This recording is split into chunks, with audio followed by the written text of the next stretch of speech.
The following programs were originally aired live, long before the advent of high fidelity, and they were recorded using a variety of means, from direct recording onto early audio tape and glass records, to simply placing the microphone of a wire recorder in front of the speakers of a radio playing the program. I hope, however, that any variance in audio quality will not take away from your pleasure in listening to these, some of the all-time favorite shows.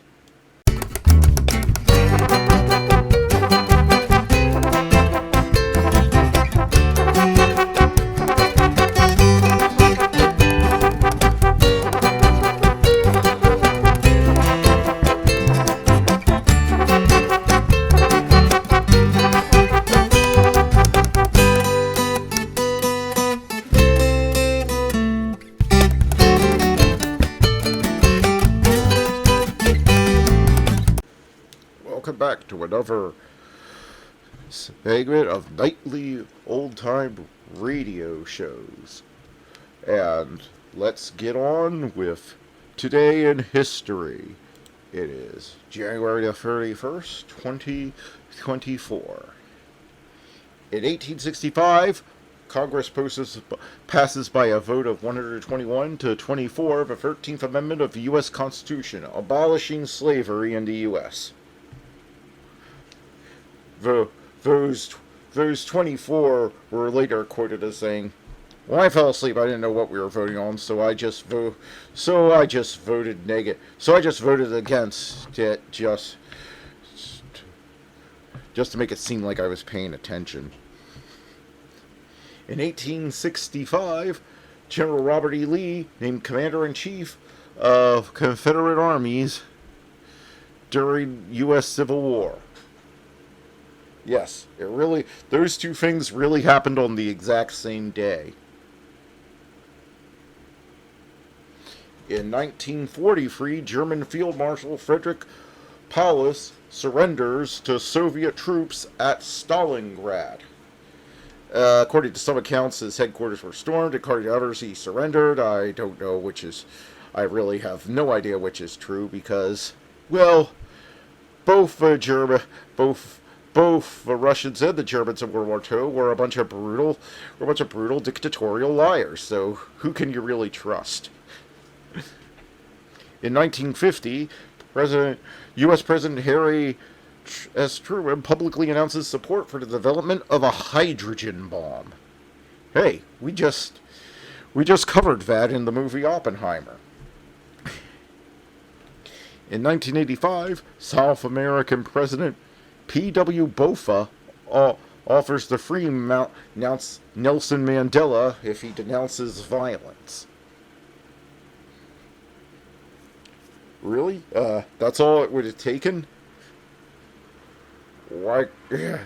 Bet you Nelson Mandela's wondering why that offer didn't come before. In film and TV, first daytime soap opera on TV premieres in 1949. All My Children. These are my children. Sorry, not all my children. These are my children. I've never heard of These Are My Children, probably why my brain tried to read it as All My Children, because I'm an idiot. On NBC in Chicago. In music, in 1673, John Baptiste Lully's opera Bellerophon. Why am I messing that up? I know how to pronounce Bellerophon. Premieres at the Palais Royal in Paris.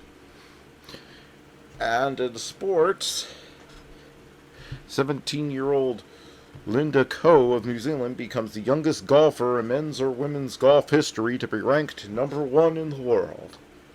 And that was This Day in History, and now on with the shows. Who's on first? Why, it's Bud Abbott and Lou Costello, coming up next.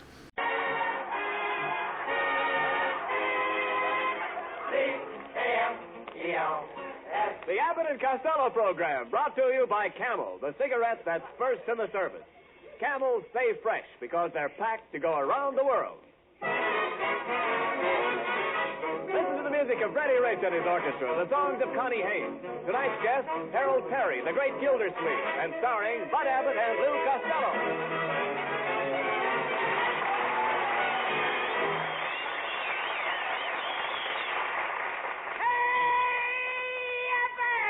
Now what's wrong? Oh!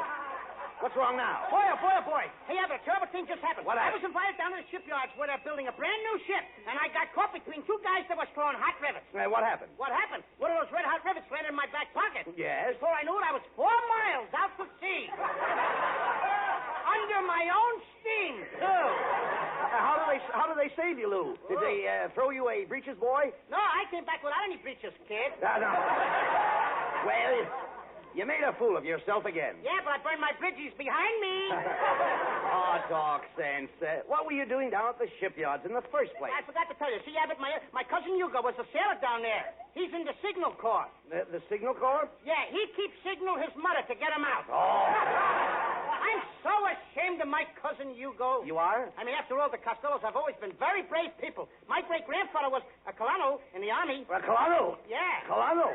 You dummy, that word... Colonel, that's a pretty high rank. No, not colonel. It is. No, you see, that word is pronounced colonel. Colonel? Yes, colonel. Where did he fight? Oh, my uncle. He fought with the original 13 colonels. No, Costello, that's colonies. Oh, colonel. You said it was colonels. No. Colonels.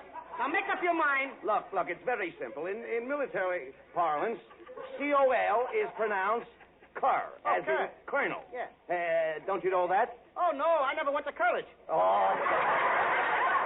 Like me. Yes, I know. I quit school at the age of 4. Oh. All right, that's enough. Well, it ain't all right. After I quit school, I got a job in Vertival. Yeah, I was a Vertival. juggler. A juggler? Look, are you finished? No, one more. Why? Abbott, what? Oh, that's your line. Yeah. Costello. Well, what is it? Now, what's next? Never mind. That joke sunk. Skip. Look, will you cut it out? I have something important to tell you. Mrs. Niles called up a few minutes ago, and she wants you to take care of her nephew, little Hector. Not little Hector. Tell Yes. it for me, brother. I ain't gonna take care of that little brat. Why? Not me, brother. Oh, no, you mean you don't like little Hector? Oh, I like him. Well, that's swell. I'd like to give him a present. What kind of a present? Oh, a broken shoulder blade. Nah. That's no way to talk. What did little Hector ever do to you? What did he do? Yes. Why, the guy, he poured a bottle of ink in my bathtub last year. Last year? Yeah. Did you speak to him about it? No, I only discovered it yesterday. Oh, hey, wait a minute. Here's Ken and Mrs. Niles now. We were expecting you, Ken. Well, I'm sorry I'm late, Bud. My wife and I just got back from a hunting trip. Yes, I got a moose head. Well, put a hat over your antlers and nobody will notice it. Pay no attention to Costello, Mrs. Niles. He's a little tired. He just came from launching a ship. He just launched a ship? Oh, that must have been a pretty picture. One tub launching another.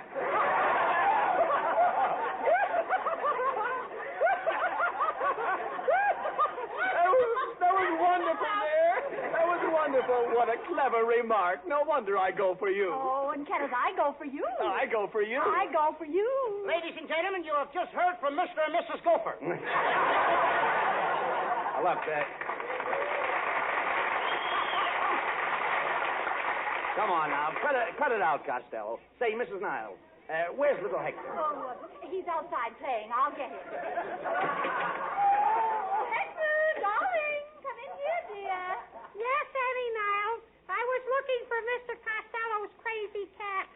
Whoever told you I had a crazy cat? Annie Niles, she said, wait till I get a load of your silly foot.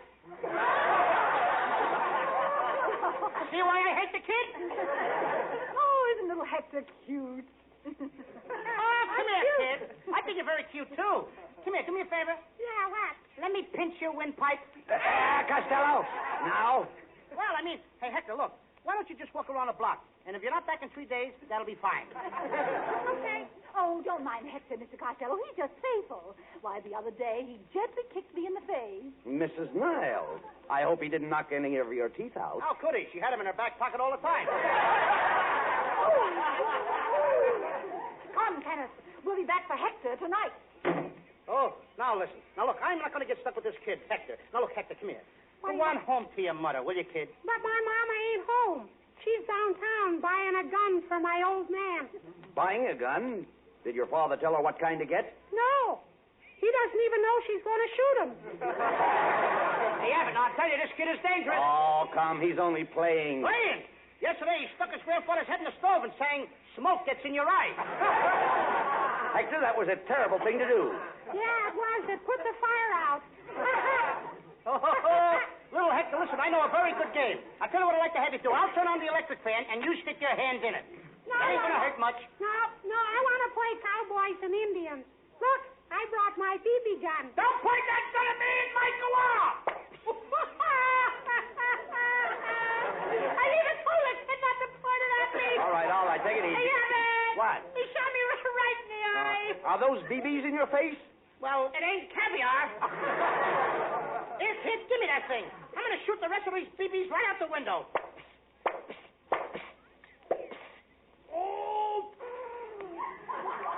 Who shot that gun out of the window? Who wants to know? I do. Throckmorton T. Gildersleeve.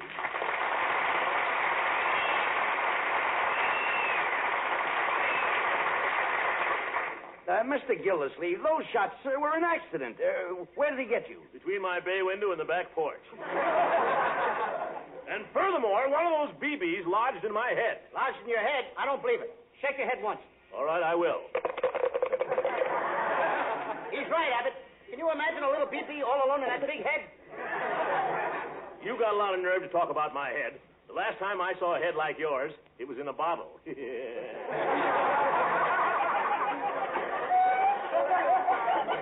Now, wait a minute, boys. Let's settle this thing like gentlemen. But he ain't going to blame this on me. Now, it was all that little Hector's fault. You mean this innocent little child here? Why, he has an angelic face. He has a heavenly look. You got your directions mixed. Now, look here, Costello. You're not going to blame this on anybody else. I demand satisfaction. Put up your fists and fight like a man. Okay, Abbott. This guy's asking for it. Give me a piece of chalk. What are you going to do with it? What am I going to do with it? I'm going to draw a line right here on the floor. Right over there. Now, come on, Gildersleeve. I dare you to step over that line. Very well. I stepped over the line. Now what?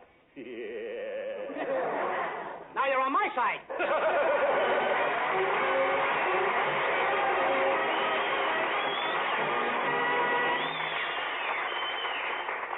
Blacked out and loaded with munitions, the commando transport plane rises up over the hump, north and east over the mountains to China. They've got what it takes, the men who fly the air freighters, and so has their cigarettes, Camels. First with men in all the services, according to actual sales records. Yes, Camel cigarettes are going to our men in China, too. And when they arrive, they're fresh, cool smoking, and slow burning, because Camels are packed to go around the world. Freshness is one of the reasons why more people want Camel cigarettes now, both at home and overseas. Freshness and more flavor, too. More flavor, the result of Camel's matchless blend of costlier tobaccos. So remember, if your store is sold out today, try tomorrow. Camel cigarettes are worth asking for again. C-A-M-E-L-S. Camel cigarettes. Camel's tobacco standard is the same for soldier, for civilian, anywhere in the world.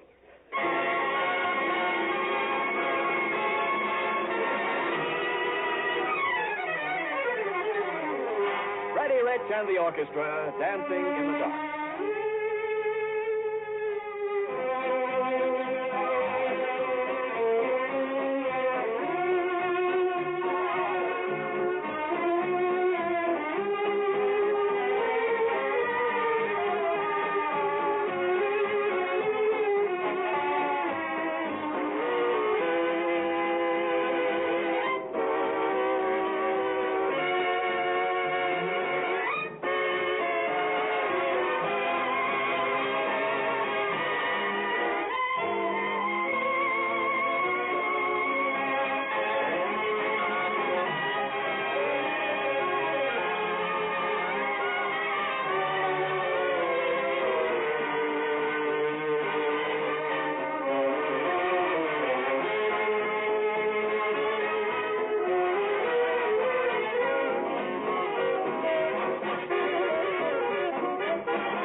Little Hector, who put that cat in the piano? I did. My teacher told me to practice kitten on the keys.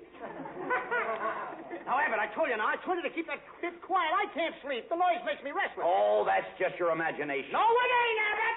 I was so restless that I tossed until my nose got caught in my ear. You got your nose caught in your ear. Why, that's terrible. Sure, I sneezed and almost blew my brains out. Oh, now who is that? Come in. Good afternoon, Mr. Abbott and Mr. Costello. Is Lipple Hector here? I'm Pommy Pumpkins. I live 2 blocks down the street. You live 2 blocks down the street? What kind of talk is this? Mr. Costello, that's the way Tommy talks. He can't say the letter T. He makes it sound like a... Do that again. It's very cooling. Look, what did you want with little Hector, Tommy? I came over here to practice my music with Lipple Hector. See, I brought my trumpet. Trumpet? You mean trumpet? That's it, the trumpet. Abbott, this guy sounds like a nitwhip. But Tommy is a very good trumpet player. You said it. Mr. Costello, you're talking for the most prolific trumpet player that ever pooted a pirate trumpet from Timbuktu to Tennessee. Want to hear me play a poon on my trumpet? No. Well, how about the clarinet?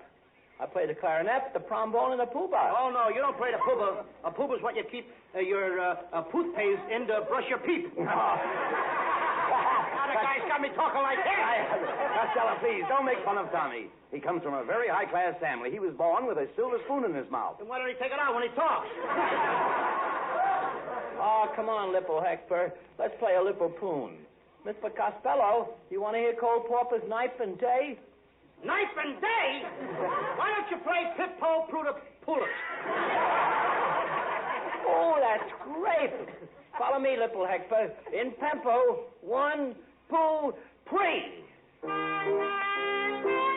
That's enough, brother. I said that's enough, brother. Will you guys shut up? Cut it out! Break it up! All right. Look, Hector, why don't you and your friend Tommy go out in the yard and play? Yeah, here, you can have my football, the one I used when I used to play with Marquette. You played with the University of Marquette in Wisconsin? No, with the Fish Marquette in Glendale. Oh. Hey, Abbott, look. Come on, kids. Now, get out. Get the kids out, will you, Abbott? Look, go on out in the backyard, and I'll show you how I used to kick the ball. Now, look. I'm going to show you the kick that won the great big game. Here. Hector, you hold the ball. I'll kick it. Abbott, you catch it. Yeah, but suppose you kick little Hector's head. Well, you'll have to catch that, too. No. Okay, kids, get ready. Here we go. Oh! Who kicked that football through my window? Hey, it's Gildersleeve. Let's run.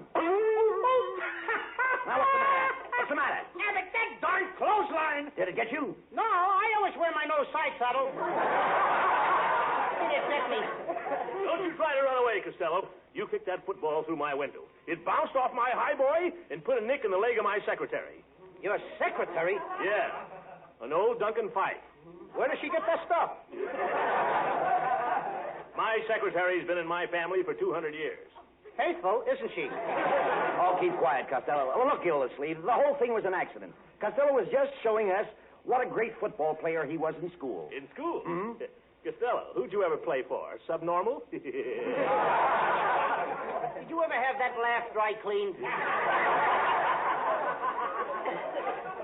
Don't try and evade the issue, Costello. You're talking to the greatest football player who ever went to Princeton. All right, prove it. Where are your football pants? Well, that shows how stupid you are, Costello. Footballs don't wear pants.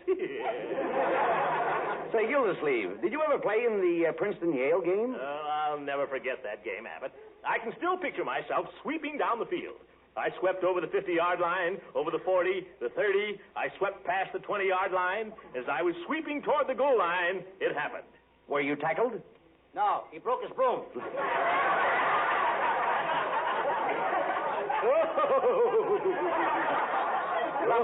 There's only one way to settle this argument. Why don't you challenge each other to a football game? That's a great idea, Abbott. It's the only thing that'll satisfy my honor.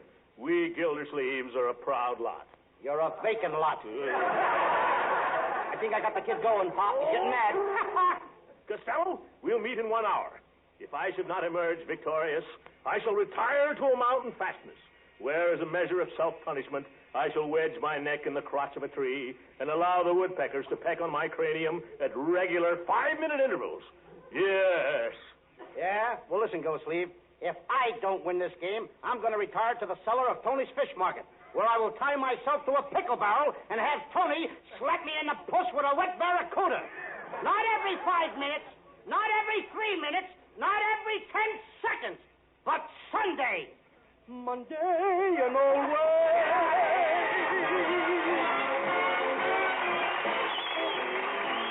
By special request, Connie Haynes repeats one of the top tunes of the season, Shoo Shoo Baby. Shoo, shoo, shoo, baby. Shoo, shoo, shoo, baby. Don't cry, baby. Your papa's off to the 7 seas. Don't cry, baby. Don't sigh, baby. Bye, bye, bye, baby.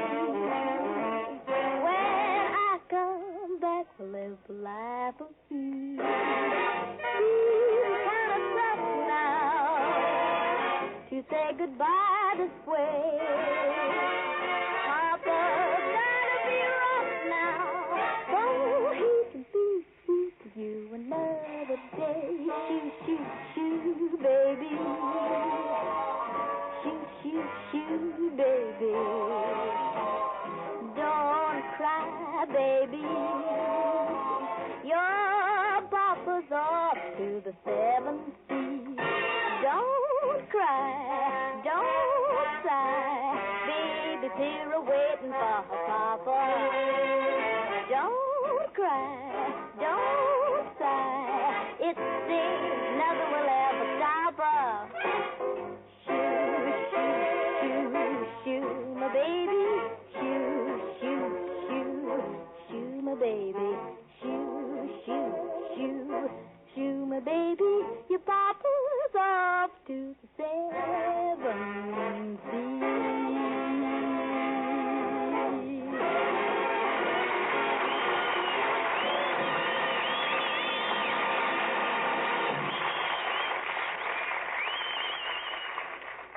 Now, a flat note sounds like this. And it can be worse than a cigarette. If you want a cigarette that won't go flat, no matter how many you smoke, get Camel's. You see, Camel cigarettes do have more flavor, the result of expert blending of costlier tobaccos. If you want to see how more flavor helps Camel's hold up pack after pack, just test out a pack or two in your taste and throat, what we call your T-zone. Your taste will tell you that Camel cigarettes do have more flavor, and your throat will give you the last word on Camel's smooth extra mildness. And remember, Camel cigarettes stay fresh, cool smoking and slow burning because they're packed to go around the world. C-A-M-E-L-S. Camel cigarettes. They're first in the service. They've got what it takes.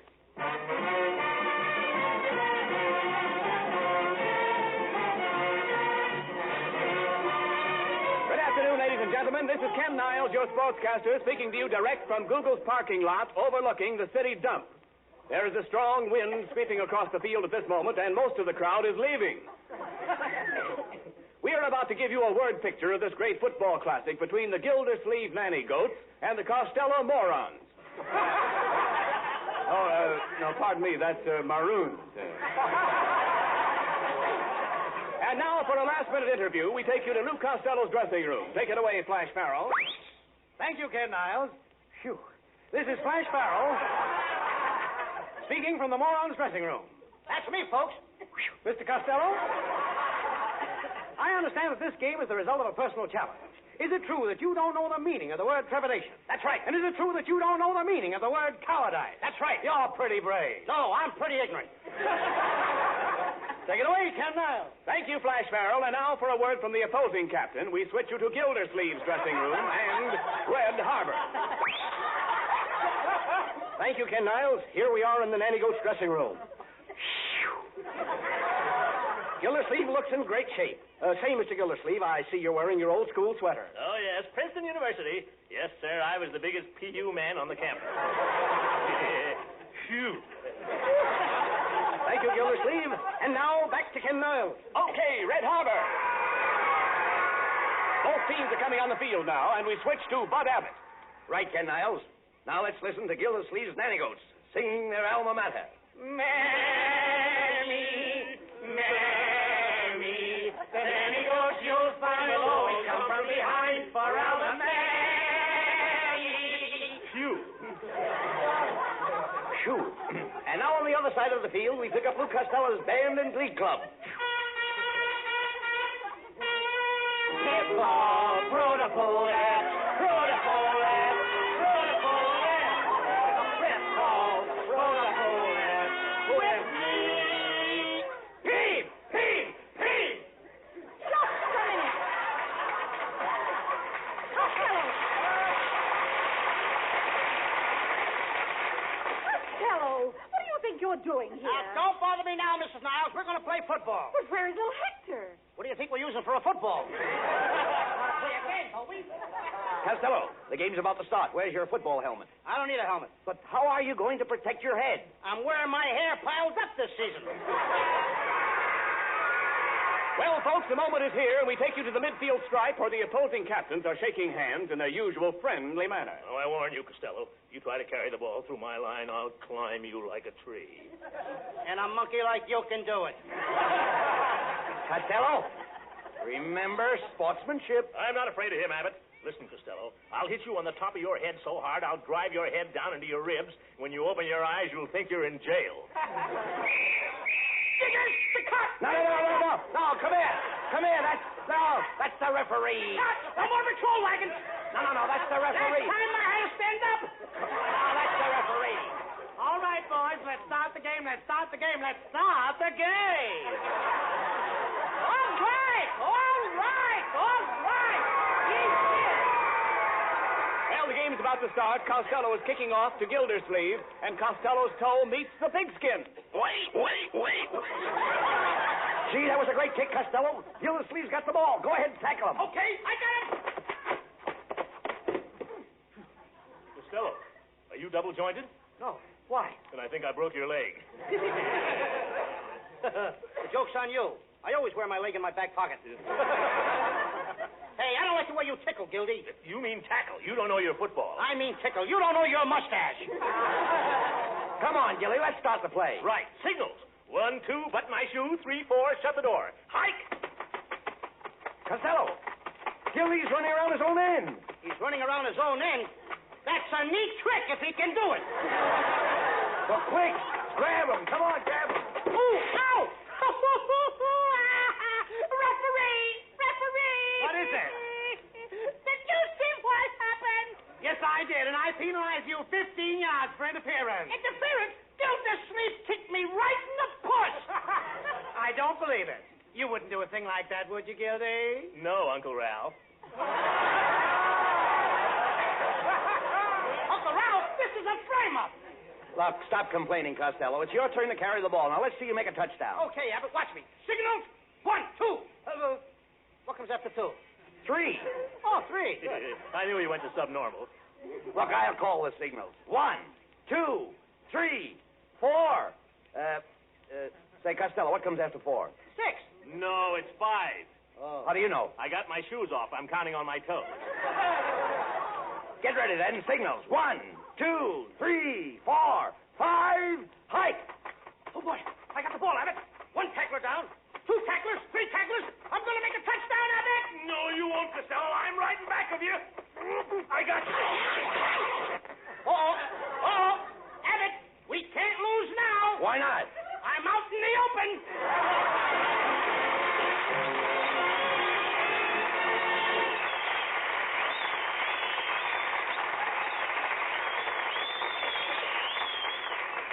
Abbott and Costello will be back in just a moment. Thanks to the Yanks of the Week. Tonight we salute Lieutenant Layden Lewis of Frankfort, Kentucky, a P-40 pilot with the 14th Air Force in China. Having left his squadron because his Warhawk was crippled, he returned to his base alone, arriving just as Japanese bombers were attacking the base. Racing at the bombers in his damaged plane, he shot one down in flames and caused the rest to jettison their bombs harmlessly. In your honor, Lieutenant Leyden Lewis, the makers of Camels are sending to our soldiers overseas 300,000 Camel cigarettes.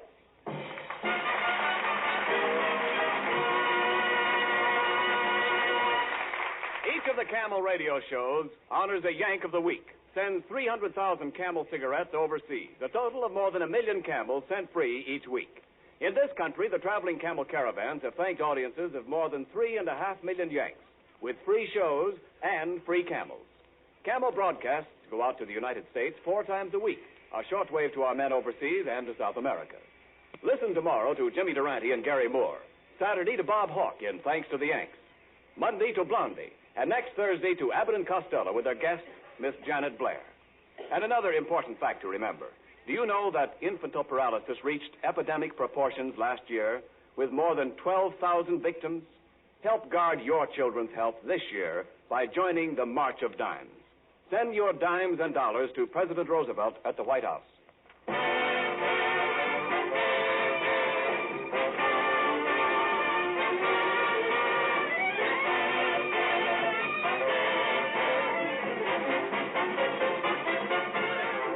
Here's Abbott and Costello with the final word. Thanks, Ken. Well, Gilly, it was swell to have you with us tonight. That was a pretty tough football game. Yes, it was. I think Costello and I better take inventory. Let me see now. I've got 2 arms. And I got 2 arms. And I've got 2 legs. And I got 2 legs. Wait a minute, Gildersleeve. I'll never be able to face my public again. Why not? I'm wearing your hat. Oh, get out of here. Good night, folks. Good night, folks.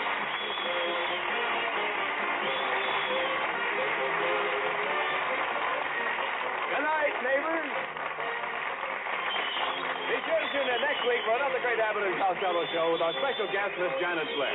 Harold Perry, the great Gildersleeve, appeared tonight through the courtesy of the Kraft Cheese Company. And remember, Camel cigarettes are packed to go around the world. Camels stay fresh, cool smoking, and slow burning because they're packed to go around the world. This is Ken Niles wishing you a very pleasant good night from Hollywood.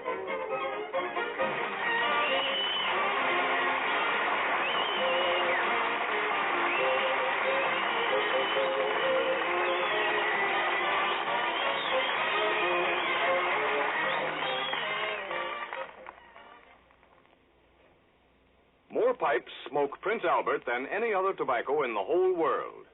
Yes, sir, that's why we say PA's got pipe appeal. You'll say so, too, if you try a big red 2-ounce package of Prince Albert. It holds around 50 rich-tasting, swell-smoking pipefuls, each one no-bite treated to give you cool, tongue-happy smoking comfort. PA's crimp cut, too, and that means easy packing, long burning, and smooth drawing. More pipes smoke Prince Albert. It's the National Joy Smoke. This is the National Broadcasting Company. KFI, Los Angeles. Now let's join a true legend of American comedy who also entertained troops for nearly 60 years, Bob Hope. President Show, starring Bob Hope and his guest star, Hedda Hopper. Happy anniversary, Fibber McGee and Molly.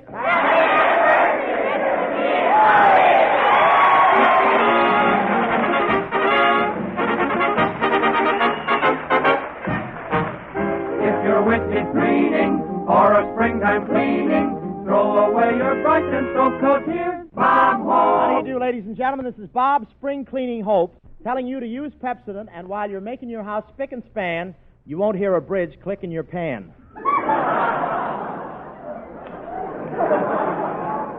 Or, this is Bob Spring Cleaning Hope telling you to use Pepsodent because a brush in the hand is better than a vacuum in the puss. Isn't that a wonderful joke? What a joke. I told that joke to Jimmy Roosevelt last week. Now he has to have a nurse steady. Well, this is the time of the year we all start our own spring cleaning, now that Morgenthau's through with us. But you should see me doing my spring house cleaning this week. We sure worked hard cleaning the living room. First I rolled the rug back, then I mowed the grass. Found another rug. All year long, you know. All year long we kept sweeping the dirt under the living room rug. In fact, the rug was so high, to get on it, you had to be the thief of Baghdad. I saw the picture. Yes, sir. Where were you? But I want to tell you, at our house, the dust was so thick I had to probe for the furniture. There was so much dust around the house, the termites were running around yelling Gesundheit to each other. And our oriental rug needed cleaning. In fact, the gopher had been living in it so long he had slanted eyes.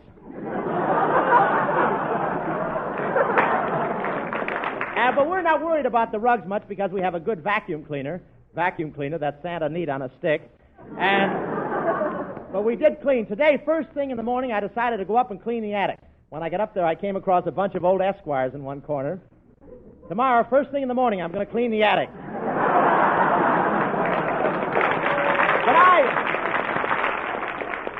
But I really know how to clean house. I took the Venetian blinds down and put them in the electric washer and turned on the switch. Anybody want to buy 38,000 toothpicks? And I hadn't changed the water in the goldfish bowl for 2 years, so I put some clean, fresh water in it. The goldfish swam to the top, took a breath of fresh air, and said, "Gosh, that was a long blackout." And I got a few surprises, too. I opened one closet door, and I saw a man with a long white beard. I said, "What are you doing in there?" He said, "I'm the exterminator." He pointed to a horse in one corner and said, "I came in here 20 years ago to kill that mouse."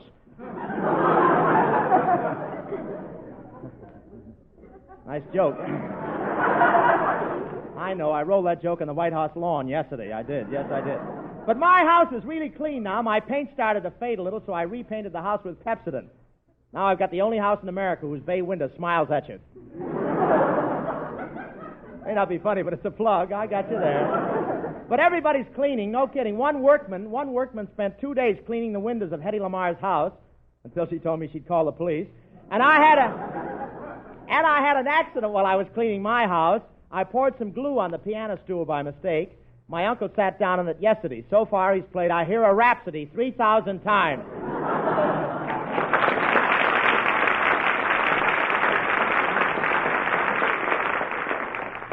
Say, Bob, there's something I'd like to speak to you about. Why, certainly, William. What is it? Well, you know, Bob, I've been on your radio program for 3 years now. And in all that time, we've never had a fight about money. That's right, Bill. In fact, you've never even mentioned it.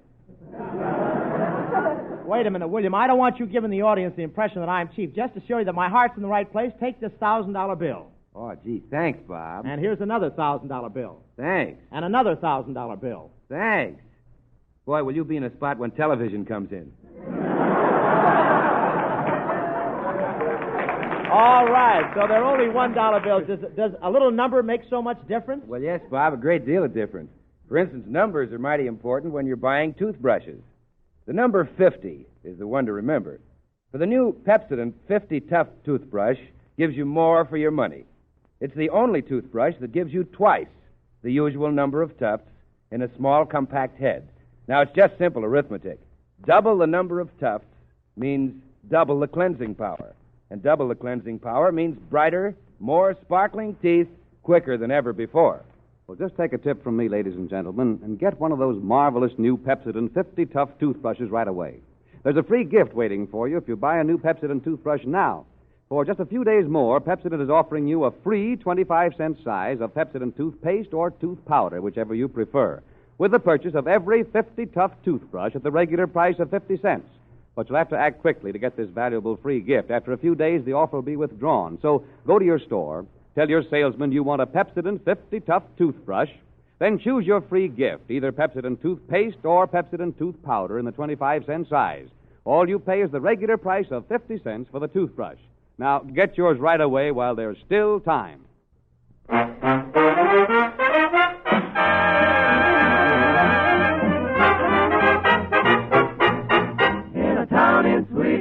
By a stream so clear and cool, a boy would sit and fish and dream when he should have been in school.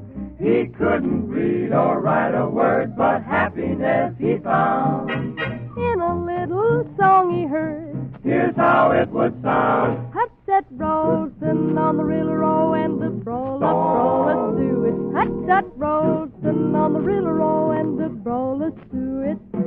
Hut set roastin' on the railroad and the brawlers do it. Hut set roastin' on the railroad and the brawlers do it. Now the Ralston is the Swedish town, the Rillarow is the stream, the Brawler is the boy and girl, the Hut Tut is their dream. Hut Tut Ralston on the Rillarow and the Brawler do it. Hut Tut Ralston on the Rillarow and the Brawlers do it.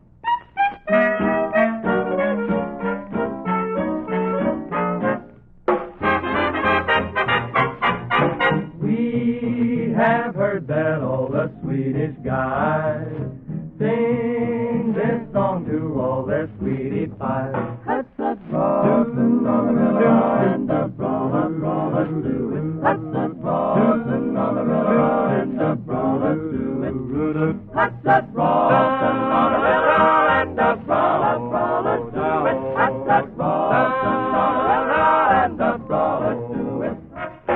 Though the words may sound a little bit silly, they're really not. That Swedish for love stuff, Hut Tut is red hot. Hut Tut Ralston on the Rillarow and the Brawlers do it. Hut Tut Ralston on the Rillarow and the Brawlers do it. Hut Tut Ralston, Hut Tut Ralston.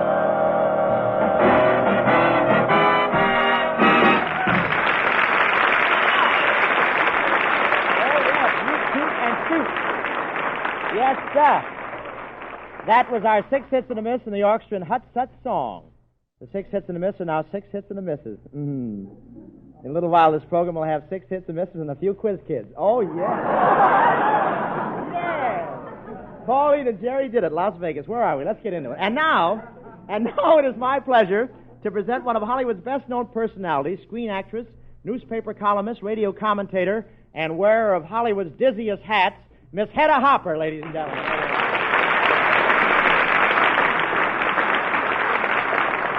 There you are, Hedda. Thank you, Bob. I love that introduction, wearer of Hollywood's dizziest hats. Of course, my hat is a little tricky, isn't it? I'll say, I could hardly wait for 7 o'clock to see the cuckoo come out. Why, Bob, it's my new Easter bonnet. Really? Does that thing lay an egg? I wish you wouldn't bring that competition around. Did you see me? Oh, it's all right. Now, just let him... Did you see me in the Easter parade Sunday morning, Hedda? Yes, and I really don't think you know how to dress, Bob. Don't know how, why? Didn't I look formal? Well, for one thing, you're not supposed to wear a top hat with bare feet. Since when? Oh, it clashes, eh? Well, if you'd taken a good look at me, Hedda, you'd have seen I was wearing top hat, cutaway coat, and striped pants. Striped pants? Yeah, that was a good idea, drawing black lines in your long underwear. Why, Hedda, I thought my outfit was a real production. I gave a lot of thought and study to it. Yes, it was an elaborate suit, Bob, but didn't you overdo it a little bit? Overdo it? I mean, having that midget trot along behind you carrying the extra pair of pants. Well, I gave that midget those pants. He cuts the pockets out and uses them for pillowcases. Hedda, I suppose... That's a long line for nothing. I suppose... What am I doing in there? Hedda, I suppose you spent a whole week figuring out your Easter outfit. Well, not exactly, Bob. I was busy with my own radio program. Oh, yes, Hedda Hopper's Hollywood. Yes, I broadcast for Sun-Kissed Oranges and Lemons. Well, I broadcast for Pepsodent toothpaste. You know, Bob, we're nothing but a couple of squirts. Yeah, well... Look, I wonder if Pepsodent toothpaste and Sun-Kissed Oranges have anything in common. Well, sure they have. To get the best out of them, you have to squeeze them both. I know a couple of girls like that. Look, I suppose you want to put in a plug for your product, Hedda. No, Bob. I only want to tell the folks how marvelous Sun-Kissed Oranges are. They're luscious, juicy, big, delectable, and the best California can grow. All finished? Yes. Okay, Florida, tune back in.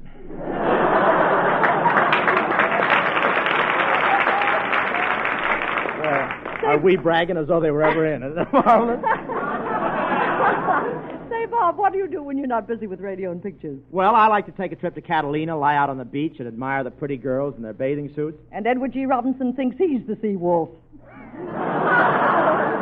And while we're on the subject, I've heard a lot about you and Bill Goodwin standing on the corner of Vine Street. You hear that, Bill? Yes, I did, Bob. And let me tell you something. Only kids would stand on corners and whistle at girls. Only kids would try to flirt with girls. And only kids would try to kiss girls.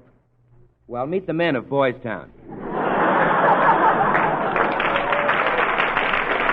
That did it, William. That did it.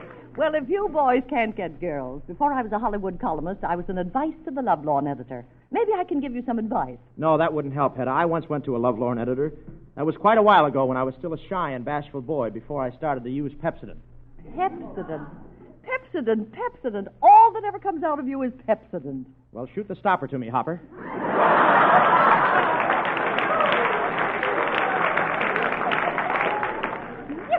What did you go to see the lovelorn editor about, Bob? I suppose it was your first love affair. Yes, it was a sensational affair, Hedda. She was 16 and I was 18. What made you fall in love with her? Oh, I guess it was the way she handled a pool cue.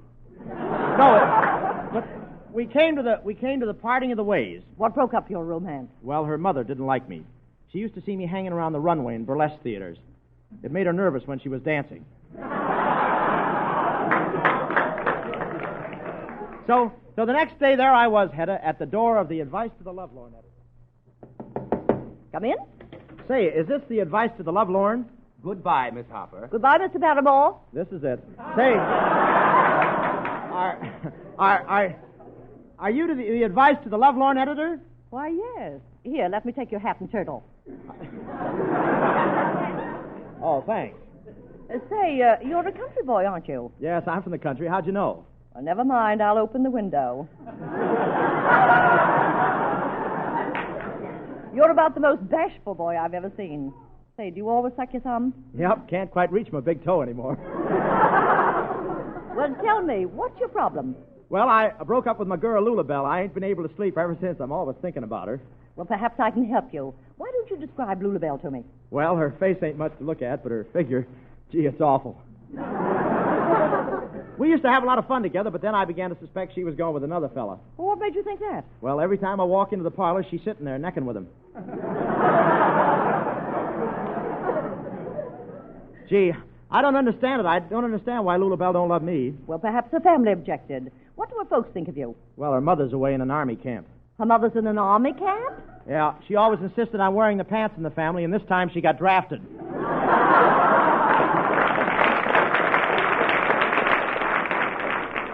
Well, perhaps you're not romantic enough. Tell me, when the lights are low and there's soft music playing and you two are all alone in the room and all is still, what do you do? I eat peanuts. Why? Well, I ain't the type to sit around and do nothing.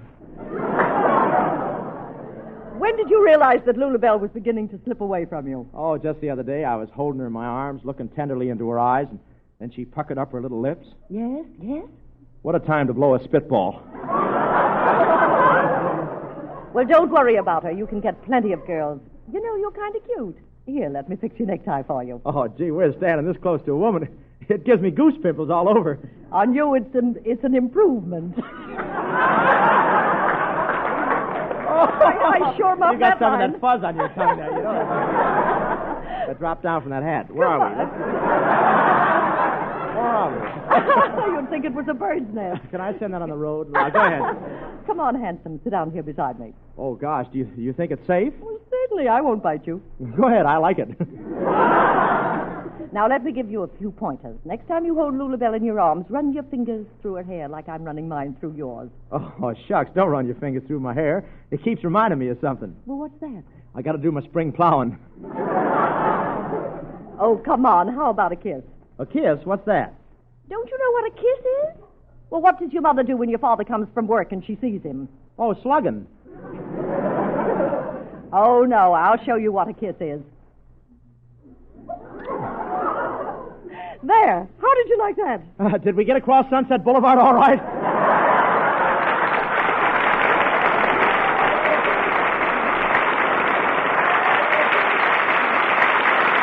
Thank you, Hedda Hopper. Hedda will be back with us in a few minutes, folks. Take it.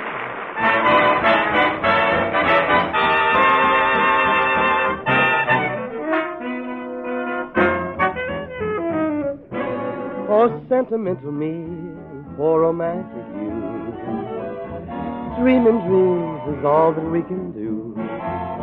We hang around all day and ponder, while both of us grow fonder. The Lord knows where we're wandering to. I sit and sigh, you sigh and sit upon my knee. We laugh and cry and never disagree.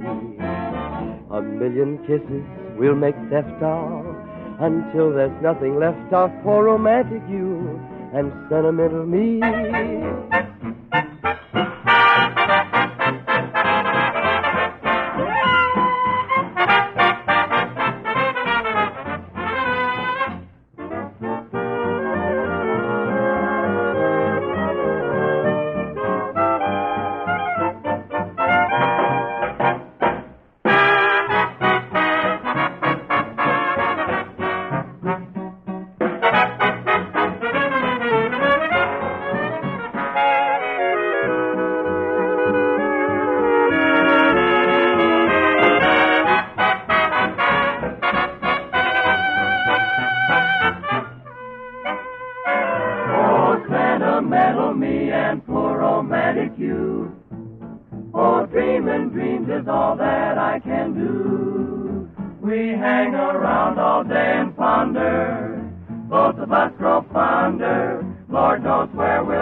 Sit upon my knee. We laugh and cry and never disagree. A million kisses we'll make theft of until there's nothing left of poor romantic you and sentimental me.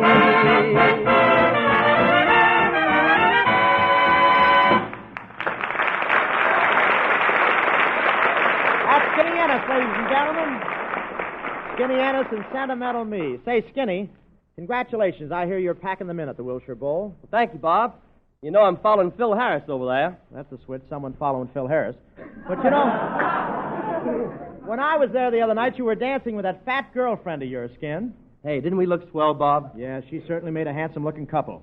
Well, Bob, I had a lot of trouble dancing. I was wearing a suit made out of that kangaroo cloth. Well, what's the matter with kangaroo cloth? Nothing, but every time I take a step, it's 2 jumps ahead of me. Well, I heard Art Baker saying that same thing. He said Pepsodent tooth powder was 2 jumps ahead of the halfway tooth powders. Well, that's it, Bob. A young lady asked me about that today. Mr. Baker, what do you mean when you mention halfway tooth powder?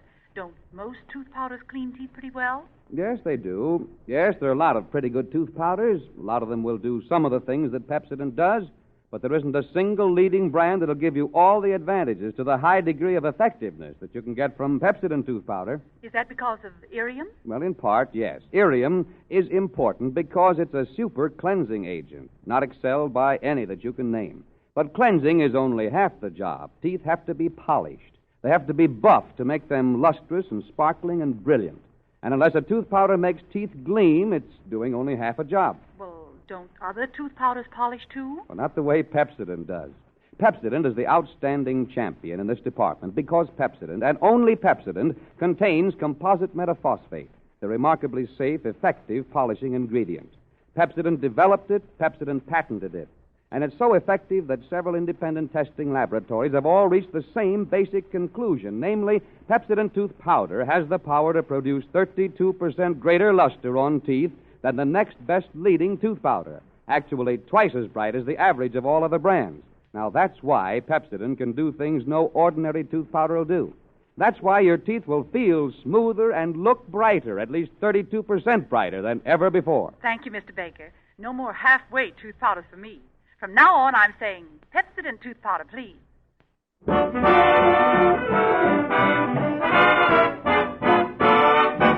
Lazy little Daisy at the gate beside a garden wall. Wake up. And now, Bob Hope presents his version of Lazy Little Daisy. As our scene opens, we find Bob and yours truly running the new Bob Hope Ladies Dress and Hat Shoppy. Oh, say, Bill. Yes, Bob? Well, here I am running my own women's dress shop. This will show Paramount I can handle the skirts. Say, you know, Bob, this store is all right, but you ought to get some more dresses made out of tweed. Made out of what? Tweed. Tweed. Tweed. How are you in wild animal calls? I'd like to call my agent. Where are we? Hey! What's that going by the front door so fast? That's Mrs. Roosevelt going to Jimmy's wedding. She's back already. Say, Bob, you know the wax dummy in front of the store? Well, Hetty Lamar just walked by it. Hetty Lamar just walked by the wax dummy? Yeah. Well, what do you know? Candles. Say, I meant to ask you, Bill, what about the hats I designed this morning? How are they selling? Oh, fine, Bob. This afternoon, Humphrey Bogart got his first look at the hat we made for his wife. I wonder how long he'll stay up in the hills this time. Hello, Hope's Dress and Hat Shop, Hollywood Patterns exclusively. Hello, Chief. This is your assistant, Professor Colonna. Expert buyer, salesman, designer, and cutter. Also telephone slugs, 3 for a nickel. Never mind that, Professor. Are you selling any dresses? Yes, boss. I am now measuring Venus de Milo for a dress. Venus de Milo? Yes. How can her old man let her run around like that? Now, stand still a minute, Venus, while I take your measurements. Length, 52. Waist, 18. Arms. Come, get them out of your pockets, kid. Don't you know Venus has no arms? No arms? Very interesting. Very interesting. Come here, Veen. Oh, take that. We learn something new every day, don't we? Say, Bob, excuse me, but that construction company called before, and they said that their order was a mistake. They wanted to buy some girders, not girdles. Well, gosh, Bill, how did they find out their mistake? Well, every time the wind blows, the 10th story does a two-way stretch. You know, Bob, I've been thinking we should have a big sale. All right, hand me the matches. Howard, hand them to me. Not again. We're still smoking from yesterday. Well, I meant to tell you, Bob, the truck just brought in a new shipment of lingerie, and there seems to be a piece missing. One piece missing? How could that be? Well, I don't know, but that's the first time I ever saw a truck driver wearing lace panties. Bill, those weren't lace panties. The union makes them sit on a doily.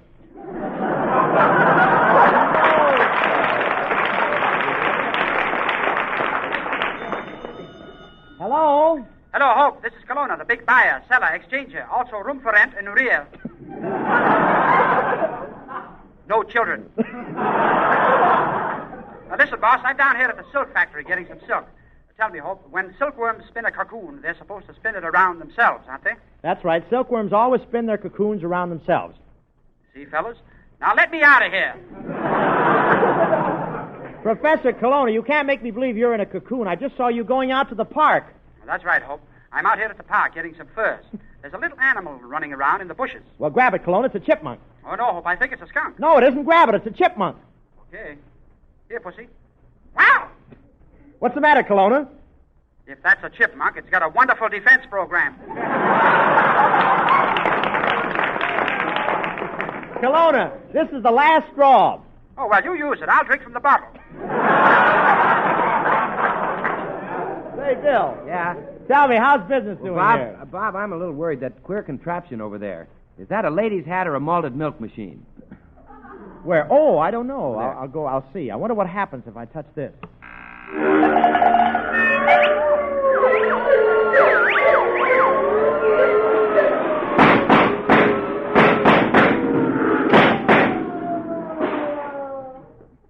It's a hat.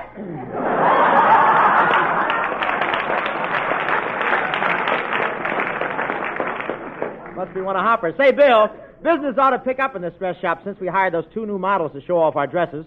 Look, here they are over there. Let's eavesdrop something on them. Say, Brenda. What is it, Cobina? This is wonderful, us getting jobs here as models. Yeah. Gee, I hope my figure's all right for modeling. Cobina, honestly now, do you think I'm getting middle-aged spread? Spread? I'd say it was more of a migration. Cobina, turn around. Let me look at you. Oh, you got a shape like Landis. Carol Landis? No, Judge. Oh, yeah, I've got a nice shape. Now, really, don't you think I have an hourglass figure? Yeah, but it's about 45 minutes late. Listen, Smarty, you can't talk to me that way. My face has been on many a cover. Magazine or manhole? Listen, Brenda, I didn't like that crack. You've been acting awful snooty since the Gophers voted you Miss Buckteeth of 1941. Oh, you know, last night I dreamed that Clark Gable was chasing me all night. Oh, what a nightmare. Clark Gable's chasing you and you call that a nightmare? Sure, he couldn't catch me. Say, I was out with a fellow last night who appreciated me. and he admired my figure. Oh, gee, you should have heard the way he admired my figure. And then he popped the question. He popped the question? Yeah. But why should I fight Joe Louis? Oh, let's tend to business, Kobe. Do you like my new garters? Yeah, I love your new garters. And they sure hold your knees up. I'm laughing. What a smart gag. Well, what do you expect me to make up on the spur of the moment? After all, I'm not George Bernard Shaw. Well? Let me see your driver's license. Pretend like you're working here. Here comes the boss. Oh, hello, girl. Oh, hello, Bobsy. We were just modeling some of your new dresses. Don't I look attractive in this dress? Ooh, I bet I'll attract men like flies. Yes, but you'll attract twice as many flies. Yes, you will. Say, come on, let's get the store in order. I'm expecting Hedda Hopper. I'll call my assistant. Oh, Kelowna? Coming.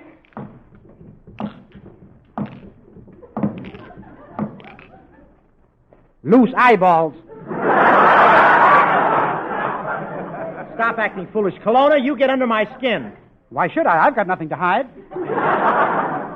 Here comes Hedda now. Hello, Bob. Nice shop you have here. Oh, Hedda, this is Brendan Cabina, the only two of their kind in the world. Really? I thought Adam had 4 sons. Well, getting on with the introductions. Professor Kelowna, this is Hedda Hopper. Come again? This is Hedda Hopper. Hopper. Jitterbug, eh? Be nice to her, Professor. Miss Hopper is syndicated. Must have been a neat job. The scar doesn't show. Say, Hedda, tell me, what do you think you can do for Brendan Cabina? They want to attract men. Can you improve their looks? Well, Bob, looks don't matter so much when it comes to attracting a man. It's the approach that counts. Do you girls approach a man with savoir-faire? No, we sneak up behind him with chloroform. No, what Hedda means is that when you meet a man, you should play hard to get. That's right. Now, here comes a man through that doorway. I want you to act with dignity and charm. Now, walk toward him casually. 1, 2, 3, go!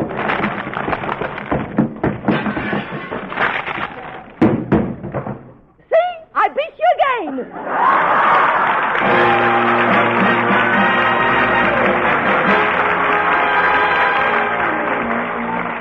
Next week, ladies and gentlemen, we'll be back at the same time.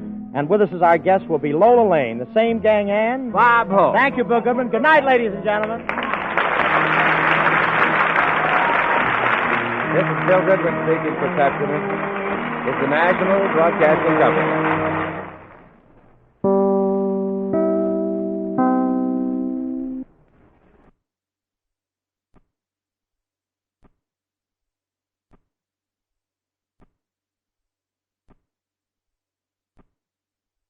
Adventures in Space await you with Buck Rogers coming up next. Buck Rogers in the 25th century.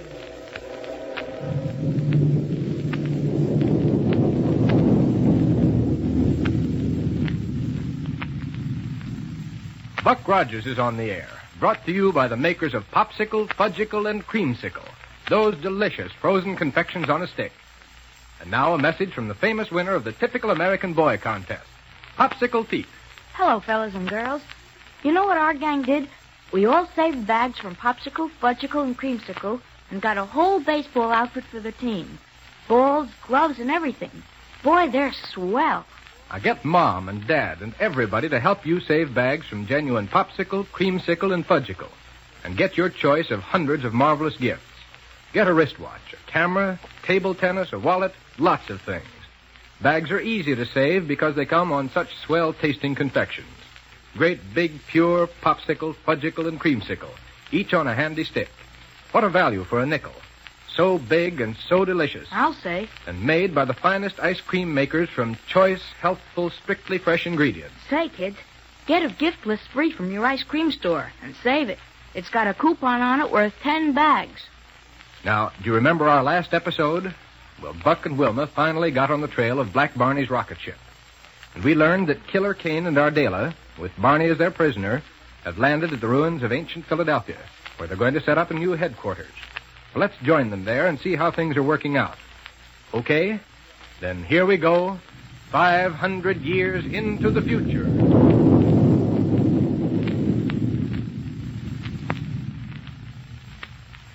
Well, Kane, what do we do now? We make a little trip underground to establish a base of operations, Adela, in what was formerly the headquarters of Professor Smith, the mad scientist. They're going to use Smithy's old place, huh? That's what I said. Come on. Okay. And handle that psychic restriction ray with care. Okay. Yeah, but where are we going? I don't see anything around here that looks like it might be Smith's old headquarters. There, right in front of you. You see that hole in the ground? Yeah. With an old set of concrete stairs running down into it? Well? Way back in the 20th and 21st centuries, there was a network of subway lines running all along under the whole city. Now, that was before the Mongol invasion destroyed most of the principal American cities. But what under the sun are subway lines? Ever see pictures of railroad trains in your history books? Sure. Well, the subways were railroads that ran entirely underground. Yeah. Diverted a lot of traffic from the already congested streets on the surface and all that sort of thing. Yeah, all that sort of stuff. Say, maybe the people who lived in those times weren't so dumb after all. No. But if our friend Rogers weren't so dumb, he'd have stayed in the 20th century where he belonged. Kane, you know just as well as me that Captain Rogers didn't come to the 25th century on purpose. He got caught in a mine accident, and a lot of gas come out of it, and he was held in suspender animation and all that sort of stuff. Forget it, Barney. The point is that when Smith came here, he found an ancient subway station located down near the edge of the Delaware River here that was good enough to make into a headquarters. Now, you ought to remember that, Barney. You worked with Smith at one time. Yeah, that was before I knowed any better. Smitty had it all fixed up with lights and a power planet and all that sort of stuff and things. And that's why we're lucky in having everything ready for us to settle down here. Yes, but I still think if Buck and Wilma get anywhere near here, they'll pick this as a logical place to look for But us. even if they do, they'll never find us. Come along now, down the stairway. Listen, I don't want to go down there. Barney, do I have to keep a rocket pistol trained on you to make you do as I say? Well, you can't make me work for you anyhow. Quiet. Now pick up that psychic restriction ray and come along. Okay. Right down these steps? Right. Now, what used to be Smith's office is at the end of a corridor at the bottom. Oh, here's the corridor, all right. Hey, how about some light down here? You can't see very well. Wait a second, and I'll see if the lighting system's still in order. Now, that's better. Much. Hey, there's quite an establishment down here, isn't there? Everything you could want for comfort and convenience. Now, this on the right was his office.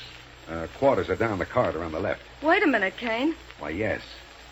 That little waterfall down at the end of this room. Yeah, I wonder how that got there. Well, I can tell you. Well?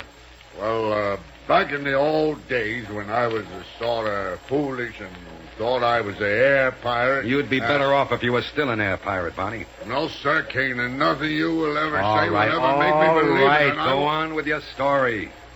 Yeah. Well, one time, me and Louie was down here giving Smitty a hand. Who's Louie? Oh, yeah. Louie, he was sort of my right-hand man and all that sort of stuff. Go on. Well, Louie didn't like Smitty, and Smitty knowed it, so he kept treating Louie worse and worse, until one day Louie got mad and cut loose with an atomic bomb and blew the place up. Blew the place up? Well, didn't exactly do very much damage on account of it wasn't set very good, but it let through some of the water from the Delaware River, and that's what makes the fall. Then the door to Smith's old laboratory ought to be right behind that waterfall. Yeah, I guess so. Unless somebody's changed it. Somebody's changed it? Who's changed it? Well, somebody well, maybe somebody come along. You don't know what you mean. Adela. Yes? We've got to find out if the door to the laboratory is in back of that waterfall. Well? Well, how'd you like to hop through it and see while I keep an eye on Black Barney here? Oh, and get soaking wet? Not much, Kane. If you want to find out what's on the other side of the waterfall, you can do it yourself. Or make Barney do it. Hey, now, listen. And take a chance on there being some way for him to beat it on the other side? Okay, then it's up to you. See why that laboratory should be of such importance to you anyway. Adela, If the water hasn't flooded that laboratory, we'll find electrical and scientific instruments that'll mean everything to us. If it isn't flooded. That's exactly what we're going to find out now. What you're going to find out. Go ahead. No, wait a minute. The force ray. Give me one of those non-recoil energy projectors. Sure. Here. What are you going to do with it? Use it to push the water aside and keep from getting wet. Oh, sorry. Sorry? Yeah. Thought we were going to have the pleasure of watching you take a soaking. Never mind that. Just be sure you keep Barney here covered with your rocket pistol. Now, here. Hey, that's pretty good, Kane. Even if it is new. It's the laboratory, all right, Adela. And it's in perfect condition. Good. I'll hold back the water with this force ray while you and Barney go in. And then you can do the same for me with yours. Right. Come on, Barney. Okay. And be sure you don't let that ray machine get wet. All right, all right. That's it. Now, put the psychic restriction ray down inside the door here. Well, now, how about... Set it down, I said. But listen, Hey, Kane! see? What's the hurry, Adela? Take it easy, will you? All right. Come ahead. Right. Well, this is better. Now, get all the way inside the laboratory so we can close this door. That's it. And this, my friends, is our new headquarters. Not bad, Kane. Not bad. Not bad. It's perfect. And look at these scientific instruments. Smith may have been a bit balmy, but he's certainly left us some priceless equipment here. And with that waterfall covering up the door, nobody in the whole wide world would ever discover us here. No? Why shouldn't somebody else look behind the falls for the door to this place? Because nobody else knows this place is here. I hope you're right. I know I am. Come on, let's get to work. Now, the first thing we've got to do is to put Barney under the psychic restriction ray. Huh? Plug it into that power outlet, will you? Sure. Listen, Kane, is all you think about the cycle description ray? I'm not going under it, see? You haven't any choice in the matter, Barney, unless you decide to work along with us voluntarily. How about it? No, sir. No, sir. I don't know what voluntarily means, but I won't do it. That's final? Yes, sir, and nothing you can say will make any difference. Then the ray it is. Let me have that force ray, Adela. Here you are. Kane. Get down on the floor under the ray projector, Barney. No, sir, Kane. You can't make me... Down. Hey, take that force ray off of me. What's the big idea, Kane? Flat on your back, Barney. And right under the projector lens. Take it off me, I tell you. You're pushing me right through the floor. If you don't stop bellowing, I will push you through the floor. All right. I'll stay. I'll lay still. I'll stay where... All right.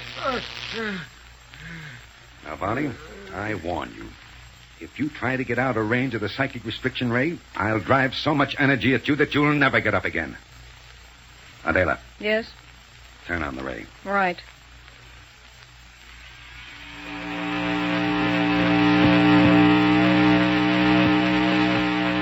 How's that? Perfect. No, sir, Kane. It ain't perfect. And if you got any sense, you'll turn it off again. You hear me, Kane? Turn it off. This thing won't have no effect on me anyhow. Quiet, Barney. Now, you'll find it much easier if you don't try to make so much noise. But the light from it hurts my eyes. You're crazy. Well, I don't like it anyhow. So take it away. And anyhow, if you think this or anything else is going to make me work for you, why, you're out of my mind. You understand? You're...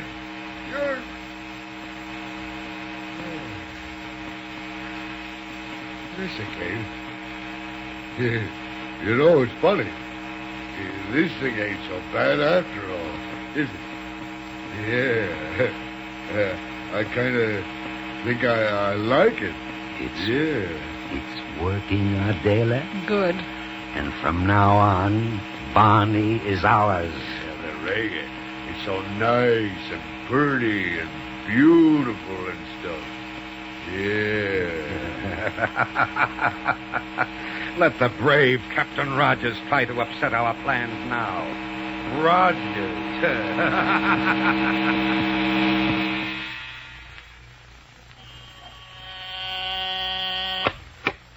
Central Radio Bureau, Davidson speaking. Listen, Dave.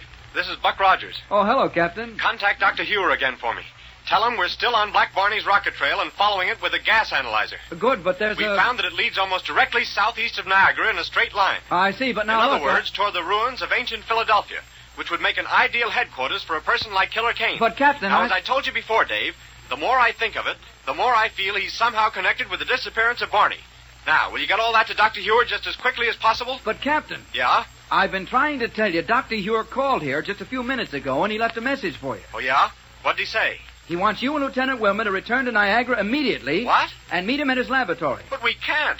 We're hot on this trail for the first time. We can't leave it now. Well, I'm sorry, Captain, but he made it plain that no matter where you were or what you might be doing, he wants you in his laboratory before you go any further. Well, if he wants us to leave a hot trail, it must be important. Judging by the way he spoke, it's doggone important. Okay, Dave. Tell him we're on our way back.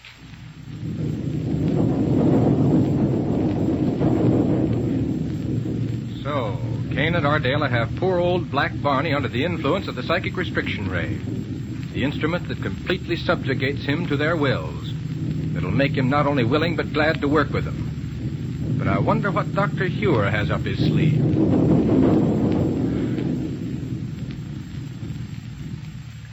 Just imagine waking up in the morning and finding a package waiting for you. You open it up, and boy, there's a real wristwatch, or a doll, or fishing tackle, or roller skates, or maybe even a movie camera. Now all you have to do is save bags from Popsicle, Fudgicle, or Creamsicle, and you get all those presents free. Hundreds of them to choose from. It's fun saving bags from Popsicle, Fudgicle, or Creamsicle. They taste so good, and they're so big for a nickel. I'm having a Fudgicle right now, kids. A Fudgicle, real creamy chocolate fudge, frozen on a stick. Is that delicious? Be sure the name Fudgicle is printed on the bag. It's the United States registered trademark. And save those bags, kids. You get swell presents for them.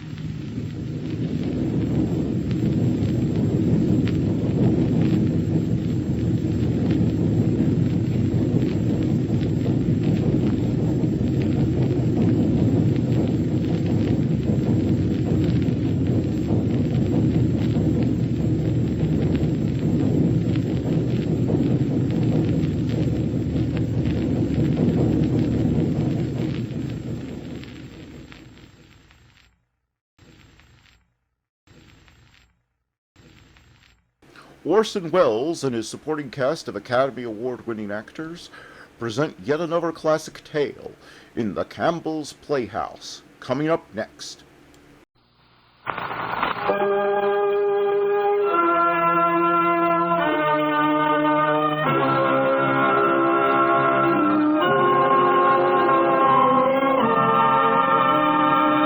The makers of Campbell Soup present The Campbell Playhouse.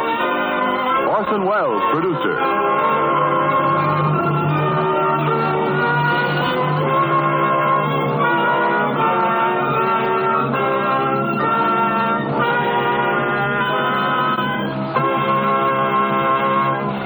Good evening. This is Orson Welles. Our offering for tonight is The Citadel, a novel by A.J. Cronin, an English doctor which achieved great and instant popularity immediately upon its publication. It was then made into a distinguished and highly successful picture in England. As with all stories that have a true popular basis, however, the problem with which it deals is not a national one, but is universally human. The struggle of a young doctor who has dedicated his life to the highest ideals of his profession among the harsh realities of the workaday world. As our guest star, playing the part of Christine, the doctor's clear-eyed wife, we're extremely fortunate in having with us Miss Geraldine Fitzgerald, the most promising of the new talents that has come to the screen from the stage in recent months. In a moment, our story, The Citadel, begins. But first, Ernest Chappell has a comment to make about a dish that seems to suit just about everybody to a T. Thank you, Orson Welles. And this dish does suit most everybody, literally to a T. It's tomato soup, Campbell's tomato soup. In the week just past, millions of families all across the land sat down to enjoy steaming, fragrant platefuls. Some had it as a main dish at lunch, some had it at supper, still others began dinner with it. And just about all of them welcomed Campbell's tomato soup as an old familiar friend. You know, there isn't any other soup in the world that people turn to with such eager enthusiasm time after time. There's something about the bright, inviting color of Campbell's tomato soup, about its enticing aroma, about its keen, delightful flavor that wins friends and holds them. People like the way this smooth tomato soup awakens the appetite at the first sip, and they like the way it helps satisfy that appetite with each delicious spoonful. That's why Campbell's tomato soup is a frequent choice at so many meals in so many millions of homes. People never seem to tire of its magic, matchless flavor. And today, that flavor is deeper and fuller than ever because this past year, sun and rain joined in making Campbell's tomatoes exceptionally fine and luscious. So, may I remind you, since I'm sure a reminder is all that's necessary, treat yourself and the family to Campbell's tomato soup again soon, won't you? And now, Orson Welles and Geraldine Fitzgerald in the Citadel.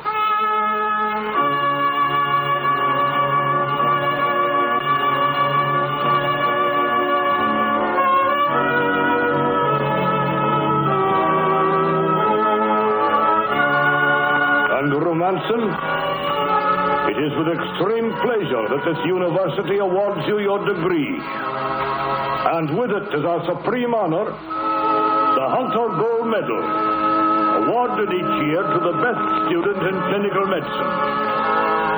In the name of St. Andrews University, I congratulate you.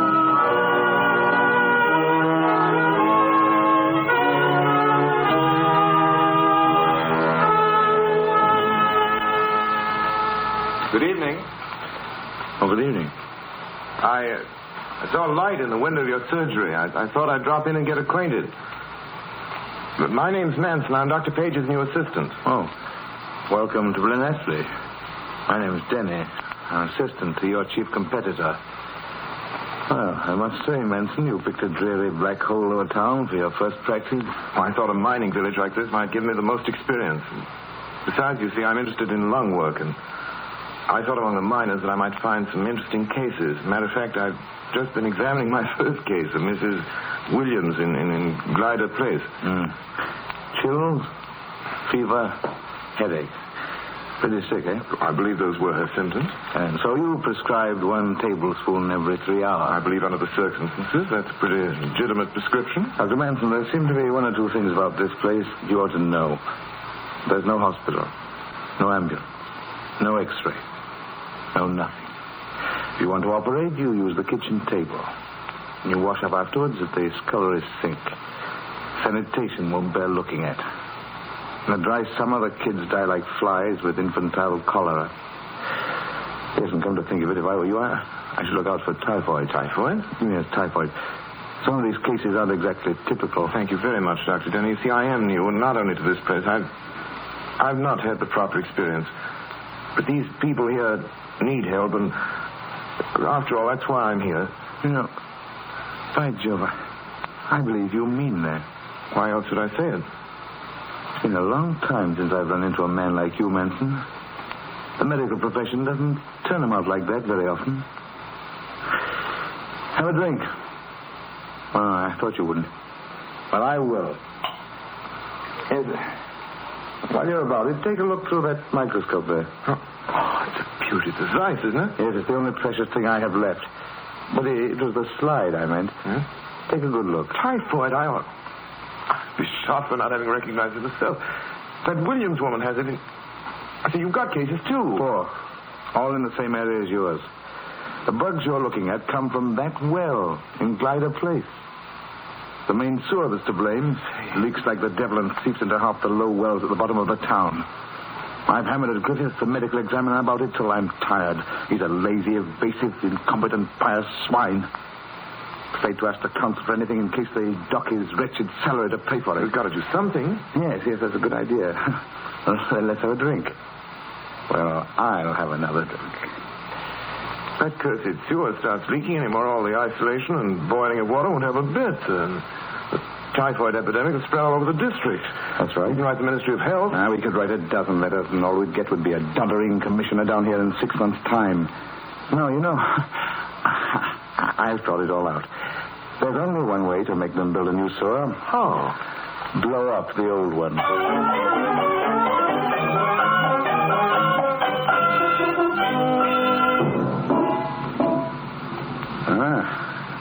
a little sore, isn't it, eh? No wonder people are dying. It's positive gangrenous. Well, take one last look, Manson. Got a match? Here. Now, you ready to run for it? Don't you worry about me. Dynamite. Yeah. The last stick of dynamite. Quick, the man will cover. Now, run.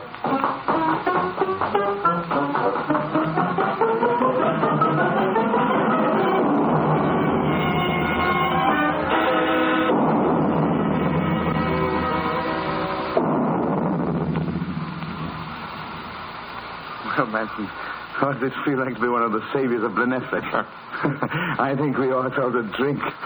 A bottle or two at the very least. How about it, old boy? Sorry, Denny, but I've got some other work to do. I've been hearing reports of that little schoolmistress. Schoolmistress? Oh, you mean Christine Barlow? I think that's the name. She's been keeping measles cases in her class, and she knows perfectly well they should be isolated. Yes, but look here, you know, Christine Barlow is pretty much a law of her own in Blenheim. Oh, she is she? Well, I'm going to see about that. It's all very well, and I thought there was only measles to contend with, but this is different. Heaven only knows what she's exposing those children to. Well, Manson, I wouldn't worry about Christine. She's a pretty intelligent girl. Just the same, the law's the law. I intend isolating any suspicious case I find, whether it's measles or typhoid.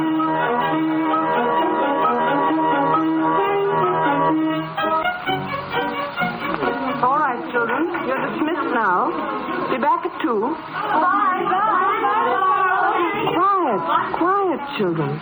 The little ones will stay for their milk. Idris, you sit over there by the fire in the big chair. Here's your milk. The rest of you sit at your regular places. Yes? You're Miss Barlow, the schoolmistress? Yes. Oh, I'm Dr. Manson, Dr. Page's assistant. Oh, won't you come in? Thank you. We're not having school just now. It's our mid-afternoon break. The children are having their milk.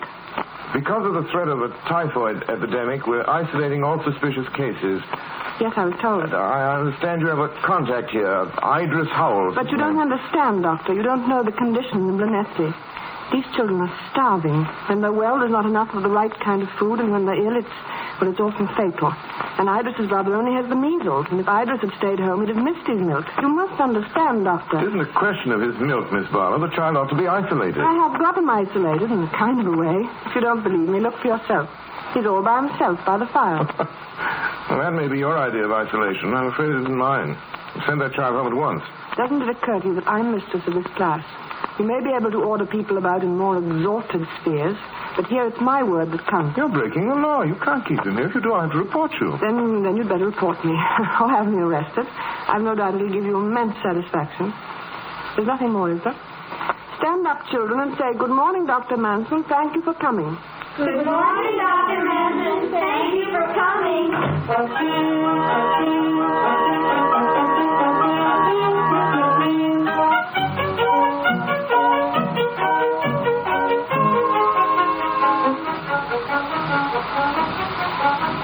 Good morning, Dr. Manson. Have you sent for the police yet, Dr. Manson? You see, Idris is still with me. Miss Barlow, I've got to tell you that I'm sorry about that. I ought to be kicked hard. What you're doing about those kids is splendid. I've learned a lesson that sometimes it's better to observe the spirit than the letter of the law, and I'm sorry to bother you with all this. I had to say it. Good morning. Wait, Dr. Manson. I understand. I know just how you felt. I felt the same way at times. Then you don't mind? You'll be friends? Of course. I say, could I walk home with you? Not far, but if you'd like to. I'd love it. We've had a lot of excitement lately for Blenheim, haven't we? Yes, we have. That sewer blowing up. Quite a coincidence, really. Yes. Dr. Denny's threatened to blow it up so many times. He must be quite pleased, don't you think? Well, I rather imagine he is, yes. I think it was splendid. Splendid of you both. You mean you guessed? Of course. It's Denny's idea, not mine. I wouldn't have had the courage. I've learned a good deal from him. When I came down here, I was full of a lot of formulae and theories of diagnosis that aren't right at all. And all I knew were a lot of trick prescriptions that were perfectly harmless, but no earthly good. Fix them up, that's the rule. Even though it's only burnt sugar and soda bicarbonate. Dr. Manson, what are you going to do? What do you mean? With your life. You're not going to go on living in this dirty little village forever, are you? Oh, I've been so busy, I guess I hadn't thought much about it. That is, not since I left the university. You see, I had so many ideas. Then I'd planned some research on tuberculosis. My thesis, I wrote a paper on inhalation. Pretty good it was. Only the other day I had a letter from a remarkable chap in America, Richard Stillman. Who's he? Some well-known doctor over there? You know, he's a physicist, really. He runs a clinic for disorders of the lungs near Portland, Oregon. And he's really a big man, does wonderful experimental work, some of the finest in the country. And he's had to fight all sorts of opposition. That's the sort of thing I'd like to do. You know, when I get a chance. Get out of it. Get out of Lynette. Sorry, I didn't mean... Oh, I understand. To do some real work for a change, some real work where I'm needed, where I can be of real use. I was told of a place the other day over at Aberarlo. The medical society there is looking for a new assistant. I think the head doctor's name is Llewellyn. You might try. I think I will try. I'm going right home now and apply. They can't do any more than turn me down. Thanks a lot, Christine. I'm sorry, I didn't mean to call you by your first name. Just slipped out. Oh, but I'd like you to call me Christine. Only at home I was more used to Chris. Yeah, I like that, Chris. That's good. That suits you. Well, good night. And thanks. Good night. Good night. Good night.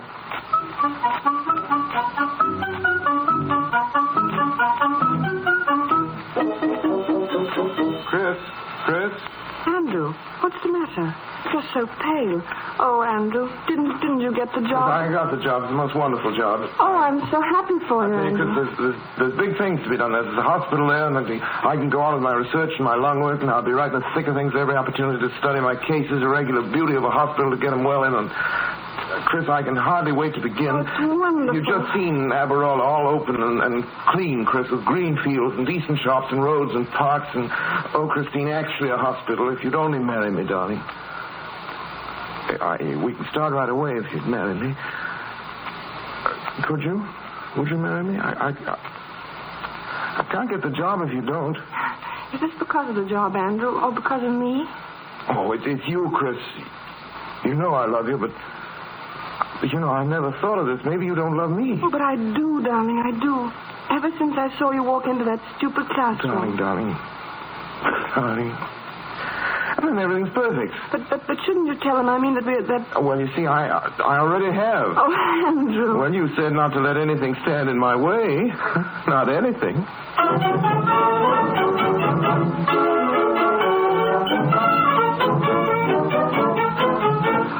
Look at it, a dining room, a library, a morning room. No wonder they wanted a married man. At least it's well built to be warm. I say, Christine, what's that? A present from Denny, a wedding present. Denny? That's decent of him.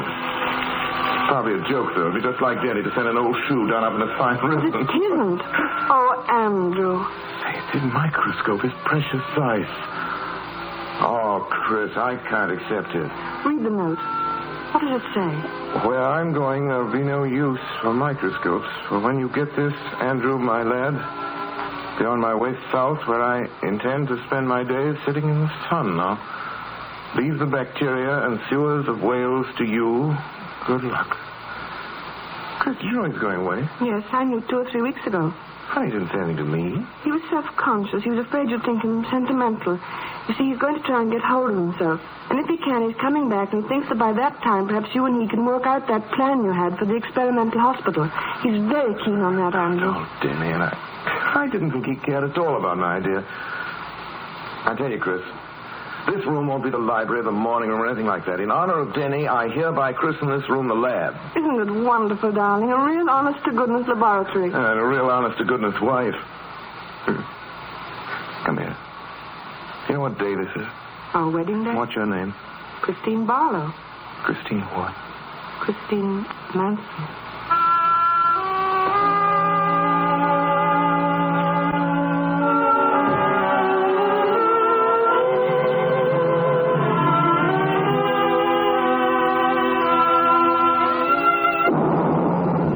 Andrew, what was that? Sounded like an explosion. I think that's the mine, Chris. Doctor? Yes? Dr. Manson, there's been an explosion at the mine. You better come, Doctor. I'll come at once. Get my bag, Chris.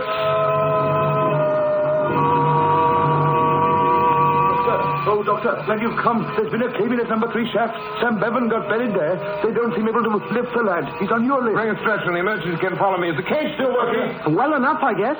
We've got to get to him as soon as we can, Doctor. There's danger of another cave-in. I light the way, Dr. Manson. There he is. We can't shift Sam Lowhall. Oh, they're still trying to get the poor fellow out. Oh, Doctor, his arm's caught in a plate of wrong, Doctor. Let's have a look at him. Doctor. Sam. Oh, Doctor. Looks like you're going to have some ambulance practice on me proper. Sam, there's only one way to get you out. I guess you know that. I've got to amputate. Do you know what that means? Yes, Doctor, I know. Only getting out of here. Right, now, where's my bag? Here, Doctor. It's all right, Sam. Don't worry. I'll send you to sleep now. And then when you wake up, you'll be... What's the matter, Doctor? My chloroform. The bottle's broken. I'll have to send up for an anesthetic. You can't, Why Doctor. not? There's no time. There's a flying starting. You can hear it. It won't be any time till the roof caves in on this. This might get us all. All right, Dr. Manson. Dr. Manson, it's all right. Go ahead. Without it. You're a brave man, Sam. Steady, Sam. Steady. Sam? Steady. Steady. He's fainted, Doctor. Thank heaven for that. He'll not feel the pain. Now, hand me the saw, quick. All right. Now, stand ready with the bandages. Stand ready. Hold him. Give me the bandage. There we are. Right. Quick. The bandage. We are. Is that it, Doctor? Take him away. Go steady with the stretcher. Wrap those blankets around him. We want plenty of hot water bottles if we ever get out. The doctor says, but hurry as you can. The roof can't hold up much longer. Hurry.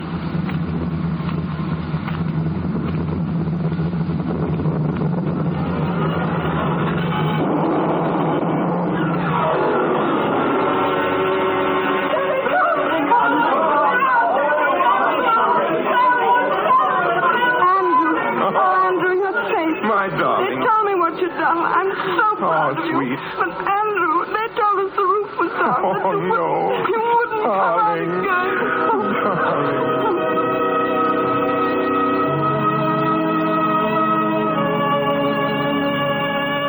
All right, then, Shankin, put your shirt back on. Certificate? Here.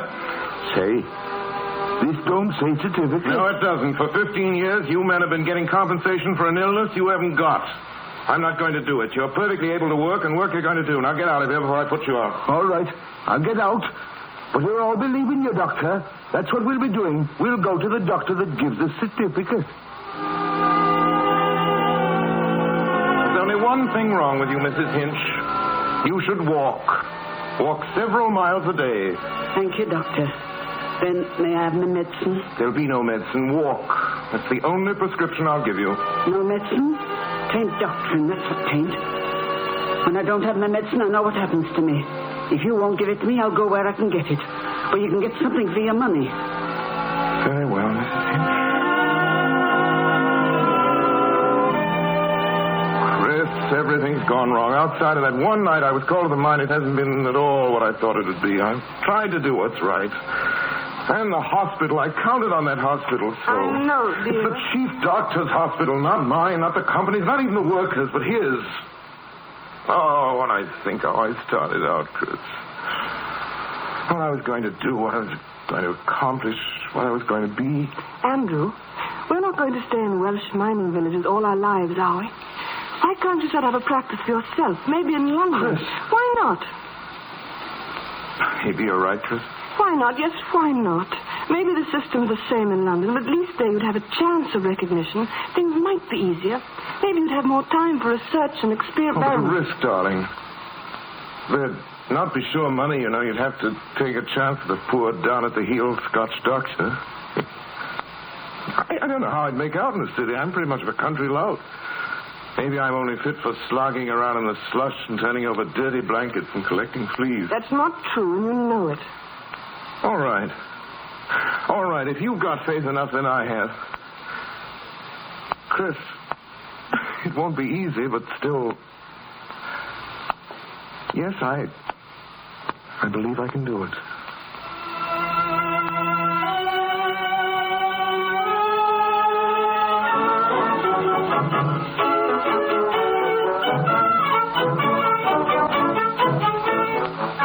listening to Orson Welles in the Campbell Playhouse presentation of The Citadel, starring Geraldine Fitzgerald.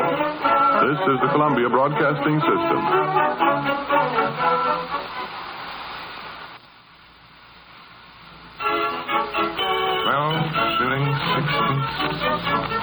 14 shillings, 7. 3 shillings for piercing the lady's ears this morning. Well, Chris, that's our week's receipts. 14 shillings. It's not much, darling, but it's more than last week. We've only been in London 3 months. You can't expect to make a fortune overnight. Heaven knows, Chris. Heaven knows how we live on 14 shillings. We've got to somehow. We will, darling. And things need to look well to impress patients. They can't know we're as bad off as we are. You've got to spruce things up, Chris, and economize. Economize? Don't I always economize for you? Do I cost you anything? Chris, now... Oh, I'm sorry, darling, Andrew. It's this house. I didn't realize. That basement, the stairs, the dirt. I know, sweet. Oh, Andrew, I didn't realize what London was like. It's so squalid and mean. Chris, darling. I know. I won't say anything ever again. Only, Andrew, London isn't what I thought. Not at all what I thought. I'll make money for you if you'll only give me time, darling. That's not it. We've never had money and we've been happy. But there's no warmth here, no friendliness. Darling, we haven't had a chance to find out what London's really like. It's just that I want a place with a garden and some trees like we've always dreamed about. I'm rich and successful. I have a great house in the country where you can... What are you laughing at? Just imagine you rich and successful. I suppose you think that won't happen. Well, it will. And pretty soon, too. We're beginning next week. Next week? Thursday night, darling. We're invited to dinner. It's our big chance. Dinner? With whom? I ran into a fellow yesterday that I used to know, Freddie Hampton. Quite an up-and-coming doctor in the West End. Swank offices, big practice, you know. He's done well for himself in London. I used to pal about with him in the early days, and he insists we come over Thursday night. Oh, Andrew, you go. Oh, that's nonsense. We need to get out, the two of us, away from ourselves, make friends, do you good. Say, it's lucky I bought myself that dinner jacket. Well, what about you, Chris? What do you wear? We'll have to get you a new dress. A new dress? Nonsense. What I need is a new gas cooker.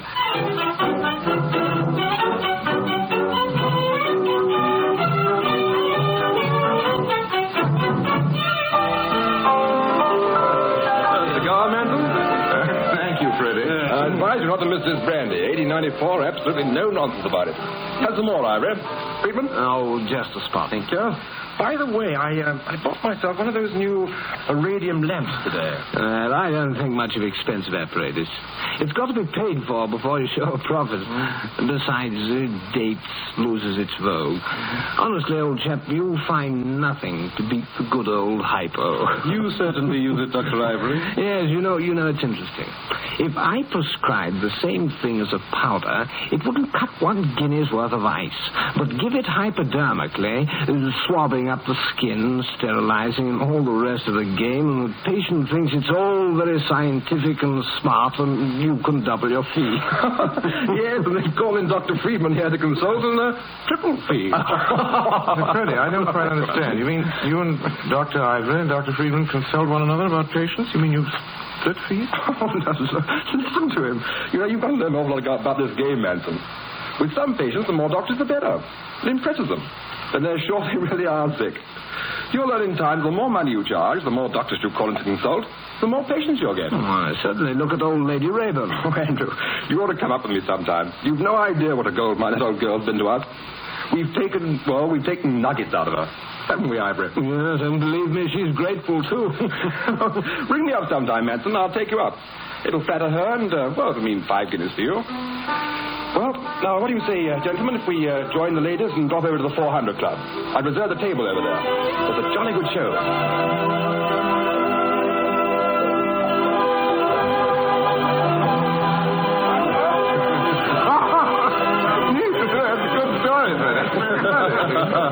Think it like that. I say I'd better dance with Chris. You know how it is, Freddie. Oh, I say, you can dance with your wife any time. Ask Frances Lawrence. She can do more for you than anybody else in London, if she takes a fancy to you. My boy, at this time in your career, you can't waste any time on sentiment. The right people, that's the whole thing. Frances? Yes, Freddie? A dark, handsome gentleman is pining away because he hasn't the courage to ask you to dance. Oh, I adore dark, handsome men. I should be delighted, Dr. Manson.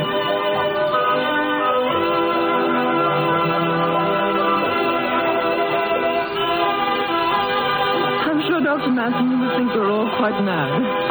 No, Mrs. Lawrence. I assure you, it's just that I might as well be honest. I'm a bit new to your sort of people. My practice has been made up mostly of Welsh miners and Paddings and boarding housekeepers. Oh, I think it's delightful of you to be honest. But surely, Dr. Manson, you don't intend to spend all your days in Paddington. You don't mind my saying this, do you? Not at all. I appreciate your interest. Perhaps I can help you. If you'll forgive me, I'm not without influence, and I know London very well, the London of that. From what Freddie tells me, and what I can judge for myself, I think you go far, Dr. Manson. And I'd like to feel that well, in some measure or other, I contributed to your success. Lawrence, You see, there's a little difference, really, between charging a shilling in Paddington and 5 guineas in Mayfair. It's all a matter of appearance. That's where I shan't come off at all. I should suggest moving from Paddington, Dr. Manson. Perhaps rooms in Welbeck Street, a car, and most important of all, a good tailor. I suggest Rogers in Conduit Street. I assure you, Mrs. Lawrence, that it's impossible on my income. I shall see that you get patients that will make it possible, Dr. Manson.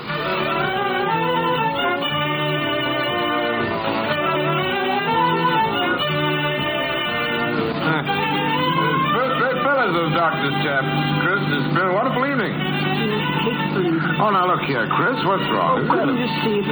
Everything. The food, the furniture, the way they talk. Money, all the time. And the way that Mrs. Lawrence looked at me. It was actually funny when she realized what a nobody I was. Oh, the whole thing was disgusting. I'll make money for you, Chris. I'll buy plenty of expensive clothes. Freddie, you know, telling me. I don't want money, and I hate expensive clothes. Darling, please. No, don't kiss me, Andrew. No. I love you, Andrew. But when you're like this, I seem to be with a stranger. All right, my girl, if that's the way of it. But I'll show you I can get out of this hole. You don't have to worry about clothes or your cook stove. I'll make money. You'll see.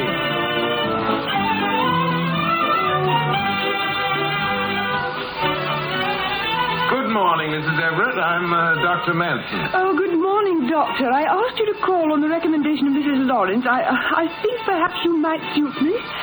I shall do my best, Mrs. Everett. Mrs. Lawrence says you're a very brilliant young man. Thank you.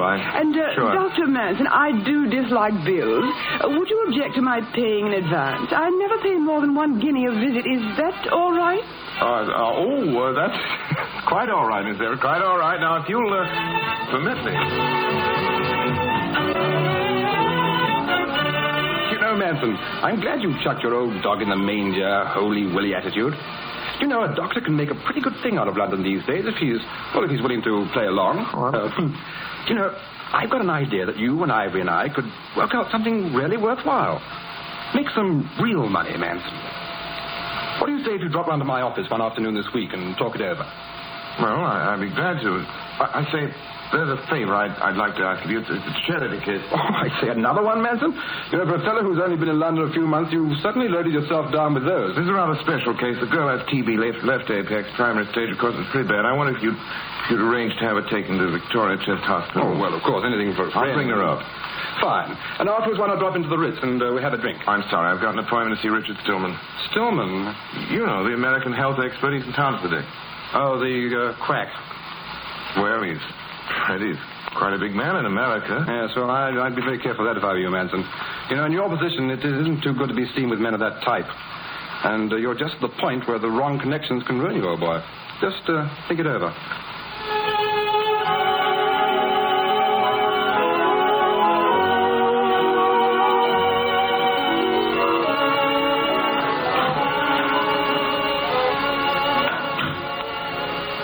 That you, Andrew?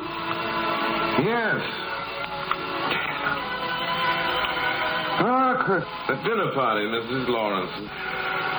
Oh, it was a stupid affair. She had some people there she felt I should know. Turned out to be a good thing, too, I think. Really? Yes. Well, we can't complain, eh, Chris? I like it was in the old days. We used to sit and wait, counting up the hours before patients would show up, Now we're getting the things we wanted, Chris. And we'll have a lot more. I want to buy you things. Furs, clothes, a car. I want you to be like other women. Andrew, do we really want to be rich? I know I don't. When we didn't have any money at all, we were deliriously happy. You can't say we are now. You know we're not. After years of tramping about in slush, eating sausage and soused herrings, taking dog's abuse from pig-headed committees, and attending miners' wives in dirty back bedrooms, I should think you'd welcome a change, if not for your sake, then for mine. Oh, if only I could make you see. Andrew, you're falling victim to the very system you used to attack. Don't you remember how you used to speak of life, you and Denny? That it was an attack on the unknown, an assault uphill, as though you had to take some castle that you knew was there but couldn't see, way on the top. That's a lot of romantic nonsense, Joey. And I prefer the romantic nonsense to your talk now. Checks, money, or fees. I hear nothing else anymore. How much you made off this patient or that one. That check Dr. Ivory sent you for that operation, for instance. What did you do? Nothing. Yet you were paid merely for standing by. I don't care what you call it, Andrew. If you take it, underneath it's cheap and grasping and dishonest. It's changed you. I can see it. Day after day, you're a bit different. A little harder, a little cleverer. You're not the Andrew Manson I married.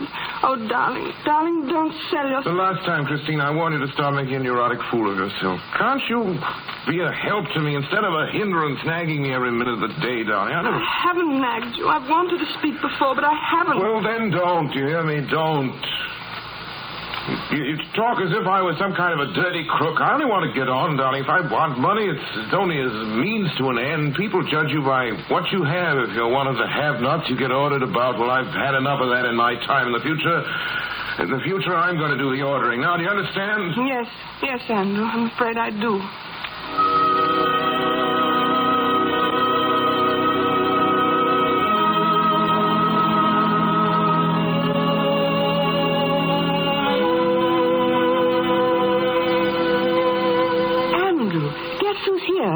Denny! Oh, back at last, Denny, you old scoundrel. Yes, Manson, I had about enough of the wide and starry sky. You know, the best way to get to like this blame country is to go abroad. Denny, how are you? I'm fine. But, say, I haven't made a mistake, have I? This well-dressed gentleman is Dr. Manson, isn't he? No other. Come on in, Denny. How about a bottle of ale? I'll bring some, Andrew. Well, now that you're back, I hope you're going to settle down, Denny. After all, you're on the right side of 40, and oh, boy, with your talent. Oh, don't be so smug, Professor. I may still show you a few tricks one of these days. Well, what are you going to do? I've just been appointed surgical registrar of the South Hertfordshire Infirmary. $300 a year and pound. I don't know how they gave me the job. It must be another case of mistaken identity. You're a mess, old boy. Denny, a first-class degree like that will get you anywhere. Here's your ale, gentlemen. Christine, what have you been doing to me? You don't sound like the bloke that blew up that sewer with me. You'll not join us, Chris? No, you must want to talk over old times. And I know you want to explain to Andrew the scheme you were speaking of to me. Scheme? What scheme, darling? You tell him, Danny. I'll answer the phone. All right. Manson, you remember the great theories you used to spout in Dragnet? About tuberculosis hospitals? Yes. Special hospitals, away from the dust and noise of cities? Of course I do. Well, I've been talking to Stillman. You know him? Yes. The more I talk with him, the more I realize how practical his ideas are. That's one reason I took this job in South Hertfordshire. You see, I thought that you and I and Stillman... Andrew, it's Mrs. Higgins on the phone. Her little boy is very ill. Could you go over? Of course. Denny, old boy, you put up with us tonight. Sorry, I've got to get back to my job, or else they might change their minds. I can't afford that. Well, it's been awfully good to see you. And sometime Chris and I will run out and visit you just as soon as I can find a free afternoon. Yes, do. I'd like to have you look the place over. See you soon, then. Christine, you're worried, aren't you? Oh, could you tell? Well, I wouldn't worry too much. I guess we all go through this period. Andrew will be all right.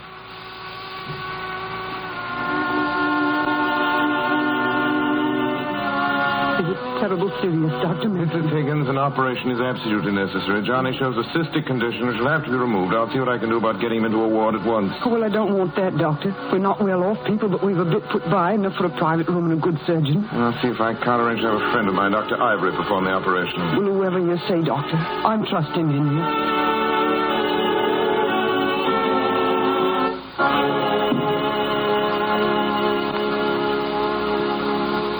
The operating room is ready, Dr. Ivory. Dr. Gray is waiting for the anesthetic. Thank you, nurse. Well, Manson, soon be over. Let's see, just 10:30. I'll have time to drop in on Lady Rayburn before lunch. Oh, here's our patient. Morning, young man. Johnny. Hello, Dr. Manson. Dr. Manson, You're not going to hurt me, are you? Oh, I'm not going to hurt you. Just lie still, darling. We're just going to slip a mask over your face. I won't hurt you at all. Your apron, Doctor. Thank you. Don't be frightened, Johnny. Yeah, you slip it on. That's the mask. That's a good boy. Now breathe deeply. That's the boy. Deep as you can. That's it. Breathe. Everything's ready, Dr. Ivory. Johnny. Johnny, can you hear me? Johnny. How's he taking the ether, Gray? He's gone under, Dr. Ivory. I think so. Good. All right, now we get to work. May I uncover the patient, nurse? Yes, Doctor. Ready, nurse? Knife, please.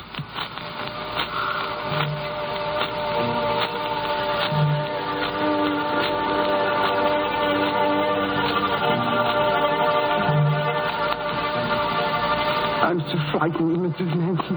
Dr. Ivory's a very famous surgeon. I'm sure Andrew wouldn't have recommended him unless he was the best. I know. But Johnny looked so white. It was almost as if... Oh, please, Mrs. Higgins, you mustn't worry.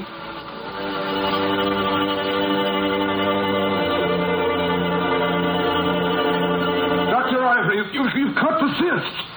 Hand, please. Doctor. Swab, please. Ivory, for heaven's sake, do something. Dr. Ivory, his heart. The boy's going. Quick, nurse. That's a stimulant. Ivory, can't you do something? I'm afraid there's not much use. He's going fast. Where's that hypo? Hypo, nurse, quick. Quick, for heaven's sake. There's no use, Doctor. He's gone. Oh. Very unfortunate. I rather imagine it was the shock, don't you? Well, I'm sorry, Manson. You know, I never dreamed that cyst was hemorrhagic.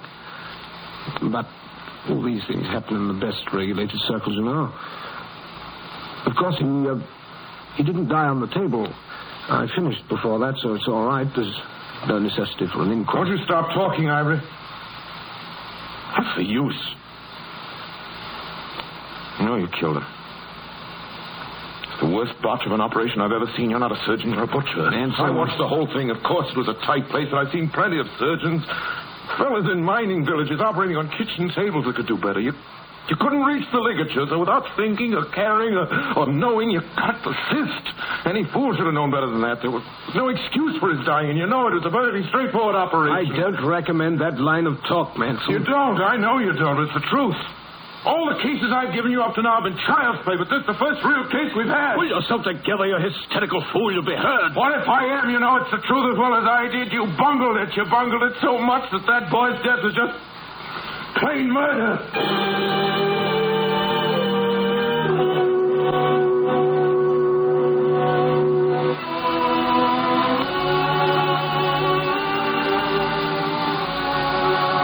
That you, Andrew? Yes, Chris. But it's so early. Surely you've not finished surgery. Won't be any more surgery tonight. This is your busiest night. Andrew, what's the matter? Oh, Christine. Christine, darling. Andrew, there is something the matter. Something happened to you. Yes, Chris. Oh, Andrew, Mrs. Everett's been here. She's been waiting nearly 20 minutes to see you. Tell her to come in.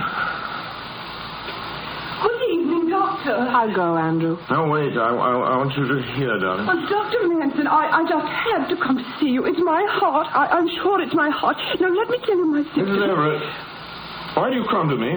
What? Oh, I know I'm not to blame. I told you to come. There's nothing really wrong with you, Mrs. Everett. Dr. Mrs. Everett, for the first time in your history, you're going to be told the truth.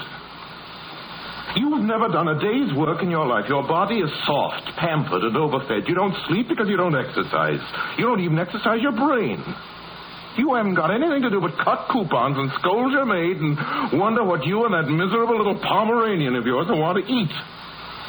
Stop all the little pills and sedatives and hypodermics and every other kind of rubbish. There's nothing in this world wrong with you, Mrs. Everett. What a little unselfishness can't cure. I'm sorry I can't be of any further service to you, but I've no doubt you'll find other doctors who'll be only too happy to pander to you. Well, Good day, Mrs. Everett. Good day. Oh, hello, Mrs. Everett. How are we... Oh. I say, what's happened to her? Oh, hello, Mrs. Manson. You go along, Chris. I'll talk to Dr. Hammond and join you right away. You'll excuse me, Doctor. What do you want, Freddie? I say, I just heard about that little affair with Ivory. Oh, you You did? Yes, I don't mind telling you, I'm darn glad. It's about time you had an inside slant on that fellow. He's no surgeon. Never was. I could have told you that a long time ago. And why didn't you? Well, I mean, as long as we were working together, it didn't matter. But after this affair, I can see it won't do to have him with us, you know. It might be something that counted next time, then we'd be in trouble. I've got a scheme, old boy. Let's stitch Ivory and Freeman all together and start a tight little partnership of our own. Thanks, Freddie. I can't do it. I'm getting out of here. I'm moving on. What? While you're on the subject, Freddie, I'd better tell you that I've taken that girl, Florrie Schmidt of yours, out of Victoria Chest Hospital today. You've taken my patient? I've taken her to Stillman at Wickham. You've taken my patient to Stillman? Yes. Oh, so you're feeding patients to him now, huh? Florrie would never get well in that hole of yours, and you know it, Freddie. She will get well at Stillman's. What's more, you might as well know it now as later. I'm going in with Stillman. Oh, you are? Yes. Well, I suppose you know that Stillman isn't a doctor. But if you cooperate with a quack like him, you can be hauled up by the council for malpractice as quick as that. I'm warning you. I'll take the chance on that, Freddie.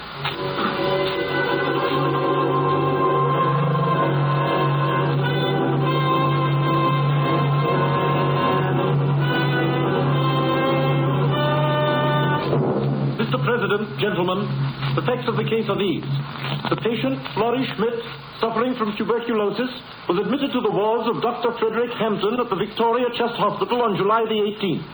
There she remained under the care of Dr. Hampton until August the 15th, when Dr. Andrew Manson took her to a private institution by the name of Wickham, which purports, I believe, to undertake the cure of pulmonary disorders and is conducted by a certain Mr. Stillman, an unqualified person and, I understand, an alien. Dr. Manson, is this a fair statement of the charge against you? It is. Then, Dr. Manson, what have you to say in your own defense? Sir, have you heard of Louis Pasteur? Yes. Who hasn't? Exactly, who hasn't? You're probably aware of the fact, but perhaps you'll allow me to remind you that Louis Pasteur, the greatest figure of all in scientific medicine, was not a doctor, not a qualified doctor. There was Ehrlich, the man who gave medicine the best and most specific remedy in its entire history. There was Metchnikoff, inferior only to Pasteur in his greatness. There was Hafkind, who fought the plague in India. Forgive me for reminding you of these elementary facts, sir. They may show you that every man fighting disease who hasn't got his name on the register isn't necessarily a knave or a fool. Yes. These are illustrious names, we know. Surely you don't compare Stillman with them? Why not? They're only illustrious because they're dead. Virchow laughed at Koch in his lifetime, abused him. We don't abuse him now. But we abuse a man like Stillman, who's done more for medicine than thousands of men with degrees, men who ride about in motor cars and charge their fees free as air. Dr. Manson, do you realize what you're saying? I do. I know I'm speaking more strongly than I should, but I can't help it. What I'm saying has got to be said. If we go on trying to make out that everything's wrong outside of the profession and everything is right within, it means the death of scientific progress. We'll just turn into a tight little trade protection society. It's high time we started putting our own house in order. And I don't mean the superficial things either. Go to the beginning. Think of the hopelessly inadequate training doctors get. Gentlemen, when I qualified, I was more of a menace to society than anything else. All I knew was the names of a few diseases and the drugs I was supposed to give for them. I couldn't even lock a pair of midwifery forceps. Anything I know I've learned since then. How many doctors do learn anything beyond the ordinary rudiments they pick up and practice? They haven't got time, poor devils. They're rushed off their feet. That's where our whole organization is rotten. We ought to be arranged in scientific units. There ought to be compulsory postgraduate classes. There ought to be a great attempt to bring science into the front line, to do away with the old bottle of medicine idea, give every practitioner a chance to study and cooperate with research. And what about commercialism? The useless, money-chasing treatments, the unnecessary operations, the crowds of worthless, pseudo-scientific proprietary preparations we use. Isn't it time some of these things were eliminated? The whole profession is far too intolerant and smug. Structurally, we're static. We never think of advancing, altering our system. We say we'll do things, and we don't. For years, we've been bleating about the sweated conditions under which our nurses work. The wretched pittances we pay them well. They're still being sweated, still being paid. Pittances. That's just an example. I know I've made plenty of mistakes and bad mistakes in practice. And I regret them. But I make no mistake with Richard Stillman. And I don't regret what I did with him. 3 months ago, that girl sitting there was dying of tuberculosis in Dr. Hampton's Victoria Chest Hospital. I took her away. I sent her to Stillman. And, gentlemen, in these 3 months, Stillman cured her. If you want any justification of my infamous conduct, I give it to you in the person of Flora Schmidt. The consul has heard your testimony, Dr. Manson. While it deliberates the case, I must ask all strangers to withdraw. Oh, Chris. I made a silly fool of myself again, a wretched declamatory fool. Should have been a stump orator, not a doctor. It's all I'm good for. You've spoken the truth, and that's all that matters, Andrew. Don't you see, whatever the verdict is, it doesn't matter any longer. You've been true to yourself, and that's the most important thing of all. Andrew Manson? Yes, sir. Andrew Manson, the council is of the opinion that you are acting in good faith and were sincerely desirous of complying with the spirit of the law. I have to inform you accordingly that the council has not seen fit to direct the registrar to erase your name, Dr. Andrew Manson.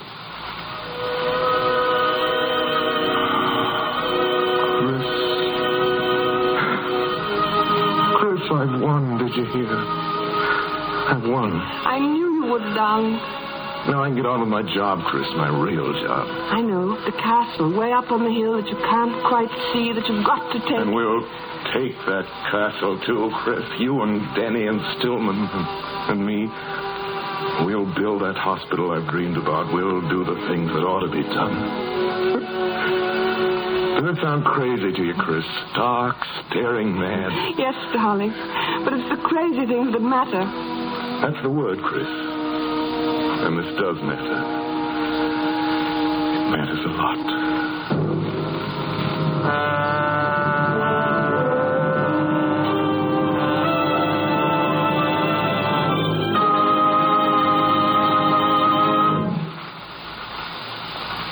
You have been listening to Orson Welles and Geraldine Fitzgerald in a Campbell Playhouse presentation based on the novel by A.J. Cronin, The Citadel. Mr. Wells and his guest will be back with us in just a moment. Meanwhile, I have a guest with me who simply wants to say, Mr. Chappell, that Campbell's tomato soup is a family standby in our home and made as cream of tomato with milk added. Campbell's tomato soup is just a grand way to give my small child more milk. Its sunny color is so attractive to him, and its flavor is so nice. He just spoons up his bowl full in no time, I can tell you. Oh, thank you. And I'd like to repeat that last point of yours to every young mother listening. Campbell's tomato soup, prepared as cream of tomato with milk added, is indeed a big help in solving the problem of how to give a child more milk. Have you tried it? And have you Campbell's tomato soup on hand? And now here's Orson Welles, who will present our guest star to you. Thank you, Mr. Chappell. And now, Geraldine, what would normally be said at this time goes like this. Ladies and gentlemen, it gives me great pleasure to introduce, and so on, which under the circumstances is a pretty silly way to be carrying on. Geraldine Fitzgerald, ladies and gentlemen, and your obedient servant are old friends from the Mercury. I'm glad you've broken the ice, Orson. Good evening, everybody. I hope you'll forgive me, ladies and gentlemen, but I can't help reminding our guest of the evening of Heartbreak House. I can't help remembering it. Not entirely painful to me to recall that our Mercury production of the Shaw play was a success. And I wonder now if the audience outside of New York knows how very considerable was your success in that play, Geraldine. We were so happy and proud to be able to persuade you to come to New York from Ireland to play Ellie Dunn with us. I tried not to make it too obvious that I was just as happy as you were. This is getting to be terribly sentimental, but Geraldine, do you remember that opening night when I took you by the hand and brought you out on the lawn in front of Heartbreak House? The most wonderful opening night I've ever had, Orson, or ever expect to have. And so much has happened to your career since that night 2 years ago, Geraldine. We've all followed your rise to stardom as if you were a member of our own family, as of course you are. Your first picture with Merle Oberon, Wuthering Heights, and then Dark Victory with Betty Davis. And now your first starring vehicle, A Child is Born. Awesome. Do you want to know something that's made me very, very happy? I certainly do. Well, it just occurred to me how wonderful it is that I've made my first appearance in a full-length presentation on the air on the Campbell Playhouse with you. My first theatrical appearance in New York, my first full-length appearance on the air. Thank you very much, Orson. We here on the Campbell Playhouse thank you very much. And you've got to promise us here and now that you'll be back soon again. I will. I promise gladly. Can't imagine better news. Thank you. Again, Geraldine, and good night. Good night, Orson. Geraldine Fitzgerald, of course, was Christine. Everett Sloan was Dr. Ivory. Ray Collins was the rector. Mary Taylor was Mrs. Lawrence. Edgar Barrier was Dr. Friedman. Georgia Backus, Mrs. Higgins. George Coulouris, Dr. Denny. And Mr. Robert Coote was Dr. Fred Hampton. Your obedient servant played Andrew. That's the next week. Next Sunday night, ladies and gentlemen, our offering will be our version of one of the most famous motion pictures that has ever come from Hollywood, a picture that is certain to be on everybody's list of the 10 best pictures ever produced. It happened one night. As our guest stars in parts that still remain clear in all of our memories, though there have been 100 carbon copies of them since their first presentation, we're very pleased to be able to announce Mr. William Powell and Miss Miriam Hopkins. Mr. Powell, one of the most famous players of our time, is in particular no stranger to the Campbell Playhouse audience. Nor is Miss Hopkins, who has won enduring distinction in the theater, the films, and on the air. And so, until then, next Sunday, and It Happened One Night, my sponsors, the makers of Campbell Soups, and all of us here in the Campbell Playhouse remain, as always, obediently yours. This is the Columbia Broadcasting System.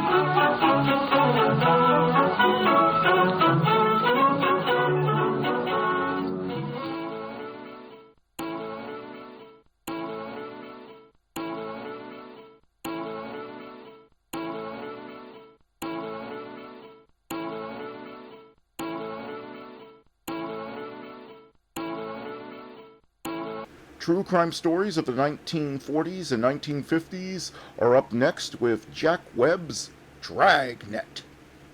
Here is another in NBC's great parade of new shows.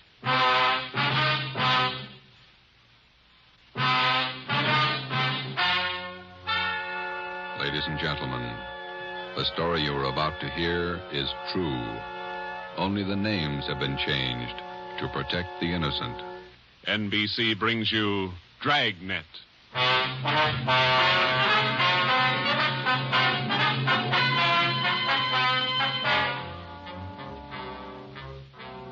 You're a detective sergeant. You're assigned to burglary detail. A sudden wave of jewel thefts is sweeping the city. In 16 days, 16 burglaries have been committed, one each night. They bear the same trademark. Thousands of dollars of jewels are missing. The thief is a master at his trade. Your job, get him.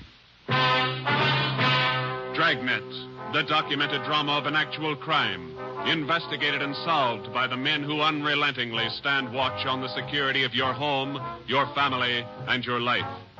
For the next 30 minutes, in cooperation with the Los Angeles Police Department, you will travel step by step on the side of the law through an actual case transcribed from official police files.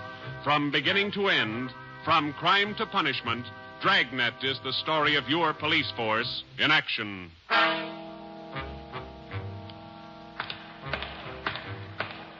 It was Tuesday, June 17th.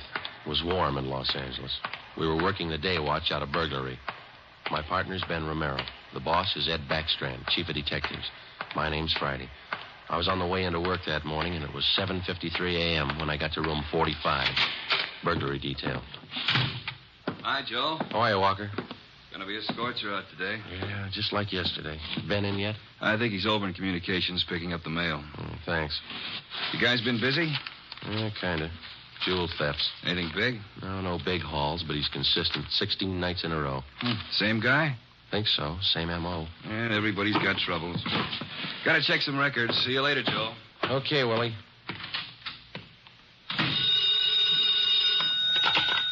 Burglary Friday. Yeah. Okay, Mike, soon as Ben gets back. He's picking up the mail. Right, bye. Hi, Joe. Hi, Ben. Hannon just called. Chief wants to see us. Take a look at these first. What do you got, overnight reports? Yeah, here, these two. Yeah. 2 of them.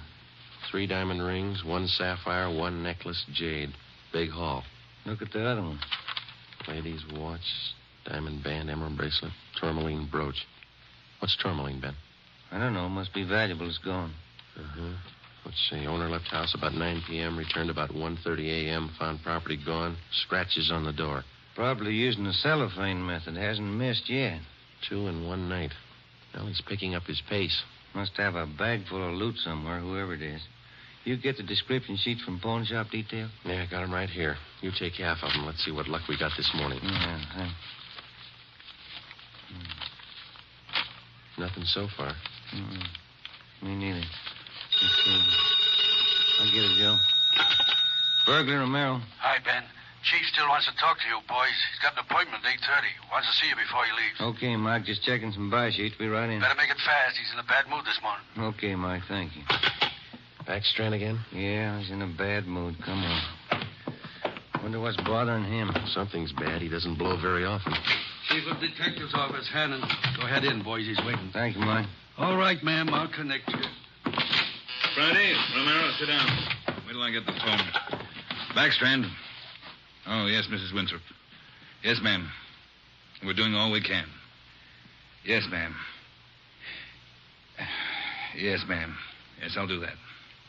Yes, ma'am. Goodbye. Got trouble, Ed? Taxpayer, Mrs. Winthrop. You two ought to remember the name. We do, Skipper. 10 days ago, somebody lifted $2,000 worth of diamonds from her bedroom while she was at the symphony. Last night, she was hit again. A diamond watch, an emerald bracelet, and some kind of a brooch. Tourmaline. I don't care what kind it was. It's gone. What's the pitch? We just read a report a couple of minutes ago, Skipper. Could be a tie with those other 16 jobs. 16 jobs in 16 days. You haven't got a lead on the thief yet? Nothing shows up. No prints, nothing. What about the pawn shops? Nobody's tried to soak any hot stuff as far as we know. We double-checked the detail. We got every hawk shop in town on the alert. Whoever it is, they've got to try to pawn the stuff sometime.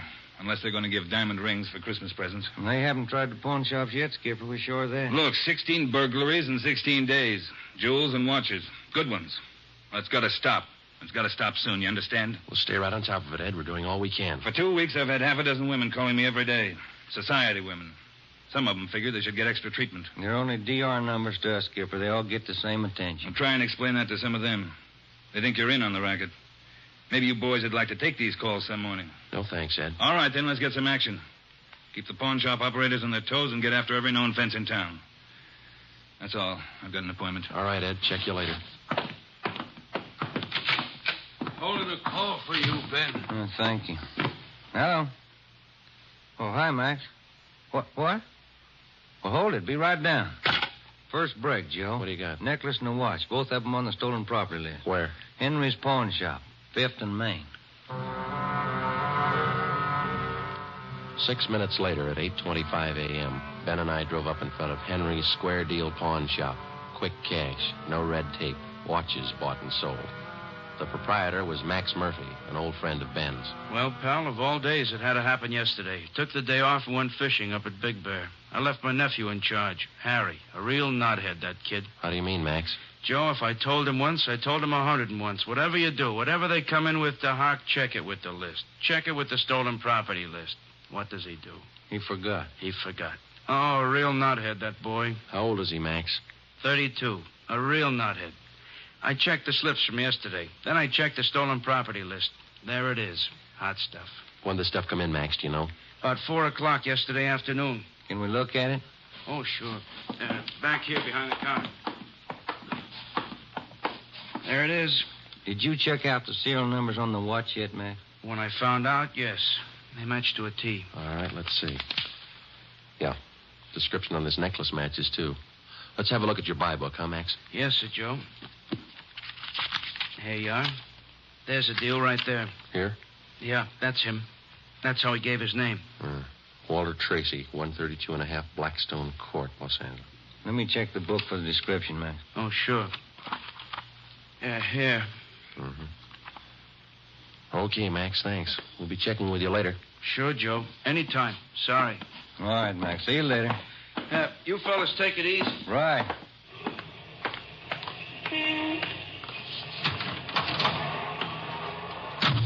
Want to check and see if we're clear, Joe? Yeah, I will. 80K to Control 1. 80K to Control 1. Are we clear? Control 1 to 80K. Stand by. Good lead, Joe. Got a description in here. Yeah, it's too bad Max's nephew had to slip up. Control 1 to 80K. Call your office immediately. Call your office immediately. KMA 367. Wonder what that's about. I don't know. I'll call in. You got some change? I'll use Max's phone.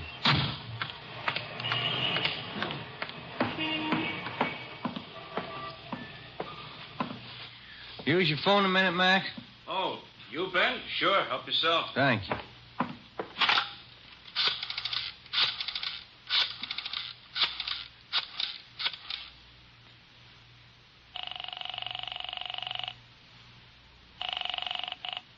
City Hall.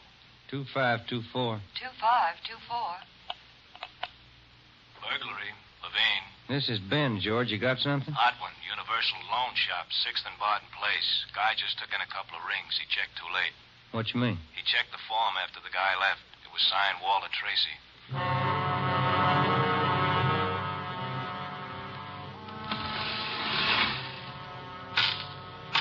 There they are, Sergeant. Both rings.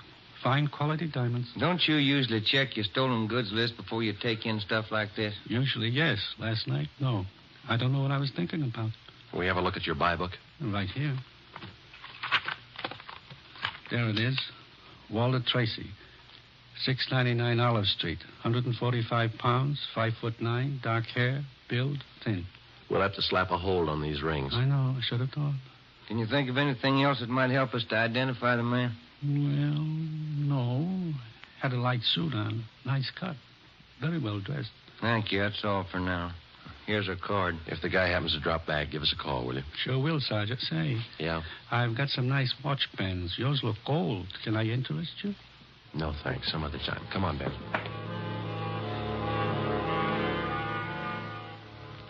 That afternoon and the following morning, despite our alert and our warnings, 2 more pawn shops called in with reports of stolen watches taken in. We checked them out. The serial numbers on the watches matched those on the stolen property list. On the pawn shop account books, the loan was listed under the name Walter Tracy. The addresses were given as number 12 St. Vincent Place and 700 East Flower. The descriptions of the man were the same. Slight build, well-dressed, about 145 pounds, 5 feet 9 inches tall, dark wavy hair. We had the name and description distributed to every pawn shop in Los Angeles and surrounding communities. Through our informants, we checked up on every known fence in the city. For the next 2 nights, we received no reports of stolen jewels. That made up for the double burglary the night before. On June 19th, the box score read 18 successive nights, 18 successive jewel burglaries. At 3:25 in the afternoon, Ben and I sat down to check over the late incoming reports. Got anything, Joe? Not yet, no. Nothing here. Maybe the guy's left town. Nope. No such luck. Take a look. That's it, number 19. He may set a record. Well, he's making monkeys out of us, isn't he? Look, man's watch, lady's watch, Chinese amber necklace, diamond shirt studs, and a bracelet with 2 large rubies. He's getting ambitious. How's the value listing? Let's see. $1,800. 1 haul. I'll get it. Burglary Friday. Yeah. What? Yeah. Be right down. Stall him. Let's go, Ben. Where? Kaplan's down on East 2nd. Walter Tracy's in there now, trying to hock a gold watch.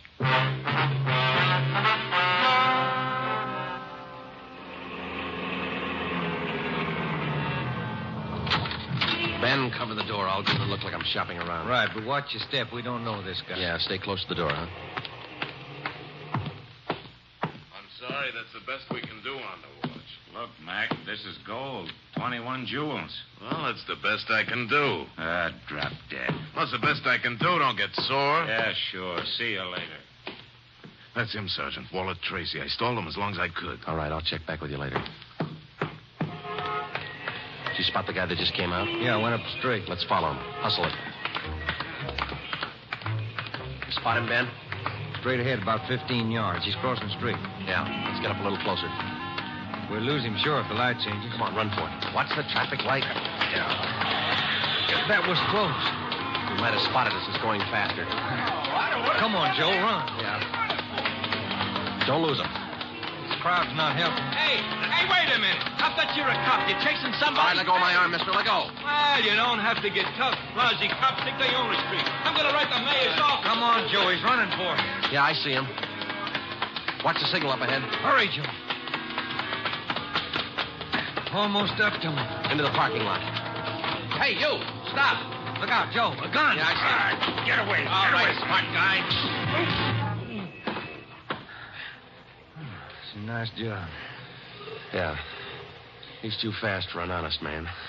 Let's take him in. When we got back to headquarters, Walter Tracy was under technical arrest. We took him directly to the interrogation room. We searched him thoroughly. We had him take everything out of his pockets and put it on the table. Then we had him take all the money he had in his wallet, count it out, and hold it in his hand. What is all this routine? That's all the money you have on you? $47.17, right? Yeah. Okay, keep it in your hand. Ben, shake him down. All right, Tracy. Take off your coat, shirt, tie, and your shoes and socks. What kind of a pitch is this? I'm no hood. Take them off. Two-bit cops. You're not pinning anything on me. I don't care what you do. Sleeves, pockets, lining. Nothing in the coat, Joe. Get his shirt. Take it light with the threads, huh? Costs money. How about the trousers, Ben? Let's see. Cuffs, pockets. No. Let me get the belt. Zipper on the inside of the belt? No, it's clean. Shoes are okay. All right, Tracy, let's see the soles of your feet. I hope you don't mind. They're dirty. Why don't you take a shower? Let's see. All right, Joe, nothing. Put your toes back on. Yeah, thanks. All right, you. What's your name? Huh? I said, what's your name? You telling jokes? Walter Tracy. You know that. Your real name. How old are you, Tracy? 27. Where do you live? No place. Just got in town a couple of days ago. Where are you from? Salina, Kansas. Where you been sleeping the last 2 nights? The park, Pershing Square. Clothes don't show it. Pretty natty. I had 'em pressed. Where? Down by the square. I don't remember. You ever been arrested before? No. Where'd you get this gun, Tracy, the one you pulled on us? I didn't know who you were. Could have been a couple of hoods. You kind of look like it. Where'd you get the gun? I won it in a crap game coming out on the train. Where'd you get the watch? Graduation present. You want to run a make on him, Joe? The gun and the watch? Yeah, I'll call him. Go on, check. You can't prove a thing. Pawn shop records, Gilmore. Gil, this is Friday. Can you give me a make on a watch? Sure, Joe. Go ahead. Time Master, yellow gold, man's wristwatch. Okay. Case number 716F23. Right. Movement number B351708. Got it. Okay. Now give me a make on this gun, huh? 32 S&W automatic. Serial number 579461. Okay. Call me back? Right. What's your station number? 2572. I'll ring you, Joe. Thanks. Having fun? What'd you do with all those jewels you stole? When do I get out of here? I don't think you're going to get out. You got nothing on me. How tall are you, Tracy? Get your tape measure. 5'9". How much you weigh? 140. I'm 27. My name's Walter Tracy. I come from Salina. I've been in town 2 days, and I don't know what you guys are talking about. You sound smart. You don't act it. And you're flying Brian, copper. What'd you do with those jewels you stole? I don't know what you're talking about. What color are your eyes? I don't know. I'm colorblind. What color would you say your hair is? You colorblind, too? You ever been arrested before? Straighten out. He asked me that. I'm asking you. No. You ever done any big time? No. All right, I don't care if you level with us or not. We're going to make you on those prowl jobs, all 19 of them. Sure. You guys are smart. You got in Los Angeles 2 days ago, is that right? Yeah. You don't know anything about any jewel thefts. That's what I said. And how come your name and your handwriting's on the account books in 4 pawn shops in Los Angeles? It's not mine. You can't prove it. We can, Tracy. Come clean. What'd you do with the stuff you stole from 1250 Moraga Drive, June 5th? I didn't steal any stuff. What'd you do with the rings and watches you took from 1400 Placerville Road, June 9th? I wasn't in town. What'd you do with the diamond dress pins you stole June 13th, 123 South Van Ness? Did I do that? You're not only kinky, you're a bad liar. You prove it. Border get you a sawbuck, your prince bounced, Tracy. Our handwriting man's gone to work on those signatures of yours. You haven't got a chance. Now, come on. Where'd you hide this stuff? You can't prove a thing. Where'd you say you've been sleeping the last 2 nights? In the park, Pershing Square. You want a map? Clothes sure look nice. I said I had 'em pressed. But you can't remember where. No, I can't remember where. That a crime? Friday time. Joe, this is Gilmore. Here's the stuff you asked for. Let's have it, Gil. No make on the watch, no make on the gun. Okay, Gil. Thanks a lot. Yeah. You're in up to your neck. You said that, didn't you? You're going to talk, Tracy. Kind of tired. All right, we'll let you sleep on it. Come on, Ben. Let's book him. Right. I'll get your jobs, coppers. Sure. Come on. We took Walter Tracy to the county jail and had him booked on suspicion of burglary. He was still sullen. We knew we had the guilty man. Now we had to prove it. As it often happens, the victims never see the burglar. They only know he's been there. They can't identify him, but they can identify their property. Our job was to find the property.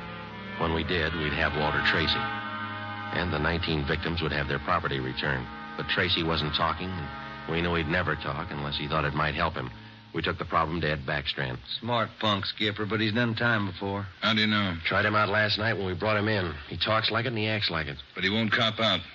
Are you sure? He won't talk in 100 years. He knows he's got us in a spot. Well, one thing's sure. We're not going to send him up without finding the loot first. He's planted the stuff somewhere in this city. We've got to find it. Ben and I have got an idea, Ed. It's not going to be easy, but it might work. What is it? Tracy tried to soak some of the stolen property at 4 separate pawn shops in the downtown area. Yeah? At each one of those 4 pawn shops, he gave a local address. Now, we're sure he must have a room or an apartment someplace in town. All right. Where? That's where guesswork comes in, Skipper. Every one of those addresses he gave falls within a certain area. How big an area? Oh, you got that street diagram, Joe? Yeah. Here it is, Ed. From Figueroa here to San Pedro, and from Pico down to First Street. The area's about 12 blocks wide, 14 blocks long. That's a lot of territory. How are you going to cover it? On foot. We'll take Tracy with us. Plenty of legwork. You sure it's the answer? We got to find the stuff, and it's the only way we can figure it. Hotels, apartments, rooming houses. There must be hundreds of places he could stay in that territory. It'll take a couple of weeks. Yeah, on foot it will. All right. It's tough, but it's your idea. Go to it. An hour after we left Chief Backstrand, we got Tracy out of his cell in the county jail and started our canvass of the appointed area. We took the usual precautions and handcuffed Tracy's wrists to our own. We started the search for his hideout at First Street and Figueroa. It was a warm day in Los Angeles. The temperature was 91. After the first 3 hours, I could tell Ben's feet were ready to give out, and so were mine. We couldn't even have the comfort of complaining. That had encouraged Tracy, and he was cocky enough already. He cursed and threatened every step of the way. My legs off. All right, quit pulling, will you? Come on, Tracy, up the stairs. Another one to check. Warm day, Joe. Yeah, a little. What do you mean, a little? Must be 110. Yes? What is it? You the manager? Yes. Could you tell me which apartment this man has in your house, ma'am? Who, him? Yes, ma'am, this one. Never saw him before. He don't live here. All right, ma'am, thank you. Yeah. Hot, ain't it? When are you going to get wise? Come on, Tracy. Well, that finishes this side of the street. You want to cross over, Joe? Yeah, let's go. I'm hungry. I want to eat. After we cover the other side of the street. You can't do this to me. I'm going to get a lawyer. I'll have your jobs, both of you. Yeah, come on. We only got a couple of hundred places to cover.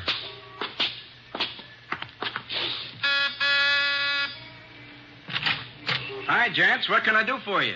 You the manager? I run the place, yeah. Which room does this man have in your place? Him? You made a mistake. He doesn't live here. All right, thanks. My feet are killing me. Wait till I get a lawyer. I'll burn both of you dumb cops. What do you think you're doing anyway? Making a guy... All that day and the day after that and the day after that, Ben and I, with Tracy handcuffed to our wrists, canvassed the designated areas from hotel to hotel, from rooming house to rooming house, and the apartments, too. Every day our feet ached a little more, our pace slowed down, Tracy got more irritable, and the weather got hotter. The second day, it reached a high of 92. The third day, 94. The fourth day, 94. Police regulations say plainclothes officers must wear a coat and necktie on the street at all times. We wore our coats and neckties. The search continued into the 5th day. Our pace got even slower. Ben and I started to lose heart. After a while, we forgot our object was to recover the stolen jewels. All we wanted was to find Tracy's hideout. We knew we were right. We knew Tracy was our man. It was a point of pride. Whether your feet hurt or not, you don't give in to a thief. Yes? What do you want? You the landlady here? I am. Which apartment does this man have in the building? Well, none of them. He's not one of my tenants. Thank you, ma'am. Come on, Tracy. By the 6th day, all 3 of us had special pads in our shoes. Our feet ached worse than ever. Tracy let us know about his every 3 minutes. By late afternoon of the 6th day, we'd covered more than half of the designated area. The temperature was 95. You guys gonna go on forever? I'm sweating like a horse. I'm getting tired of your moaning. That looks like the manager behind the desk. Yes, sir? You the manager? Yes, sir. What can I do for you? Can you tell us which room this man has in the hotel? Him? He doesn't live here. Hey, you fellas look awfully warm. Like to cool off in the lobby? We're air-conditioned. No, thanks. I'm hungry. When do we eat? You're always hungry. You got the biggest mouth on a cop I ever saw. Oh, All right. Yeah. I'm hungry. I want to eat. Now. Wait till I give this story to the papers. Mistreating innocent guys. They'll break you. All right. Come on, up the stairs. I'm going to get a lawyer tonight. I'll show you. Yes? Why, Mr. Baker, where have you been? We questioned the landlady, a Miss Elizabeth Hunter. She told us that Baker, alias Tracy, had rented an apartment from her about 2 months before. That's all the information she could give us. Tracy clammed up. He would admit nothing. We asked Miss Hunter to accompany us as a witness. We took the elevator up to Tracy's apartment on the 6th floor. Miss Hunter, Tracy, Ben, and I. Down this way. Here. Do you want me to open it? Please, Miss Hunter. What? There's a girl. Walter?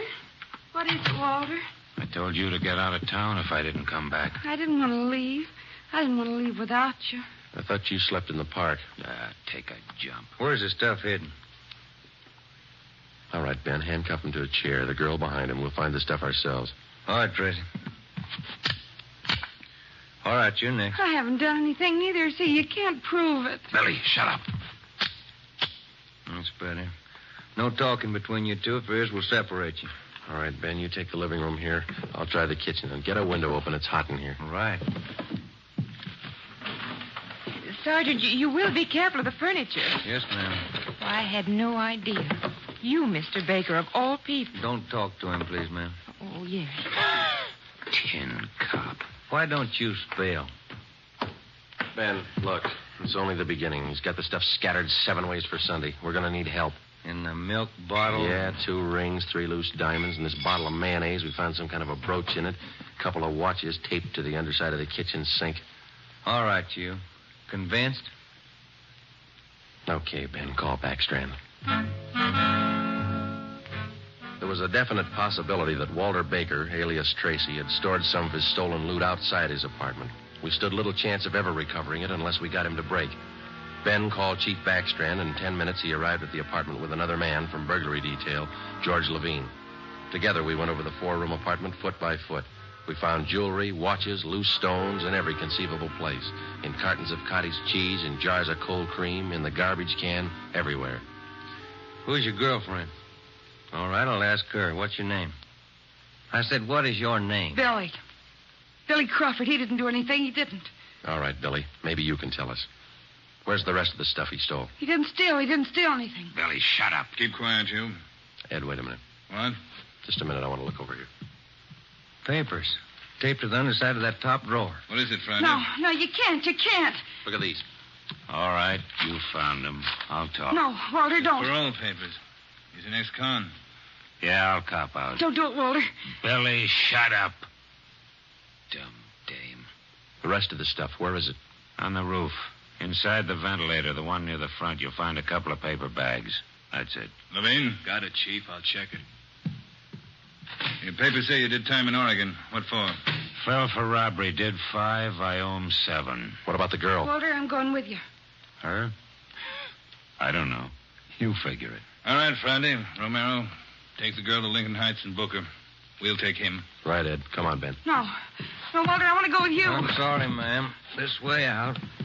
All right, easy, lady. No, wait a minute. Just a minute. Walter? You're a dumb dame, Billy. So long. Walter. All right, come on, let's go. What's the matter? You feel all right? He lied. He said he loved me. He lied to me. Don't feel hurt, lady. He lied to everybody. The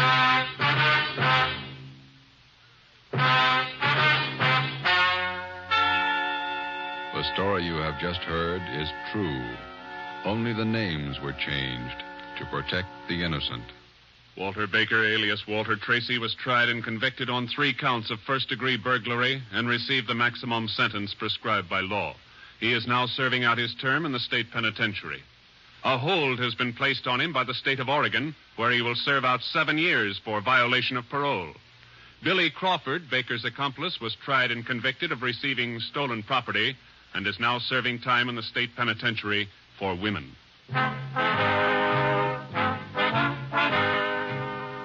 You have just heard the 11th in a new series of authentic cases transcribed from official police files. Technical advice for Dragnet is furnished by the Los Angeles Police Department. Tonight's program is dedicated to Warden Clarence A. Larkin of Folsom Prison, Sacramento, who, on the evening of September 24th, 1937, gave his life so that yours might be more secure.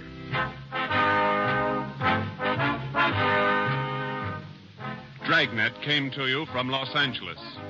If you enjoyed tonight's production of Dragnet, you'll want to listen this Saturday evening to a pair of adventure shows featuring 2 well-known Hollywood personalities. You'll enjoy Brian Donlevy, star of Dangerous Assignment.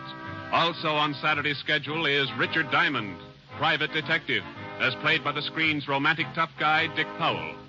Listen to both of these exciting programs this Saturday over most of these same NBC stations. This is NBC, the national broadcasting company.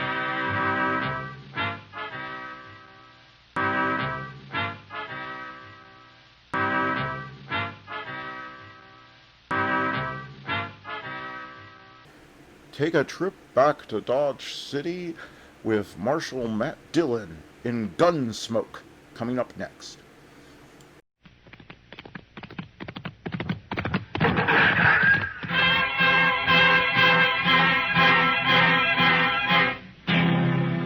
Around Dodge City and in the territory on west, there's just one way to handle the killers and the spoilers, and that's with the U.S. Marshal and the smell of Gunsmoke.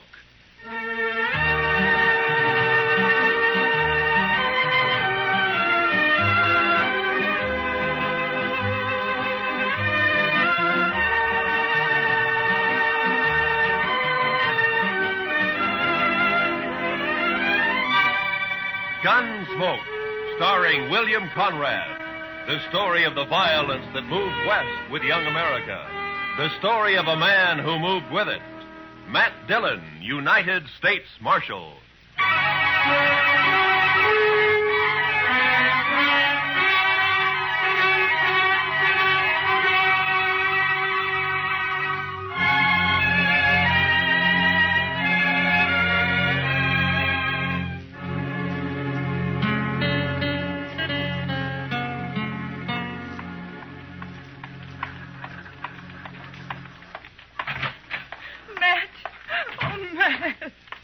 Jeannie, what's the matter? Good morning, Miss Wells. Good morning, Chester. Matt, I've got to talk to you. Sure. Chester? You folks will have to excuse me. I can't be puttering around the office all day. I'll be in the back if you want me. Yeah? Matt, he's here in Dodge City. I just saw him. He came in on the morning train. You mean Ed Beaudry? Yes. It's been 4 years, Matt. I'd begun to hope he'd forget. Hope he wouldn't find us. From what you've told me, Baudry doesn't sound like a man who ever forgets. He's come here looking for Bert. To kill him, he swore he would. Matt, what are we going to do? I don't know. What's Bert think about it? He doesn't know yet. He's busy at the blacksmith shop. Matt, you've got to help us. You're the only real friend we have out here. It might make it easier if I weren't, Jeannie. I'm supposed to maintain law and order in Dodge. That's my job. Doesn't leave much leeway to mix in on personal quarrels. Well, there's no quarrel. It's just that Ed Baudry's a hot-tempered fool. Bert never did anything to him. He married you, didn't he? A woman has a right to change her mind, Matt. Maybe Baudry doesn't think so. Matt, you promised me once in Louisville. Yeah. Yeah, I know. All right, Jeannie, go on home and don't say anything to Bert. I'll talk to Baudry. Thank you. I'll never forget it. Goodbye, Matt.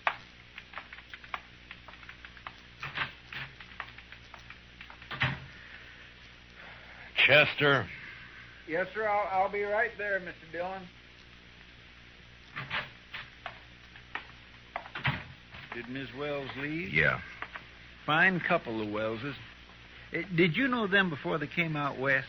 Not Bert. I knew Mrs. Wells. I guess we better drop over to the Texas Trail, Chester. There's a fella in town planning to do some killing.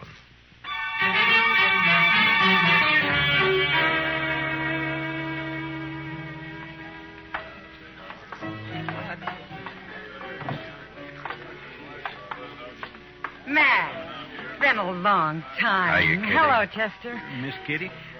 Come sit down, Matt. Tell me about things. I can't right now, Kitty. We're looking for a fella. Thought he might have come in here. Sooner or later, they all do. Stranger, Matt? Yeah. He came in on the morning train. His name's Ed Baudry. Oh, him. There, the bar, Matt. Third from the end, next to Tulsa Jim Nixon. He's buying Irish whiskey for everybody. Thank you, Kitty. Come on, Chester. Yes, sir. Watch yourself, Matt. Yeah, sure, Kitty. I'll see you later. All right, bartender, set up another round of Jamesons for the house. Your name, Baudry? Well, that's right, mister. Matt Dillon. I'm a U.S. Marshal here. I'd like to talk to you. Fine. Go ahead and talk. Tulsa, suppose you'll move on down the bar for a couple of minutes, huh? Oh, what's the idea, Marshal? This man's a friend of mine. You're not very particular about your friends. Now go on, Tulsa. Drift. Mr. Baudry, you came here to kill Bert Wells, didn't you? Did I? Well, here's some advice. Don't do it. Take the next train and get out of town. Is that official? Just what's the charge, Marshal? None. Yet. Murder if you go through it. Well, not the way I understand it. Murder's one thing. Calling a man in a fair fight, that's another thing. Baudry, I'm the law here in Dodge, and I don't see it as a fair fight. Bert's a blacksmith, and he's not used to handling a gun. You are. Or so I'm told. Who told you, Marshal? I don't know anybody here. Wait a minute. Dillon? Yeah. I heard Jeannie mention you. You knew her back in Louisville before she ran off. We'll leave her out of this, Baudry. So that's it. This isn't official. You're just doing a personal favor for an old friend. Probably a very close friend. Jeannie always did have a weakness. I warned you once. All right, hold it. Now get up, Baudry.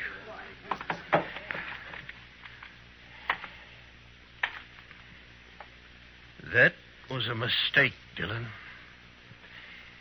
Now I'll have to kill you, too. I'm not a blacksmith, Baudry. I'll look you up just soon as I've finished with Bert Wells. If you kill Bert, you won't have to look me up.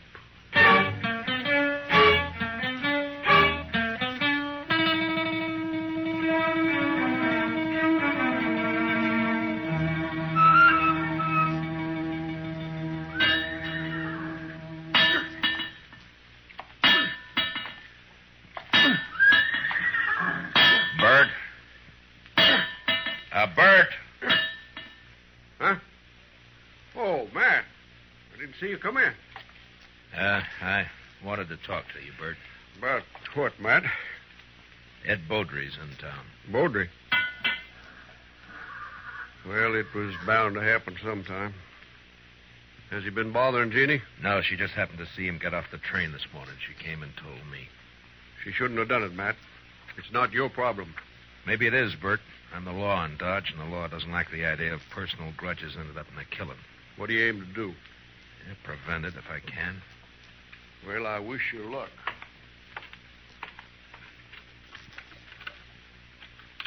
You haven't worn that gun for 2 years, Bert. Why start now?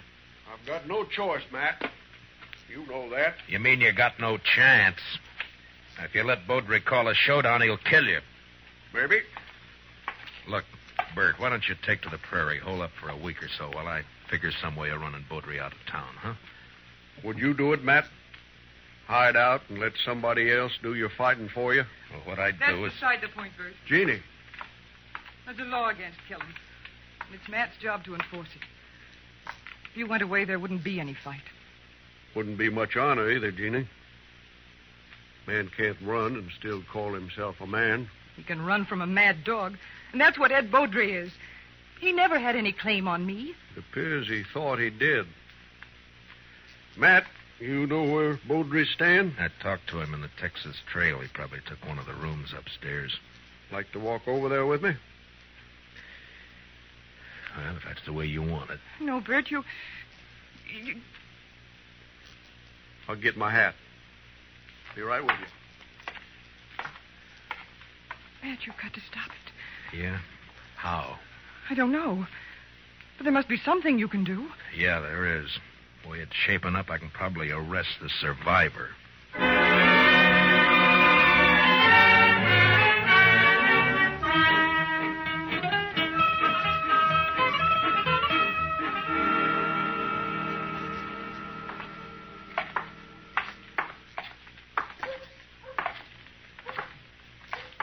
There's still time to turn back, Bert.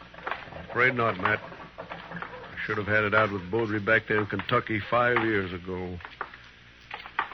Jeannie wanted to run away and avoid trouble, and she was so beautiful it was hard to argue with her. Yeah, I know. Be hard on her if anything happened to you. Life's always hard on a woman, I guess. Worse out here on the prairie. Look out for her, Matt, in case Well, I mean, if anything. Mr. Dillon? Huh? Oh, what is it, Chester? Beaudry left the saloon a little while ago. Went over to the livery stable to hire a horse. Oh?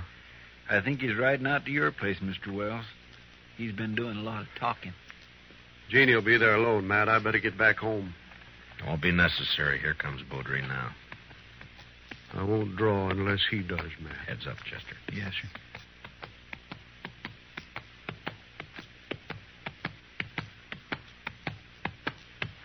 Oh, boy. Oh.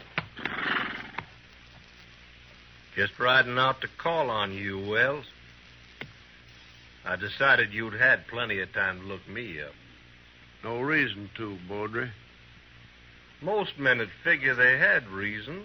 Somebody been in a local saloon, telling their wife's history. What? Beaudry, you... All right, hold it. Don't draw, Bert. Chester, cover Beaudry. Just keep your hands still, Mr. Beaudry. You're fast with that gun, Dillon. Fast enough, Mr. You make Beaudry. a good bodyguard. Too bad you can't ride her 24 hours a day. I told you what to expect if you keep pushing this thing, Mr. Beaudry. Now use some sense and get out of town while you're still alive. I've been in lots of towns, Dillon. I left them all alive. Wells, I've been planning to kill you for 5 years. Plans don't always work out. Listen, Will. You got till sundown. After that, I'm going to shoot you on sight. All right, Mr. Beaudry. If you've finished speaking your piece, move along. Why, surely, Mr. Dillon. See you later. Well, still a couple of hours before sundown. I think I'd like to spend them with Jeannie. I'll see you, Matt. Yeah, sure. Goodbye, Bert.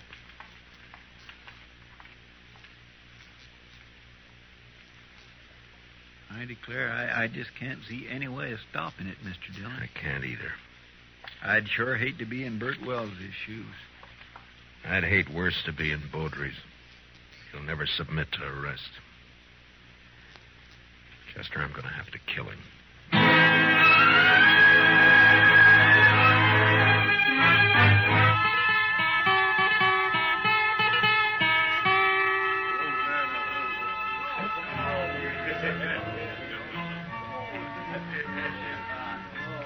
Why don't you relax, Matt? You're nervous as a cat. Yeah, and I'll stay nervous, Kitty, until I find out what's happened to those two. Beaudry slipped out the back way just at dusk. The piano player saw him. Yeah. Well, Bert pulled the same trick. I had a couple of boys watching the blacksmith shop, but he managed to give them the slip. There's nothing you can do now, Matt. Well, Another killing. And you in the middle again. Why, Matt? Why do you do it? it's a job, Kitty. Somebody's got to do it. But why you? There are other things in life if you look around for them. Well, maybe I will someday. Will you look my way, Matt? Well, Matt, I brought my kit. I'm all prepared. Where are the victims? No victims yet, Doc. You're jumping the gun. Well, I understand it's going to be a real showdown. The boys at the bar are offering 2-1 on Beaudry. That's about the odds I figure if the shooting really starts. Oh, it'll start all right. Oh, there's not a thing in the world can stop it. Chester, what are you doing in here? I told you to watch that street. Yes, sir, I know you did. The fight's as likely to start out there as any place else. No, sir, Mr. Dillon. I guess there's not going to be any fight. What? They just found Beaudry lying in an alley down the block. Matt. Somebody sneaked up behind him with a hammer. He's sure dead.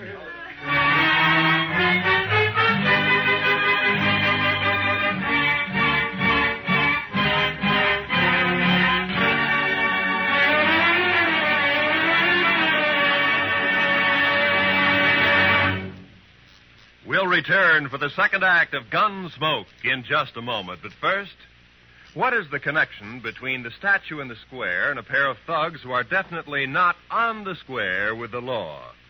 Tonight on Gangbusters, hear the complete details of this exciting case taken from actual police files. Remember, it's Gangbusters later tonight on most of these same CBS radio stations. Don't miss it. Now, the second act of Gunsmoke.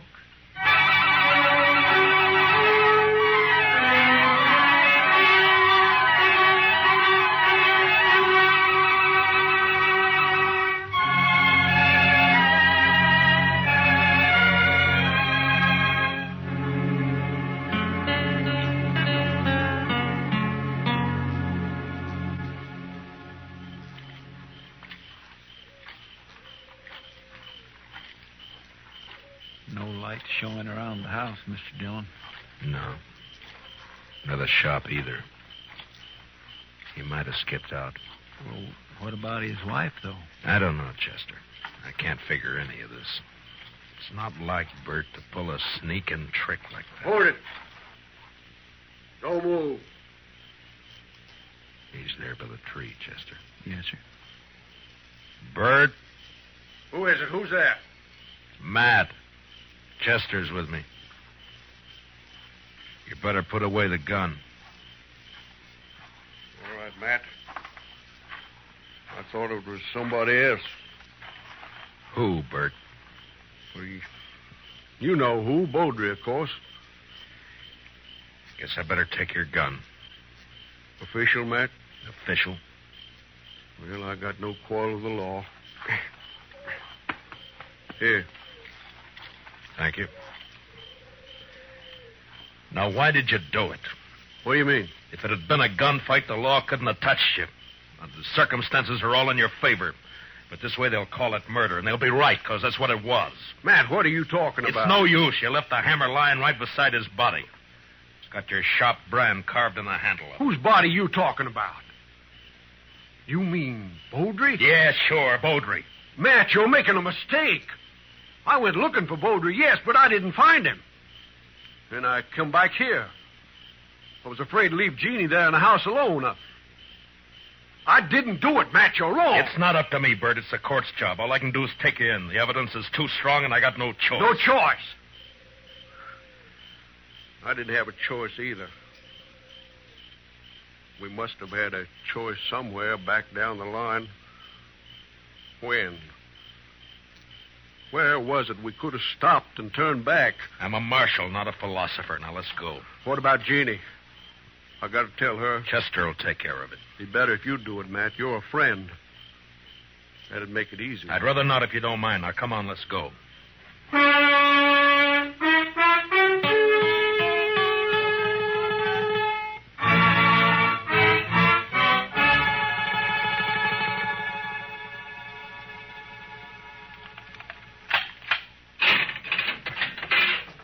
All right, Bert, step inside.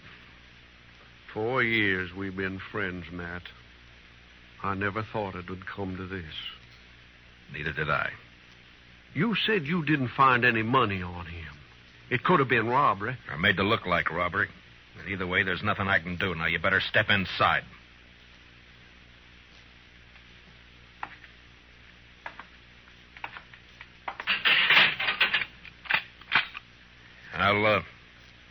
I'll bring you some blankets and tobacco. If you want anything else, let me know.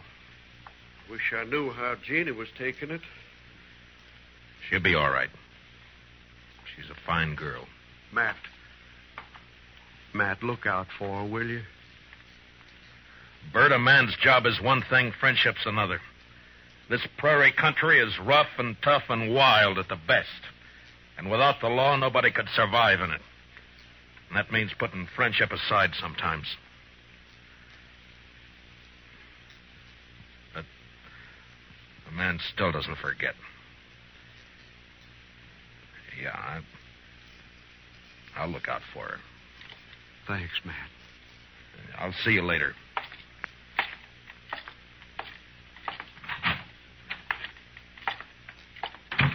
Well, you get your prisoner tucked in safely, Matt? What about Beaudry? He's dead. Absolutely dead. Like I never saw anybody any deader. Blacksmith hammer makes a mighty fine weapon. Yeah, at least for sneaking up behind. I can't figure Bert doing that's not like him. Sometimes a man changes under pressure, Doc. Yeah, I can't figure it either. What would you say his chances are? Bad. Straws all point one way.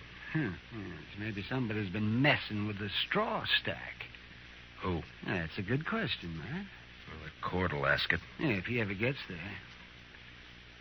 What do you mean? I just come from Texas Trail a while ago, and some of the boys are kind of riled up. They're talking real loose. No law against talking. Doubt if they aim to leave it at talking, Matt. They figure the evidence is a little on the weak side. A court might turn Bert loose. So they're saying it's up to them. Yeah, they're just mad because they lost their source of free drink. Well, maybe so, but you better keep your eyes open, Matt. Yeah, I know that pack, Doc. They hunt in the dark and pull down stragglers, and mostly they just talk. So don't worry. Bert's in jail, and that's where he's going to stay.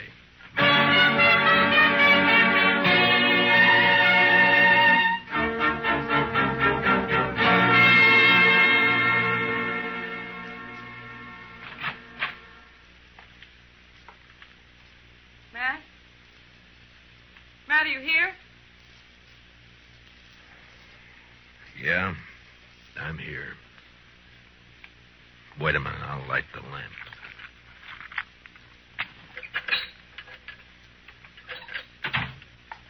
What were you doing sitting here in the dark? Yeah, just thinking, wondering. You shouldn't have come here, Jeannie. Matt, I want to see Bert. No visitors after dark. It's a jail rule. Rules don't have to be enforced. Mine do. Bert's a prisoner, same as any other prisoner. He's charged with murder. He didn't do it, Matt. It's not for me to say. But you know he didn't. You know Bert. You know he wouldn't do a thing like that. Sneak up behind a man's back in the dark. I'm not the court, Jeannie. I know. And they'll believe he did it. Yeah, the night train's coming in. Hope it's not bringing in trouble. The morning train did. Matt, I want to see Bert. I told you that you... Why, you little fool. me the gun, No. Janie. I warn you, Matt. Stay Give back. me the gun. No, Matt. So help me, I said hand it over.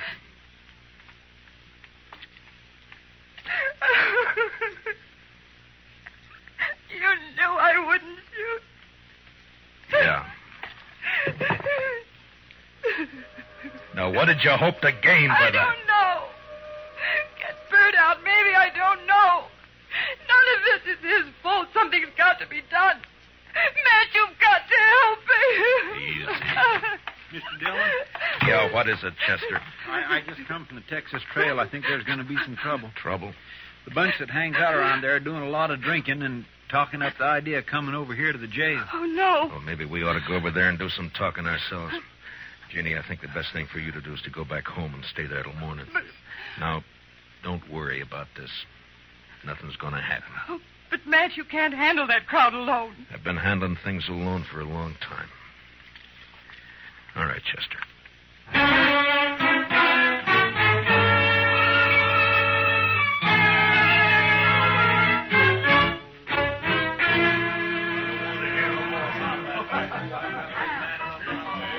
Tulsa Jim Nixon's the one who's been egging them on, Mr. Dillon.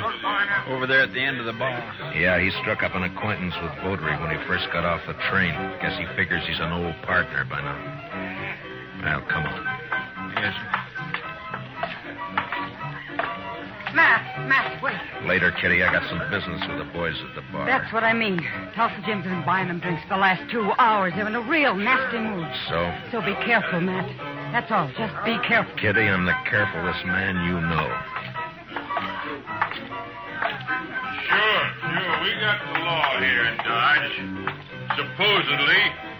But what kind of a law is it that lets a man sneak up behind somebody in the dark and murder him in cold blood? I don't know, Tulsa. Suppose you tell me. Dillon. Now, don't let me interrupt you. You were doing fine. Well, this is quite an audience you got. All the panhandlers, bums, and barflies in Dodge.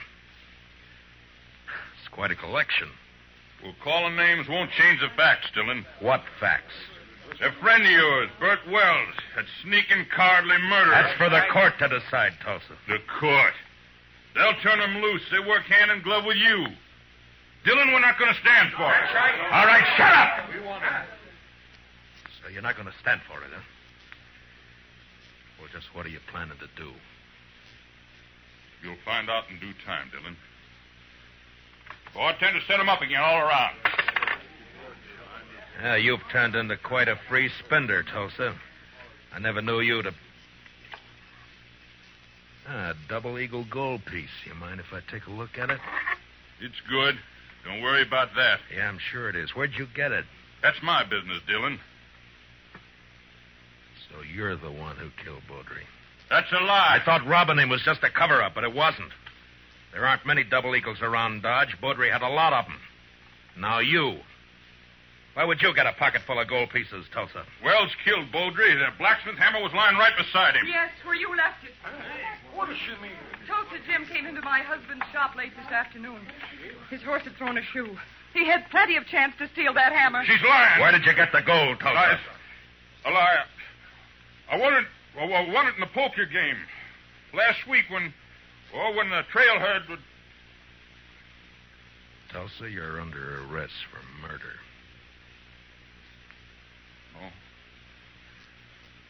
No, you'll never take me. All right, Doc. You better get up an inquest. Confound it, Matt.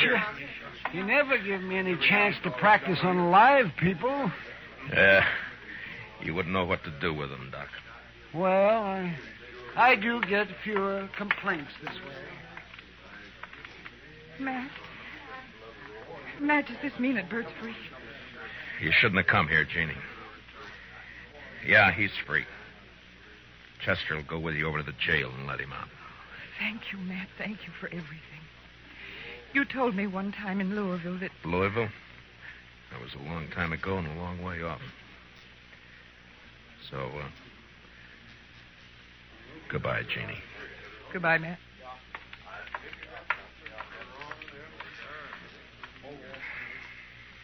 What's it all about, Matt?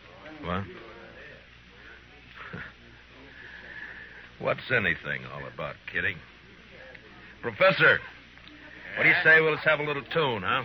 Why, sure thing, Mr. Dillon. What'd you like to hear? Oh, how about that one of Foster's?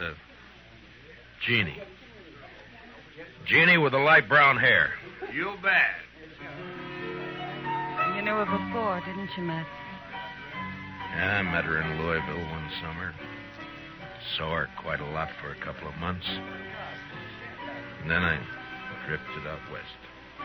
A man misses out on things by drifting.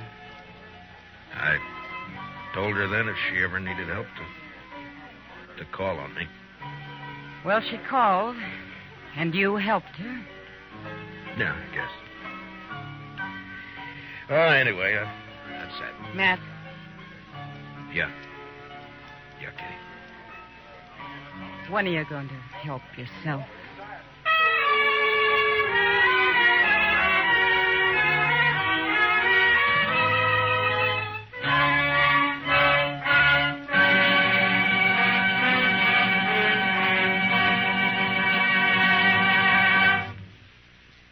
Gunsmoke, under the direction of Norman MacDonald, stars William Conrad as Matt Dillon, U.S. Marshal. Tonight's story was specially written for Gunsmoke by Les Crutchfield, with music composed and conducted by Rex Corey. Featured in our cast were Tom Tully, Lynn Allen, Larry Dobkin, Georgia Ellis, and Barney Phillips. Parley Bear as Chester, and Howard McNear as Doc. Join us again next week as Matt Dillon, U.S. Marshal, fights to bring law and order out of the wild violence of the West in Gunsmoke.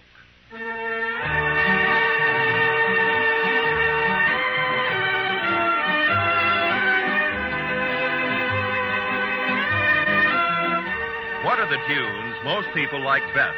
For the answer to that question, listen to Robert Q. Lewis's Waxworks later tonight over most of these same CBS radio stations. Stay tuned now for Broadway is My Beat, which follows immediately over most of these same radio stations. Roy Rowan speaking. On a Sunday afternoon, the music's delightful on the CBS Radio Network.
America's Favorite Miser is coming up next. It's the Jack Benny Program.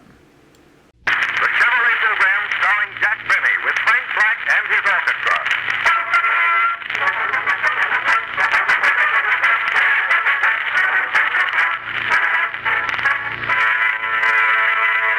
The orchestra opens the program with There's Something About a Soldier. Dear old winter, with your ice and snow, frosty echoes in the valleys, hidey, hidey, ho. Dear old winter, boom! That was Mary Livingston finishing the poem she started last week. And now, I bring to you our master of ceremonies, Jack Benny.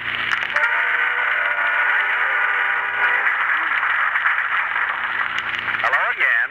This is Jack Benny, the Earth Galloper. Remember?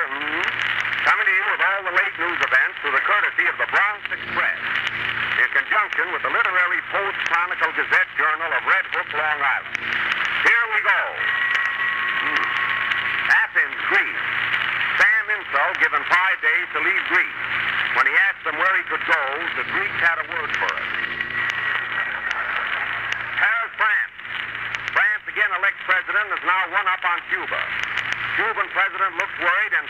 to even the score. The score is now even. New York, New York. Thermometer drops to 14 below zero, which establishes new record here. Union Square, New York. Weather so cold here that communists are now hitting each other with radiators. New York, New York. Famous screen actor Clark Gable arrives here from Hollywood during cold spell. 12 girls present him with a pair of earmuffs. More screen news. Greta Garbo also arrives here on shopping tour and gives wholesale order for a pair of shoes. When asked about her love affair with her director, Mamoulian, she said no, no, no, no, no. But from the look on Mamoulian's face, it is yes, yes, yes, yes, yes. However, that's none of our business. It is rumored that Frank Black will entertain these stars while in New York and has 4 slots reserved in the automat. More screen news. Jimmy Durante also heading east. His nose is already here, and Durante will arrive in the morning. More Garbo news.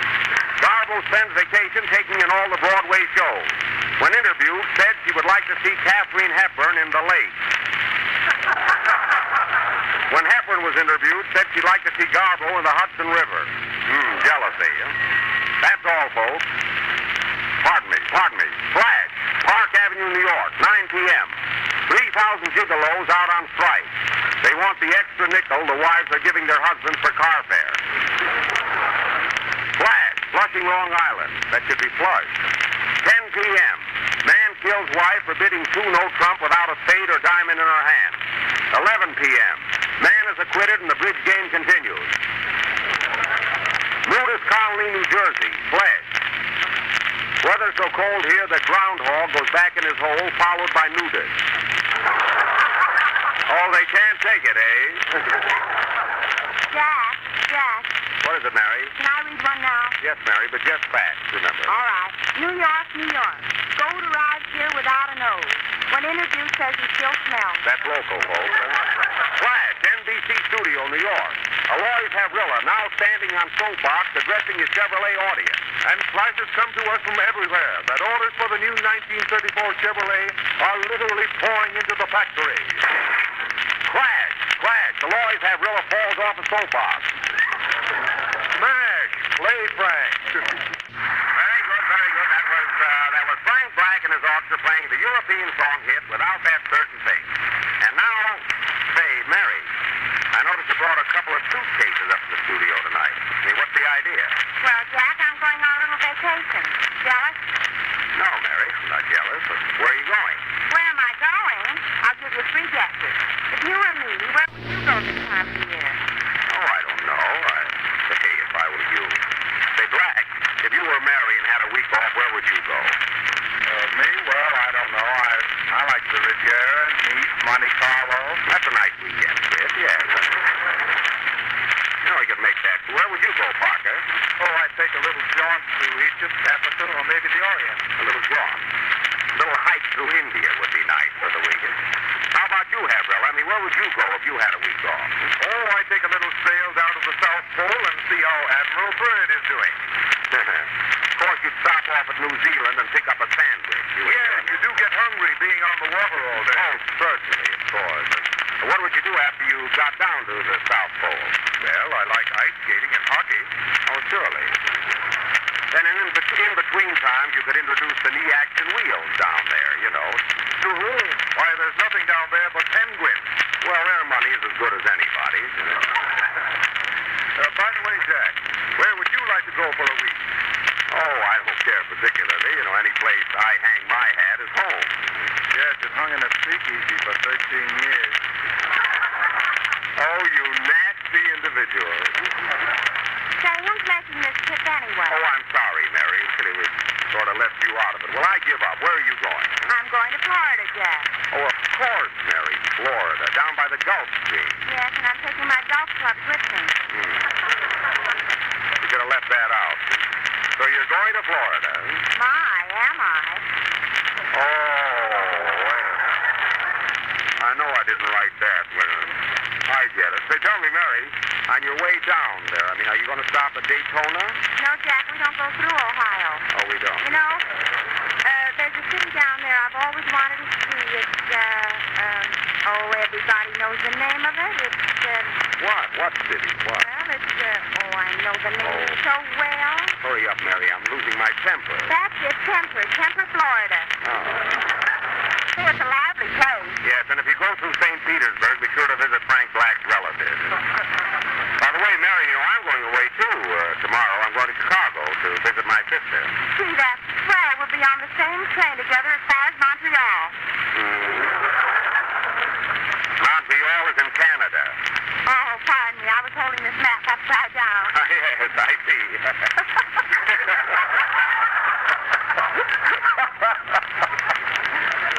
See you later. Now to get back to our program. Remember, folks, last week we had Opportunity Night in which we tried to find some new talent, and the result was disastrous. So having discovered nobody, tonight we are going back to our usual dramatic plays with our own all-star cast. And we'll offer for your pleasure our version of that great screen success, Little Women. You all remember the four charming daughters, Amy, Beth, Meg, and Jo.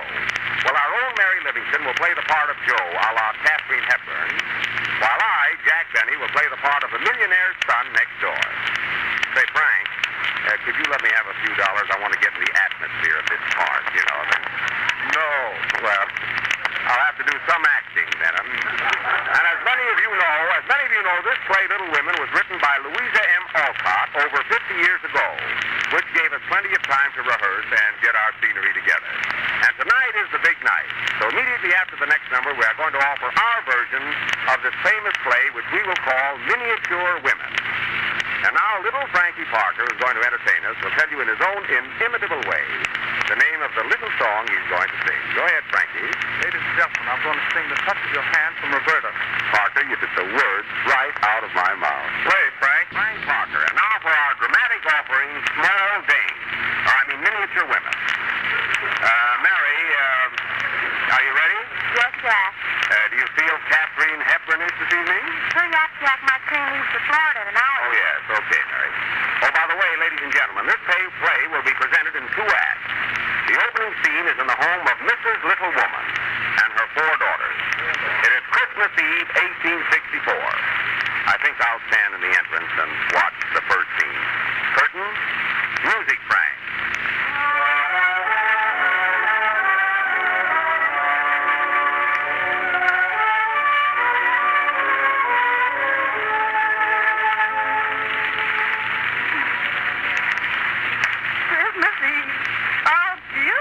Christmas scene this year, and I have so much to be thankful for. 4 lovely daughters. Now, what more can a woman ask? I wouldn't ask for any more. Sweet old ladies.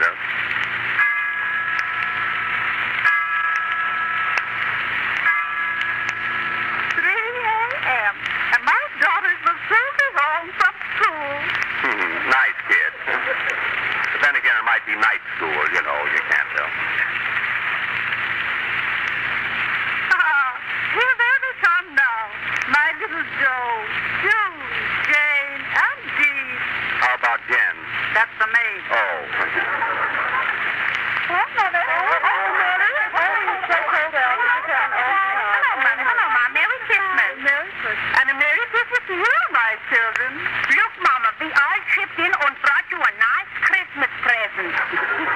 Bacon, it ain't much, Mother, but it's only the thought. I just hope y'all gonna like this, Mom. You see, folks, these girls were brought up in different parts of New York, and it naturally affects their dialect, you know. Oh, my darling. It's wonderful to remember your dear old mother like this. What did you bring me, children? I brought you a nice pair of ice skates. Have a good time, Mama, and don't slip.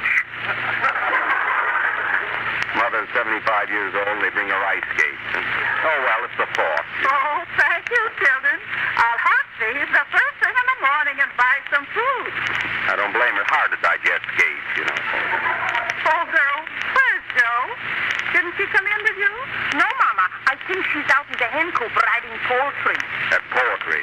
Yeah, she's out at the hen coop writing poetry. Poetry, poetry, poetry. That's all Joe thinks of. Sure, she's not writing poetry at all. I saw her out in the garden talking to that millionaire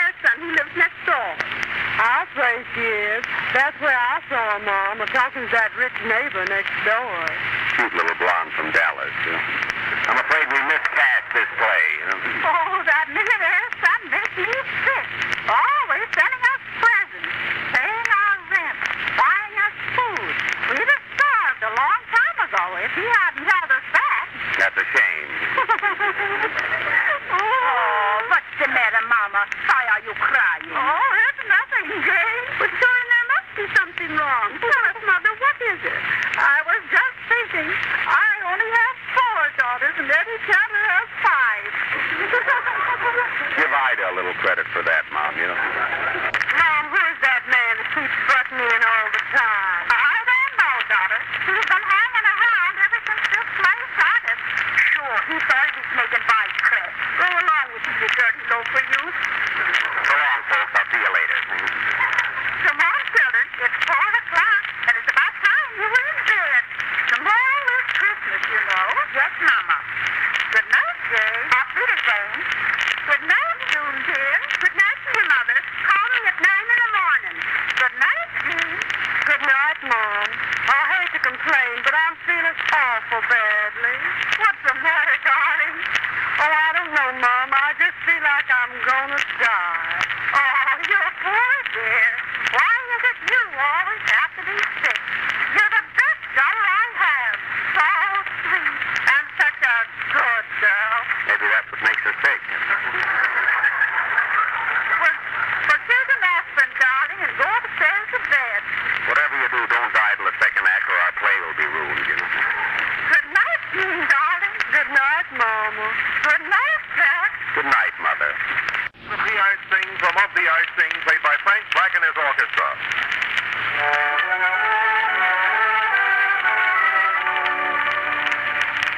And now for the second scene of our play, Miniature Women. The next scene takes place 2 nights later by the old elm tree on the Gutgeld estate, where we find Tom Gutgeld waiting for his sweetheart, Joe, with whom he is madly in love. And the Chevrolet is the only car on the low-price deal with an E-action wheels, which has nothing to do with this play.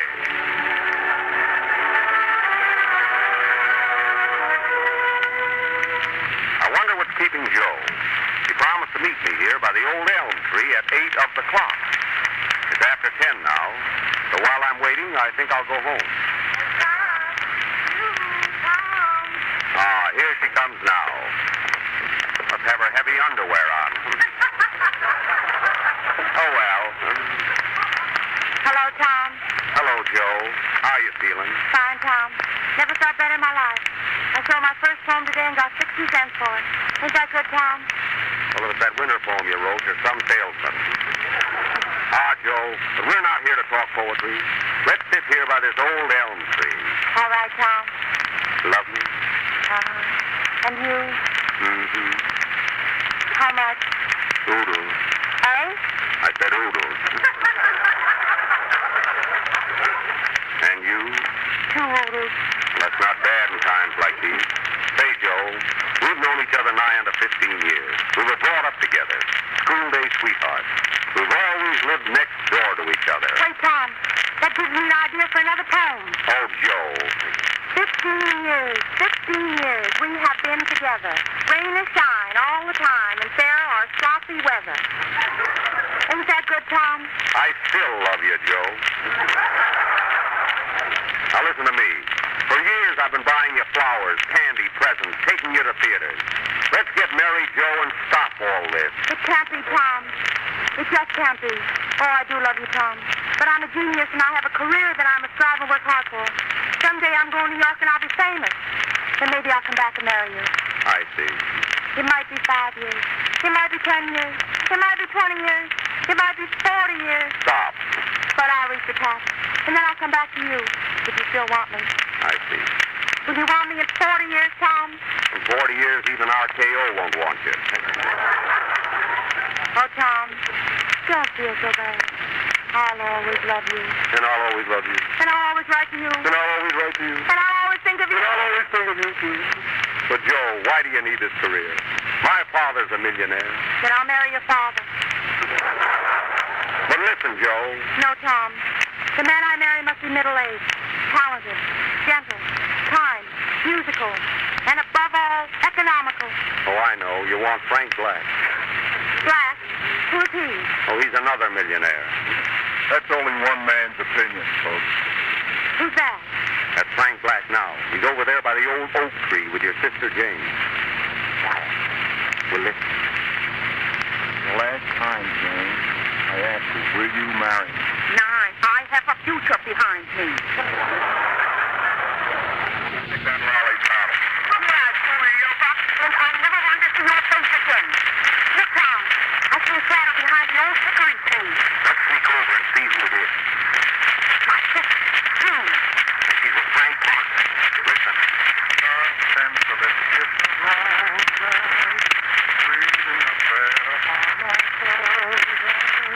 this won't help you. I wouldn't marry John McCormick. So he was telling me. Now come, sweetheart. Say the word that will make me the happiest man in the world. Will you marry me? No.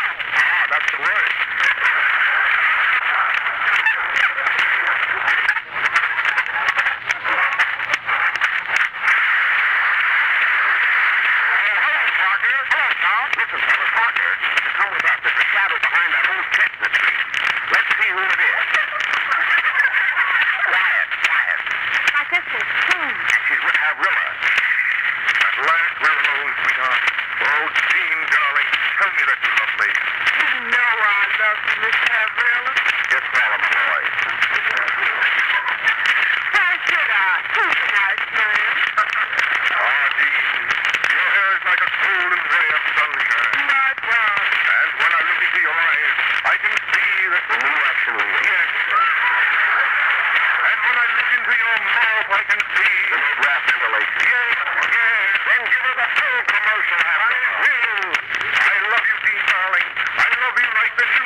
Lux Radio Theater brings you another classic story coming up next.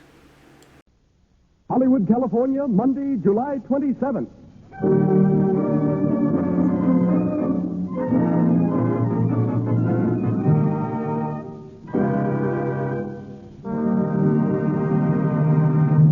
home on Hollywood Boulevard, the Lux Radio Theater presents Joan Crawford and Francho Tone in Chains.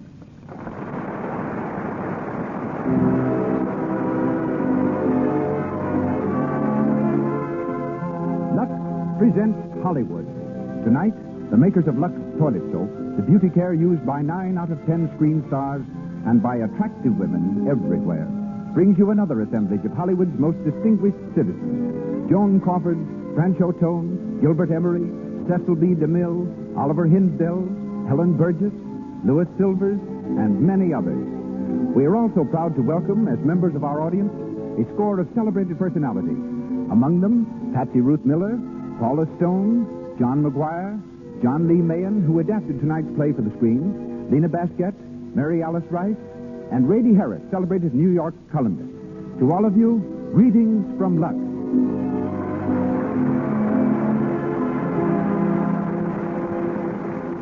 No man in motion pictures holds a record of achievement more enviable than that of our eminent director. He brings to radio, just as he has brought to the screen, the greatest plays and players in the world of entertainment. Tonight, he comes to the theater direct from location, dressed in riding breeches and boots, and covered with the dust of the set. And here he is, ladies and gentlemen, Mr. Cecil B. DeMille.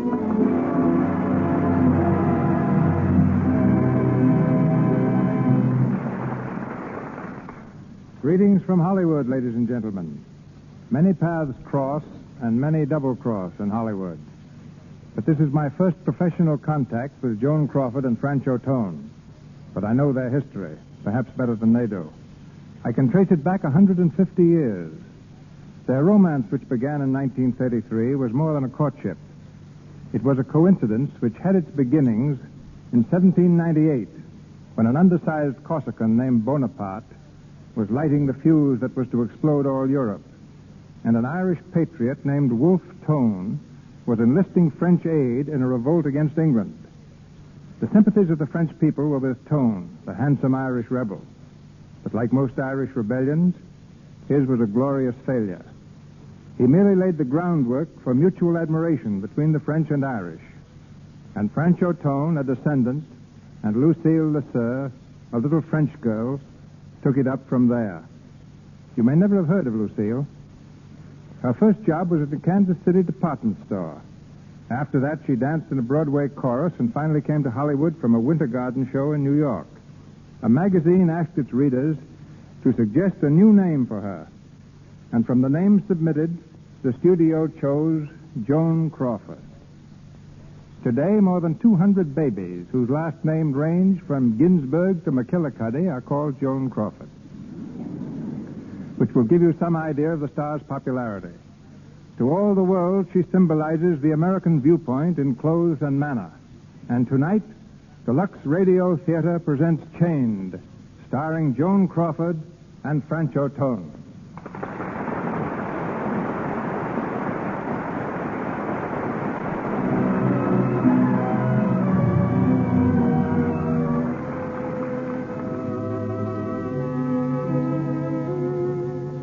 Tonight, Miss Crawford plays the part of Diane Lovering, indispensable secretary of a middle-aged but attractive steamship magnate, Richard Field, who is deeply in love with her. Francho Tone is Michael Bradley, young owner of a ranch in the Argentines. The curtain rises on Field's private office in the Empire State Building. We hear him talking briskly on an inter-office telephone. Hello, Norris. Yes? Mr. Field talking. I've decided to start the Caribbean on the coastal run out of Savannah. That'll put the Southern Cross on the Rio Buenos Aires run until next December. Starting now, she can sail Friday. What about the Lloyd matter? Lloyd matter? Well, listen, that's got to be handled with kid gloves. Take maybe 6 weeks.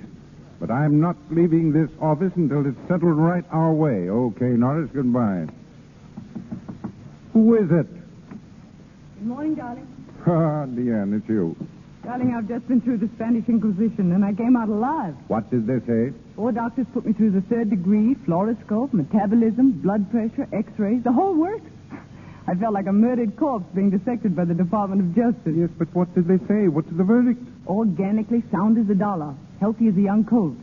They claim I'm just run down, that's all. Exhausted. They ordered me to take a long rest. Can you imagine my resting until the Lloyd affair is finished? Yes, I can, young lady, if I say so. Now listen, boss. Mr. Boss. Boss, darling. You're a strong man and you set a terrific pace, but I've got plenty of reserve power. We're going to finish that Lloyd deal together.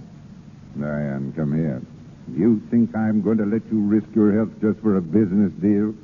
After all we've been through together, and now that we both realize how much we mean to each other? Oh, you do love me, don't you? How could I help it? Oh, Diane. I keep asking myself, am I worthy of Richard Field? Of all the love and bigness that's in his heart? And then you kiss me like that. So I guess I must be. I keep asking myself, how can an old man like me... Careful. Mention that subject to me again, and I told you I'll make a scene. All right, I'm a mere stripling of 46. Look here. What about this sudden command appearance? Anything wrong? Diane, it's happened. You mean your wife? Yes. Oh. She came into my room last night.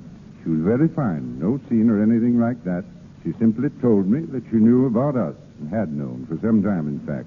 She wanted to know what I was going to do. Did you tell her? I told her the truth, that there was nothing between you and me, just that we loved each other. I tried to make her understand what a really fine person you are. I don't know how successful I was. And then? I asked her for a divorce. Darling? She wouldn't give it to me. Said she doesn't believe in divorce. I even offered to let her keep the children. Oh, Richard, you can't. You can't give up everything. I would. For you. It's no use. Oh, Richard. Diane, come here. No, please.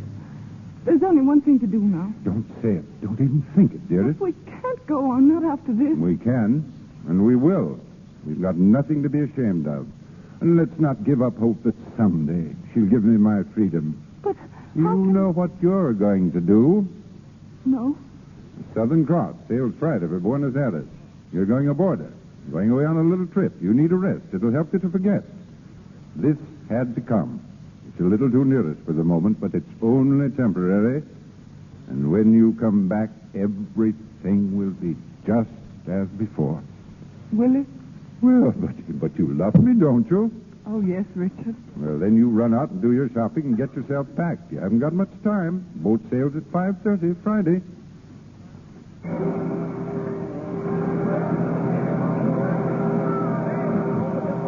What a lovely boat. I wish you were going along, too. I won't know a soul on board. It'll be only 6 weeks. Besides, I have to give you a chance to know your own mind, haven't I? It isn't my mind anymore, darling. It's yours. Stuart, where's the ambassador suite? This way, Miss Field. Here you are. When we take the Southern Cross together, it'll be called the bridal suite. Oh, Richard, look at those flowers. You shouldn't have. Well, they knew you were coming and grew overnight. Stuart? Yes, sir? Mine now is Miss Lovering asked for a water spout. You get it for her. Yes, sir. Oh, here's the chef, sir. Oh, Mr. Field, you want Emile? Emile, this is Miss Lovering. She likes crepes Suzette and thinner than you've ever made them before. And I know she'd like your pompano with that sauce. And corned beef hash, too, Emile. To perfection, mademoiselle. And if you don't outdo yourself, I'll have you transferred to a banana boat. And I will deserve it, monsieur. Now, here's your bedroom, Diane. It's beautiful. And still not enough. Oh, it's taking all the willpower I've got not to chuck the whole Lloyd deal and come along with you. You will come back, won't you? I promise, Richard. I'll need you. Always. I think I'd crack up without you now. Oh, dear, we won't have time for our cocktail. The minute the ship leaves, you go to the bar and order one. Only a sherry flip, remember? Always a sherry flip, every day at 6 o'clock. I'll have one ashore. I'll think of you, Richard. Goodbye, darling.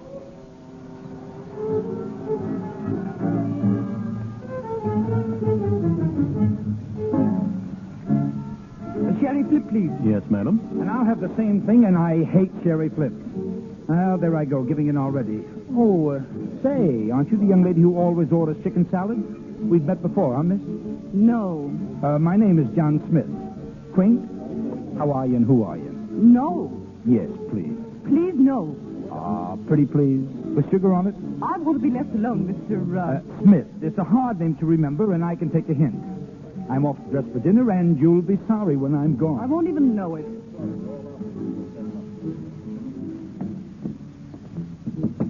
Who is it? It's Johnny Smith, your faithful servant. Where have you been? Oh, in the bar. Now, come on, drop all that housework and come with me and see what I found. She's gorgeous. Congratulations, Mr. Smith. Oh, no, they're not in order, Mr. Bradley. She was a little distant, I take it.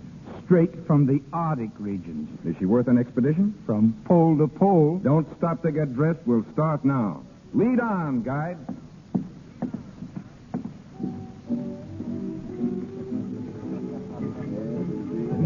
There she is, over there. You mean the one sitting alone at the table? Yeah, and believe it or not, drinking a sherry flip. Can I pick 'em or can I pick 'em? Sometimes I actually have faith in you again, Johnny. Uh-oh, I warned you. She's as cold as a sea lion's nose. And the first thing for you to do is go over and apologize for your behavior. Who, me? I should say not. It'd make me look weak. You don't understand tactics. It clears the decks for future action. Go ahead. I'll be over in a minute to help you out. All right. Okay, Master, I obey.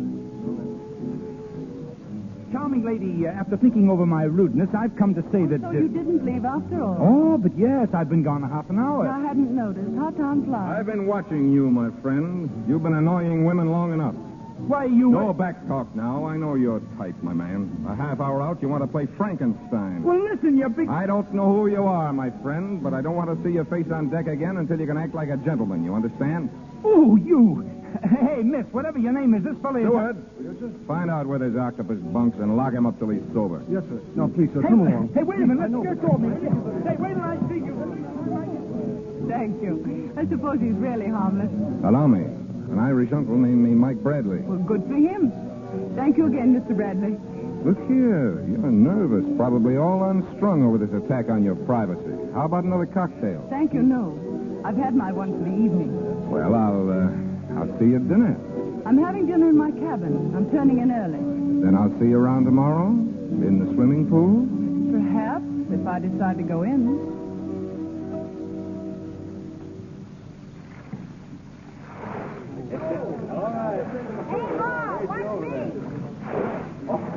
Hey there. Good morning. Oh, good morning. How's the water? Warm? Awfully cold. I don't think you'd like it. I'll soon find out. Say, what's the idea? Can't you keep on your own side of the pool? I'm not chasing you. I just turned up like an old cantaloupe rind. The ocean is full of them. Hey, wait! Hey, maybe I'm the door-to-door brush man. Not today. Special offer. Full set of kitchen brushes and a set of Charles Dickens. I haven't got a kitchen. How about a set of Dickens without the brushes? I couldn't afford it. You see, it's a contest, ma'am. The one that sells the most brushes gets sent away on a vacation. And the more you sell, the farther they send you? That's right. Hey, give me all you got. Yeah? Oh. You see, that's what comes of trying to swallow the whole pool. Here, let me slap you on the back. Oh, that's enough. Unhand me. You know, your eyes are very large and beautiful. Oh, stop it. Even when they're bloodshot. Will you tell me what this is all about? I don't know, but isn't it fun? Yes. Now look at me, really. I'm not such a boogeyman, am I? Just an honest, open face. A little too open, maybe. When are you leaving this boat, Mr. Bradley? Going all the way to Buenos Aires. How far do you go? All the way to Buenos Aires. Isn't it great, Dinah? Dinah? Yes, I know. The passenger list called you Diane Lovering, but I call you Dinah. And in heaven's name, why? I had a black-faced doll when I was about a year and a half old. They called her Dinah. I loved her very dearly. Couldn't go to sleep unless I had her safely tucked away in a shoebox. I'm afraid I don't see the comparison. There isn't any, except Diane reminds me of Dinah, that's all. Oh. See, there you go getting panicky again. I'm out for last, Dinah, that's all. Good. And you'd look pretty silly in a shoebox anyway. Very silly. And I'm not a year and a half old anymore. Oh, I see. You're just backward. Would it be forward of me to invite you to have a cocktail with me? Sorry, but I'm going to bed at 6 o'clock. Without your dinner? I'm having it sent to my cabin. Okay. Then I'll meet you in the bar at 6, and we'll have dinner afterwards.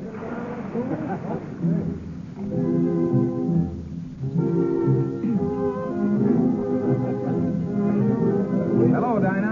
You're early. It's only 5:45. And I've got 15 minutes to get back to my cabin. Now, how about just one cocktail? Well, I'll have a sherry flip. Sherry flip? What's the matter? You seasick? No, not in the least. But Sherry Flips is like water. No tang, no feeling, no oomph to it. I still like Sherry Flips. Okay, lady. I'll show you I can take punishment, too. Oh, Stewart, one Sherry Flip and a plain lemonade. Yes, sir. Right away, sir. I'm afraid you're a problem girl, aren't you, Dinah? What makes you think so? Well, you're a problem to me. And something tells me you're full of problems yourself.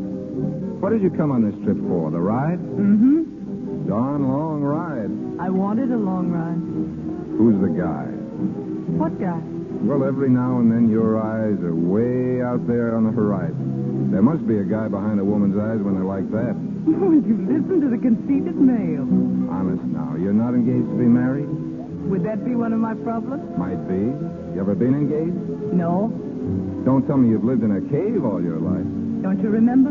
It was a shoebox. Lemonade for the lady? Do I look as if I drink a Sherry Flip? Sorry, sir.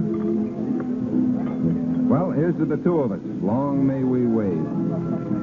You came on this boat looking for trouble, didn't you, Mr. Bradley? I admit it. But then you dropped out of the sky. But I'm not trouble. I know. And I've just about decided that you're something distinctly different. Something I've always wanted to meet. And always thought was just a kid's foolish dream. I'm afraid you're on the edge of saying something very silly, Mr. Bradley. It doesn't seem silly. And I've never been this close to the edge before. And let's forget you ever said it, shall we? All right. Until the day I can make you remember it. A good cure for that sort of sentiment is walking. Do you like to walk? Listen, young lady, I'll walk you around the deck tomorrow until you holler for help. Okay.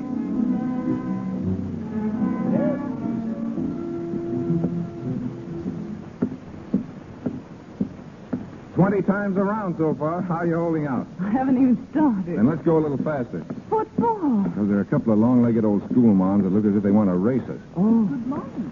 Miss Weebles and I have just about decided that you two set the nicest face on the deck. We like to walk fast. So do we. I think we make a nice little squad. You might say, we'll all have to do this every morning. Yes, good idea. You just keep leading the way and we'll follow. Hey, what do we do? Pull a fast one. You do it. I'm all out of that. All right, here goes. Oh, look at the whales. Where? Oh. Right alongside the ship. There must be 100 of them. Oh, I don't see any. No? There aren't any whales there, Mr. Bradley. I'm afraid you're mistaken. No whales? Are you sure? Not a whale. Nothing but ocean. Gosh, you don't suppose... Not again. There, my poor dear Mr. Bradley. Well, what's the matter with him? Nothing, you see. They told me a sea voyage would cure me. I won't go back to that place again. They can't tie me up in that room. Keep calm. Edith, come along. The man's crazy. There, you see, it works. That's what I call practical insanity. You always see whales. Only when being followed by long-legged schoolmoms. Sometimes I see the Southern Cross. Really? If you'll come on the upper deck with me some night, I'll show it to you. Only you'll see it, too. Will that mean we're both insane? I'm afraid that's too much to hope for.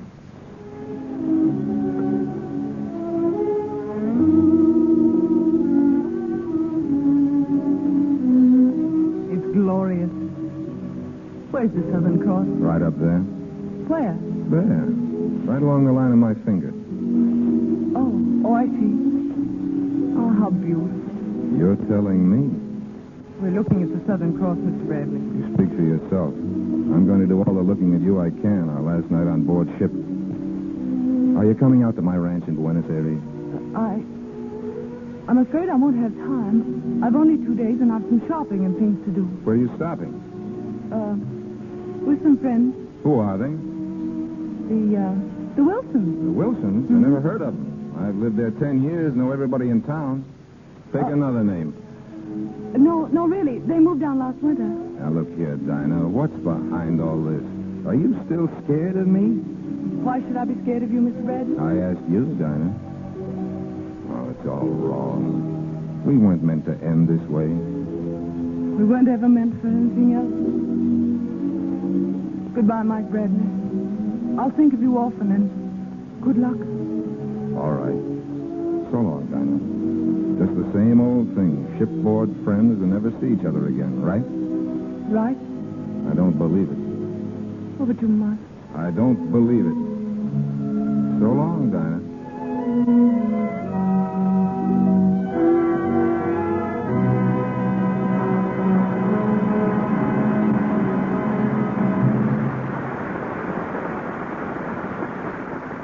In just a moment, we'll go on with our Lux Radio Theater presentation of Change, starring Joan Crawford and Francho Tone. But first, we take you to Hollywood's playground, Santa Monica Beach, only 14 miles down lovely Wilshire Boulevard from Hollywood to the sea. We're on the set at famous Santa Monica Beach Club. There are two girls near us, very much excited. Listen. Look, it's Carol Lombard. There? No, over there to the right. They say she's crazy about the water.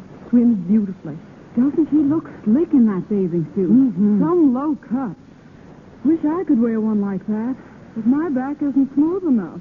Say, I read in a movie magazine that Carol Lombard uses Lux toilet soap as a bath soap, too. Gosh, that's an idea, all right, huh? Mm-hmm. It's dollars to donuts. That's why her back is so smooth. I'll have to give it a try. It certainly is Carol Lombard's Lux toilet soap care that keeps her skin so lovely. And this beauty bath does other things, too. Carol Lombard herself has told us, Often I come home from a long day before the camera, so tired I can't bear even the thought of going out. And then I try a Lux toilet soap bath. Lie back a few moments, completely relaxed. And when I step out, I feel marvelously refreshed. And I love the delicate perfume Lux toilet soap gives my skin. Lux toilet soap has an active lather that carries away from the pores all foreign matter, every trace of dust and dirt. It protects daintiness. Lux toilet soap's perfume is a blend of 34 costly scents. But because so many millions of cakes are sold, the cost of this fine soap is brought way down so that any girl's shopping list can contain the words, 6 cakes of Lux toilet soap, please. And once again, Mr. DeMille. Chained, starring Joan Crawford and Francho Tone, continues.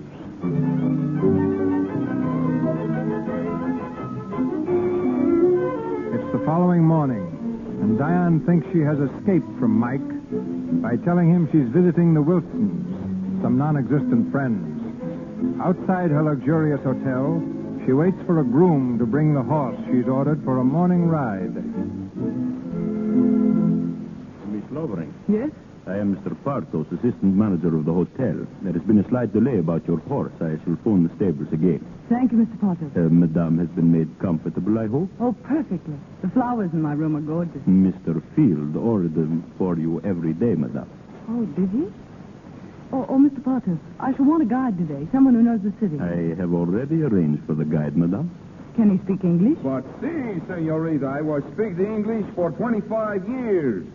Allow me, senorita, to present myself. Senor Pancho Mike Bradley at your service. Mike, where did you bob up from? You scared me. Oh, still a boogeyman, huh? No, but how did you happen to be here? Well, I thought I'd drop around and say hello to the Wilsons. Nice little cottage they have here. Lots of servants, guests.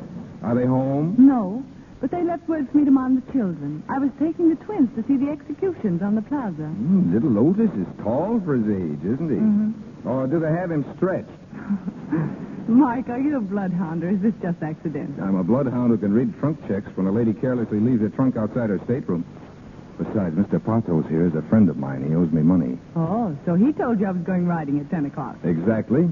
So I thought you'd like to ride out on a Bradley ranch, where horses are horses, not candidates for the bull ring. I'd love to, Mike. That's better than I hoped. Let's go.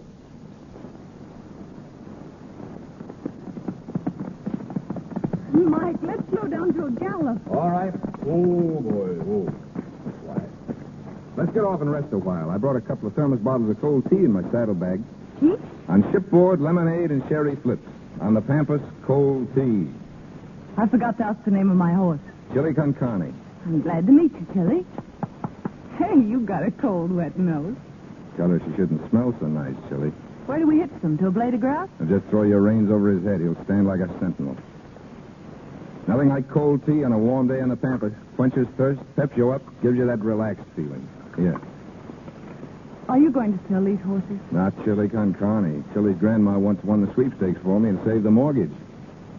Isn't it quiet out here? Not a human being or a house in sight. Yes, quiet and harmless, like a day nursery. And you had to lie and run away from me. Why? I should think you could guess, Mike. Diane. No, please. Let me go, Mike. Oh, my darling. You see, there's nothing to run away from, is there? No. Just then when you kissed me, you and I reached high above the earth. I don't know where, but we were all alone together where nobody else will ever be. We're going to settle down up there. Right in the sun, where we can feel it beating down into us. However you spell it, it's love. Whether there's sun, or moon, or rain. On the boat. Did you really know so soon? I've known about somebody like you ever since I could think. When did you know? I never thought about anybody like you. So I guess it must have been the minute I saw you. You're going to see me from now on, Mrs. Mike Bradley. Oh, Mike. Now I know that's what I've wanted to hear you say. But I've never dared let myself think about it. What have you dared think about? Everything. Your arms around me. Everything except being Mrs. Bradley. Why? Because perhaps I'm that kind of a girl. You're going to tell me about some dark, silly past that doesn't concern you and me. If that's so, I hope you won't want me to start in. No. I'm going to tell you about the present. There's no present except you and me. There's another man. I've promised to marry him. That's the man I said was behind your eyes? Yes, but you don't see him there now, do you? No. And I've forgotten he was ever there. I can't just forget that way. I know. But I've never really known anything until you put your arms around me. You see, I thought I loved him, Mike. He's gentle, honest, dear. And I owe him everything. This trip. I even owe him you. Well, you got to write him a letter right away. No, I've got to go back and tell him face to face. No, that's only an unnecessary ordeal. It wouldn't be fair if I didn't. You see, he didn't run out on me, and I couldn't run out on him. If I see him myself, I can make him understand. We couldn't be happy any other way, could we, Mike? I suppose not. You've got to go back and tell him. But Diane, darling, please hurry back.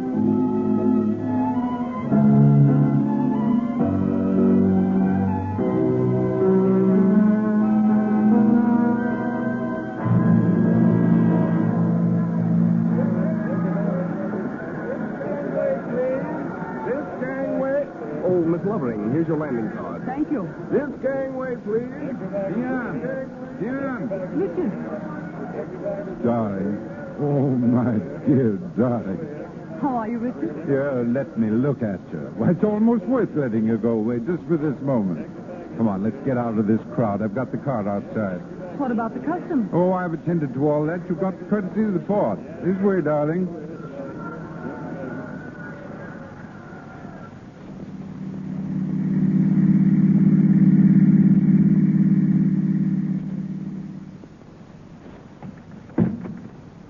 Well, Diane, home at last. Yes. Dad? Of course. Sometimes I had a strange, terrible feeling that you wouldn't come back. Well, did you have a good time? Yes. Nice crowd on the boat? Why? Yes. You're tired, aren't you? No. Maybe a little excited about getting back.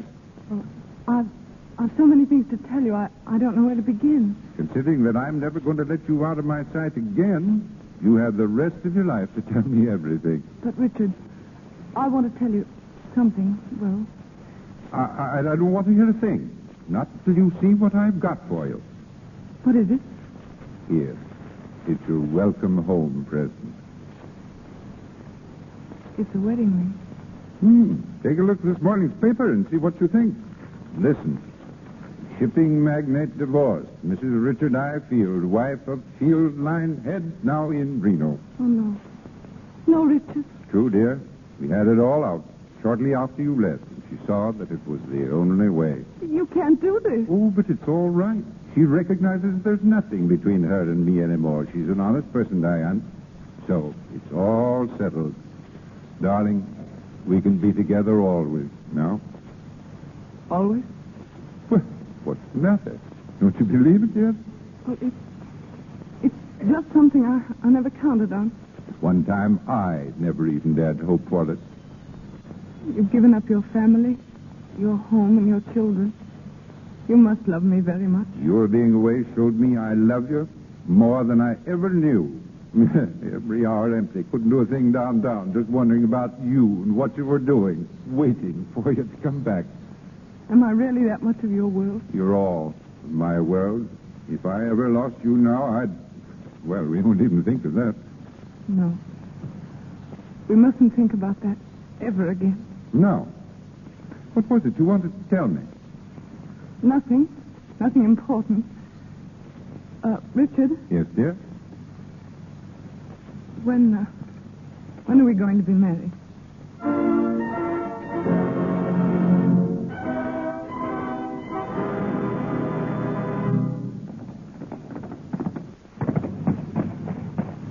Here, Pablo, walk him till he cools off. And no water till sundown. Si, senor. Is there anything fine? Hey, Johnny. Yeah? Mail come in yet? Yeah, sure. It's a letter from New York in small feminine handwriting. You know, it looks awfully thin to me. Shut up and hand it over. It's her first letter.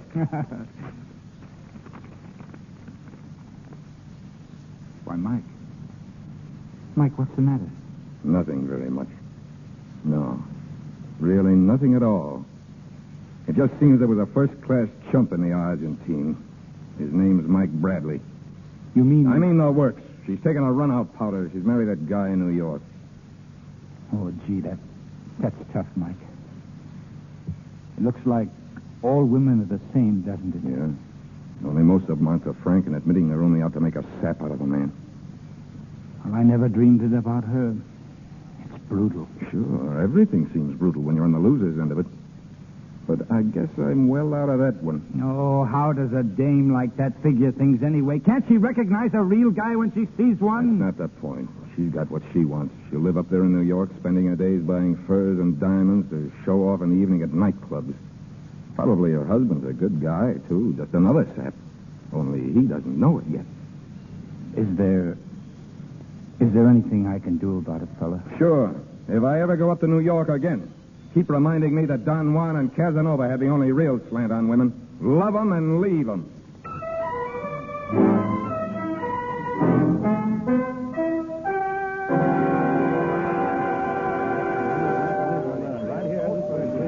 This way, please. Cash, please, Mr. Brown.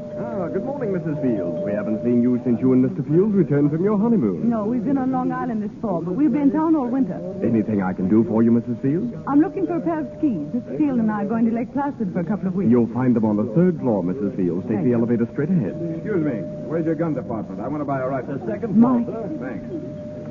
Mike. Well, hello. Fancy meeting you in your own hometown. How are you, Diane? This is a surprise. Yes. How long have you been in New York? I don't know. 2 or 3 weeks. Where are you stopping? At the Westmoreland? I have my car outside. Can I drop you anywhere? No, thanks. I think I'll walk. All right. How's Johnny? Been well and happy? Sure. You look pretty well. I can't complain. I'm glad, Mike. So am I. Well, what are you doing? Buying the store out? No, just window shopping. I'm afraid I've got to run along. I'm supposed to be at the Club Savoy for luncheon. Well, Diane, keep up the good luck. And I'll tell Johnny I saw you. Mike, couldn't we go someplace and talk? Sure. Providing you can break that date and have lunch with me. That's all right. Providing you let me pick the place. Any way you say, Mike. Guess that's fair enough, isn't it? Oh, I do so want to talk to you. Sure. I know a neat little joint just about a block away from here.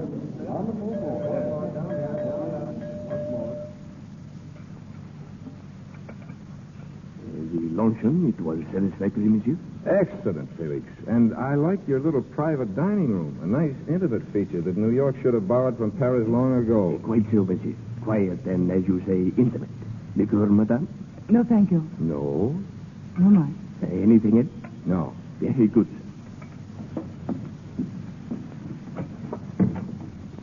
Well, Mrs. Field. First time you've called me that. Okay, it's the last.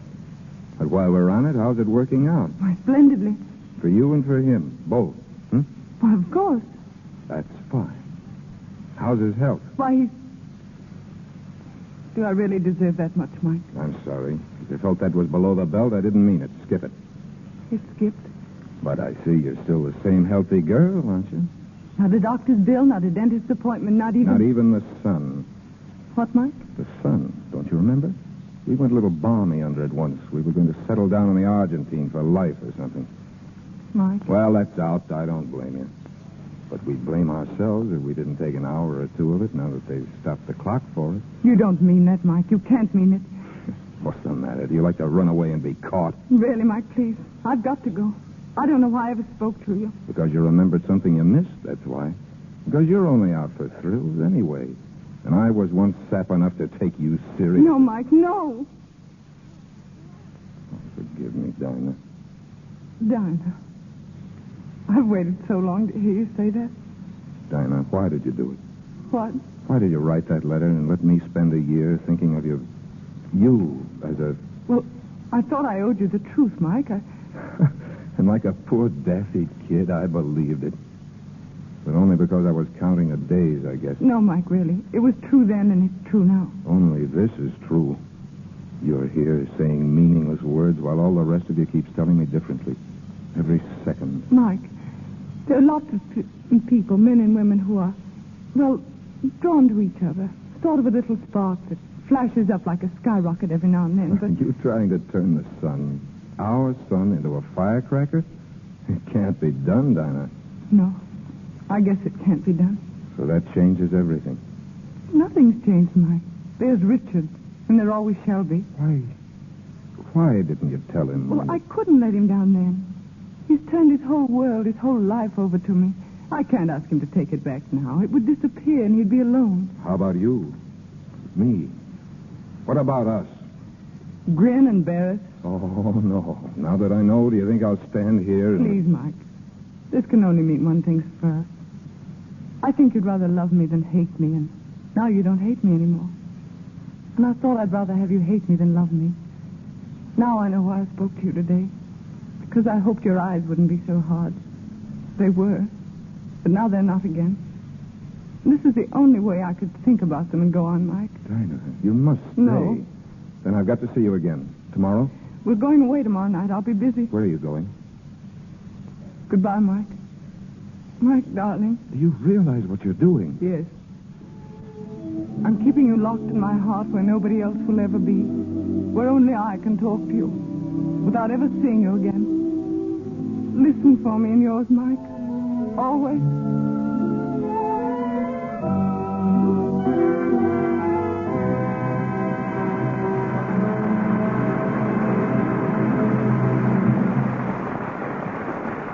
Pause for station identification. This is the Columbia Broadcasting System.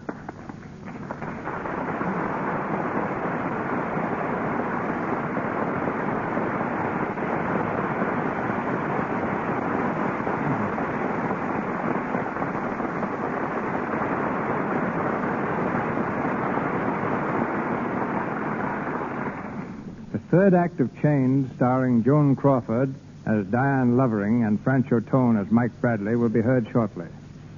For the first time in 25 years, I've broken an ironclad rule and given an important role to a person who has never been before a camera. The exception to the rule is Helen Burgess. I noticed her in the studio restaurant and saw what I thought was a distinct mark of genius. She had a contract with Paramount, but there was small chance of her ever appearing in an important part. And she had yet to see the inside of a studio soundstage.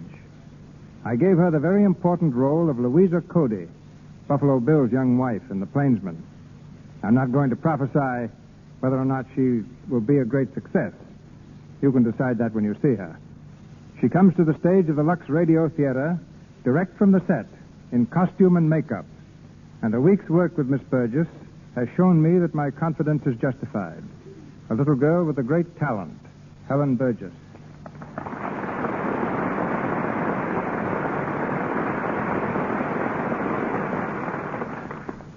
I'm so grateful, ladies and gentlemen, for this marvelous chance to work under Mr. DeMille's direction. It was a thrill to be the discoverer of someone new to the screen. It's much more of a thrill to be discovered. I'm sure that everyone in this audience wants to know something about you, Helen. And someone has said that there is nothing so interesting as a fact and nothing so vital as vital statistics. So what are yours? Well, I was born in Portland, Oregon, and next year I'll be able to vote. I also lived in Tacoma, Washington for a while before coming to Hollywood. And I went to Hollywood High School, like B.B. Daniels and so many other DeMille discoveries. The one difference in your case is that you had never appeared on the screen at all, and most of the girls like B.B. Daniels and Gloria Swanson, who finally found themselves in DeMille bathtubs, were bathing beauties to start with. Well, I envied them whatever experience they'd had. When I walked out on the set for the first time and met Gary Cooper and Jean Arthur, Charles Bickford, James Ellison, and the rest of the cast, I was so nervous my petticoats kept rustling. The man in charge of the microphone said it sounded just like a ton of coal going down a chute. Don't ever fear being nervous, my dear. This is your first picture. It's my 63rd. I begin to get nervous a week before the starting date on every picture, and don't get over it until the week after I finish. The first time I'm not nervous before starting a picture, it'll probably be a bad one. Well, it wasn't nearly so terrifying walking onto the set, though, as it was seeing our first day's work on the screen. I was so afraid I hadn't lived up to expectations that I'd have run away but for Gary Cooper. Gary said, "Well, don't be scared, Helen. This acting is a cinch." And I'm telling you now, you stole every scene. Yes, and I happen to know that just about then, Gary's knees were knocking together so hard they sounded like castanets. Well, the thing that makes me feel most at ease is that everybody else in the cast is so much at home. You know, some of the players have been in every one of the 63 DeMille films. You'll find the DeMille cast is not just a collection of players, it's a reunion. Well, I can think of only one bigger reunion in Hollywood. Get together all the picture stars who use Lux toilet soap. Then you'd have a reunion. And there seems to be the same friendly spirit here in your Lux Radio Theater, Mr. DeMille, as there is in your cast, which is probably why the show is as good as the soap. Good night. Good night, Scarlett.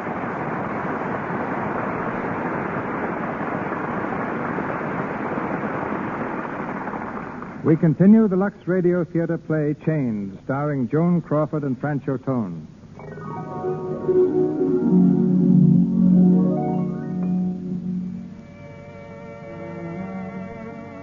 It's the evening after Diane's unexpected meeting with Mike. She and her husband are at home, dressing for dinner. Diane, Yes, Richard?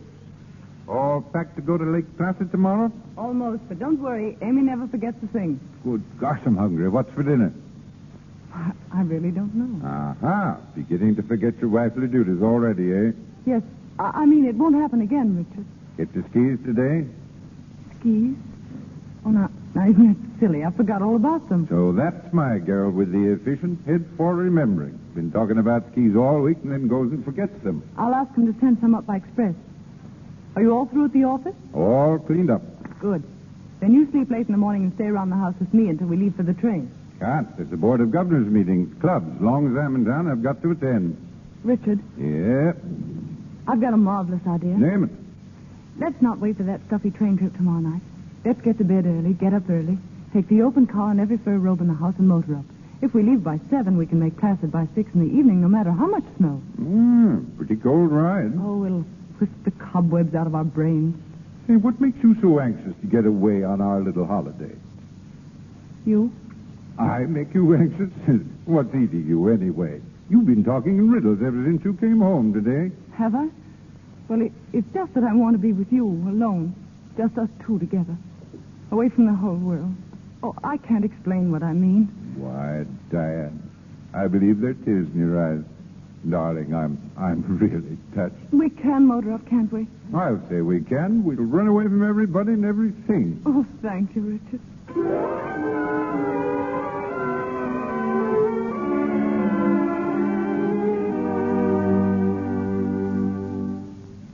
Morning, James. Are we glad we're here, or aren't we? It's very invigorating, sir. Mrs. Fields still out skiing? Yes, sir. Oh, sir, a gentleman phoned by the name of Bradley. Bradley? Don't know any Bradleys. Want me? Yes, sir. I told him I never disturbed you until he came downstairs, sir. Then he asked for Mrs. Fields. I told him she was out. And then, before I could ascertain his business, he said he was coming right over. Right over? Where from? From the village, I presume, sir. Ah. Kid goodness, Stu, was this your noble idea, James? Mrs. Field ordered it, sir. James, I'm a very fortunate man. Yes, If that's that fellow Bradley, show him right in. Yes.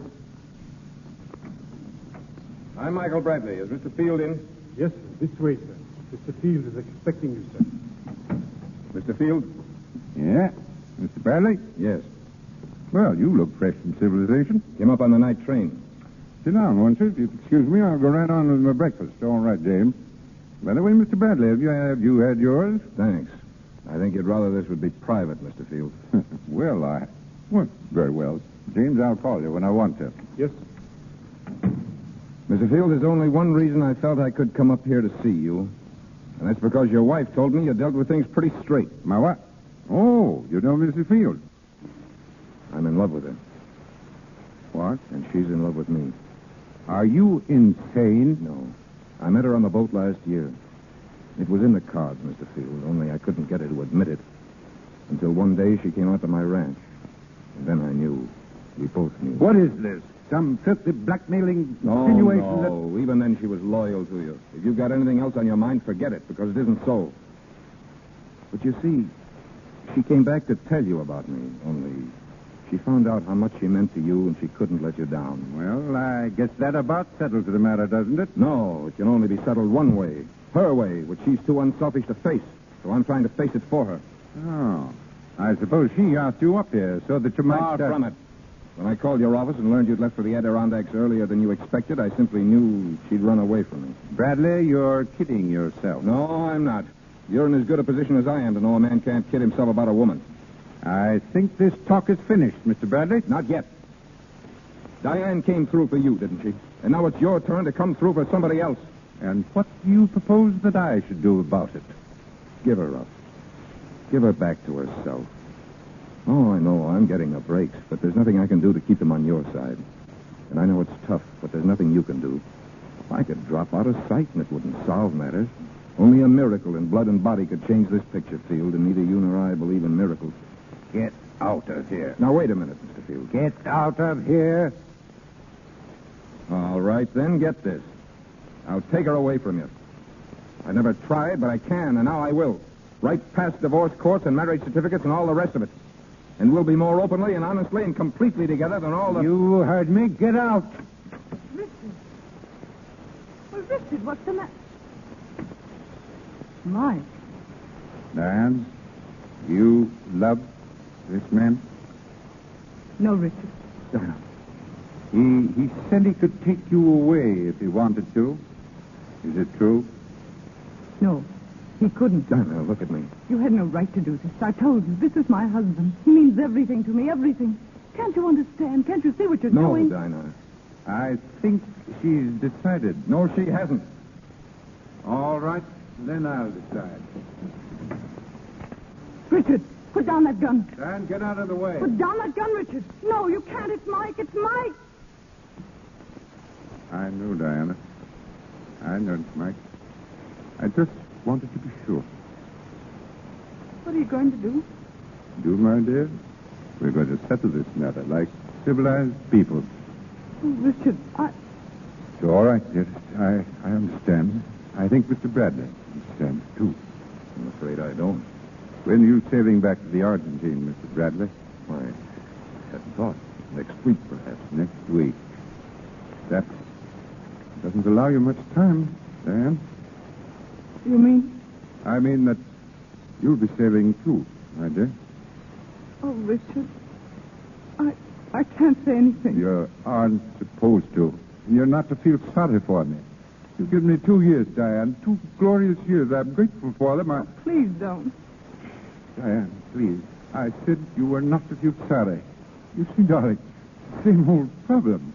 Youth versus, well, shall I say, middle age. You have your youth, Diane. I want you to have it. The man you love with Mike.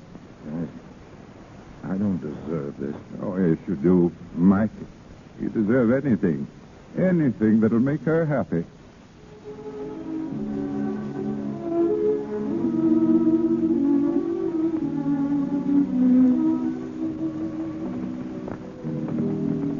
Oh, Chili. Oh.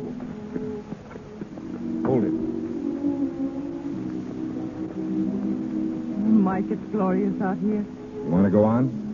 No, let's just stay here. I want to drink it all in. The moonlight, the pampas. There's the Southern Cross up there. Where? Just about where it used to be. Oh, it's more wonderful than ever. And so are you, Mrs. Mike Bradley.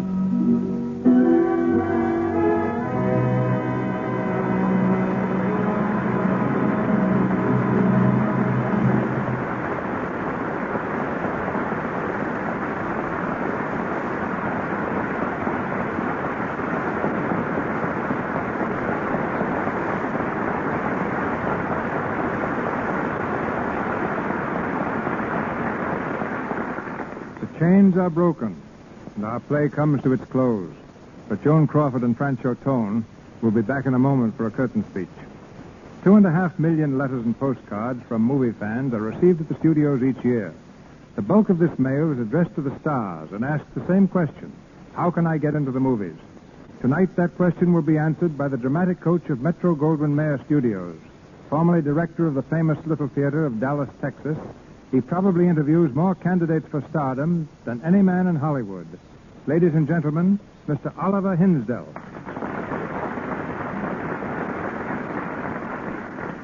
Well, Mr. DeMille, I think that even you must admit that that's a pretty big order. For, of course, in this case, how can I get into the movies means how can I act in the movies. Acting is an art, and an art of any kind is a hard taskmaster. There's no formula, no open sesame into this land of make-believe, save that of work, work, work. Believe me, there is, in addition to this prime requisite of work, the requisites and requirements of imagination, idealism, sincerity, a knowledge of life, true love of mankind, and a good appearance. These requirements are so essential and so seldom found in one person that when I came to Metro-Goldwyn-Mayer, they told me that they would be well satisfied if I found even one promising actor. In 5 years.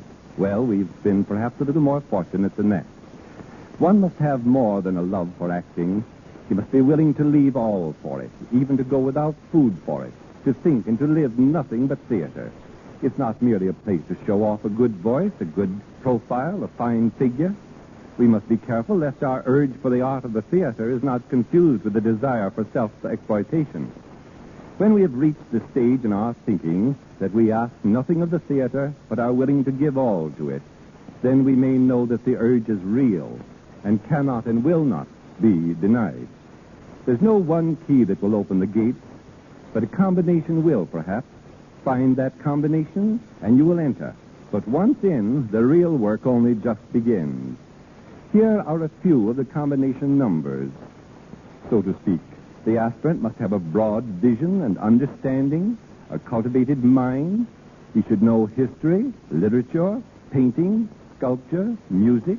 He should know his Bible. His body must be healthy, active, and must respond to his bidding. A fine, clear complexion which denotes health, vigor, vitality. And there is no better way to a clear complexion than a clear skin. And I know of no better way to a clear skin than by the use of pure toilet soap. Lux toilet soap, for instance. You do not need to be beautiful. Marie Dressler and Wally Beery never won beauty contests. If you are beautiful, don't be misled into thinking that that's all that it requires to get into the movies. The ranks of Hollywood unemployed are full of those with nothing but beauty. I've tested at least 100,000 young men and women for this screen, including those that I've judged from photographs and written reports. Of these, only 17 have made the grade. Among them are Gene Parker, Robert Taylor, Irene Hervey, Martha Sleeper, Mary Carlisle, Robert Young, Betty Furness, Michael Whalen, Virginia Bruce.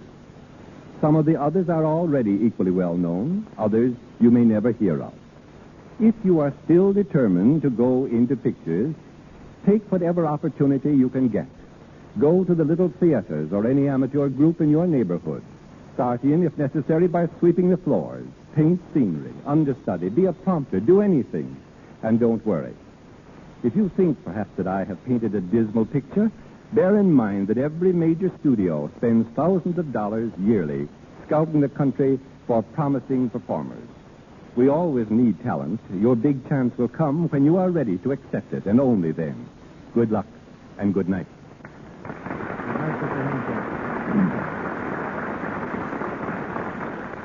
Before the movies discovered glamour, it was just an old Scotch word meaning a spell cast by magic.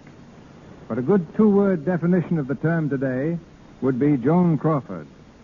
She is, of course, one of the best-dressed women in Hollywood, and I seem to have contributed to her leadership in style because I discovered her designer, Adrian.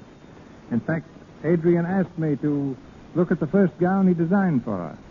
I agreed and waited for her to come to my office. After a while, there was a knock at the door. I said, "Come in, Joan." The door opened. Joan took one look at me and fled, apparently in terror. I didn't know until this week why she ran away, and think the reason is one she'd better explain to you herself. Miss Joan Crawford.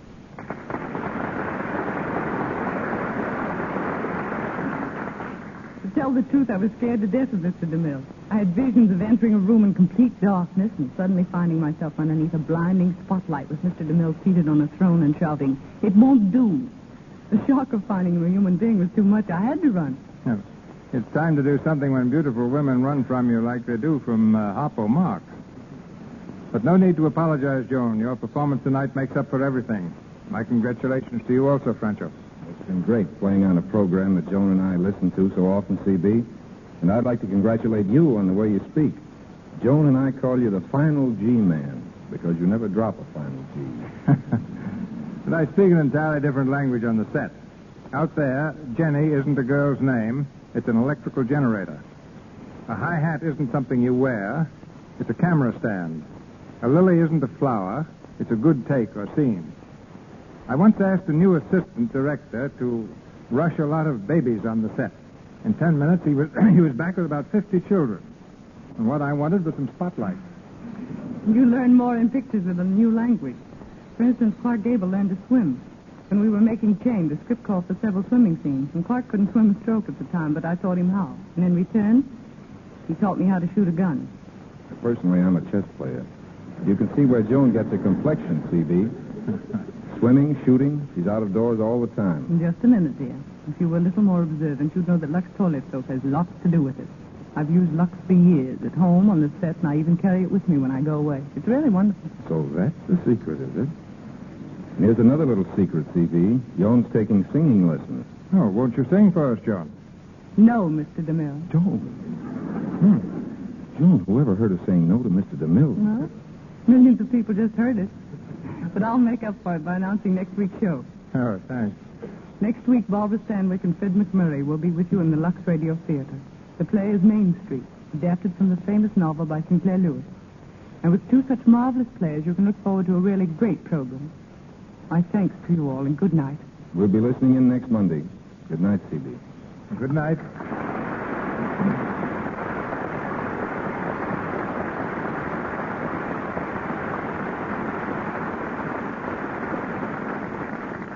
Thank you, Miss Crawford and Mr. Tone. And lots of success to both of you in your new Metro-Goldwyn-Mayer picture, The Gorgeous Hussy, soon to be released with Robert Taylor, Lionel Barrymore, Melvin Douglas, and James Stewart. Our cast tonight included Gilbert Emery, Wally Mayer, Lou Merrill, Frank Nelson, Margaret Seddon, Walter Solderling, and Leora Thatcher. Miss Crawford, Mr. Tone, and Mr. Hinsdale appeared through courtesy of MGM. Our play, Chains, was based on the MGM photoplay of the same name, which starred Miss Crawford and Clark Gable. Mr. DeMille and Miss Burgess appeared through courtesy of Paramount, and Mr. Louis Silvers, 20th Century Fox, where he has just completed the musical arrangement for To Marry with Love. And now, Mr. DeMille. As Miss Crawford announced, our play next Monday night is Main Street, starring Barbara Stanwyck and Fred McMurray in this modern classic by Sinclair Lewis.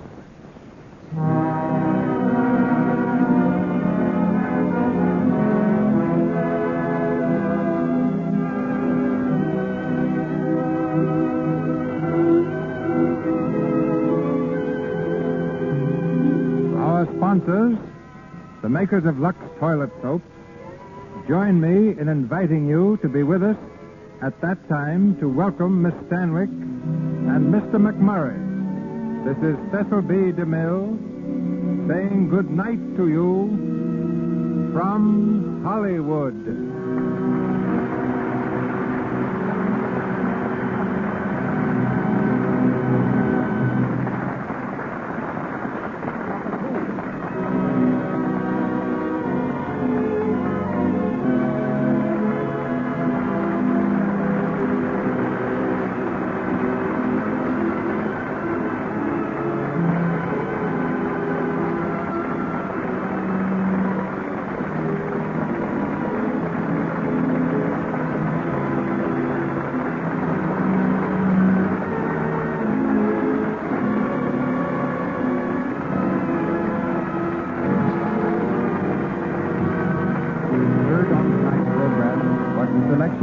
Love Will Tell, from the 20th Century Fox production, Sing, Baby, Sing.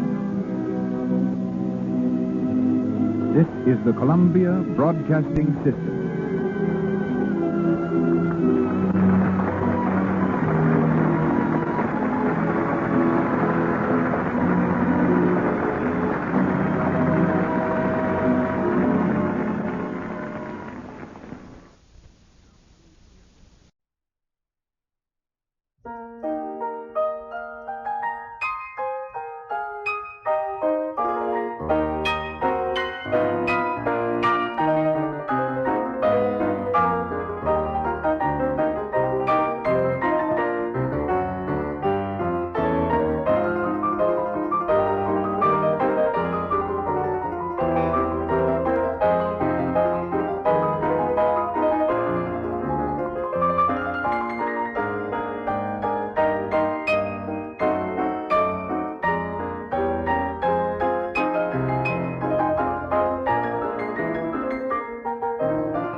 The warrior of the woodland Ranger Bill is coming up next.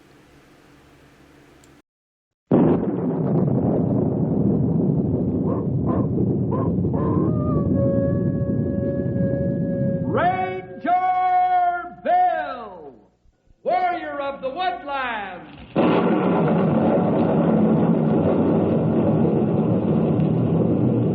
Ranger Bill, warrior of the woodland, struggling against extreme odds, traveling dangerous trails, fighting the many enemies of nature. This is the job of the guardian of the forest, Ranger Bill. Pouring rain, freezing cold, blistering heat, snow, floods, bears, rattlesnakes, mountain lions. Yes, all this in exchange for the satisfaction and pride of a job well done.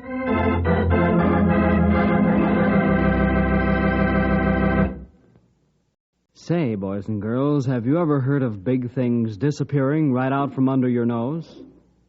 Oh, like a building, or a car, or a mountain. Right now you're saying, don't be foolish. You can't lose anything as big as that. Well, you can. And in today's adventure with Bill and his Rangers, we're going to find out what it is and how it all happened.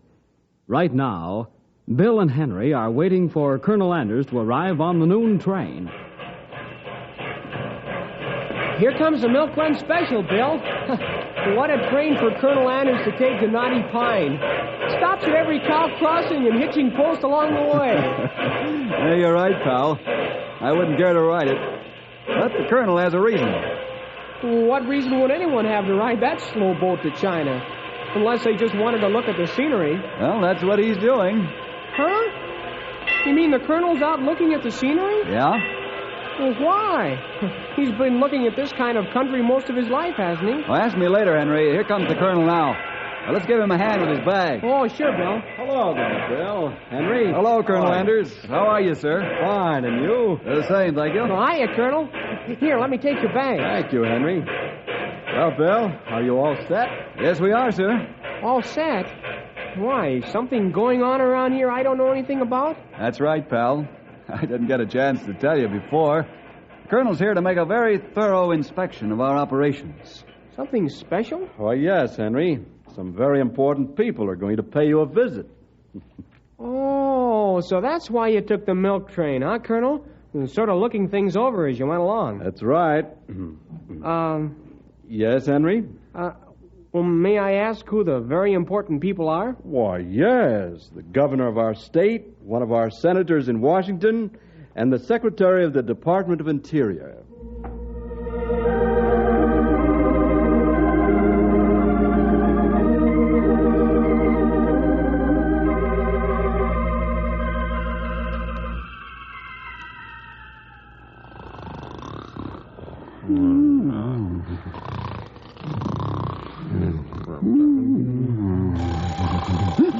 Here comes the Redskins. Don't shoot. You can count the wrinkles on their faces. Quiet, Stumpy. Shut off alarm. Why didn't you tell me it was just this old burglar alarm, Grey Wolf?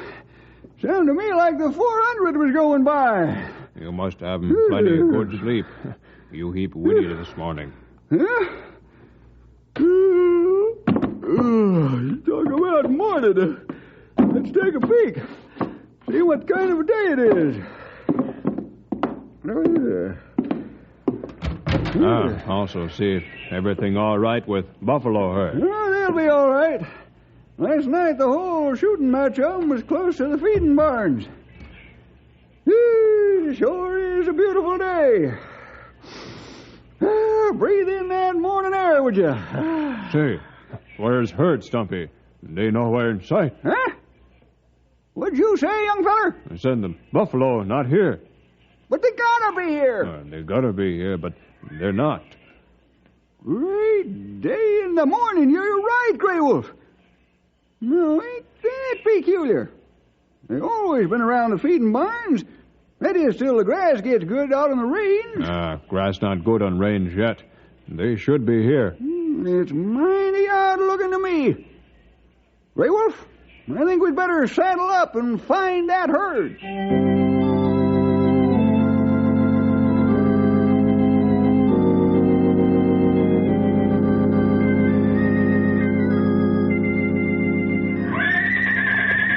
Storm boy. Oh, boy. Well, you all set for the inspection tour, Colonel? Yes, Bill. There's a fine mount you've given me. Easy there, Dusty. You ready, Henry? Sure. Best. Quiet down, girl. Quiet down now. Well, where do you want to go first, Colonel Anders? I'd like to take a look at the herd first, Bill. That's what the governor seems most interested in. You know, largest herd in the country and all that. All right, Colonel. Get up there, Storm. Come on, boy. Get up, Bess. Come on.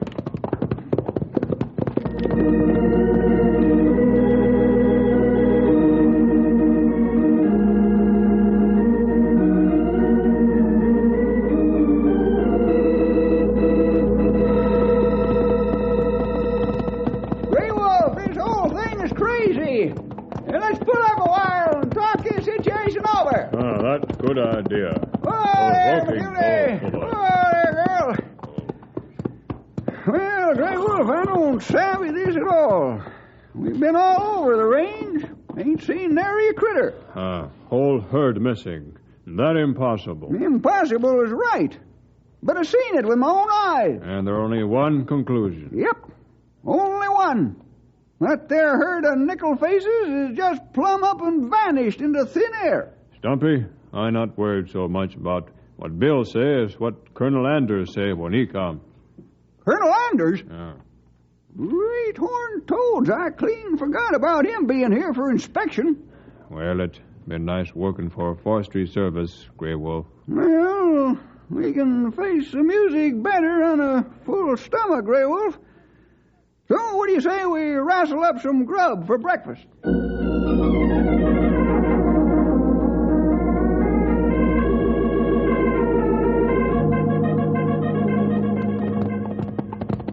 And there's the feed barns in the cabin up ahead.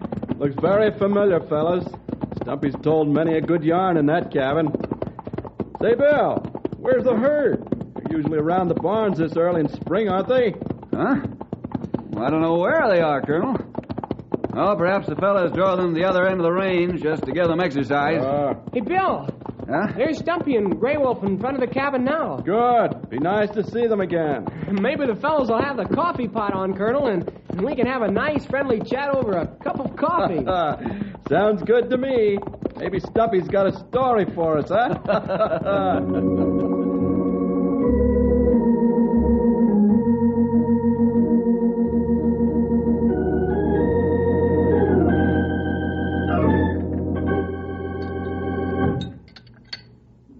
It's really nice to be out here at the old cabin again, fellas.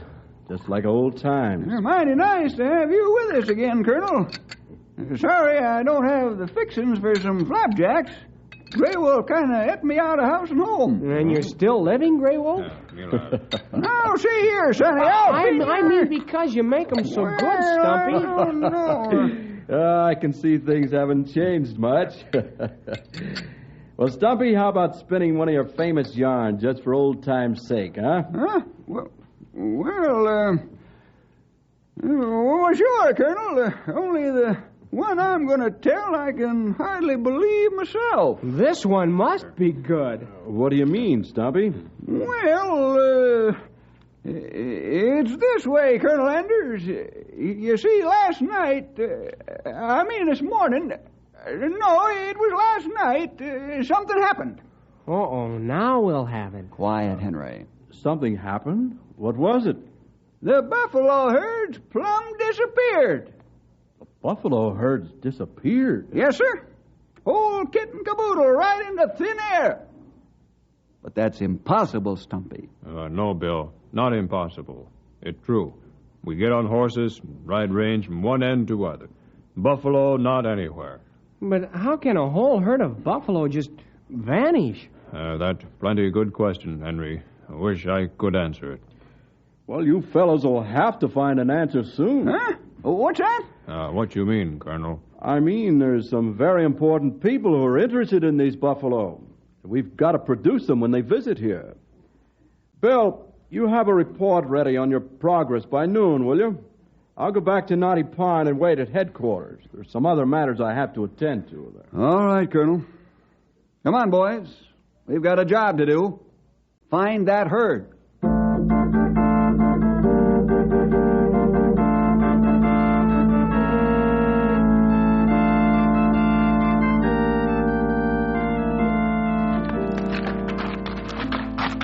the colonel took it rather calmly, didn't he, Bill?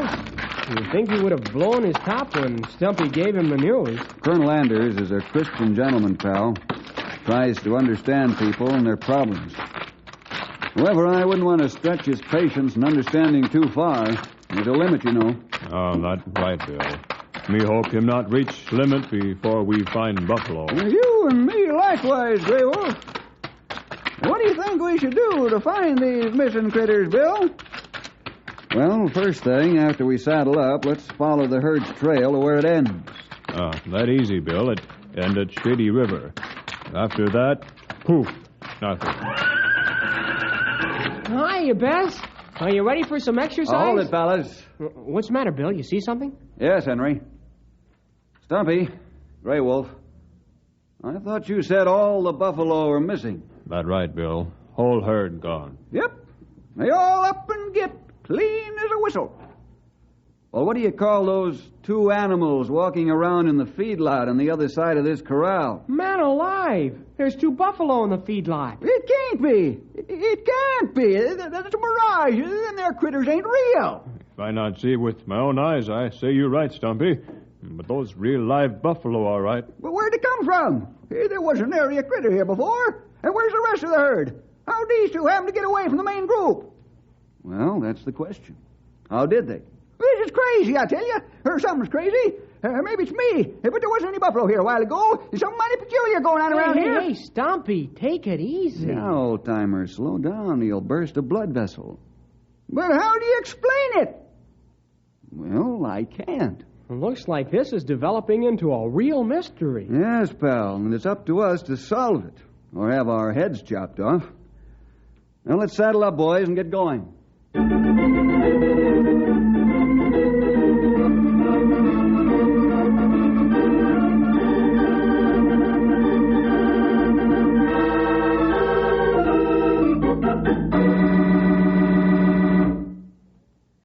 Well, Mr. Secretary, Senator Rand, it's a genuine pleasure to have you 2 gentlemen here at my home.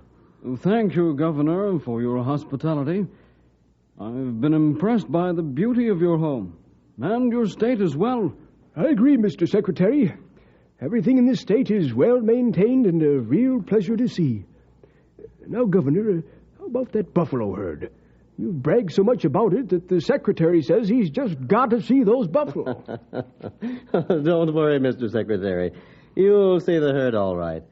We'll take a motor trip across the state. Be in Knotty Pine Saturday morning. That's fine, Governor. I'm certainly looking forward to it. You know, Mr. Secretary, we've got the largest herd in the world there at Knotty Pine. The Rangers have raised some beautiful animals, just as majestic as they ever were back in the old Western days. You'd better not describe them any further to me, or I'll want to see them first thing in the morning.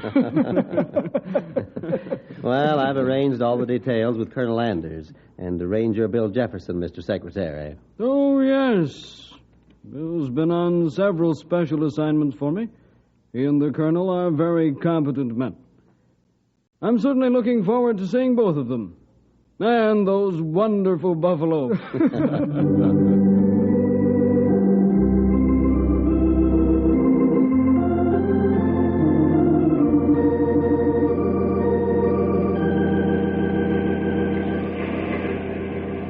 Well, I guess I'll have to admit this is a real puzzler, fellas. And how? Say, maybe we've got flying buffalo. We got some kind of special buffalo. Just what you'd call them, I don't know. You can see yourself, it's no different what Grey Wolf and I found. The trail leads to the river, and that's the end of it. What make it worse is those 2 buffalo who showed up at feed barns. And that's plenty strange to figure. Yeah. I don't see any trail signs across on the other riverbank. It'd be easy to spot where they came out of the river if they swam across. Well, what do you geniuses propose we do now? There's only one thing to do, fellas. Huh? What's that, Bill? I thought we'd looked the place over thoroughly already. We have, pal. Now let's split up and search the riverbank carefully. Maybe we'll find something that way. Yeah, that sounds like a good idea. Grey Wolf and I will go downstream, and Stumpy, you and Henry go upstream. We'll meet back here in 2 hours.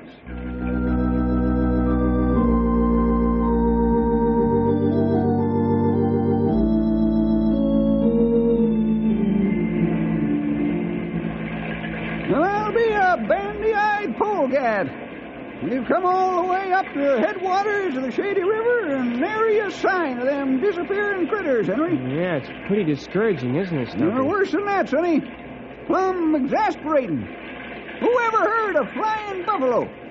Or maybe they turned into fish and swum away when they hit the river. Oh, Stumpy, now, don't be ridiculous. Ridiculous, huh? Maybe you can tell me where they went to. Well, they must have gone up in the air, or maybe an airplane, or into the river, or we'd have picked up their trail by now. Yep, that's what I mean. Well, let's go back and meet Bill and Grey Wolf and see how they made out. Oh, I don't think they found any more than we did. How do you know? Maybe they're dragging the whole herd back on the end of a rope.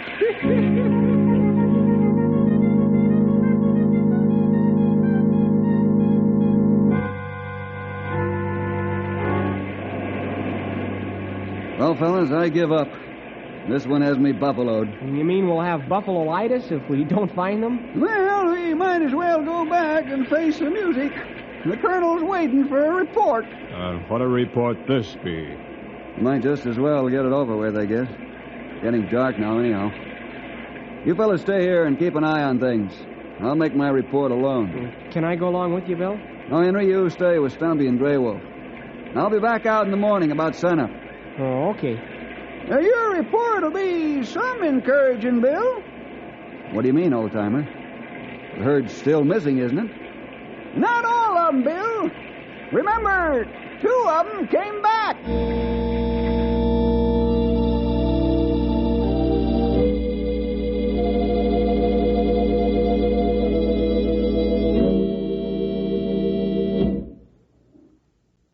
So, that's your report, eh, Bill? Yes, sir, that's my report, Colonel. I'm rather ashamed, sir, but that's the truth of it. And, this is the best you can do? Well, this is only a momentary failure, Colonel Anders. There has to be a logical answer as to where the buffalo went. Right now, the answer is eluding us. You can say that again. Well, I'll give you one more day, Bill, to find that herd. Is that an ultimatum, sir? Bill, don't you understand? We're being visited Saturday morning by 3 very important people. But, Colonel, can't you stall them off for a while? I should stall off the Secretary of the Interior and the Governor and the Senator of our state? Oh, I guess not. You couldn't stall them off any more than you could a tornado. Why are they coming here, if I may ask? They're coming here to see the herd. That's the main purpose of their visit, Bill. In a way, the honor of the Forestry Service is at stake. Imagine me telling the governor that a whole herd of his buffalo disappeared. Yeah, does make a pretty embarrassing situation, doesn't it? I'll get it, Colonel. Ranger Headquarters, Bill Jefferson speaking. This is Governor Jones. I understand Colonel Anders is at your office now, Bill. May I speak to him, please? You certainly can, Governor. The governor wants to talk to you, sir. Thanks, Bill. Hello, Colonel Anders speaking. Colonel, this is the governor. I'm just making a last-minute check to be sure everything's set for our visit. Oh, why, yes, Governor. We're expecting you. You and the Senator and the Secretary. First thing Saturday morning. Fine. Now, you'll have the buffalo herd in closely so the Secretary can take a good look at them. Oh, yes, sir. They'll be right around the feed barn so you gentlemen can take a look at them. Mm-hmm. Oh, excellent, Colonel. You and Bill have handled this matter in an extremely competent way. I just want to be sure our guests aren't disappointed. We'll see you bright and early Saturday morning, then. Goodbye. Goodbye. Excuse me, Colonel, but haven't you stuck your neck way out, sir? How can you be sure we'll have the herd back here by Saturday morning? Well, Bill, I do have my neck stuck out pretty far, but I'm counting on you to save the day. What's that, sir? Yes, Bill. You've never failed me yet, and I can't believe you're going to start now. But, sir, wouldn't it have been better to delay their visit another week? Impossible. 2 of those VIPs have come here all the way from Washington. I don't think they'd appreciate making their trip for nothing. Yeah, that's right, sir. But won't they be more angry if they come here and we don't have the buffalo? Wouldn't it be better to openly admit the whole situation? And how would you explain to the governor and the other gentlemen that 50 head of buffalo have dropped right off the edge of the world? Oh, should I tell them they all fell in the river and drowned? Oh, Bill, this is a situation for which there's no explanation. If somebody rustled the buffalo, that'd be something else again. But who ever heard of 48 buffalo weighing on the average 1,000 pounds per head, just vanishing into thin air? Answer me that, will you? If you had the answer to that question, sir, I'd gladly pay a year's wages for it. But this is a nasty situation. If we did tell the governor, he'd be on the spot, too. And so would the secretary and the senator, if the word ever got back to Washington. Yes. There might even be a Senate investigation. No, there's only one answer, Bill, and you know what that is. Yes, sir. We've got to find that herd by Saturday morning.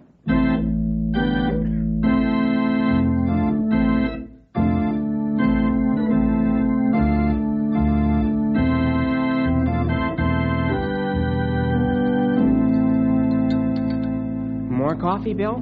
Please, Henry. Sure hits the spot after the fast ride out here this morning. Stumpy? Grey Wolf? How about another cup of mud? No, thanks, Henry. I've had enough. Me have enough for now, Henry. What's the matter, fellas? This is like having breakfast before a funeral. Maybe not as funny as it sounds, Bill. Maybe this our funeral as for strangers. That's right, Grey Wolf. I'm worried. Just plumb worried. Here we got all the bigwigs coming, and there ain't no buffalo herd to see.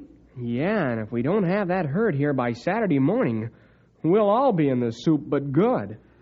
What are we going to do, Bill? Well, I don't know about you fellas, but I'm going to take a swim in the Shady River. Huh? I guess I'll have to wash my ears out again. I ain't hearing so good today. You hear right, Stumpy. Bill just sick in head. Well, let me feel your forehead, Bill. You must be running a fever. So, young fella, you're going swimming. Don't you know you're supposed to be looking for the missing buffalo, not swimming in the Shady River? Personally, I think your roof is leaking just a bit. Bill, are you serious about going swimming? Well, yes. Want to come along, fellas? Yeah, just for curiosity. I don't believe you're going to do it. Let's go, then.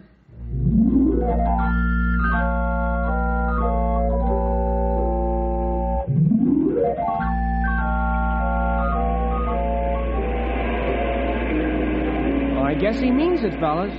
Too bad such a nice young fella like Bill had to crack up so early in life. That's right, Stumpy. I think he really flipped lid. After I have a good swim, fellas, we'll look again for the missing buffalo. Okay? After you have a good swim, Bill, we're going to take you to town where you can have a nice rest. They've got a swimming pool there. I don't know. Maybe we're the ones that are balmy and the rest of the world's all right, but I don't get it. It's bad enough with the buffalo missing, but now Bill's taking a swim in water so cold it would freeze an iceberg. Hey, he's out in the middle of the river now. Look at him. He must be looking for something. What's he doing anyhow? That's plenty good question, Henry. Oh! Hey, now what? He must have bumped into something in the water. Now me going crazy, too. Look at Bill, standing in foot of water out in middle of river. Great jumping jackrabbits. You know what Bill's found, Sonny? No, Stumpy, what? He's walking on a ledge of rock across the river. Man alive. You're right, Stumpy. He's walked all the way across the river in only about a foot of water. Maybe this big news we wait for. Hey, fellas. I found the answer to the disappearing buffalo.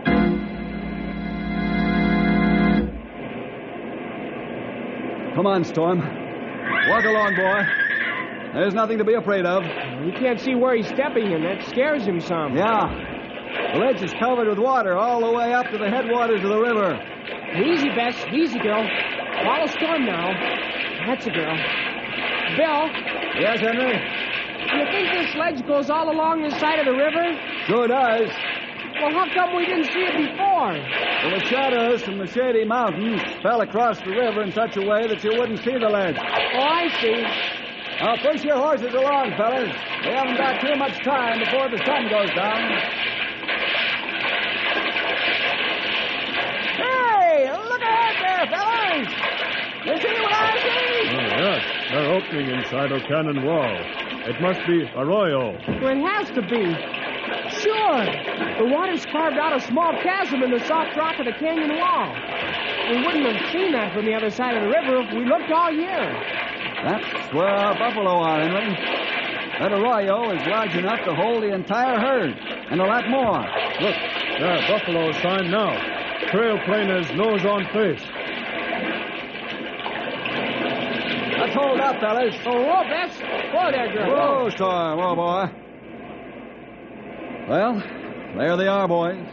Our missing buffalo herd. And if you count noses, you'll find 48 of them, all present and accounted for. Oh, this is wonderful, Bill. Hey, how did you figure this one out? Well, after our careful search, all that was left was the river. Oh, I figured the river held a secret. There was only one way to find out. That was to take a swim.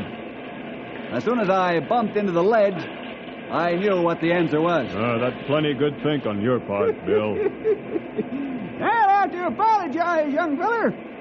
Next time you go swimming at the wrong time, I'm going with you. Maybe I can get smart, too.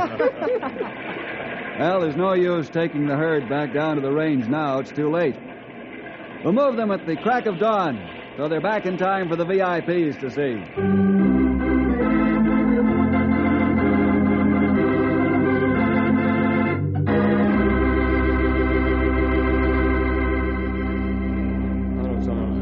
VIPs sure seem pleased with the herd, Colonel Enders. Oh, they're very pleased, Bill. I surely didn't know whether to have a heart attack or not this morning when I started out for here. What a relief when I saw the herd as we pulled up in the car. Tell me how you did it, Bill. Oh, I just went for a swim, Colonel, and, well, there they were. What? Surely you must be fooling. Hey, it's all right, Colonel. Don't worry. We thought he was off his trolley, too, but he sure showed us a thing or two. Well, you'll have to tell me all about it as soon as our guests leave. I was plenty scared you mightn't be able to produce that herd. You were scared? How do you think me and Grey Wolf felt? Well, I don't know, Stumpy. How did you feel? Why, we was, Yes, Stumpy? Yes? Well, we was, Well, let's have it, Stumpy. We was plumb petrified.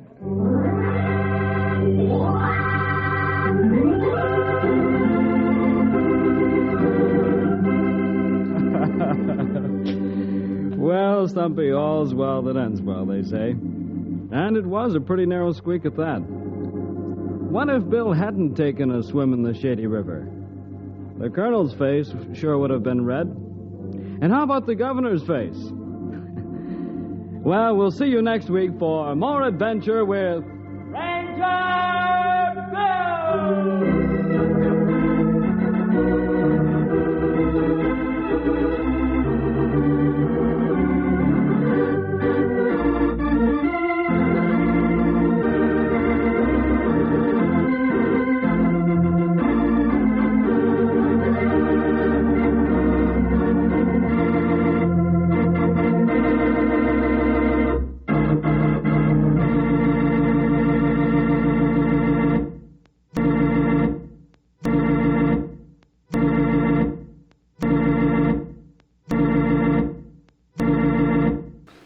The first couple of radio comedy, Burns and Allen, are up next. It's Maxwell House Coffee Time, starring George Burns and Gracie Allen.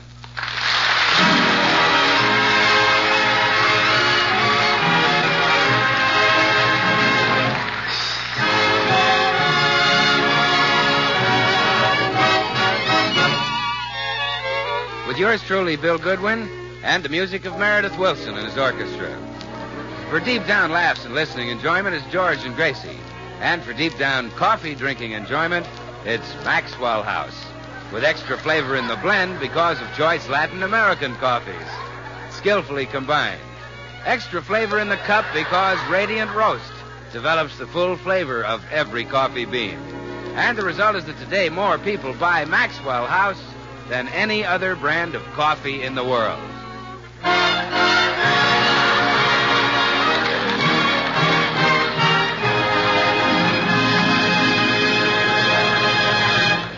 Well, as we look in at the Burns home today, the atmosphere is a little tense. Gracie's just been called on the carpet by her lord and master. Sit down, Gracie. Yes, dear. Now, before we start this discussion, I want to warn you that none of your tricks will work. So don't bother to flatter me, cry, or make love to me. George, do you think that when I flatter you, cry, or make love to you, that those are tricks? Yes. Tricks to stall off a discussion. But you're so handsome, George. So incredibly handsome.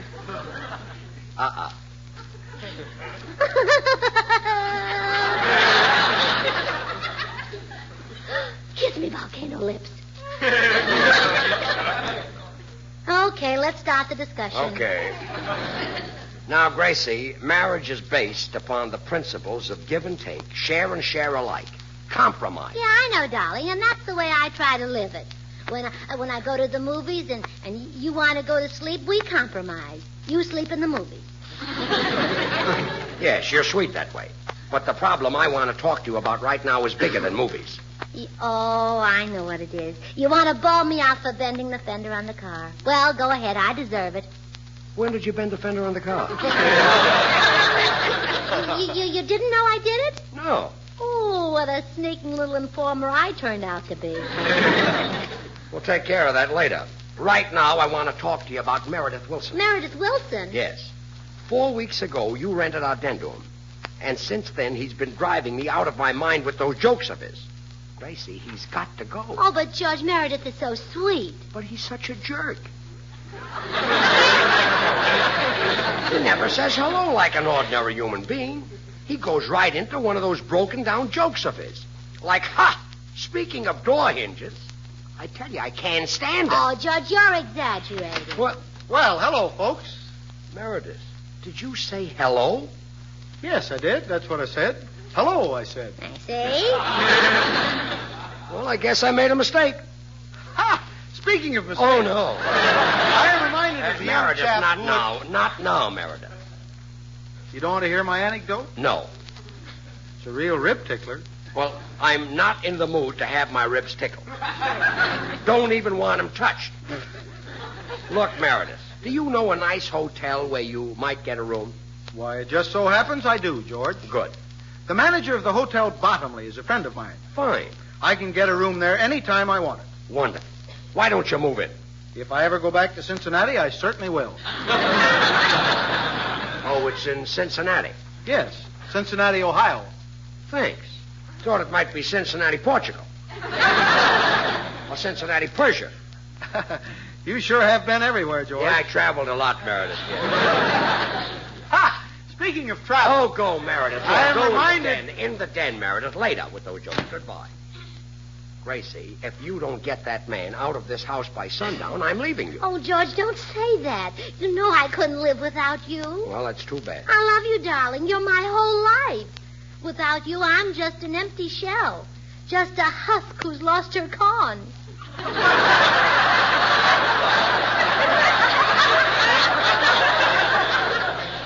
I can't help it. Oh, please, George, say you didn't mean it. Beat me, but don't leave me. I'm leaving. All right, leave. But come back now and then and beat me. Well, goodbye, Gracie. I'm not... Come in.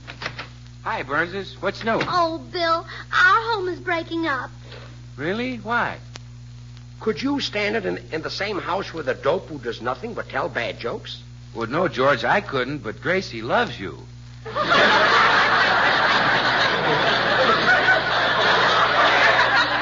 Really? Make an entrance once in a while. Oh, I do love him, Bill. If George leaves me, I won't be able to eat. I won't be able to sleep. Well, Gracie, you won't be able to sleep. It's George who won't be able to eat. Look, funny man, I was talking about Meredith Wilson telling jokes, not me. And unless my wife gets him out of this house, I'm leaving. Gracie, I'll be in my room packing. And you know how to stop it. Oh, dear. Wish you hadn't teased him, Bill.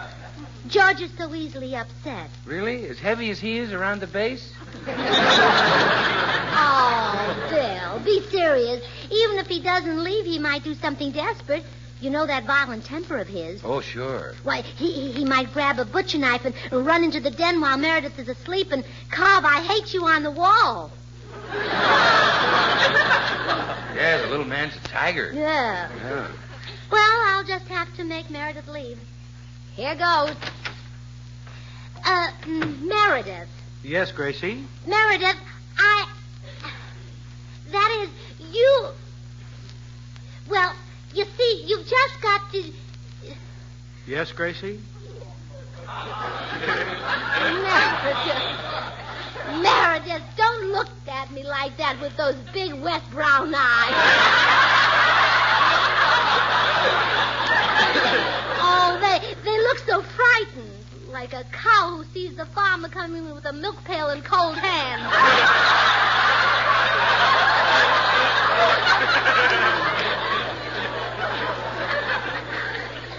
Well, that look isn't fright at all, Gracie. It's admiration. Well, that's good, because there's something I have... Admiration? Gosh, yes. You know, before I moved in here with you and George, I used to think I'd never get married. But now that I've seen how wonderful a wife can be, I've changed my mind. Well, thank you, Meredith. Of course, I'll probably never find a wife as pretty or as smart as you are. Oh, sure you will. Somewhere there might be one. Why, just being in the same house with you is like having the sunshine all the time. Gee. But enough of this. You had something to tell me. Well, never mind that. Let's have some more of this. What did you say? Let's have some more of this. Well, no, really, Gracie, what did you come in here to tell me? Well, I came to tell you... Yes, Gracie? I came to tell you that you'll have 2 extra blankets on your bed tonight. Well, Gracie, did you tell him? Oh, gee, I couldn't, George. I just couldn't. Did you ever see his eyes? He looks like a cow. Well, tell him to leave a pint of half and half and get out of here.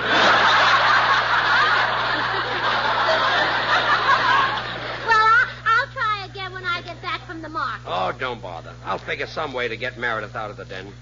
But in the future, please remember that this is our house.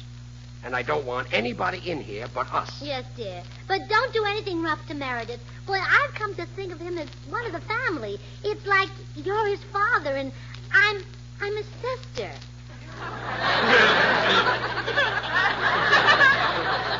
Run along, sis, and do your marketing.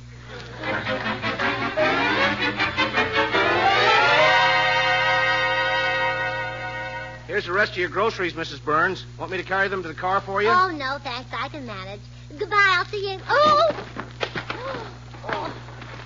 Oh, I'm sorry, ma'am. Oh, well, why don't you look where you... For Kay Kaiser.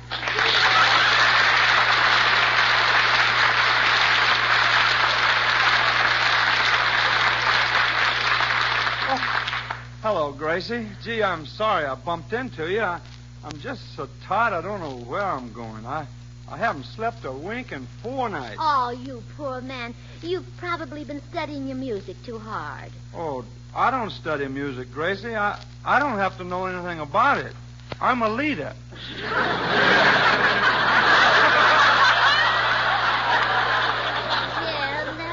that's right. Well, what is the trouble then? Well, my wife, Georgia, has a bunch of girls staying at the house. You know, Powers girls she used to work with. All those women do is gab. I've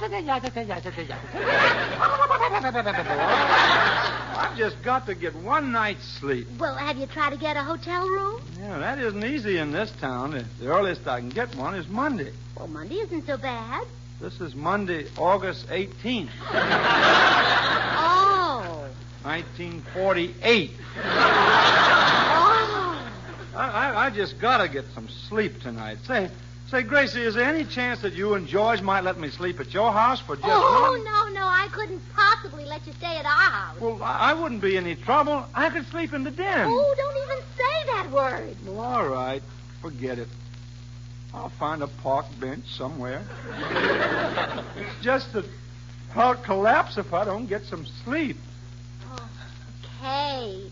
Don't look at me like that with those big, wet, brown eyes. Huh? Oh, dear, another whole scene. Well, all right, Kay, you can stay at our house tonight. Oh, bless you, Gracie. I knew a girl as sweet and pretty as you must have Southern hospitality in her heart. Oh, thank you. You know, down south, we don't turn any man away from our door. Why, we'd even give a dish of oatmeal to a hungry Republican. No spoon, of course. Well, you come over tonight and you can have the couch in the den. I'd give you the bed, but Meredith Wilson sleeps there. Oh, I know Meredith. Darn good musician. Oh, yes? You two can discuss music. Well, anyway, he can. You can just nod. Well, I don't plan to do much discussing. All I want is sleep. Well, whatever you want, you can have. I'll show you that we Californians know all about Southern hospitality. Thank you. I'll make you think you're back in the land of Robert E. Mason and Stonewall Dixon. Well, With the old folks strumming on their bayous and chitlin blooming in the yard. Well, don't go to any trouble, Gracie. All I want is sleep. Well, I'll be over about 9 o'clock. Goodbye. Goodbye. Oh, now I've done it. I've got Kay Kaiser in the den, too. Why did I have to meet a cow who wears glasses?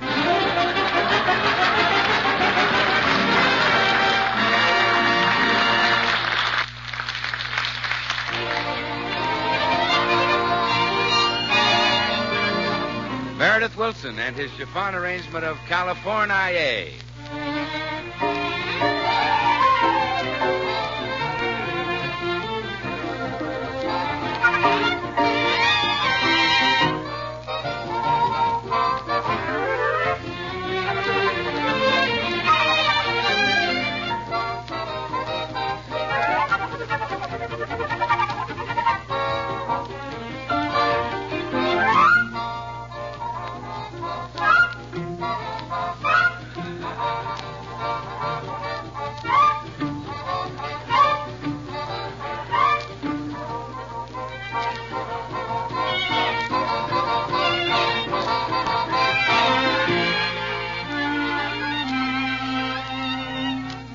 Say, Meredith, isn't that tune one of Jerome Kern's?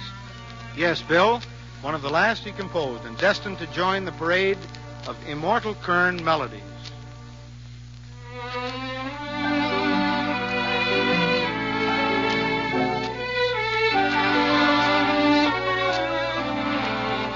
A beautiful melody picture in praise of California, which naturally brings to mind a lot of wonderful scenes. The redwoods, orange groves, beautiful old missions, contrast of desert, mountains, and sea, all a dramatic part of our American scene. And I can't help thinking, too, how, in its way, Maxwell House coffee is an important part of the American scene, for America is a nation of coffee lovers. And Maxwell House is bought and enjoyed by more people than any other brand. For Maxwell House is so full-flavored. You see, master craftsmen choose these choice Latin American coffees. Manizales for mellowness. Medellins for richness. Other choice Latin American coffees for vigor.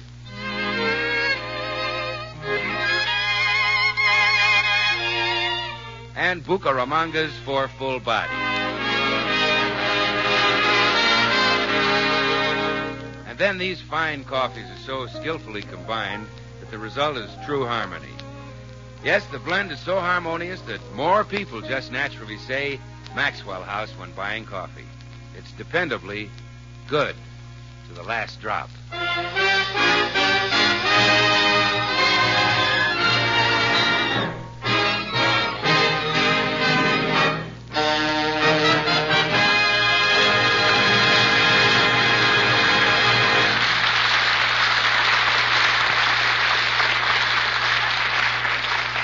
George. George, what are you rigging up with all the electric wires and stuff? I finally figured out a way to get rid of Meredith Wilson. I'm wiring his bed. George, you mean... Yes. Wait till he hops in tonight. He'll get more shocks than the night he read Forever Amber. You know, this seems like the hard way, though. Couldn't you just hint to Meredith that you'd like him to leave? Hint? Bill, hinting is no good when a guy is a jerk. Well, let me do the hinting for you. I don't know which way you meant that, but I'm still suspicious. Just help me rig up this booby trap before Gracie gets back. Okay. I'll run this wire out of the dead window here, and then tonight, when Meredith is asleep, we'll give him the works. Well, why don't you let him stay, George? Maybe you'll get to like his jokes. Bill, I won't like his jokes if I live to be 100. Well, you might, and that's only a couple of days to wait. Let's get busy and wire the bed. Okay.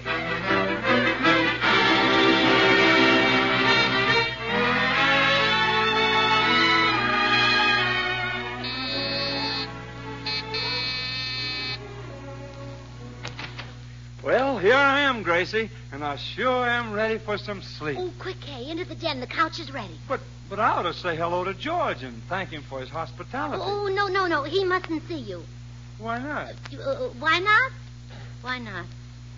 Oh, why not? He's not well. No, he's got something. Oh. And if he sees me, I might catch it. Yeah. And I'd catch it even worse. Now, quick, let's go into the den. Well, Meredith, here's our guest. Hello, Kay. Well, hello, Meredith.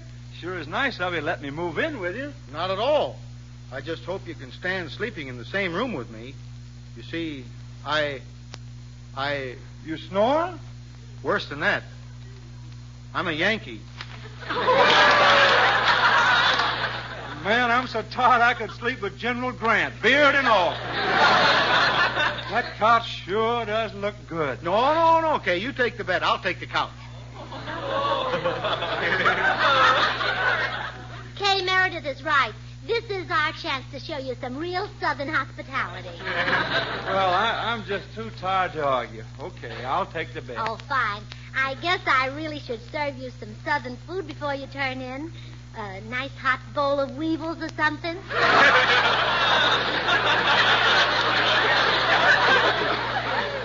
No. I very seldom eat weevils. Really, all I want is a little sleep. I haven't slept in 4 nights, you know. Oh, well, just as you wish. And now I'll go and fix you a mint julep. I wish you wouldn't go to any trouble. If I could just go to sleep. Oh, it's no trouble. This is Southern hospitality, Kay. Oh, I had to open my big accent. Well, I'll go get your julep while you climb into your pajamas or nightshirt or whatever you wear. I sleep in my birthday suit. Oh, well, put it on and zip it up. I'll go fix your julep. Oh, I'm so sleepy, I'm not even going to take off my clothes. Good night, Meredith. Good night, Kay.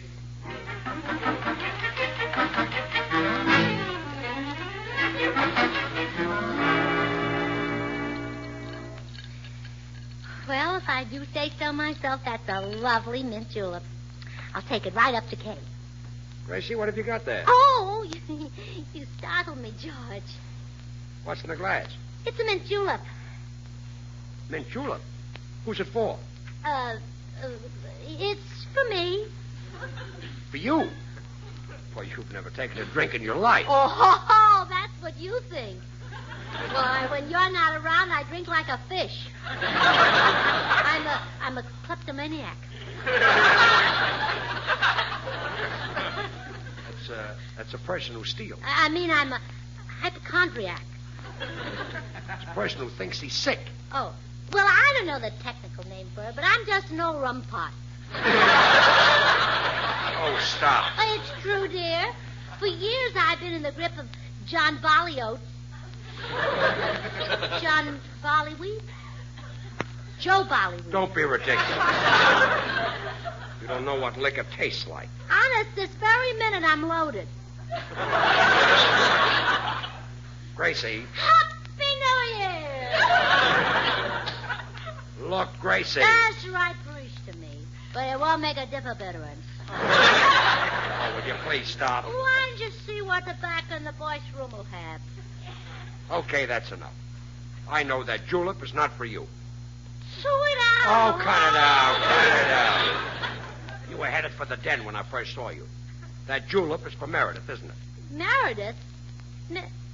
Oh, yeah, yes. That's who it's for. I just didn't want you to know what a fiendish plan I'd figured out to get rid of him. Giving him juleps will get rid of him? Well, sure, because I make such wonderful ones. He'll want more and more, and pretty soon he'll be in the grip of Joe Barleyos. Joe Barleyhay?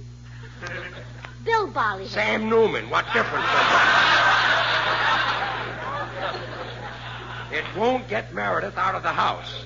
Well, it might get him lost for a weekend. Well, go ahead, take him to julep if it'll make you happy. But I've got a plan that'll get him out anyway. Oh, thanks, dear. Well, Kay, here's your mint julep. Kay! What? I say, here's your mint julep. It'll help you sleep.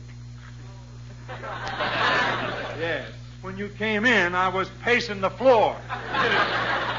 Well, think it down. Okay, anything to get some sleep. Bottoms up.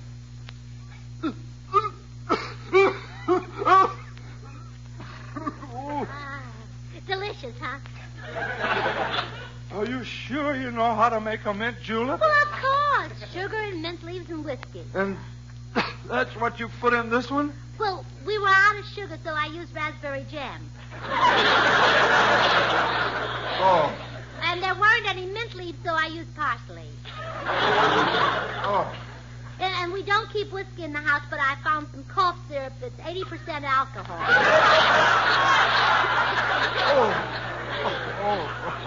But outside of that, it was just like you make them down south. Yes, it was in a glass, if that's what you mean. Would you like another one? Oh, no. No, thanks.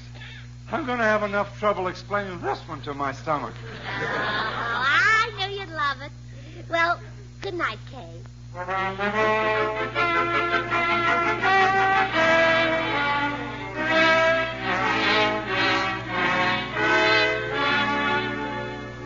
think Meredith is finally asleep, Bill. I can hear him snoring through the den window here. Yeah. Well, I guess we're ready to give him the works, huh? Now, just what happens when you set off that contraption in his bed? First of all, the wire under a sheet gives him 110 volts. Oh, that's wonderful. Sort of a full-length hot foot. Yeah. Now he grabs the chain on his bedlight, gives it a yank, and a bucket of water falls on his head. Sensational. Now a bunch of cowbells and stuff drop on him. That's terrific. Now he leaps out of bed, sticks his feet in his bedroom slippers. They're wired. No. You mean? Another 110 volts. George, you're a genius. Now he reaches for the bathrobe, catches his fingers in a mousetrap, and... But now, wait a minute. If he catches his fingers in a mousetrap, he won't be able to use them. That's right. You see? He won't be able to pick up his cup of Maxwell House coffee at breakfast. That's right. You see? George, there's a limit of how cruel you can be to a man. Still, that's inhuman to deprive a man of his Maxwell House coffee. Why, Maxwell House is appetizing, rich, full-bodied, and mellow. Coffee at its full-flavored best, good to the last drop. And you want to fix poor Meredith so he can't drink it. Shame on you. You're a fiend. But you were perfectly willing to electrocute him and fracture his skull with buckets of ice water. All right, that's good, clean fun. But not to let a man drink Maxwell House coffee. Why, more people buy and enjoy Maxwell House than any other brand of coffee in the world. Now, Bill... Don't touch me, you monster. I don't want any more to do with this diabolical scheme. I'm going home. All right, go home. Shame on you. Oh, go home, go home. You dirty person. Oh, go. Out. I don't need him to set this thing off. I'll do it myself. Here goes. Oh! Where's the light?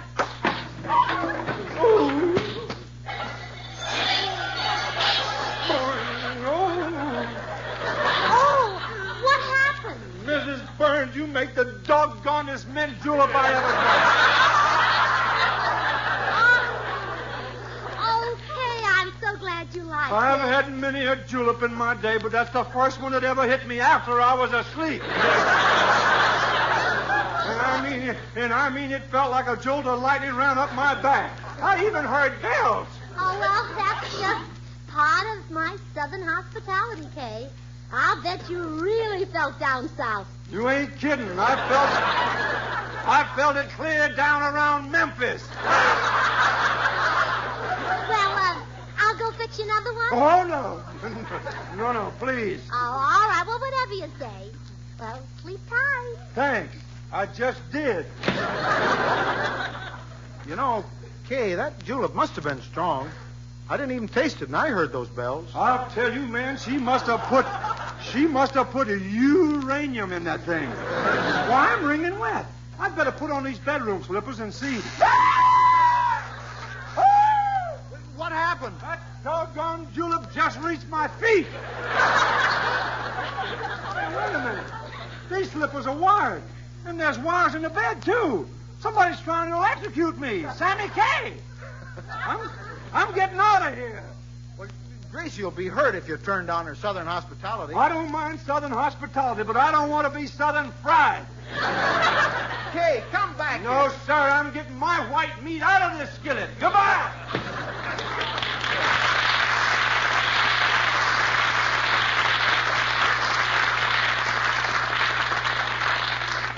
Now, that's funny. I slept in that bed for 4 weeks, and I never noticed those wires. Well, I finally got rid of Meredith. You did? Yeah. Meredith! Yes, old man? Gracie, come here. What is it, dear? Gracie, if Meredith is still here, who is that guy I saw running out of the house? Oh, that must have been Kay Kaiser. Kay Kaiser? Yeah, he was sleeping in our den, too. Meredith Wilson and Kay Kaiser? Who have you got in the bureau drawers? Paul? Oh, George. Harry James is probably staying with Meredith, too. Oh, don't be silly. If you were Harry James, would you? Sit down, young lady. We're going to have a little talk. Yes, dear. Now, none of your tricks. Don't bother to flatter me, cry, or make love to me. George, you're so incredibly handsome. Now, don't start that. Don't. Oh, come on. Kiss me, Doctor.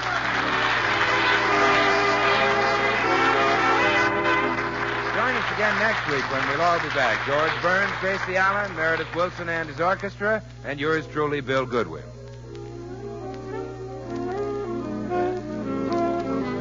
Until next Thursday, then, good night and good luck. From the makers of Maxwell House, America's #1 brand of coffee. Always good to the last drop. Gracie, what am I going to do with you? Every week you disobey me. Oh, no more, George. I've turned over a new leaf. From now on, I'm your slave. I'm yours to command. I'll obey every one of your wishes. You mean that? Just try me. Okay. No more hats this year. Try me again. I thought so. Good night. Kay Kaiser appeared through the courtesy of the Colgate-Palmolive Beef Company.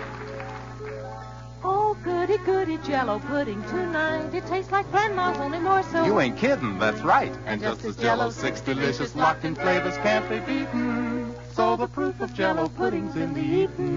The Jell-O twins are hard to find, but keep on looking in your store. When sugar shortages are over, there'll be more. Just a taste of Jell-O pudding or a Jell-O and you know it's the one and only Jell-O.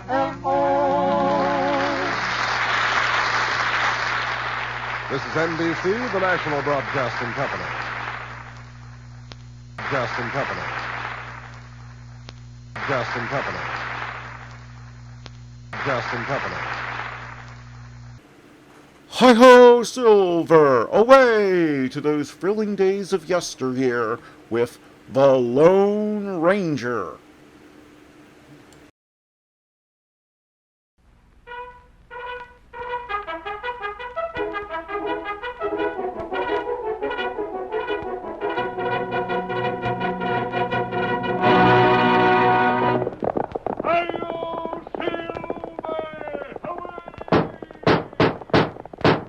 A fire fiery horse with the speed of light, a cloud of dust, and a hearty hi-yo Silver, the Lone Ranger.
People of 7 states thrilled to the daring action of a phantom figure of the plains who rode in the cause of justice. No one ever knew where he came from nor where he went when he completed his heroic deeds. But even today the cowboys gather around the campfire and tell stories of this famous masked man, of his heavy 6 guns with their bullets of silver, of his great white horse, the fastest the West has ever known. Hi-yo, Silver! Here he comes, riding like the wind, blazing new trails in the West of old. The Lone Ranger rides again. Come on, Silver, old boy! That's it, old fellow! We have a big job ahead of us! We must hurry, old boy! Hi-yo, Silver!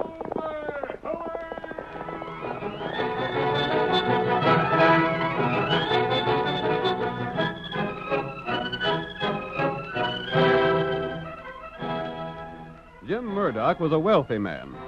He drew huge profits from the gold mine he owned, and out of those profits, he had built a large home standing on the edge of Grant's Canyon. As tonight's story opens, we see him with a visitor, Barney Holden, the man to whom Murdoch owed his present position. Holden has brought news from town. So that's what Abe Jenkins planned to do with you, Murdoch. Come here demanding that I help him out, huh? Yeah. He claims that you and him owned the mine between you. Then you suggested that you split it, and each you take a section for your own and work it independent. That's just what we done. Well, he's sore because your half panned out first rate while his wasn't worth a hoot. Well, we both took the same risk, didn't we, Holden? Sure. As far as he knows.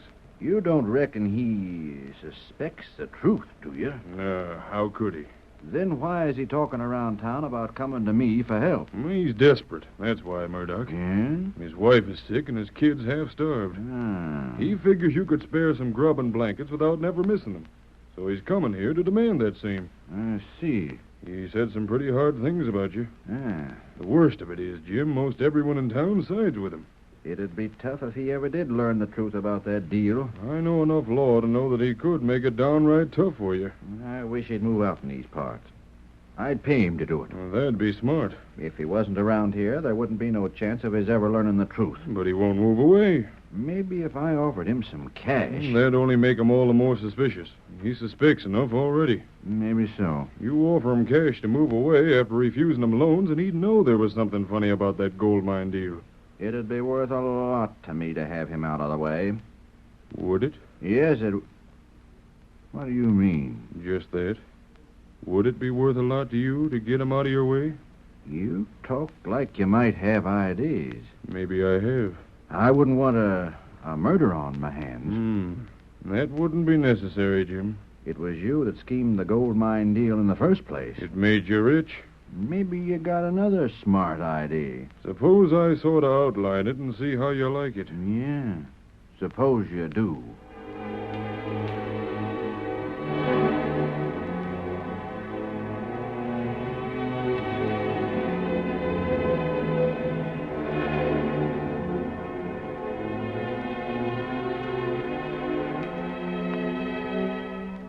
While Murdoch and Holden made further plans against Abe Jenkins, the man they'd already robbed, Jenkins was making his way to Murdoch's home. As he approached the large house at the canyon's edge, he loosened the safety catch on his holster to make sure he could draw in a hurry. If he's there alone, I'll make out all right. Hate to think of robbing a man, but I'd do more than that to see Martha and the kids warm and well-fed for once. Hope he's alone in there. Who is it? It's me, Abe Jenkins. Open up, Murdoch. I want to talk with you. Sakes alive, Abe. What brings you out on this sort of night? Step inside. I aim to. Sit down by the fire and warm up. You must have had a hard trip from the valley. Not as hard as going back will be. How's that? It's downhill going back, ain't it? Yep. Only I'll have a lot of things to carry when I go back. Murdoch, I'm here for some cash money, some grub, and some blankets. Yeah? Yes, and I'm going to get 'em. Here, put down that shooting iron. What ails you? Maybe you never faced a man that was driven to thieving by the sight of his wife and kids being cold and sick and hungry. Well, you're facing one right now. You don't mean your folks? Yes. Gosh, I didn't know that. Maybe you didn't. Maybe you thought I was fooling when I asked you to lend me some cash a while back. Well, I ain't in the habit of lending money, but if it's grub and blankets you want, sakes alive, Abe, you're welcome to 'em. All you can carry. All a mule can carry. A mule wouldn't eat the grub my kids have had to eat for the past week. I'm downright sorry things are so tough. Maybe you know why they're tough. What do you mean? You pulled a slick trick on me when you talked me into splitting the gold mine. That gave you all the land that was worth anything. Now, Abe, you know that ain't a fair charge. I took the same chance you did. I didn't think your half would peter out. No? Of course I didn't. No more than I thought my half would turn out rich. I can't prove nothing, so I'll shut up about the mistake I made. But I'm getting food and blankets. Why, sure. Come on, Abe. We'll fix up a big bundle for you to take along with you. I don't know what to make of you, Murdoch. Why? You're acting a darn sight different about this than I thought you would. I ain't as bad as you tried to tell everyone I was, Abe. How'd you know what I've been telling folks? I hear things. Maybe you heard me telling it around that I hope someday to prove that you knew half of the mine was no good. No, I ain't heard nothing like that. There ain't no truth in it. Maybe not. But what about that stuff? Come on with me and you'll get it. Gosh, Jenkins, I'm glad to help you and your folks out.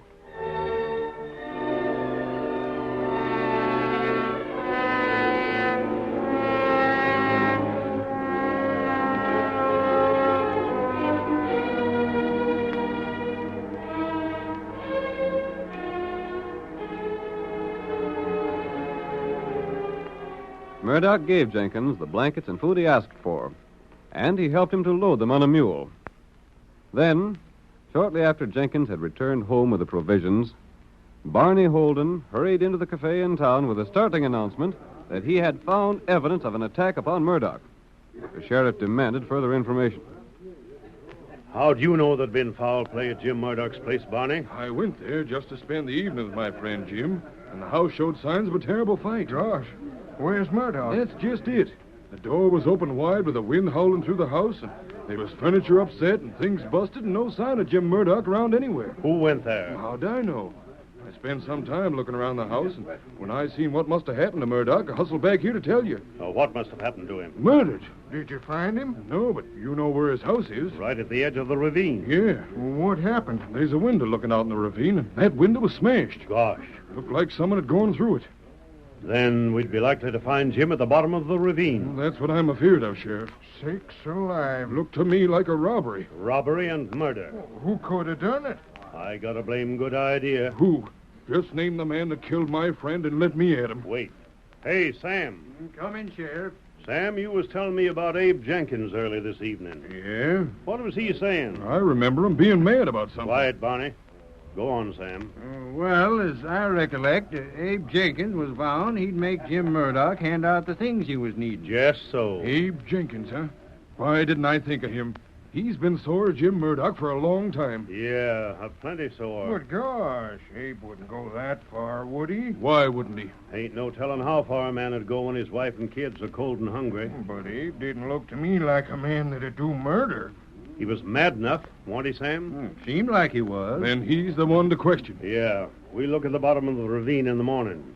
We may as well call on Abe right now and see what he's got to say for himself. If he's killed Jim Murdoch, then I want the personal job of dealing with him. If he's done a murder, we'll see that the law deals with him. Well, I'm betting Jenkins is plumb innocent. That's the trouble. The jury will hear of all his hard luck and let him off scot-free. Oh, no, they won't, Barney. It's one of two things. Abe done it or he didn't. If he didn't do it, he won't get arrested. If he did, he'll hang. No two ways about that. Come on, we'll go and call on him. All right, Sam. Come on. Tonto, you heard all that? You remember what we heard about the way Jim Murdoch swindled Abe Jenkins? We came here to see if we couldn't get a square deal for the poor fellow. That's right. Now it seems that he needs friends more than he did before. Him, good feller. I don't think he'd do what Barney Holden says. You know plenty about that feller. Yes, I do. Come on, Kimasabi. We're going to follow the lawman and hear what Abe Jenkins has to say.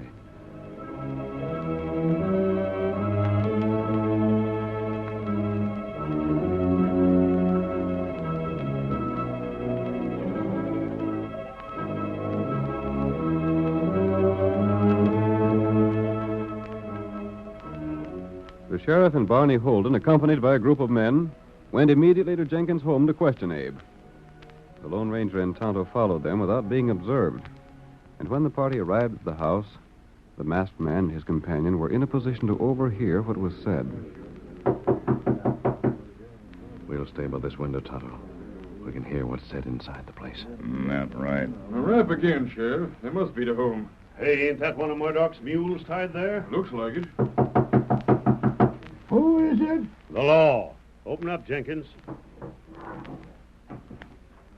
Sakes alive, Sheriff. What's the trouble? Want to ask you a few questions. Not so loud. You'll wake the youngsters. Been doing some cooking here, ain't you? We just fed the kids and they went to sleep. First time in weeks they had blankets enough to keep 'em warm. Yeah?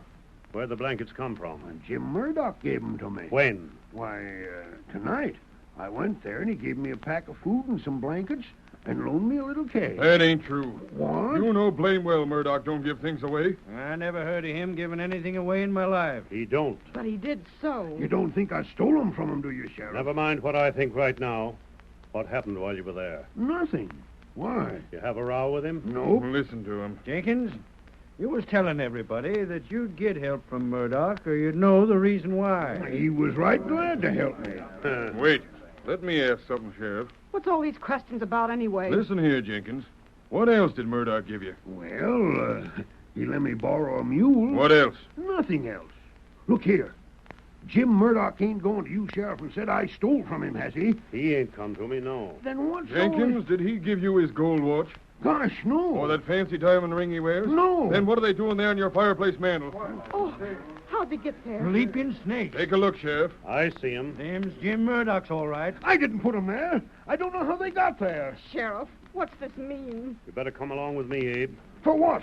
I ain't done nothing. Take him into custody, boys. No, you can't. He's told you the truth. We'll investigate some more in the morning. Investigate what? The bottom of Grant's Canyon. That's where we'll likely find the body. Body? Oh. Jim Murdoch's body. Hold on, you don't mean... Sheriff, you ain't saying that... Take him away, boys.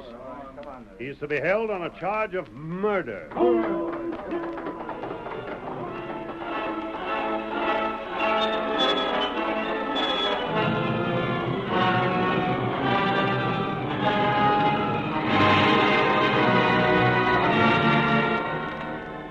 The curtain falls on the first act of tonight's thrilling Lone Ranger drama.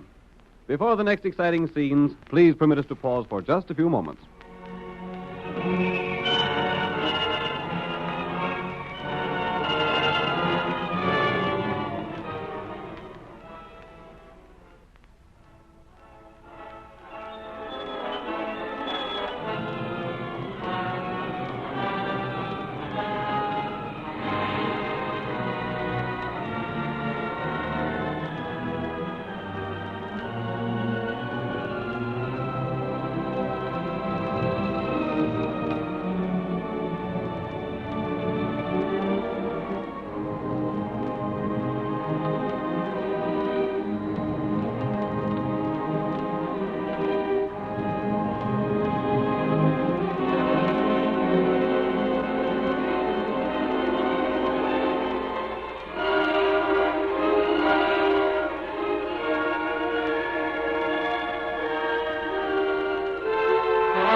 Now to continue our story.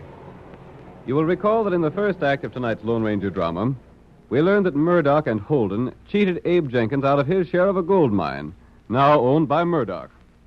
Jenkins, reduced to poverty, appealed to Murdoch for food and blankets. These were given him. But shortly after Jenkins returned home, Holden announced in town that he had found evidence pointing to the murder of Murdoch. Jenkins was arrested, but the Lone Ranger believed in his innocence. That same night, he and Tonto rode to the bed of Grant's Canyon. We hear them as they halt at the spot where, according to Holden's story, Murdoch's body should be found. Oh, that's in a roll, boy. This place? Yes. But it's mighty dark here, Kimosabe. Too dark to see very much. We'll have to do our best. You got ID? I don't think Abe Jenkins is guilty of the thing he's charged with. You know Barney Holden. I know enough about him to suspect that he might have framed Abe Jenkins. That's right. Me take a look on ground. If Abe told the truth, then Holden put that watch and ring in his house just to make it appear that he'd killed Murdoch. I'll dismount and help you look around down here, Tonto. If anyone has fallen from the ledge above, we might find him before the sheriff. That plenty long fall. It's quite possible he'd have fallen into the water. That's right. The beach along here is mighty narrow. Him fall in water, we not find him. Stream is pretty swift. It might carry him down quite a distance. In that case, the lawman might convict Abe Jenkins without finding the body because of the difficulty of searching for it. They wouldn't need it to prove there's been a murder. That's right. Wait. What is it, Tonto? Me hear splash in water. If there were only more light down here, we could search better. I heard it that time, Tonto. Something fall in water. There's only one place it could fall from. That's up on top of the ledge. That's right. And if Jim Murdoch is dead, there wouldn't be anyone up there. Maybe him not dead. In any case, we're going up above and find out. Plenty long way round. We can make it before daybreak. Yep. Come on, Tonto. Me ready. Come on, Silver.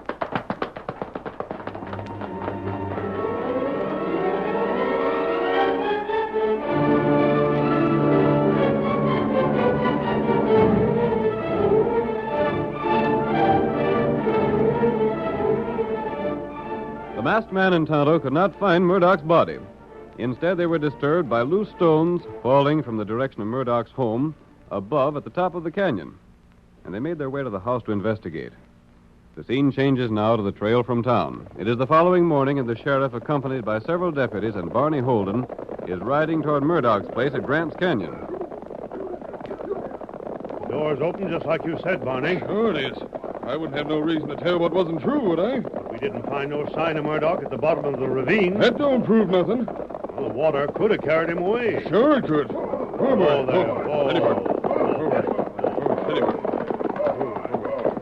Should we ride in and search the place, Sheriff? What do you think we come here for? To sit on the steps? I was only asking. Why, Thunder, it looks like a clean-cut case against Abe Jenkins. The watch and ring showed he wasn't telling the truth. Yeah. I reckon he figured we'd believe his story about Jim Murdoch giving him food and blankets. But it's too much to think that Murdoch could give him the watch and ring. Just so. I'm sorry for Abe. He ain't a killer at heart. He just was drove to it by poverty. Don't matter what drove him to it. Maybe a jury will let him get away with murder. I most wish they would. Yeah. Of course, it'll look awful bad for the sheriff's record. Other counties that speak of this one as a place where they let men get away with murder. He won't get away with it. I don't blame you, Sheriff. You got your reputation to look out for. Gosh, sure enough been a scrap in this house, ain't they, though? Sure has. There's the window at the rear. You see where I figured he went through? What's beyond the window? A ravine. The house right on the edge of the ravine? Well, no, there's 5 feet of ground there, but that's all. Maybe Murdoch didn't go over the edge. Oh, he went over all right enough. How do you know that? I looked out the window last night when I was here. Held a lamp up so as I could see out. I could see where the ground had been disturbed from him sliding over the edge. We'll have a look outside. Yeah, we can go right through. Hey, what's this? What you got there, Sam? Looks to be a letter of some sort. Let me see it. It was thrown in the fireplace to burn. But it looks like the wind come and blowed it out. You can see where it's charred. Yeah. What's it say? Well, now this is downright interesting. What is it, Sheriff? Don't you know, Barney? No, can't say as I do. I'll just hang on to this for a time. Yeah, but let me see it. Nope. Come on. We'll get out that busted window and have a look at the ledge outside. Hey! What's the matter? There's Jim Murdoch on the ground. What? Let me see. Sure enough, there he is, lying face down on the ground there. Now, come on through this window. Maybe he ain't dead yet. I don't see how he... What's the matter, Barney? I thought you told me he wasn't here last night. I didn't see him. Sam, you take care of Murdoch. The rest of you stay here. Oh, Barney, you was here after Jenkins left, wasn't you? Yes, that is, I... According to your own story, you was. I reckon so. You're the one said the house was all tore up like this. Now, it seemed to me, Barney, that if you didn't see Murdoch there, when you come here after Abe had left, it couldn't have been Abe that put him there. How is he? Is he hurt bad? No, wait a minute, Barney. You stay right here. Sam's looking over him. What'd you find, Sam? Ain't nothing can be done for him now. Gone? Yep, he's done for. Then Abe Jenkins done it. I wouldn't be so fast as to say that, Barney. But he must have. I reckon when I looked out the window last night, I must have been so excited that, well, I didn't see him. It was dark, you know. Yeah, but you said you had a lamp. Well, maybe I just missed seeing him. But what's the difference? A lot of difference, Barney. Well, I don't see what it is. If Murdoch wasn't here when Abe left, then it couldn't have been Abe that done the job. No. That means it must have been someone else. Now, let me have a close look at him. The rest of you stay back there. Sam, you help me. Yeah, maybe we can find some more clues, Sheriff. Maybe so. Something to go with that paper from the fireplace. Hey, Sheriff's got something already. Reckon I have. What is it, Sheriff? Jim Murdoch's hands closed tight on something here. I'm trying to get it loose. What is it? Now, don't be so fast about it. Let me find out for myself. He's holding on to something mighty tight. Can you get it? I'll get it. There. Shucks, ain't nothing but a button. A button? Yeah, looks like a button from a vest, a fancy one. Sure enough. Say, Abe Jenkins don't wear buttons of that sort. Abe Jenkins ain't even got a fancy vest. Now, let me see. That might be a mighty important clue. Eddie. Hold on, Barney. You're wearing a fancy vest with buttons like this. Stand still there. Let me take a look. Doggone. There's a button missing from Barney's vest. That ain't my button, I tell you. Now, hold steady. Let me compare the two. By thunder, it's identical to the one that's on your vest. And here's threads still clinging to the bottom. Do they match the threads on the vest? They sure do. I can't understand it. I didn't have no scrap of Jim Shut up Murdoch. a minute. Let me think. But I tell you, Sheriff, the frame-up, Keep an eye on it, boys, till I have another look at this hunk of paper Sam pulled from the fireplace. We got you covered, Barney. Just don't make no move till the sheriff figures things out. This here paper, Barney, tells about you owing a sight of money to Jim Murdoch. It ain't so. It ain't the truth. It's a note promising to pay him $5,000. I never owed no money like that. How'd I owe him such money? He never loaned money in his life. Now, if you was here last night and found out Abe Jenkins had been here before you... Oh, I was here. Listen to me. Shut up and let the sheriff talk. You might have found out that Murdoch did just what Abe said he done. You mean Murdoch might have really give Abe food and blankets? Sure he might have. Then Barney sees a chance to get rid of Murdoch. Throw the blame on Abe and burn this note so as he wouldn't have to pay it. Listen to me. I tell you, that ain't so. There ain't a word of truth in it. That note's a forgery. Let me see the name signed to it. This your writing? No, it ain't. I never wrote that. I reckon a jury will have to decide that, Barney. This note shows the motive for you wanting to kill Jim Murdoch. But I didn't, I tell you. And him having tore a button from your vest, maybe as you was trying to push him through the window, eh? I didn't. I've been framed, I tell you, framed. I didn't do it. Me and Jim Murdoch was the best of friends. Well, there's Murdoch. Here's this note. Here's the button. And there's your vest. Looks to me like we got more of a case again you than again Abe Jenkins. He ain't. Didn't he have the watch and ring? Didn't he have other things? According to your own story, Barney, you was here after Abe Jenkins left. You could easily have stole the watch and ring and put him in his house. When could I have done it? After you got in there with me last night. Reckon we'll take you to the calaboose.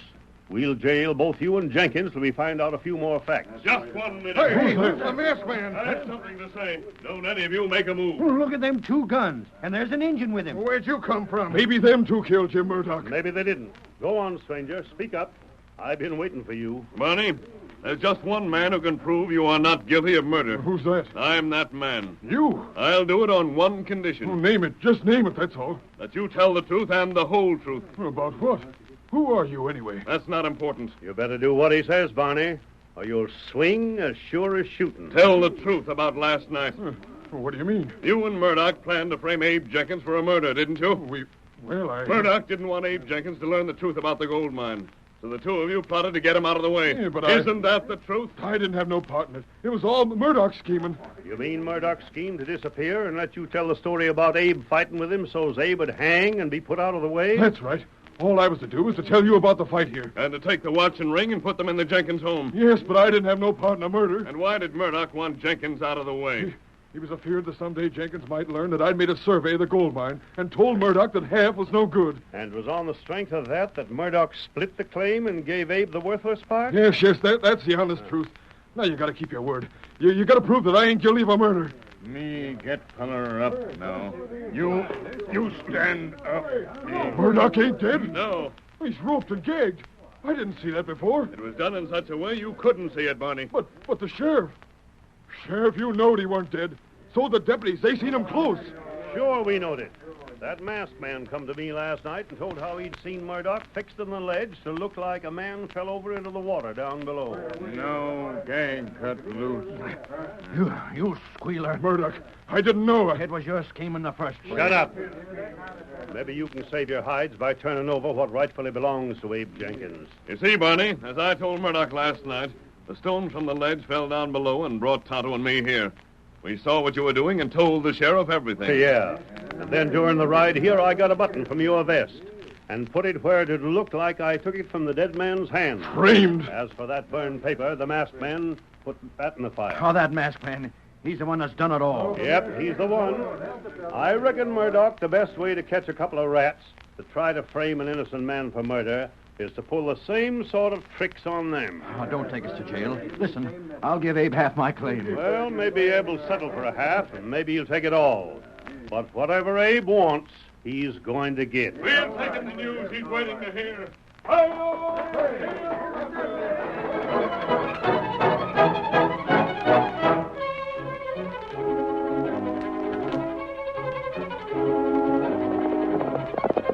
Come on, Silver, old boy. We're riding to meet Tonto at the railroad.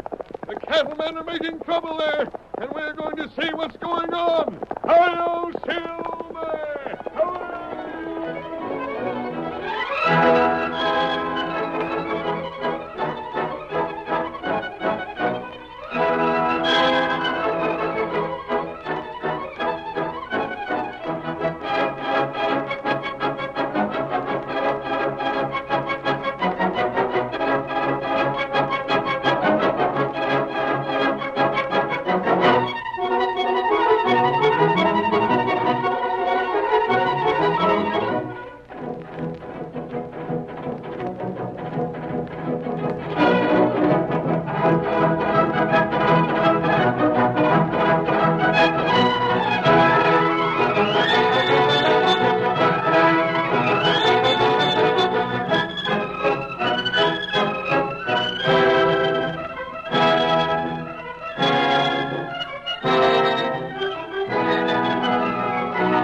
The story you have just heard is a copyrighted feature of the Lone Ranger Incorporated.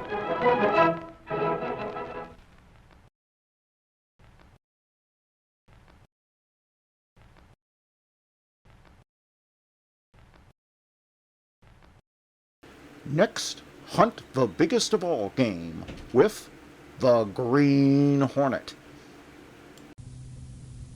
GS 469. The Green Hornet.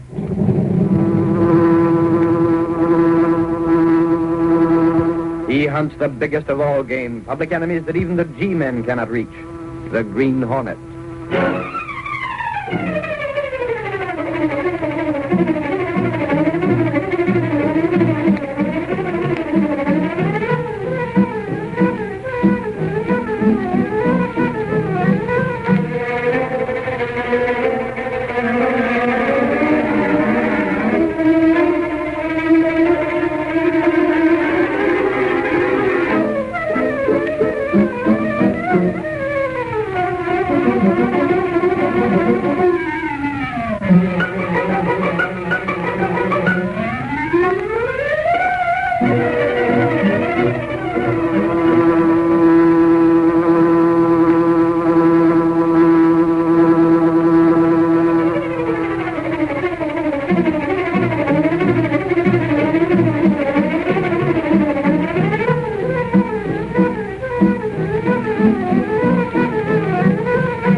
Adventure, not 1 cent for tribute.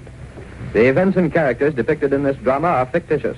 Any similarity to actual persons, living or dead, is purely coincidental.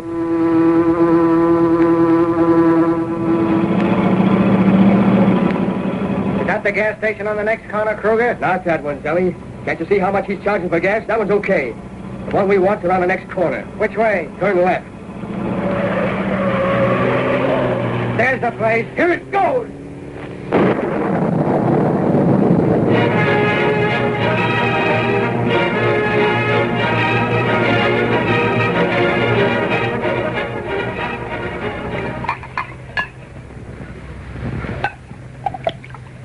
Well, boys, I guess we won't have no more trouble with that guy. Not now, Slagle. Drink up, boys.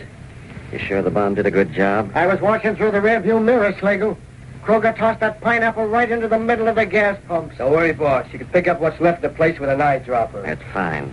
From now on, he'll pay protection dough along with the rest. You've got a sweet racket, Slagle. Sure. Every gas station in the city is kicking in. They're paying for protection, Sally.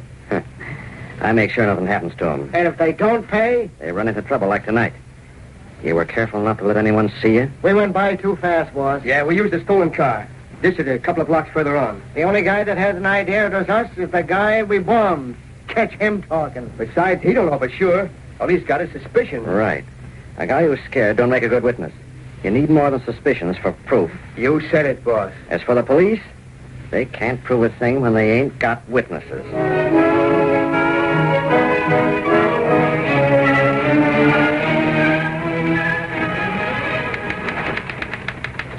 Mr. Case, get the district attorney on the phone for me. Have Lowry here when I'm through talking. Yes, Mr. Reed. Snap it up.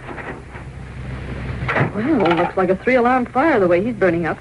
Sally, get the district attorney on the wire. And tell Lowry to stop cutting out paper dolls and come in here on the double. Mr. Reed's in a hurry. And I do mean hurry. Oh, I wonder what it is this time. Last week he was turning out scorching editorials on dangerous drivers and how they were a menace on the city streets. Yes, Mr. Reed? Get me all the information we have on the recent gas station accident. Bring it to me as soon as you get it. Oh, is that the district attorney? Mr. Reed's office? Just a moment. Yes, Mr. Reed, it's the district attorney. I'll switch him on your wire. I have it. Get busy on that list. Hello. Hello, let me have the morgue. Don't tell me, Casey. The boss is going to make me the love-born editor. You'd do better at a racetrack, Lowry.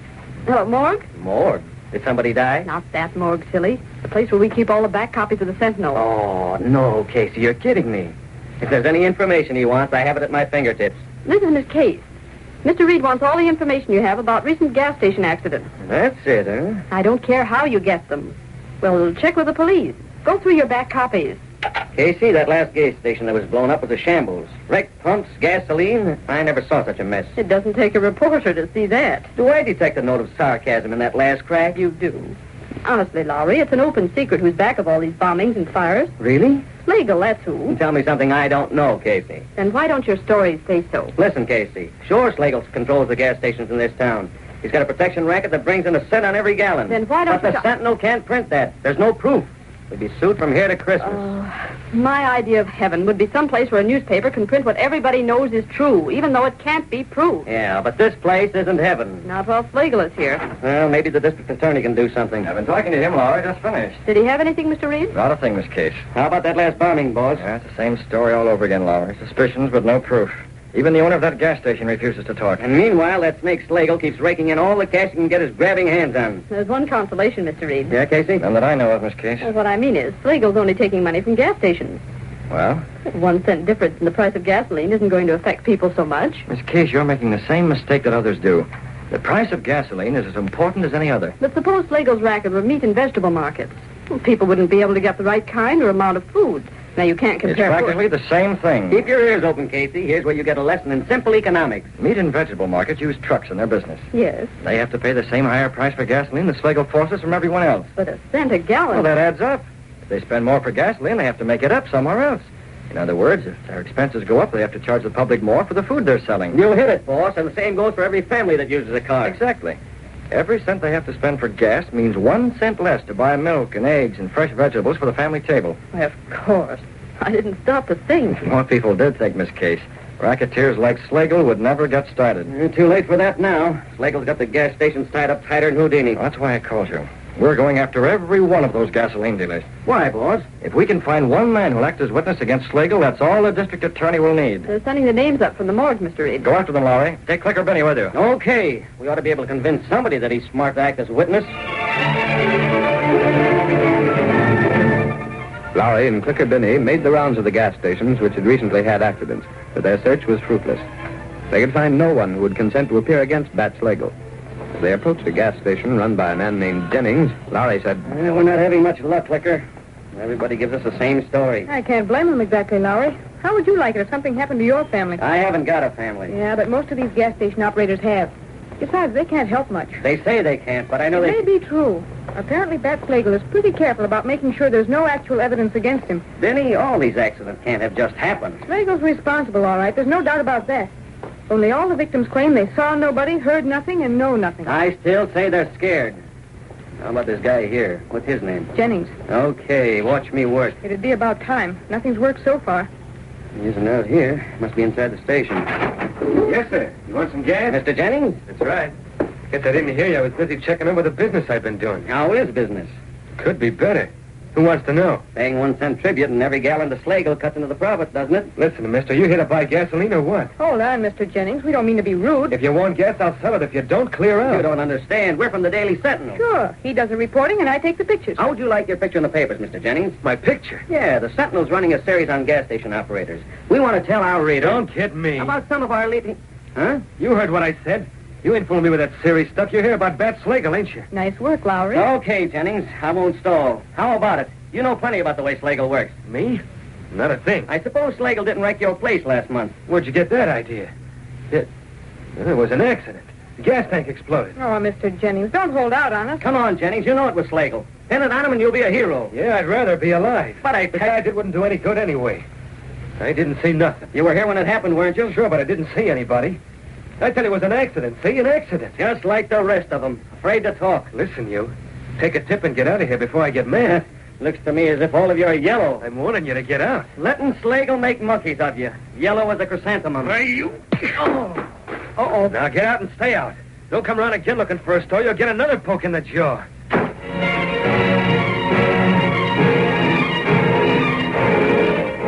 Don't tell me, Laura. The only result of sending you and Miss Benny out is that bruise on your chin. Oh, the big jellyfish smacked me when I wasn't looking. Doesn't sound much like a jellyfish to me. Not this fellow, Mr. Reed. He was mad. I mean about Slagle, Mr. Reed. They were all jellyfish.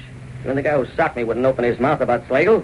Compared to them, McClan could talk your ear off. Lowry, I don't quite approve of your tactics in questioning this man Jennings. I couldn't help it, boss. By the time I got around to him, I was fit to be tied. Reporters are supposed to go out for facts, not fights. On the level, boss. I tried being polite. Yes? You know Lowry, Mr. Reed. If he can't get facts one way, he uses another. Whether any of them have something on Slagle or not, I don't know. All I know is they won't talk. Miss Benny, you've been trying to conceal a grin ever since Lowry and you came in here. Me? Did you snap a picture of Jennings hitting Lowry? Huh? Well, my camera was handy, and I just took it. Clicker, you double-dealing little... Give me that camera. Hey, can't a girl take a few shots for a private collection? Let go, you bastard! Hold on, both of you. It'll ruin me, boss. Clicker, show that print all around the city room. You said it. I'll have it enlarged, too. Clicker, I'll buy that picture from you. How much? Hey, never mind that. Rush the film to the darkroom, Miss Benny. That shot is going on page 1. As long as she doesn't...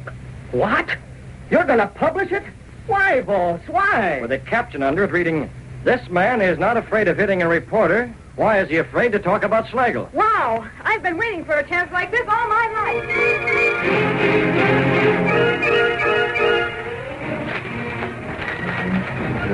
Why don't that newspaper mind its own business? Putting my picture on the front page. Now, Jim. But, Alice, I know very well why I won't talk. Perhaps you should tell what you know about Slagle. And have his mob do another job on my gas station? Or come over here after you and Timmy? Not a chance. Slagle wouldn't do that. Sure he would. Besides, I can't prove it was Slagle had my place bombed. He's too slick for that. So we go on paying. Yeah. And that reminds me, Slagle's collector's due here pretty soon. Is the money ready? Yes, in the envelope. After them seeing this picture in the Sentinel, I better have it for him on the line. The doorbell. Is that him? It's a little early, but... You stay here, Alice. I'll see him in the hallway. Be careful, Jim. Don't worry, honey. Gosh, I wish there was something I could do without making things bad for Alice and the kid. Inside, Jennings. Hey, what? Mask! Get back. That gun! I know you. You're the Green Hornet. That's exactly right. Whatever you come for, Hornet, you're not getting it, see? Jim, you forgot the money. Bring it here. Why, you dirt... I could give you a shot of gas and take it anyway, Jennings. Hey, Jim, do as he says. Here it is. Yes, better. That goes for Slagle, Hornet. It was for Slagle, but not anymore. But that's all we have. The Slager's collector is due any minute. That's too bad. The Green Hornet got here first. You can't. What do we tell him? Tell him anything. This cash goes with me. No, Jim. Now, listen, let me go. I'll get him. Green Hornet, huh? No, Jim, I won't let you. It's too late. There he goes. But Jennings was wrong. The Green Hornet had no intention of leaving. As the car pulled away, Brett Reed spoke to Cato, the only living man to know him as the Green Hornet. Cato, double back around the block. I want to be there when Slagle's collector arrives. Yes, Mr. Brett. I'll be there when he does. You wait for me in the car.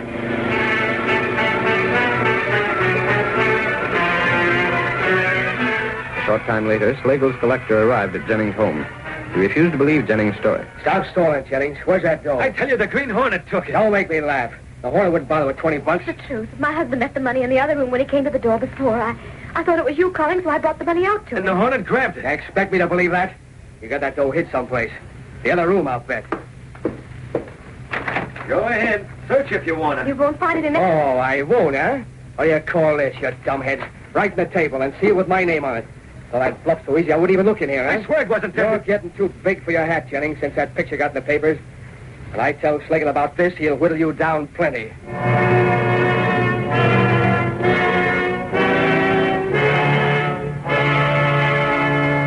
Outside the window, a tall, masked figure listened to Kruger's outburst and then moved away silently. Step number one in my plan to uncover Slagle's racket. Now, if only everything moves along as smoothly as it's been going so far, the Green Hornet is going to have a busy night. And that means a busy night for Bat Slagle as well. Slagle and his whole crooked outfit.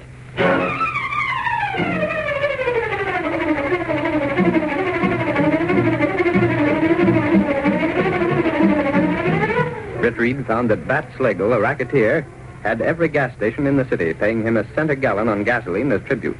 By intimidation, violence, and every force at his command, Slagle was making his victims keep silent. Assuming the role of the Green Hornet in an attempt to smash Slagle's racket, Britt Reed made it appear that the most courageous of Slagle's victims had attempted to withhold his weekly payment of protection money from Slagle's henchmen. Following Britt Reed's instructions, Cato had the Black Beauty waiting in an alley near Jennings' house. Slide over, Cato. I'll take the wheel. Very well, Mr. Brett. Did the plan work, Mr. Brett? So far, the plan is going fine, Cato. I doubled back and tossed the collection envelope in through the open window. Slagle's collector thinks Jennings was trying to pull a bluff. He's on his way to Slagle now. We go there? The Black Beauty will get us to Slagle's place twice as fast as he can make it. Cato, the Green Hornet is going to be in that office when Slagle's collector arrives.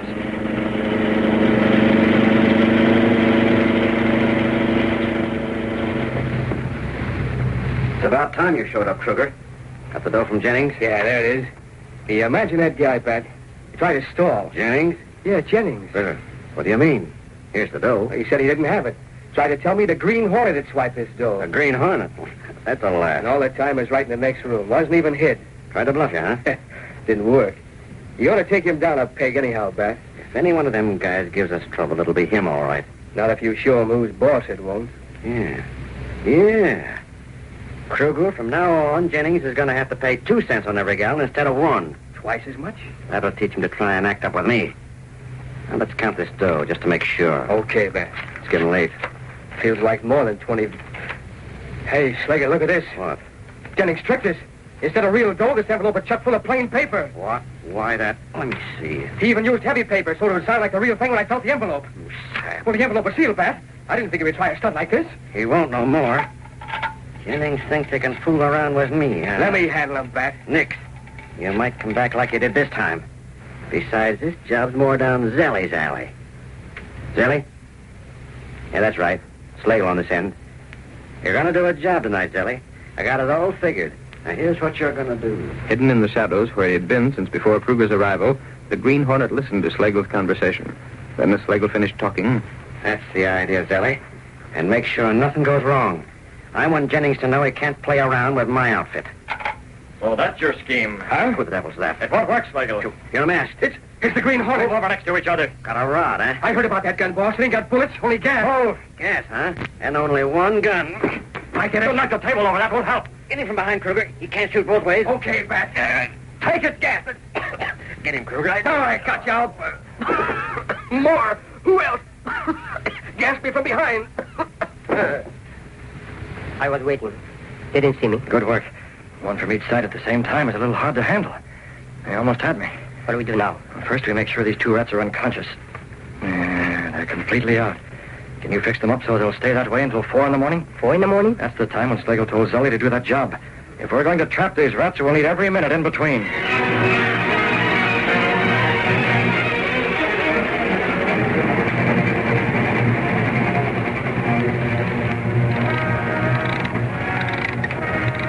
Jim, we ought to be going to bed. It's after 12. Well, you go ahead, honey. I ain't sleepy. All right. Don't be long.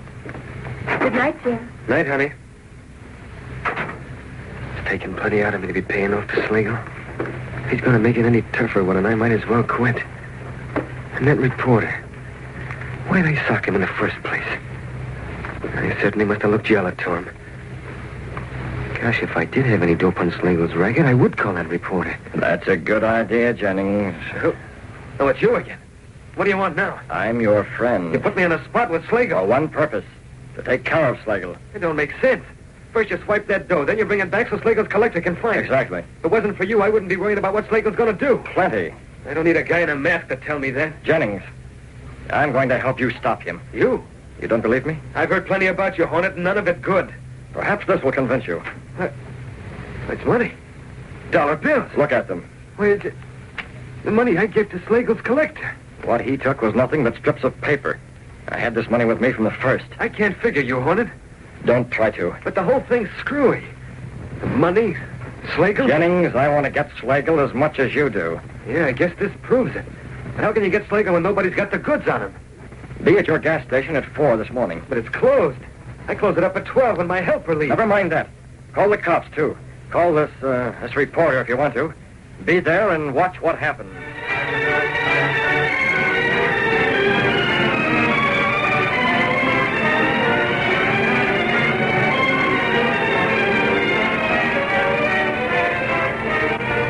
Jennings followed the suggestion given him by the Green Hornet.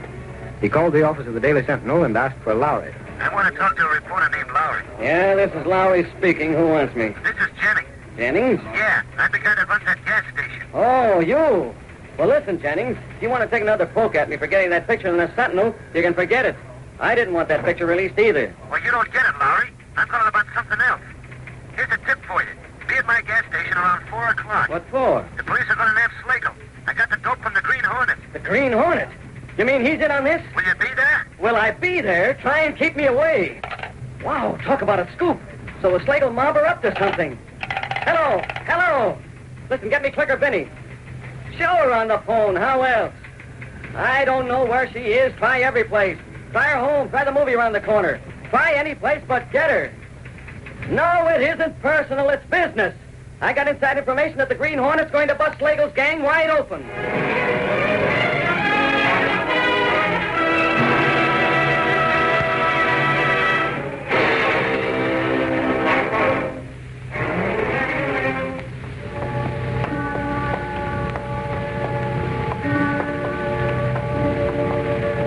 Here we are, Cato. Jennings gas station. Yeah, it's deserted, all right. The problem now is how to get in. I'll look around, Miss Wade. See if the window's open. I'll try the door. The door's locked. It's not very strong. It'd be easy to force it open, but I'd rather not. No need to damage property. I found the window, Miss Wade. It's locked, but there's a hole in the window pane. Good, Cato. If there's a hole in the window pane, we'll be able to unlock it and get inside without any trouble. Here it is. If I can reach the catch. Probably this window was broken the last time Slagle had Jennings' place bombed, and Jennings didn't have enough money to repair it. Yeah, there. I can feel the window catch now.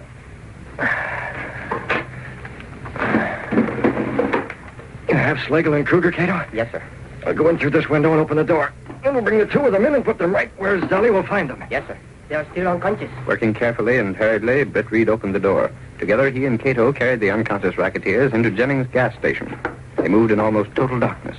You never think to look at Slagle that he weighs so much, Cato. Heavy. Be careful of that chair. All right, put him down here next to Kruger. That's it. The two of them, side by side, where Zelly can find them. Yes, sir. We'll leave the door unlocked so that Zelly can get in without any delay. There. Yeah, time for us to leave. We're not staying? No, we can't afford to stay here. It's too risky. But we'll be near enough to check if anything goes wrong. Will Slagle and Kruger recover soon? Positive. They'll wake up in a little while now. Fine. I may be wrong, but Slagle's apt to be overconfident. He'll try to play out his hand in spite of everything. And that will mean his finish. Come on, Cato.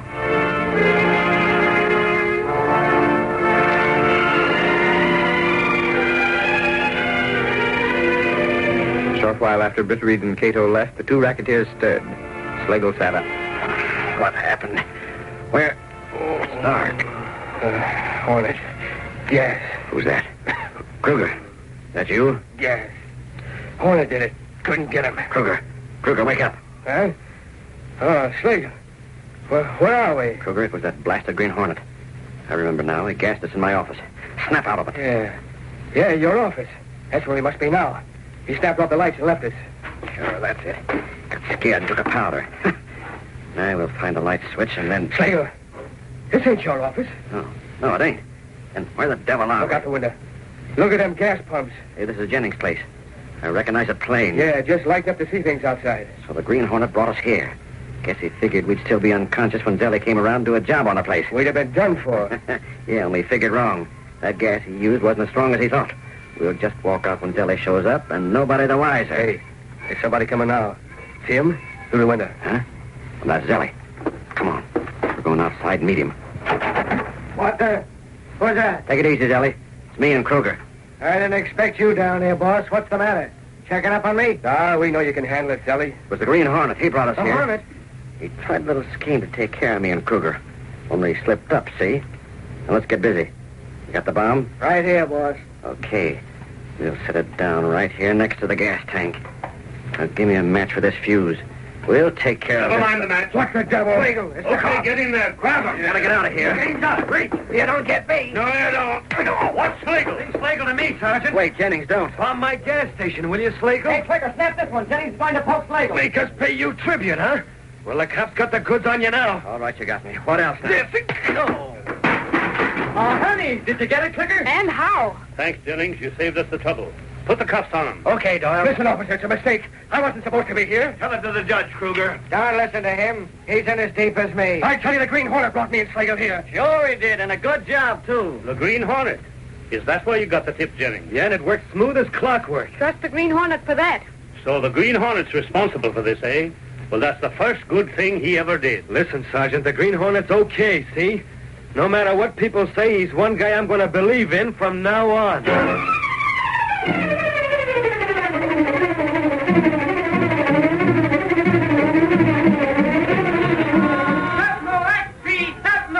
Hornet smashes gasoline racket. Slagle under arrest. Citadel Pepper. Gasoline operators free from racket rule. Green Hornet still alive.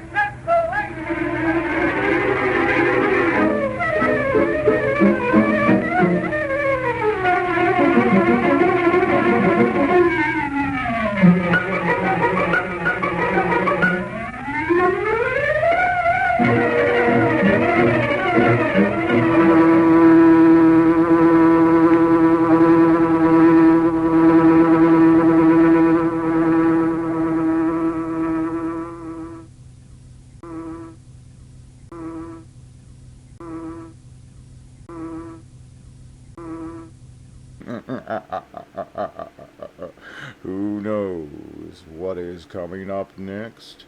The Shadow knows. The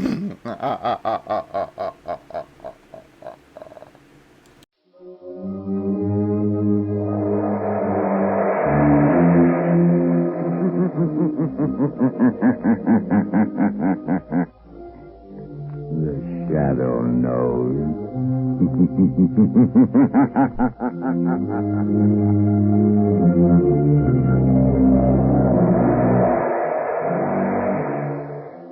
Blue Coal presents one of radio's most famous features, The Shadow. The story of the mystery man who strikes terror into the very hearts of sharpsters, lawbreakers, and criminals. Today we present the Shadow in one of his most remarkable adventures. A modern mystery of science and crime, The Phantom Voice.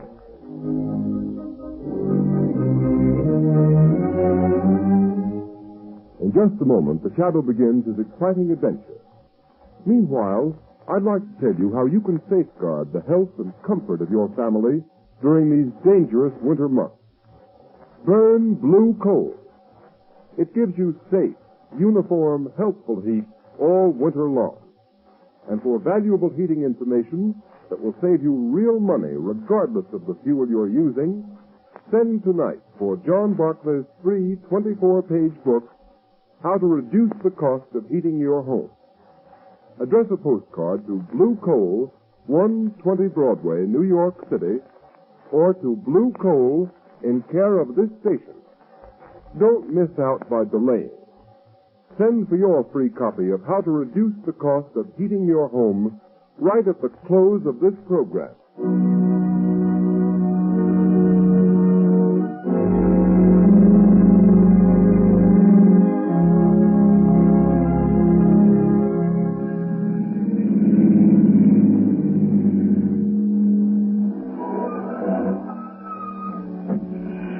Here we are. Here, Margot, let me help you on. All right. Thank you, Lamont. This way, Margot. Lamont Cranston, where on earth are you taking me? We're on our way to the criminal court, Margot. The criminal court? Oh, a murder trial. This isn't a murder trial. Unless I'm badly mistaken, we're going to witness an assassination. What? An assassination. The assassination of the character and reputation of one of the most outstanding public men in America today. Oh, you mean Senator Durham? Yes. Say, I've been reading about his trial in the papers. They've certainly unearthed plenty of evidence that he accepted that bribe. Well, unless I've made a mistake in character analysis, that evidence is forged.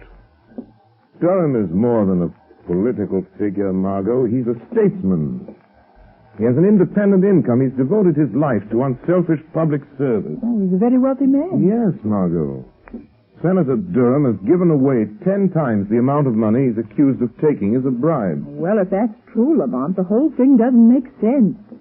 Why should a man like that take a 15-year prison term for taking a bribe he didn't need? That's the point that worries me. Incidentally, didn't I see that the prosecution expects to spring a surprise bit of evidence today? Exactly. That's why we're here. Come along, Margot. Court's already in session.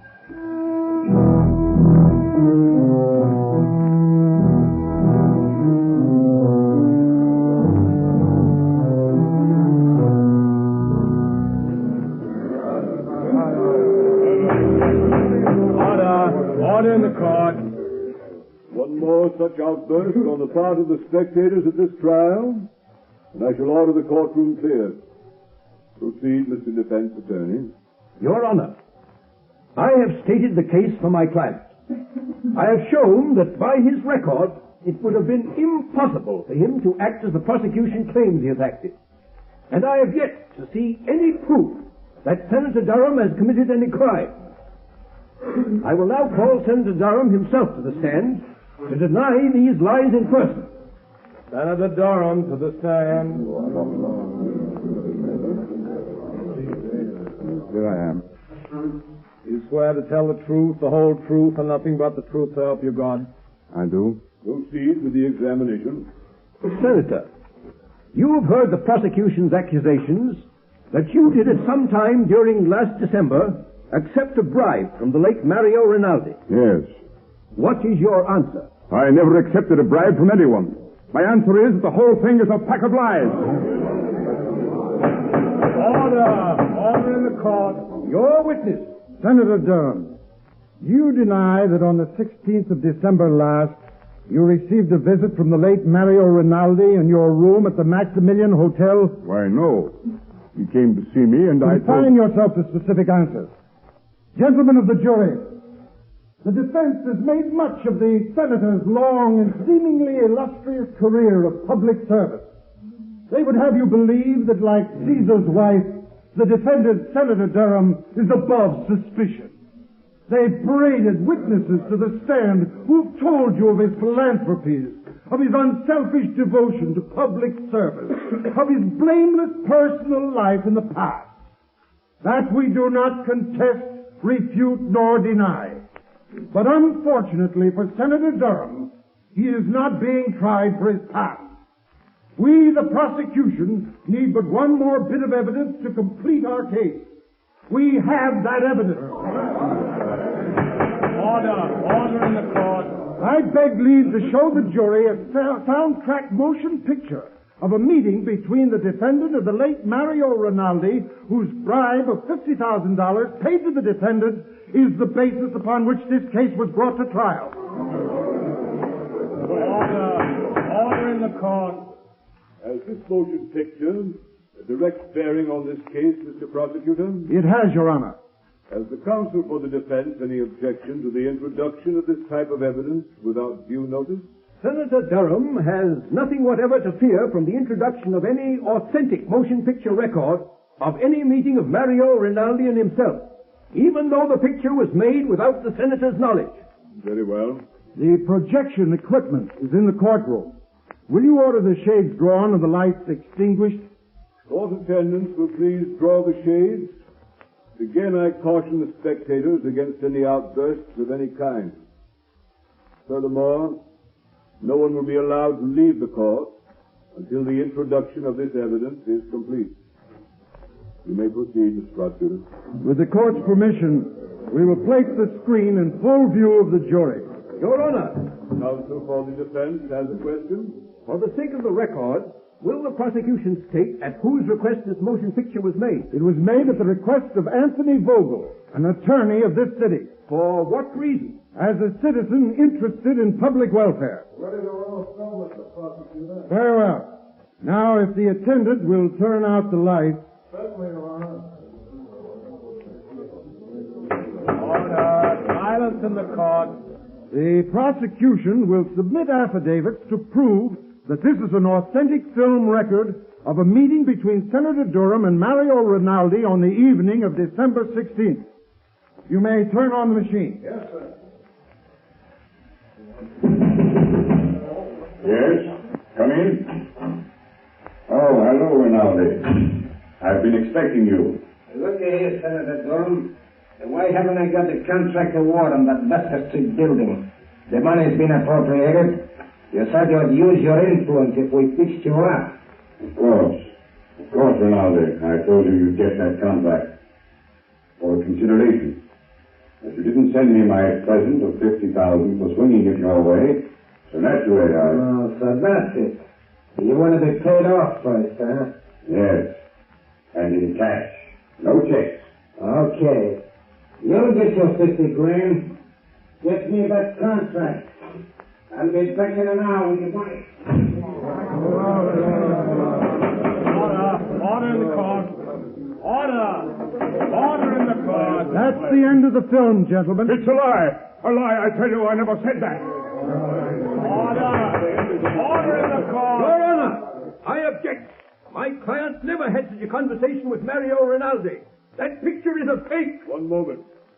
Attendants will please turn on the light. Your Honor, allow me to remind the counsel for the defense that pictures do not lie. Your Honor, we do not deny that the meeting between Senator Durham and Mario Rinaldi did take place in the manner shown in this film, but we deny that any such conversation took place. Have you any proof of that? There are only two people who could know what went on in that room. Senator Durham and Rinaldi. And Rinaldi is dead.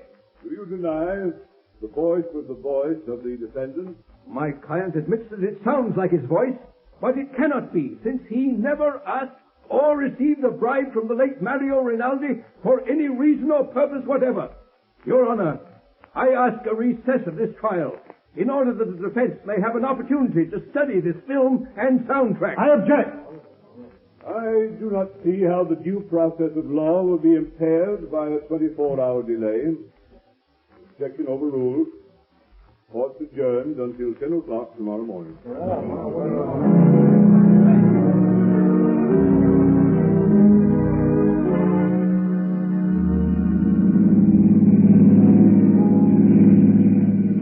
Lamont, after seeing that talking picture of Senator Durham meeting Rinaldi and practically demanding a bribe. How can anyone doubt his guilt? Margot, the Greeks had a philosophy that ran something like this. Only believe half that which you see and nothing you hear. Oh, but Lamont, that wasn't hearsay evidence. That was the senator speaking. That was his voice. Even he couldn't deny. No man knows the sound of his own voice, Margot. Besides, Durham never spoke those words to Rinaldi. But you saw him. You saw the motion picture. Exactly. Because I did see him speak, I know he didn't say the things that were on the soundtrack of that film. What do you mean, Lamont? Have you ever watched the movement of a man's jaw muscles when he speaks certain words? You mean you know what he really said? No. No, his face was half averted from the camera. I couldn't see his lips. I don't know just what he did say, but I know he didn't utter the words we just heard. Oh, but Lamont, it was still the senator's voice saying those other things, demanding that bribe. I'd swear to it. Yes, and so will the jury, Margot. Unless something is done within the next 24 hours, one of the finest men in this country, an innocent man, Senator Durham, is going to be railroaded into prison for 15 years by his political enemies. I'm stopping here, Margot. I want you to wait in the car, please. No. The lawyer's building. What are you going to do here, Lamont? I'm going up to the 25th floor, Margot. The Shadow has an appointment with one of the most crooked lawyers in this city. Anthony Vogel, who was so interested in the public welfare that he went to the trouble of having a sound camera planted in Senator Durham's hotel suites the night of December 16th.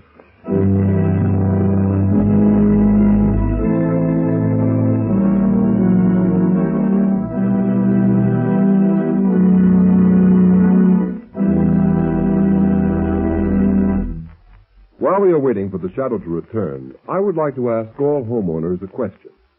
Do you want to save money? Of course you do. And you begin real saving when you cut down on the cost of heating your home. Here's the easiest and surest way to do this. Decide now to cook and heat with blue coal. Here's why blue coal is more economical. It is prepared especially for use in the home. And blue coal is Pennsylvania anthracite, the fuel that furnaces, cooking ranges, and parlor stoves in this section of the country were especially designed to burn. It is mined by the Glen Alden Coal Company, the world's largest producer of specially prepared home fuel. And every carload of blue coal is laboratory tested for purity and size before shipment. And you can always be sure of getting this superior home fuel because it is tinted with an unmistakable blue color so that you can easily identify it at a glance. In Waverly, New York and vicinity, blue coal sales so far this winter are 27% ahead of sales for the same period a year ago. This increase in sales is because Waverly families have found out that blue coal does all I say it will do. So I urge all families throughout this region to try blue coal. Order a trial ton tomorrow. Ask for blue coal by name in any one of 4 sizes: egg, stove, chestnut, or peat. You will find the name of your nearest blue coal dealer listed in the Where to Buy It section of your classified telephone directory under the name Blue Coal.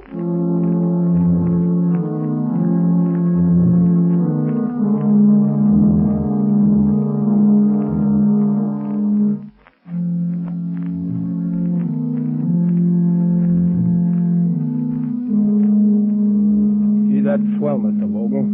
You certainly put it over. That sound picture sure turned the trick. Yes, but I'm still worried, Travers. Well, there ain't nothing to be worried about. Senator Durham's as good as on his way to the pen right now. Well, I won't feel happy until he is. When are you going to get me a wrestling bout, boss? Wrestling bout? Yeah, it's about time I was getting in the ring again.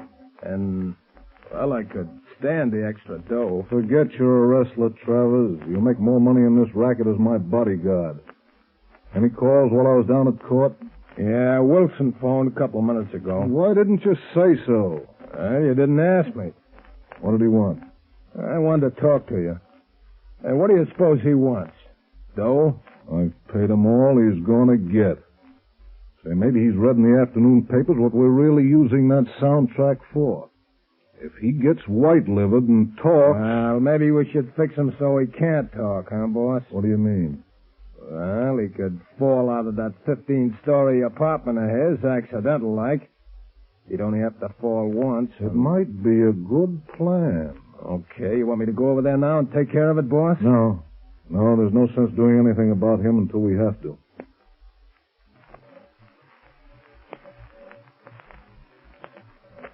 But at the first sign of anybody getting wise to what we're doing, then we'll arrange a neat little accident for friend Wilson. Well, now let's take a look at that Wesley murder case.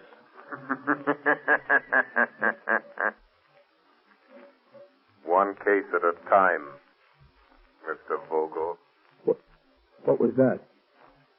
Suppose we review the evidence of the case against Senator Durham. What sort of devil's trick is this?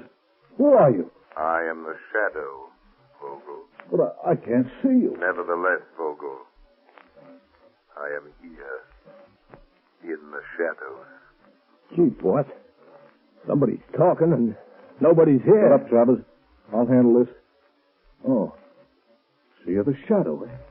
You come here to play your hypnotic tricks on me. What do you know about Senator Durham's business? I know everything about it.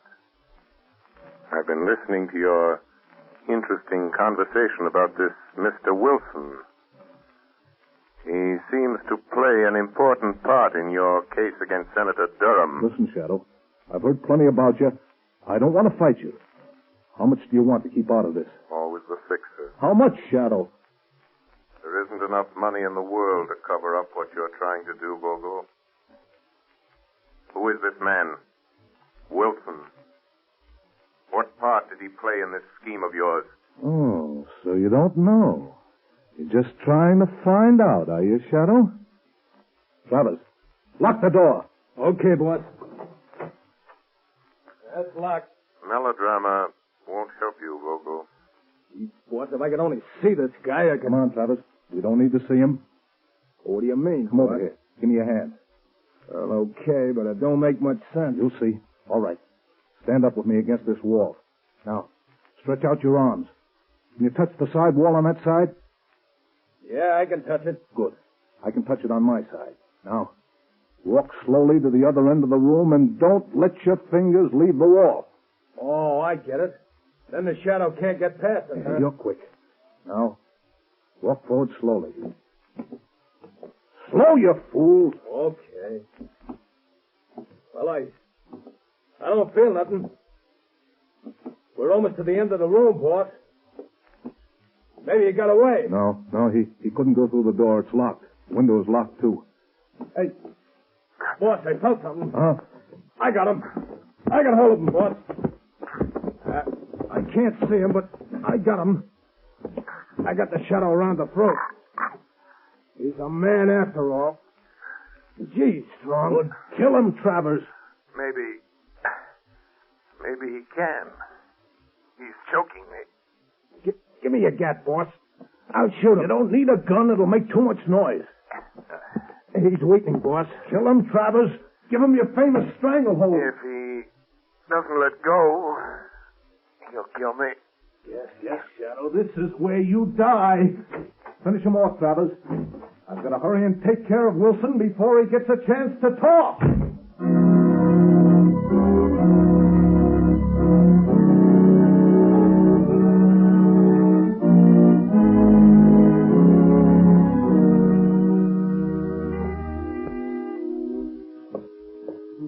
I wonder who that can be.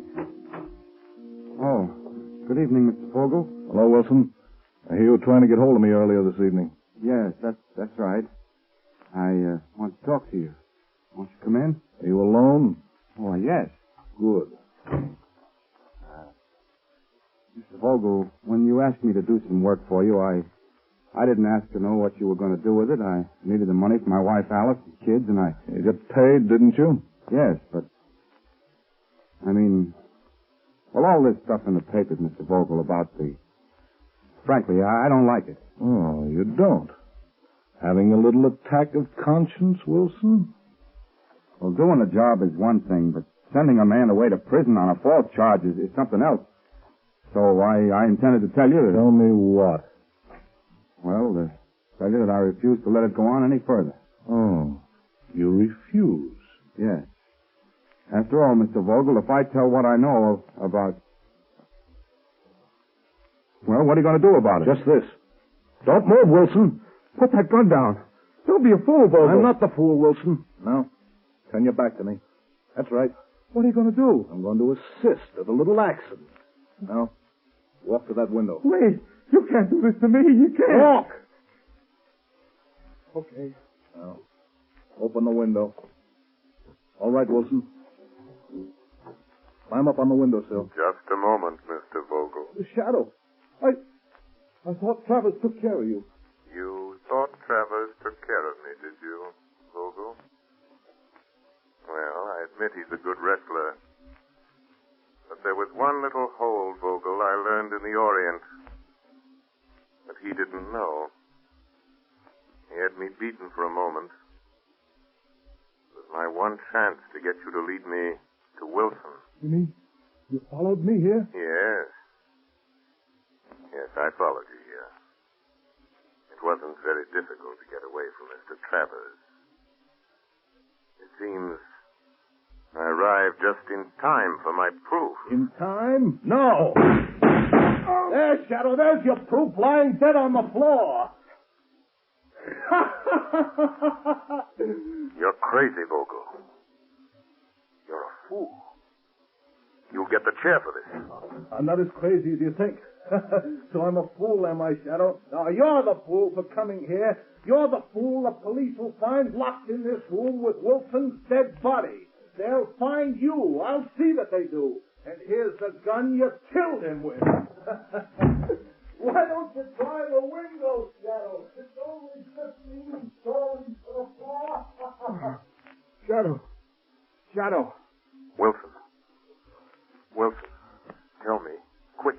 I'm done for. Quick. Quick, Wilson, give me the proof. The proof, Wilson. The proof that you framed Senator Durham. Proof. Senator Durham. Come on, Wilson, come on. Tell me, how did you frame Senator Durham? Sure. Al, darling. My baby. Wilson. Wilson! Lamont, are you all right? Unlock the door, Margot. Unlock the door. The key's on the outside. Oh, Lamont, I heard a shot and saw Vogel running out, so I couldn't wait. What happened? I hadn't been so stupid. Waited so long, but I wanted to find out their secret before I spoke. Now it's too late. Wilson is unconscious, I'm afraid. Dying. Vogel has outwitted me. After all. That's it, Vogel. Shot me. In cold-bloodedly shot me. I'm burned for it. Wilson, listen to me. Listen and think. Think. Tell me. How did you frame Senator Durham? Tell me that, Wilson. Tell me that, and I'll see that Vogel pays for doing this to you. Yeah. Senator Durham, now I remember.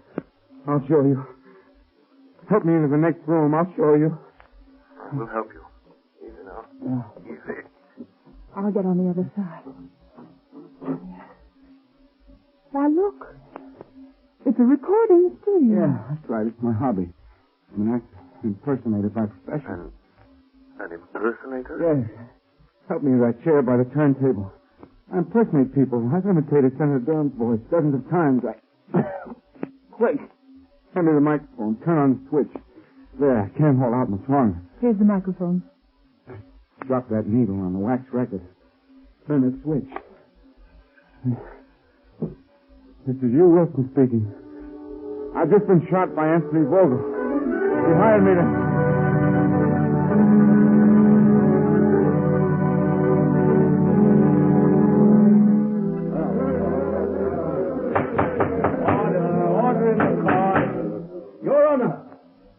That the case against my client, Senator Senator Durham be dismissed. On what grounds? On the evidence contained on this record found in the apartment of the late Hugh Wilson, the radio and stage impersonator who was found shot in his apartment last night.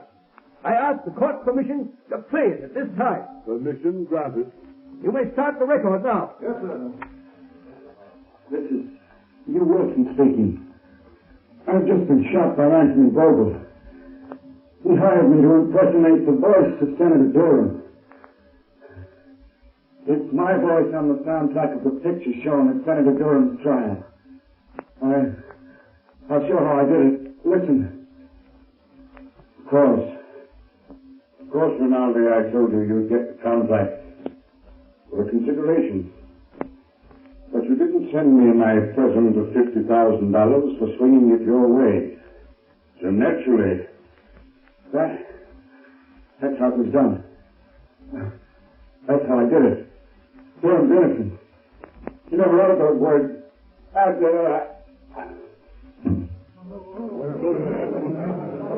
Order in the court. Why, this is amazing, incredible. Your Honor, there is one more voice on the record at the end. Listen.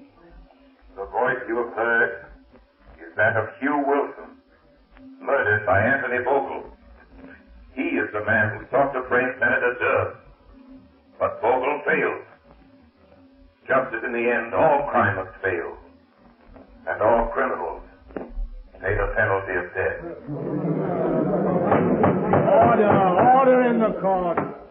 Whose voice was that? That, Your Honor, is the voice of the man to whom Senator Durham owes his vindication. The voice of the shadow.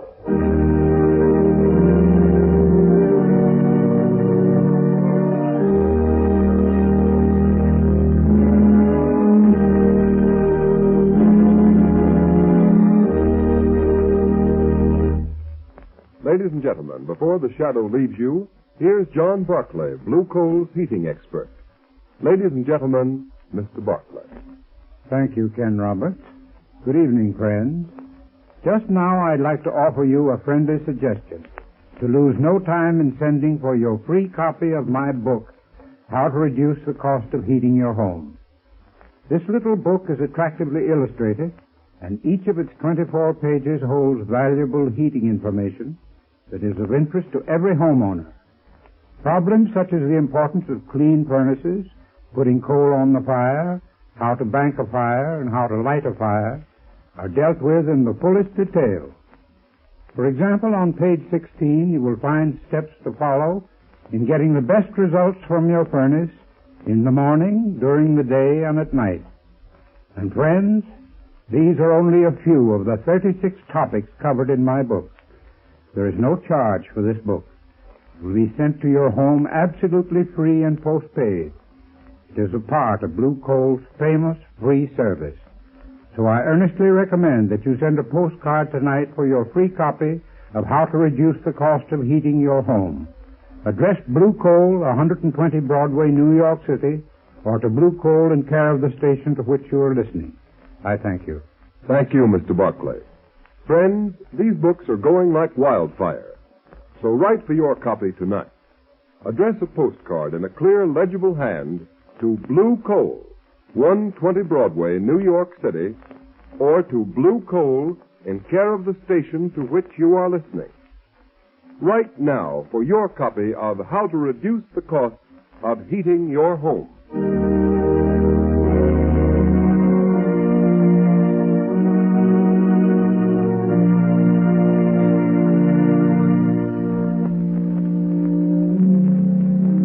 You have just heard a dramatized version of one of the many copyrighted stories which appear in the Shadow magazine.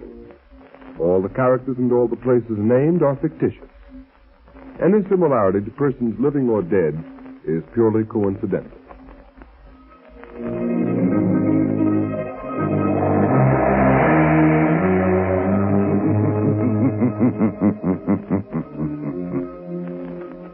As you sow evil, so shall you reap evil. Crime does not pay. The shadow knows.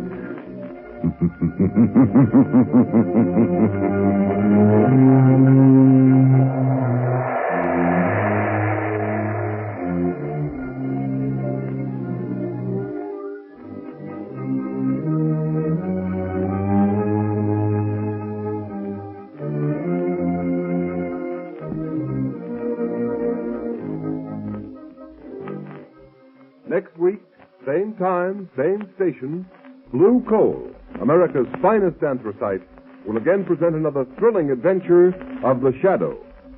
Be sure to listen, and be sure to burn Blue Coal, the solid fuel for solid comfort.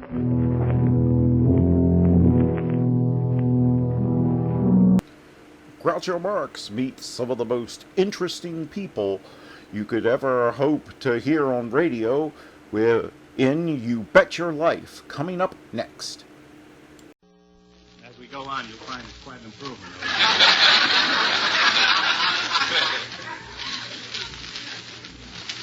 How many heard the show last night?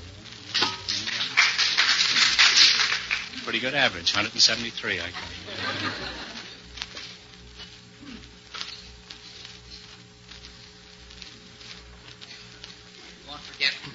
No, I'm... Oh, me. I thought you were... All right. We all ready? You may fire when ready, Dwan. George is cute looking. Ladies and gentlemen. You wouldn't think he's wanted by the police in 3 cities.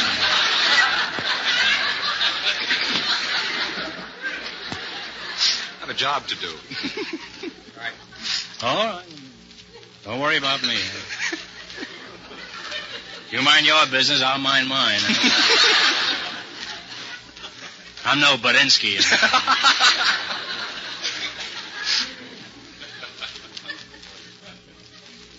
Ladies and gentlemen. With Bauer and I was just thinking of Bauer and Aldridge now. They're now going to run for mayor. It really doesn't make any difference. Mickey Cohn's going to run the city anyhow.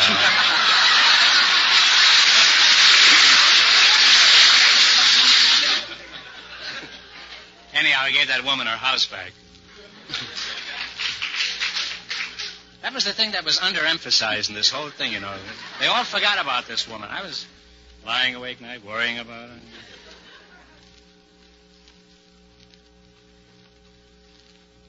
What a crook that Pearson.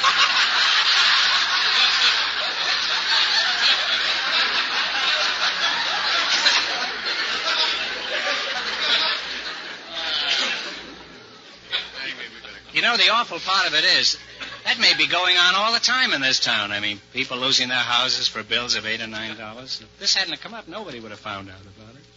She'd lost her house and would have been... Go ahead, George. Just go ahead. Don't bother her. Ladies and gentlemen. Calls himself an announcer.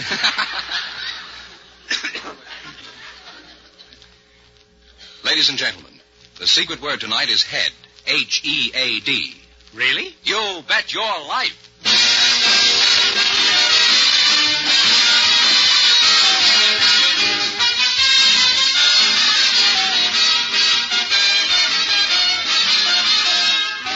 Elgin American, creators of America's most beautiful compacts, smartest cigarette cases, finest dresser sets, present Groucho Marx in the Elgin American show, You Bet Your Life. The comedy quiz series produced and transcribed from Hollywood. And here's that sterling Elgin American, the one, the only... Groucho! Welcome for Elgin American Compacts, Mr. Marx. Oh, that's me, Groucho Marx.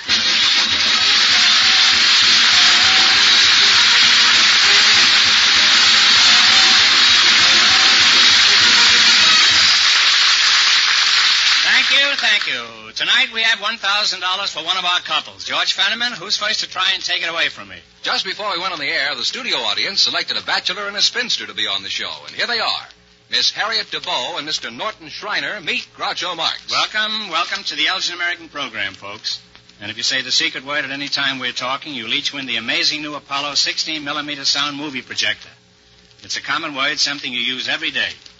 Miss, DeBow, is that? Yes, sir. DeBow, is that yes, sir. French? Yes, it is. French descent. French descent. French descent. It's good enough for me. Now, you're a spinster, eh? Yes, I am, sir. What kind of work do you do, Harriet? Well, for 20 years I was the telephone supervisor and 20 years a hotel clerk. I'm now retired and going to school.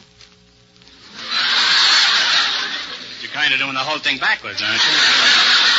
I started out to work very young. You started out to work and now you're going to school. Yes, sir. You romp to school in the morning, bring the teacher an apple or something? No, I go to evening school. I'm taking up vocabulary. What do you bring in the evening? Pancakes? Yes, And now, how long have you been going to school? About 6 months, sir. 6 months, huh? You teacher's pet? Well, I'd like Some to be. of them do. No, I mean, that's an old joke. Just ignore that. You'd like to be the is it a man teacher? No, it's a miss. Spinster like myself. Forget it. You're silly to even go there. You're telling me.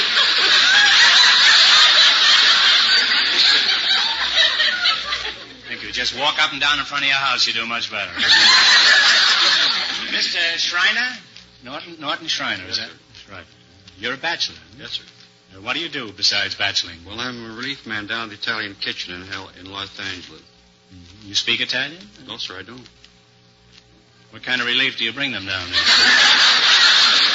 Well, just relieve other men so they can have a day off every week. Once a week. Well, that's a good job. You just work once a week? No, sir, I work 6 days a week. They have 6 men that get relieved? Eh? Yes, sir.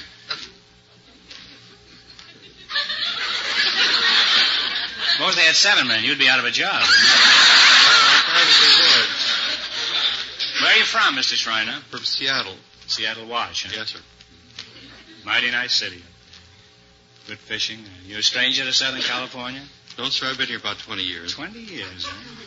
Well, you better make up your mind whether you're going to stay before your round-trip ticket expires. How long have you been a bachelor? 47 years. 47 years? Yes, sir. How old are you? 47. Well, you were a bachelor even when you were a kid? No, not that long ago.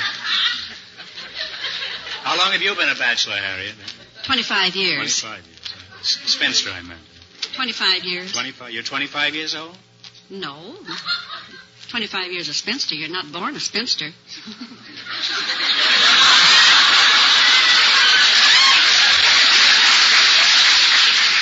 I know I wasn't, then.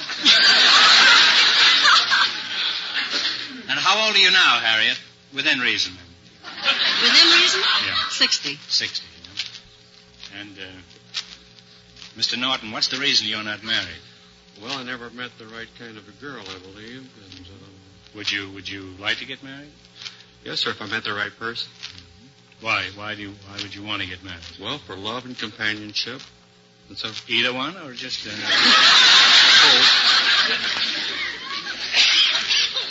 Are there many bachelors in your family? None.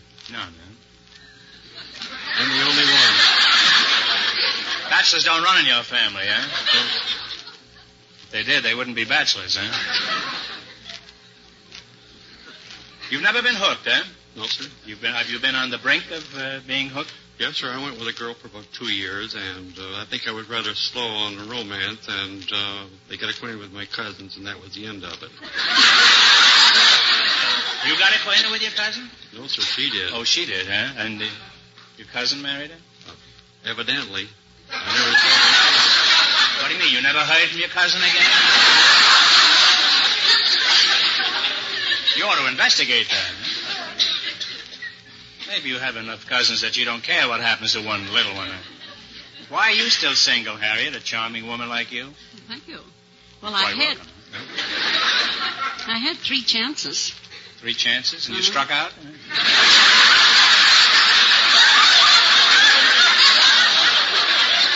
I was too particular, I think. I lost them.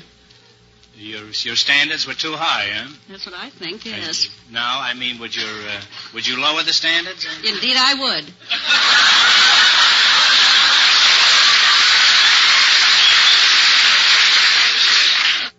Well, there's no reason why you shouldn't lower the standards. Clancy lowered the boom. So you would get married if the right man came along. Indeed, I would. Mr. Schreiner, what type woman do you prefer? The bold, aggressive type or the sweet, helpless, clinging vine type? I prefer the sweet, helpless, clinging type, and not too helpless. Now, Not too helpless? Not too helpless. You don't mind how much they cling, though, eh? No, sir. You know, you could get a grapevine and you wouldn't have to... You get the same effect and it wouldn't cost you anything. Except that the roots keep getting mixed up with the tomatoes. Now, you know, I haven't much idea what I'm talking about. I think that makes it unanimous. Now, Harriet, which type are you? Are you the clinging vine type or are you the aggressive type? Well, I could be either one, but I'd rather be the clinging vine. But you're not sure which you are, huh? Now, suppose you found a woman you greatly admired, Norton. How would you pursue your courtship?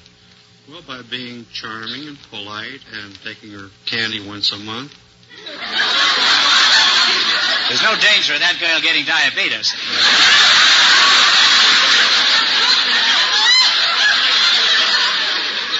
You seriously think that a box of candy would last a girl a month? Well, I don't know. I doubt it. You'd have to supplement that with something else, you know, like frankfurters or apples or banana splits or something. And how would you be charming, I mean, specifically? What would you do? Do you turn the charm on and off like hot water? Or? Well, you can do that way. Yes. And how do you do it, I mean? Well, by being pleasant. Pleasant. Well, that's a pretty fair way to do it. Where would you take her for entertainment? Has she seen Night at the Opera at the Markel Theater? Well, I'll take her... Or don't you consider that entertainment? No, we'll take her to the park. Take her to the park? In the zoo. Well, if I had my choice, I'd take the park, too. You take her to the zoo? Yes, sir. You think that would be safe? Well, you can learn about wildlife, and the birds and the bees.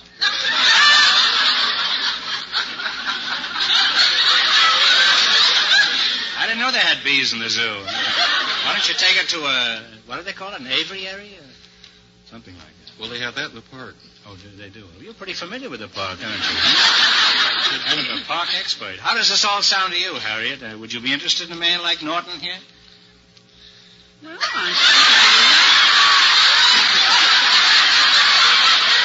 healthy anyway. He's robust. I think she's measuring you for size. And he has hair on the top of his head. That's the...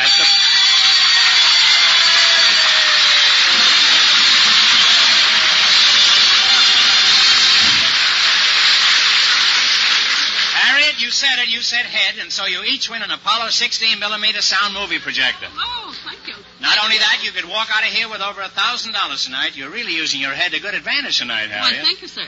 Well, you're a sweet young lavender blue, dilly blue. And here are your gifts from Elgin American. For Norton, this silver finished cigarette case. Norton, get a load of all that scroll and gravy there, huh? And for Harriet... Oh, what I've always wanted for my dresser. Well... Isn't that beautiful? Yes. I never could afford to buy myself a beautiful Elgin set like that. Thank you so much. Well, it's a pleasure to give it to you, Thank you, sir. Don't take it to school with you, that's all. Now, you had this lovely jeweler's bronze dresser set with raised design, and I hope you're very happy with it, Harriet. Thank you, sir. Now, what's the closest you ever came to marriage, Harriet? Well, the second sweetheart that proposed to me was very, very fond of me, but of course I was quite young. And after we were engaged, I went out with other boys. So, of course, he didn't like that. You didn't? No. Some fellows are nuts, aren't they? Yeah, he thought I was a butterfly or something, I guess, and so he didn't want to take any chances. So he asked me to return the engagement ring, which I did. And I've never been sorry for it. No. And what happened to the third one? Well, the third one went away to war. And the first one? Well, the first one, he entered the monastery. Well, there's all kinds of escapes, I guess.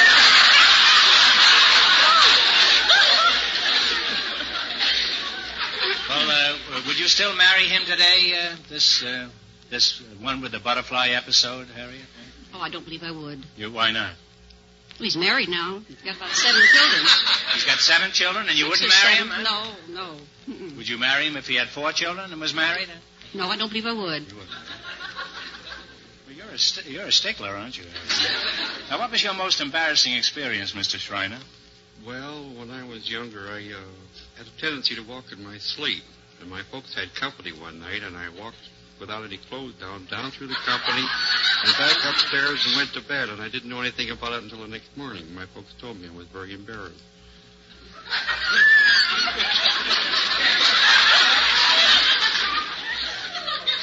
Do you make a habit of doing this? Not for anymore. You don't, huh? You go to bed with an overcoat on now, I suppose. Huh? How old did you say you were, Norton? 12 years old.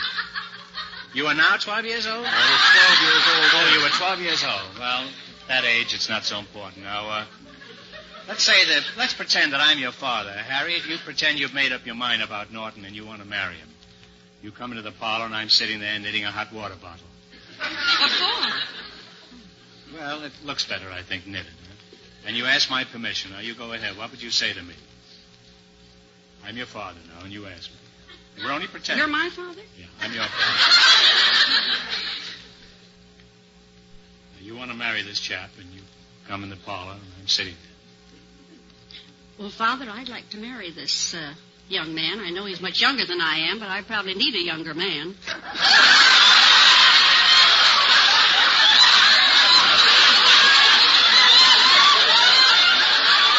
He's healthy looking. I think he could earn me a good livelihood. Says he'd bring candy once a month. Bring me lots of candy, that would be nice. He wants the clinging vine. I can be a clinging vine. Well, at this moment, the water is running out of the hot water bottle. Well, my son has expensive tastes. Could you support me, too? Yes, I'd be willing to support you, too. He's a growing boy, you know. Would you care for him through his customary childhood ailments like gout and rheumatism? Yes, I think falling I would. arches? Huh? Yes, I would. He's always had a roof over his head. Could you give him a nice home? Where? No, he'd have to provide the home for me. Would there be room enough for me, too? Yes, indeed. We'd make room for you. Well, Harriet, you have my permission. You may marry my son. Huh? Blessings on thee, little man, barefoot boy with cheeks of tan. My name is Groucho Marx, and I'm 81 years old. Now, Norton, what have you got to say for yourself? Well, I don't know. Why don't you marry her, Father?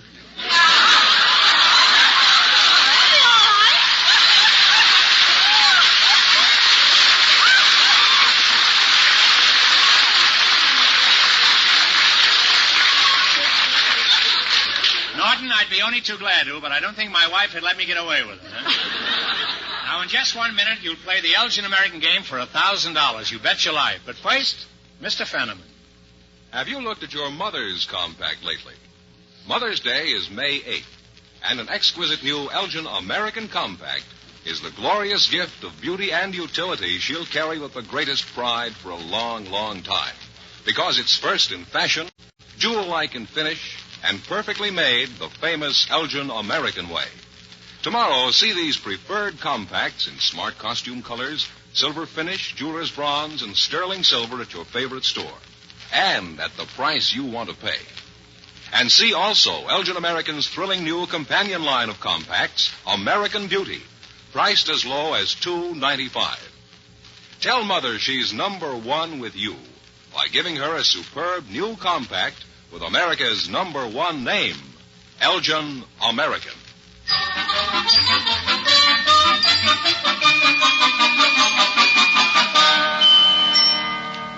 Now, let's see if you two will get a chance at the $1,000 question. You're going to play You Bet Your Life. Fenneman, tell them the rules. Each of our three couples has $20. They bet as much of that 20 as they want in each of 4 questions. The couple that earns the most money gets a chance at the $1,000 question at the end of the show.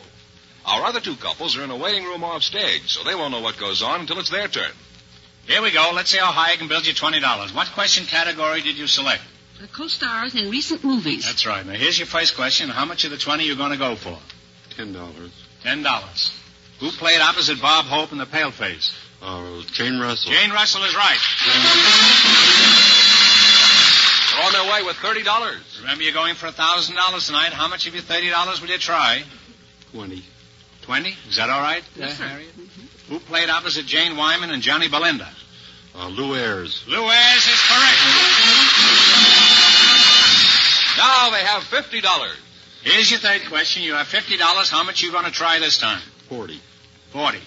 You don't care what Harriet says. Well, I'm the clinging vine. Oh, you're kind. the He clinging can do vine. whatever All he right. says is okay. Oh, fine. Who played opposite Loretta Young and Mother as a freshman? Ben Johnson. Ben Johnson. They're really on their way. They have $90. You have climbed up to $90. Here's your last chance to beat the other couples. How much will you try? All of it. All of it. Who played opposite Madeline Carroll and Don't Trust Your Husband? Fred McMurray. Fred McMurray is right. And they wind up with $180. Don't forget, you each won an Apollo Sound movie projector for saying the secret word. Thanks and good luck from Elgin American Compacts. Now, don't go away. You still have a chance at the big question. Perhaps the next couple will say the secret word, too, Groucho. Remember, it's head. They've been in the waiting room off stage.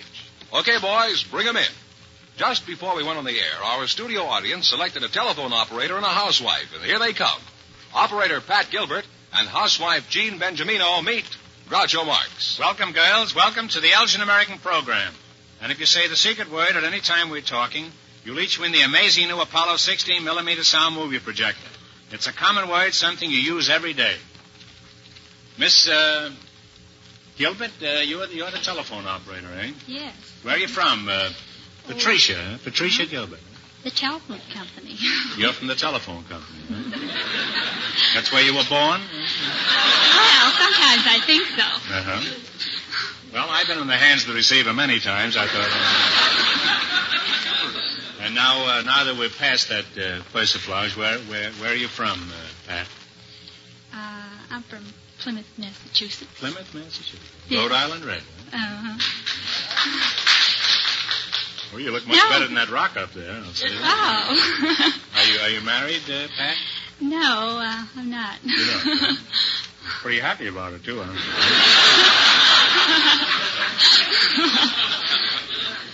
What kind of a man are you working for? Oh, well, I'm not very fussy. Someone like Gregory Peck, about 6'4", and black hair, just an ordinary thing. Mm-hmm. Would you take Gregory Peck? Would you take Gregory Peck if he was 6'2"? Well, I'd consider it.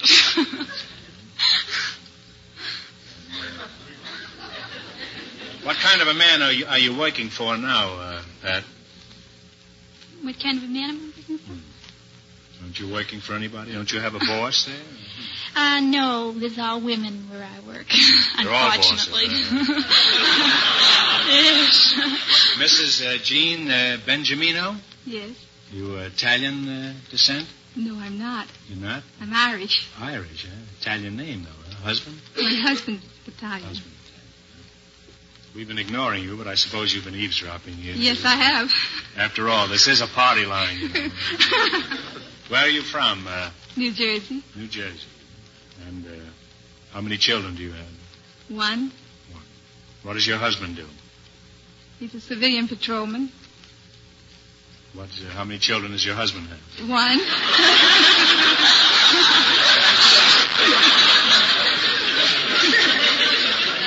You say your husband is a civilian patrolman? Yes, sir. What is that? Well, he works for the War Department. He's a patrolman for them. The War Department? Yes, sir. How'd you meet him? Oh, well, I was on maternity floor. And, You were on the floor? I was in charge of the floor. I'm a registered nurse. Oh. And he was up there visiting. The first time I saw him, he visited this lady 3 times. And I saw him out in the hall looking at the baby, so he stopped me and asked me for a date. I said no to him, naturally. I told him he had married, he had a wife and baby. He says, oh, no, that's my sister that I've been visiting. And you believe that? Yes. So the next night I was... Nurses are notoriously susceptible. The next night I was down in the kitchen drinking coffee about 10:30, and all these nurses were coming in off their date, and I heard this rapping on the window. I looked up, and there was this handsome guy that had asked me for the date. So, I'm sorry, Mrs. Benjamino. Your 3 minutes are up. You'll have to deposit another 10 cents. Huh? Go right ahead. Don't pay any attention to me at all. Well, nobody else does. He asked me to go crabbing with him. Go where? Go crabbing with him. Crabbing? Yes, sir. Soft or hard shell? Soft.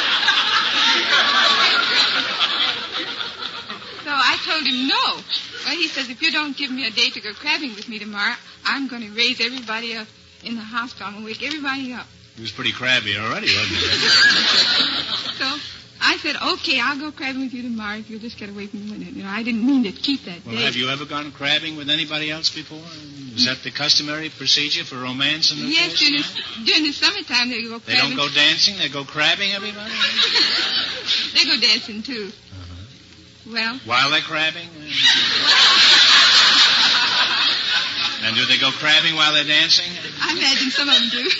So, now you're in the boat, huh? No, I was asleep the next day because I was sleeping and I was on night duty. So I heard this rap on the door and the matron comes in. And she says, there's a nice young man out here. He wants to go crabbing with him. I said, oh, no. She says, oh, get up. Evidently, he had sat the source of the matron and convinced him that I should go crabbing with him. So she talked to me and talked me into going crabbing with him. So... He was a very persuasive fellow. He certainly was. And is he still very persuasive? Yes, he is. Talk you into anything? Well, he talked me into 3 months crabbing with him. And when the crabbing season was over, well, we just got ready to What get did you do married. when the crabbing season was over?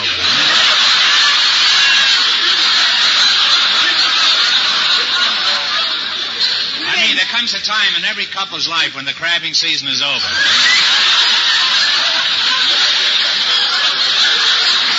Then they get married and the crabbing starts all over again. So? Well, we got married. After the crabbing, the deluge. I know that. Now, operator, do you mind if I give you a buzz again? What kind of an operator are you? Huh? Oh, a telephone operator. I'm the operator you get when you dial O. Oh, I see. I must dial O more often.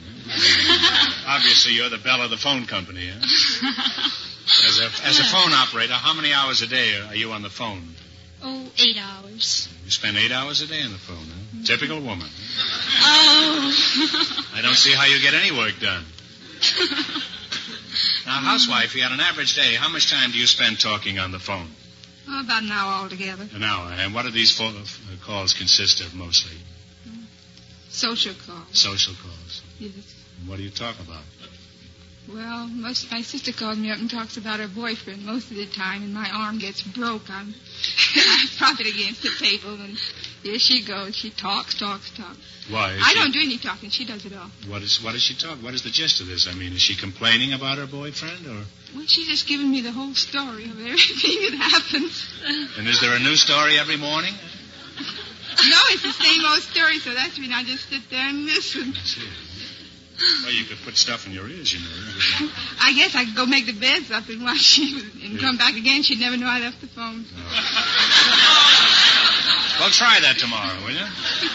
Well, we have some wonderful gifts for each of you. Elgin American's Jewelers Bronze Compact engraved with flowers. It's perfect for Mother's Day. Thank you so much. Oh, this is beautiful. And, operator, how do you like it? Isn't that a very nice number? Just what I wanted. I hope it has a nice mirror. Now, line is busy. To satisfy my curiosity, why aren't there men telephone operators? Well, we did have them when the company first started, but they were very discourteous to the customers, and they used bad language. And they didn't have the patience that girls have to sit there all day. So finally they decided to have women operators, you know, the voice with the smile. Yeah, a very pretty smile. I thought it was because if a man answered, everybody'd hang up.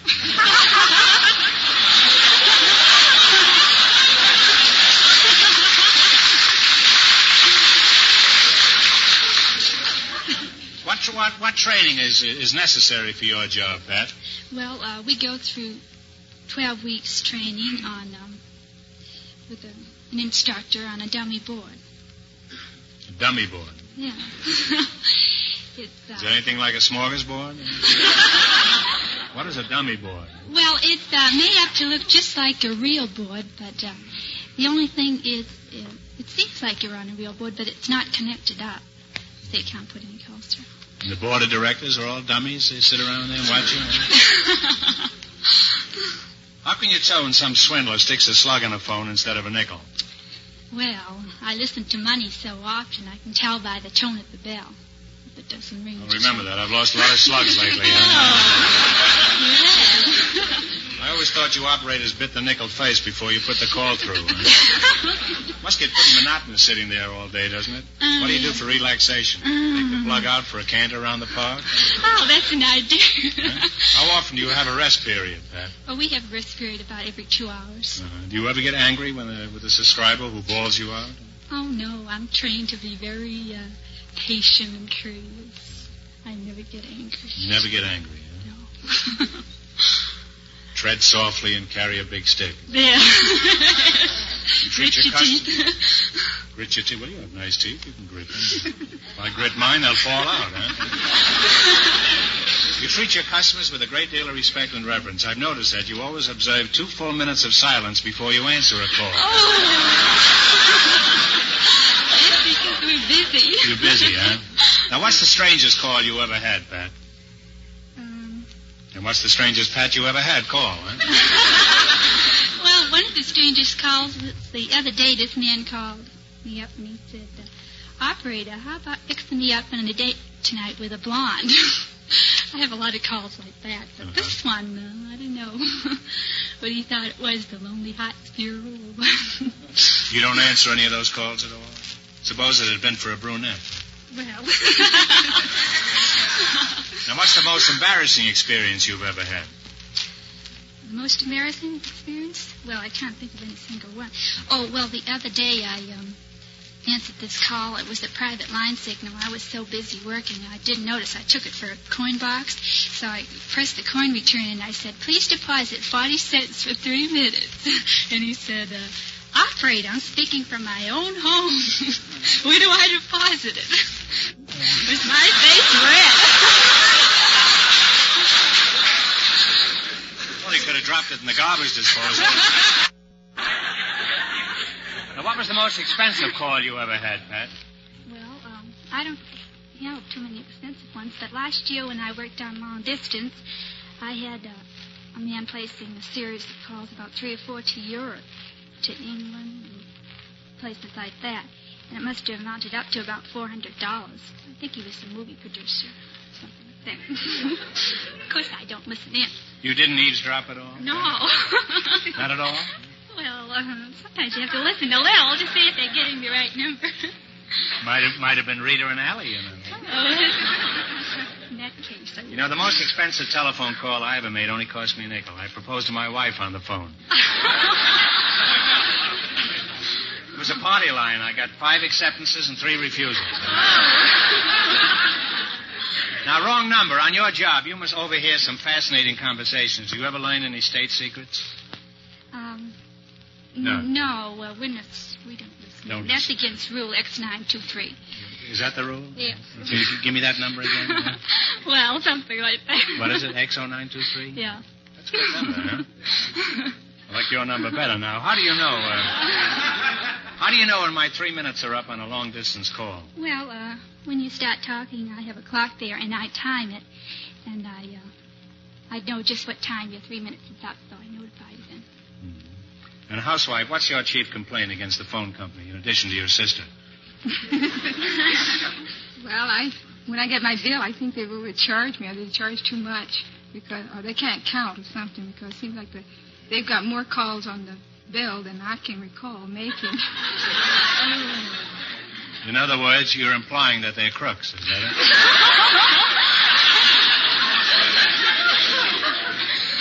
I can have it's worse than a laundry bill. I can't figure mine out. Extra calls, they don't know no details or anything. Now, what have you got to say to that, operator? Well, that's a pretty serious charge. It's the customer's fault because they don't realize how long they talk. 3 minutes. Don't blame her. It's her sister. It isn't her. Well, what advice do you have for your customers? Well, do you have anything to tell them that could cut down their phone bill? Cut down their phone bill? Well, maybe to time their calls or not to talk so much. Not to go into such detail. Oh, I see. Now, well, suppose I called you up and tried to make a date with you. What would you do? Suppose I'd call you up and say, operator, what are you doing tonight? Well, I've heard your voice over the phone, and it's very musical. All the time. It does, huh? Well, what do you do? How do you answer that? Huh? Well, I try to get around to give them the brush off or talk them out of it or be very businesslike. If I can't get rid of them, What do you Give do? him to the supervisor and let And her... he goes out with you? Well, I don't know. I can't hear. Recently, I was talking to a friend who only lived 3 blocks away, but I could hardly hear him. What would you say was the trouble? Oh, I guess you had a bad connection. Connection? He was hollering out the window.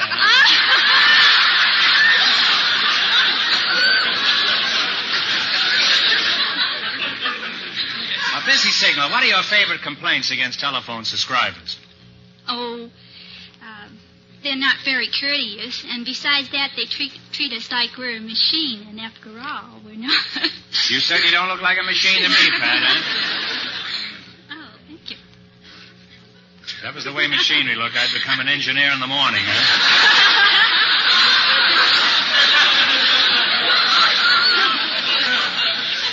Well, let's see how you handle a call. Pretend I'm placing a call to Sam Magawidawisk in Glendale. I just dialed operator. Now go ahead. What is the name, please? Sam Magawidawisk. How do you spell that? S-A-M, Sam.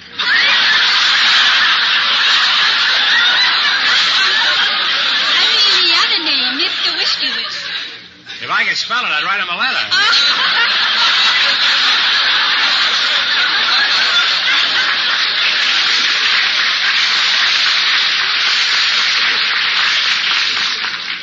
Well, it was very instructive having you here. Now, let's play You Bet Your Life. If you run your $20 into more than the other couples, you get a chance at the $1,000 question. Fenneman, remind our listeners how much the first couple won. Here we go. Let's see how high you can build your $20. What question category did you select? The popular songs by Harold Arlen. That's right. Here's your first question. How much of the 20 are you going to try? Speak right up loud. 10. There's over 200 people listening to this all over America. Huh? 10 we'll try. $10 you're going to try? Give me the title of this great Arlen tune. Play, Jerry. I don't know why. Stormy weather. Stormy weather is right. We now have $30. Remember, you're going for $1,000 tonight. How much of the $1,000, wait, how much of your $30 will you go for? I got a little ahead of myself there. 30. 25. What's the name of this Arlen song written in collaboration with Johnny Mercer? Sweetest girl. The girl of my... No. One answer between you. Now take your time and think it over carefully. That old black magic. That old black magic is right. Well, they're really on the way now. They have $55. You now have $55, and here's your third question. And how much of the 55 will you wangle on this? 50. 50. Let's see if you can identify this Arlen melody. Okay, Jerry.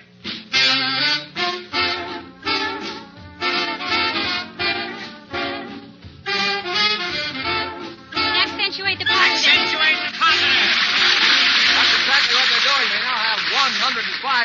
Yippee! You have $105. Here's your last chance to beat the other couples. How much of the 105 will you nibble at? 105. No, say just a 5. No coaching now. You know how much the other couple won. 90? Okay, what is it? 90. $90, huh? In German, they call that ausgerechnet. All right, $90, huh? What's the name of this melody by Harold Arlen? Paper Moon, it's only a test long. And they wind up with $195.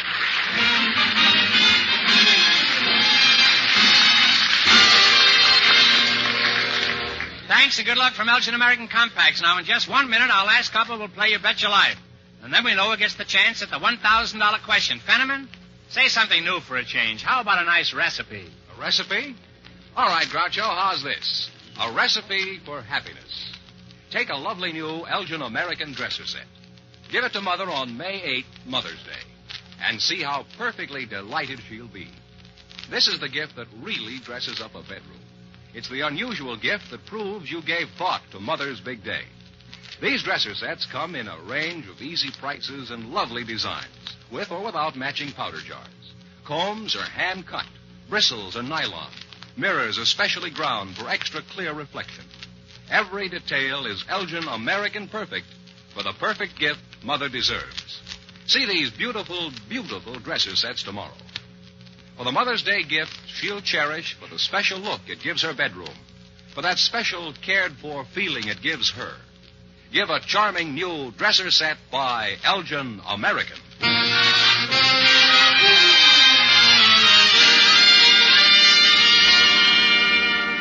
Now then, we'll soon know who's going to earn the most money tonight and get the chance at the $1,000 question. George, who's ahead so far? Well, the telephone operator and the housewife are ahead with $195. And here's our final couple, Groucho. They've been in a waiting room off stage, so they don't know the secret word is head. Okay, boys, bring them in. Just before we went on the air, our studio audience selected an antique dealer, Mr. Ed Roberts, and a dealer in war surplus materials, Mr. Sam Groden. Gentlemen, meet Groucho Marx. Welcome, gentlemen, welcome for Elgin American Compacts. And if you say the secret word at any time we're talking, you'll each win the amazing 16-millimeter Apollo sound movie projector. It's a common word, something you use every day. An antique dealer, eh? Where are you from? I'm from Boston, Massachusetts, Groucho. Boston, Massachusetts. That's the home of the antique, isn't it? That's right. In a nice way, I mean. And where is your antique shop? My antique shop is located at 9095 Santa Monica Boulevard. Are you married? No, I'm not, Groucho. Have you got a girlfriend? I sure have. Are you going to get married? Well, that lies in the future. Well, it usually does. How did you meet your girlfriend? Well, I was walking along Hollywood Boulevard one day, Groucho. That's the place for it, then. Right near the corner of Vine. La Brea isn't bad, either. I got one a couple of weeks ago up in the top pit. I bumped in... You'll pardon me, Mr. Roberts. I didn't mean to interrupt you.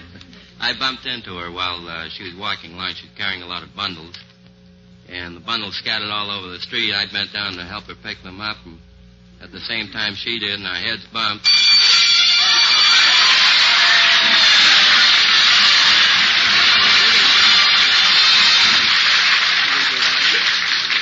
Well, my head is bumping, too, tonight. Here we go again. You said it, head, and that's the secret word. So that means you each win an Apollo 16-millimeter sound movie projector. It's also highly possible that you might walk off with $1,000 for the big question tonight. Now, where were we before you poked your head into the show, huh? I was bumping my head. You were bumping heads, huh? You were doing the bumps on Hollywood Boulevard, huh? That's right. And what happened? Well, I helped her pick up her packages, and we went into one of the drugstores for a Coke and started to talk, and ever since then we've both been talking. What happened to the bundles? Did you ever find out what was in the bundles? No, I didn't, Groucho. Did it ever occur to you that perhaps this was a device on her part to hook you? No, it sure didn't. You look like a pretty hep young guy, and I'm surprised that you should get fooled by anything as obvious as that. We do, no matter how hep we are. It doesn't make any difference, no. Ultimately, you'll get hooked, huh? Mr. Sam Groden, you're the war surplus dealer. Yes, sir. We have two stores. Oh, now, wait a minute. Let's get in a few words about Elgin American first, huh? You have two stores, huh? That's right. You deal in war surplus. That's right. How many times have you been indicted? How's business, Mr. Groden? Just fair. Business is fair, huh? Well, even that's pretty good. Who wants to buy a surplus war? Huh? We got a brand new one coming up. Huh? Where are you from, Mr. Groden? Los Angeles. I'm a native son. Native son, huh? Some native daughters out there would like to hook you, too. Already married. Already married. You're wasting your time. You are married, huh? That's right. Is your present wife your first sweetheart? No, she isn't. What happened to the others? Well, did you sell them as surplus? No, I didn't sell them as surplus. When I went in the Navy, I just forgot about them. That's the typical Navy attitude, isn't it? Now, Mr. Roberts, the antique dealer, just what is an antique? An antique is generally has a general conception of being at least over 100 years old. Is that the only qualification? That's the main qualification for an antique. Well, I'm coming down the stretch. You can get me in about 3 months, huh? Is your girlfriend fond of antiques? She sure is. Well, will you, the next time you bump into her, Will you give her my phone number? What was your most unusual experience as an antique dealer? Well, Groucho, my most unusual experience was having a woman walk in the shop, and she was shopping for a soup tureen. Well, she... Any particular kind? Noodle or matzo ball? Or... Probably matzo ball. Matzo ball, huh? Are there differences between soup tureens? I mean... Not as far as matzo and noodles. You mean a soup tureen is a soup tureen? I mean, it'll handle matzo balls or noodles, huh? I'm glad to know that, you know. I thought you had a different kind for each one, huh? So, anyway... Well, anyway, she found one that she liked very much. The only trouble with it is that I had to remind her that most soup tureens had two handles. This was not a soup tureen, as it only had one handle. She liked it well enough and bought it anyway. I think she's serving soup now. Well, I'll skim over that,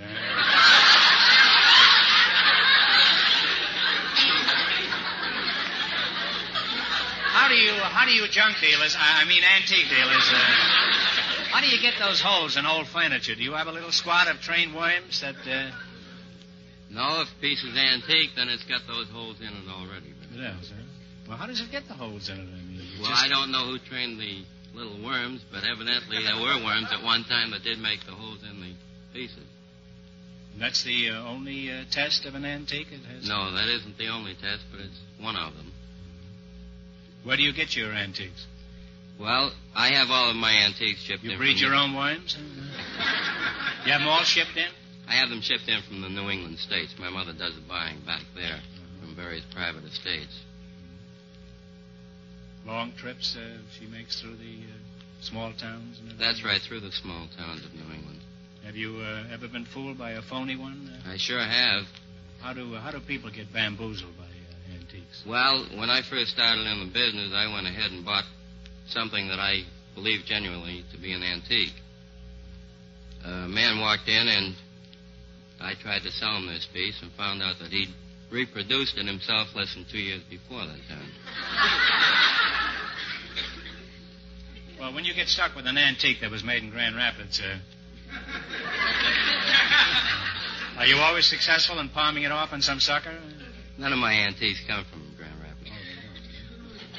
I remember one time in New England, I nearly got stuck with an antique. But I knew instantly our paint was cracked in the wrong places. Actually, her legs were what fooled me. I thought they were Duncan Fife legs. As a matter of fact, they did belong to Duncan Fife. I know, because he came back the next morning and got them. He was pretty drunk. His name might have been Drunken Five. I don't remember. Now, War Surplus, you've been standing there like you were surplus. Wake up. You're about to make a sale. Tell me, just what do you sell? Well, you name it. We have it. Okay, watermelons. I mean, specifically, what do you sell? Oh. You name it. Tents. We have it, huh? You sell what? Tents, tarps, shovels. What's a tarp? Lifeboats, life belts. Sell lifeboats? Lifeboats. You have water in your store? Not very far from the water. Well, how do they find out if the boat is non-leakable? Well, these are all brand new boats. They come in original cartons. How big are these scows? Well, it's a 7-man boat. You mean 7 men have to come in at one time to buy this thing? No, just one man can come in. One man comes in and buys it? That's right. Well, how long would you say it is? Oh, it's about 18 foot long. What do they use them for? Go fishing in them. They don't go in the water. They just fish in the boat? I mean, they're that big? No, they take them out to surf and take them out and go fishing. Are they good boats? Oh, brand What new. do you sell them for? $49.95, and that includes the fishing equipment, anchors, sea anchors, sails, oars. There's Not an outboard motor with it, huh? No, we don't Hey, I supply might buy the one of those. It's Huh? a good deal. Yeah. Where would you use it, huh? Well, take it on to the beach. Even Rude handle one of those, huh? Oh, it's easy. Anything else you sell in your stores? Oh, shovels, May West. is Mae West? I might come in. We sell her for $1.95.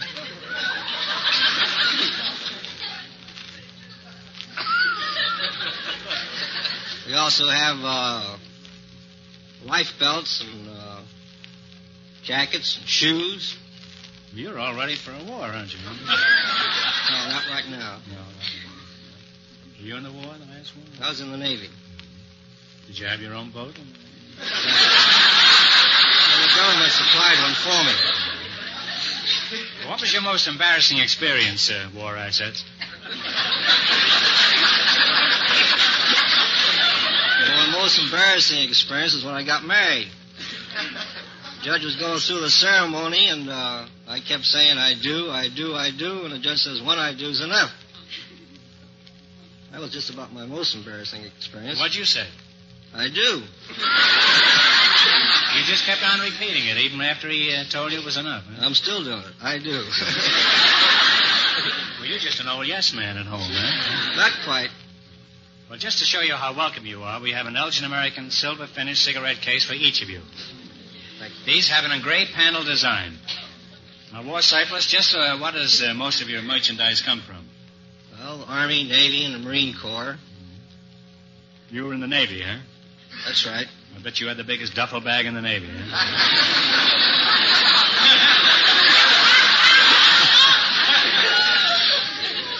I bet you had trouble getting off the boat, didn't you, huh? What did they do? Did they lift you off every time you went off? No, not quite. You were able to get off under your own power. Always jump ship. Why does the Navy give you those things? Why don't they use it themselves? I don't know. I guess... As soon as the war starts, everything is a scarcity of everything. They start looking around for all the things they just gave away. I'll never understand the whole thing, eh?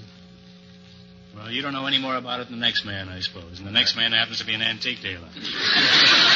Unfortunately, he's only interested in Civil War surplus. Look at him there, dreaming of Lillian Russell's bustle.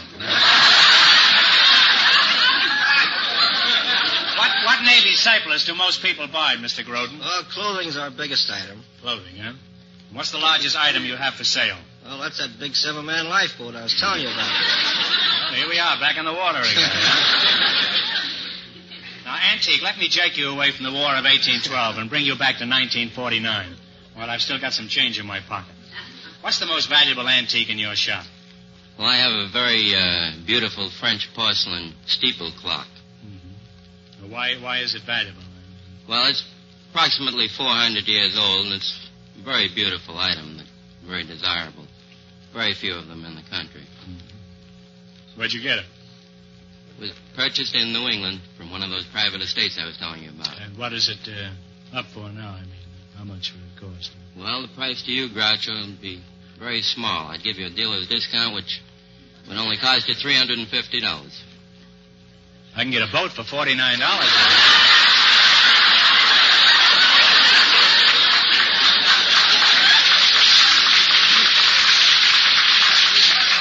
Does this clock run? I wouldn't guarantee it, Groucho. Well, it wouldn't make any difference. I never know what time it is anyhow. Now, look, I'm not going to buy anything, but do you have any rare bargains in addition to that? I mean, something a little cheaper? Nothing, huh? Not too much, Groucho. Now, what was your most embarrassing experience, Mr. Roberts? Well, the most embarrassing experience I ever had, Groucho, was when I was invited to a basketball game. I was going to high school at the time. I thought there'd be a mixed crowd there. I walked in and unfortunately found myself the only male in the crowd. The entire gymnasium was full of women. You must have had a field day, huh? Not quite. All I got was a lot of whistles and catcalls. Oh, and you didn't do well at all then? Not too well, Groucho. Didn't get in the game at all? No, I was on the sidelines. My Aunt Minnie has a passion for collecting old spinning wheels and fixing them. She can fix them so they stop on any number she wants to. Now, let's see how you work together as a team for $1,000. You're the last couple to play You Bet Your Life. You beat the other two couples, and you get the $1,000 question. I can't tell you how much they won, but George is off stage to remind our listeners. Here we go. Let's see how high I can build you $20. What question category did you select? That one about the racetracks. The racetracks, yeah. Now, here's your first question. How much of the 20 will you go for? 10? Is that all right with you, Eddie? That's fine. All right. And what state is Rockingham Park? It's in Narragansett. Wait a minute. What state? What state? New Hampshire. New Hampshire is right. That's a tough one. They're off with $30. Yeah, remember you're going for $1,000 tonight. How much of your $30 will you try? We'll go for the 30, right? You're going for the 30, huh? That's right. Well, you'll be clean on the second question. Well, I'll be clean if I don't get to the right racetrack, aren't I? Where is Oak Lawn Park racetrack?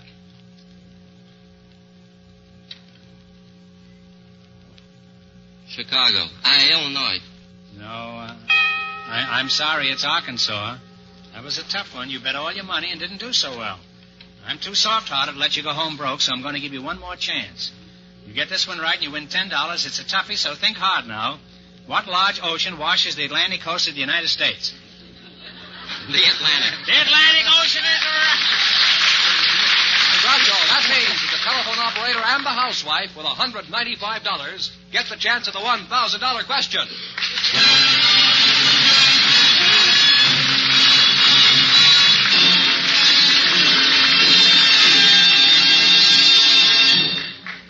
You know, it's hard, isn't it, to decide between a new Elgin American Compact and a dresser set for your Mother's Day gift. Either one will make her extremely proud and happy because it's an Elgin American. And remember, that preferred name is on Elgin American's brand new companion line of compacts, too, American Beauty, priced as low as $2.95. Mother will certainly appreciate your perfect taste in choosing a compact or dresser set made by America's leader, Elgin American. And here's the winning couple, the telephone operator and the housewife. Well, back again to try for $1,000, eh? Good luck. I'll give you 15 seconds to decide on a single answer between you, so talk it over thoroughly and no help from the audience, please. Here it is for $1,000 in cash. The first Republican candidate for the presidency was a famous soldier who was known as the Pathfinder of the West. What was his name for $1,000? Think it over.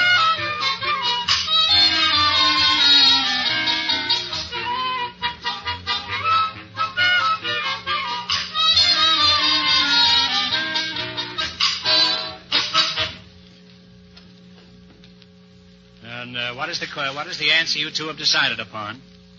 William Cullen Bryant? No, I'm sorry. The answer is General John C. Fremont, a great soldier and leader. Oh, I knew it. He explored every part of the West, but he just couldn't find his way into the White House. So that means the big question next week will be worth $1,500. You've been a wonderful team, and in addition to the 16-millimeter Apollo Sound movie projector, you also earned $195 in the quiz. Congratulations, and thanks to both of you.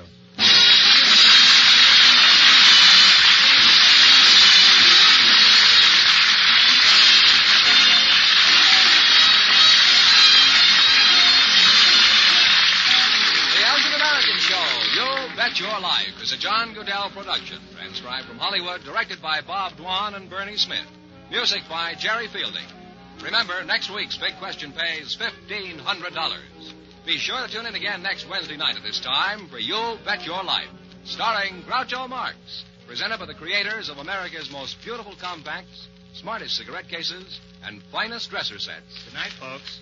Young man, have you looked at your mother's compact lately?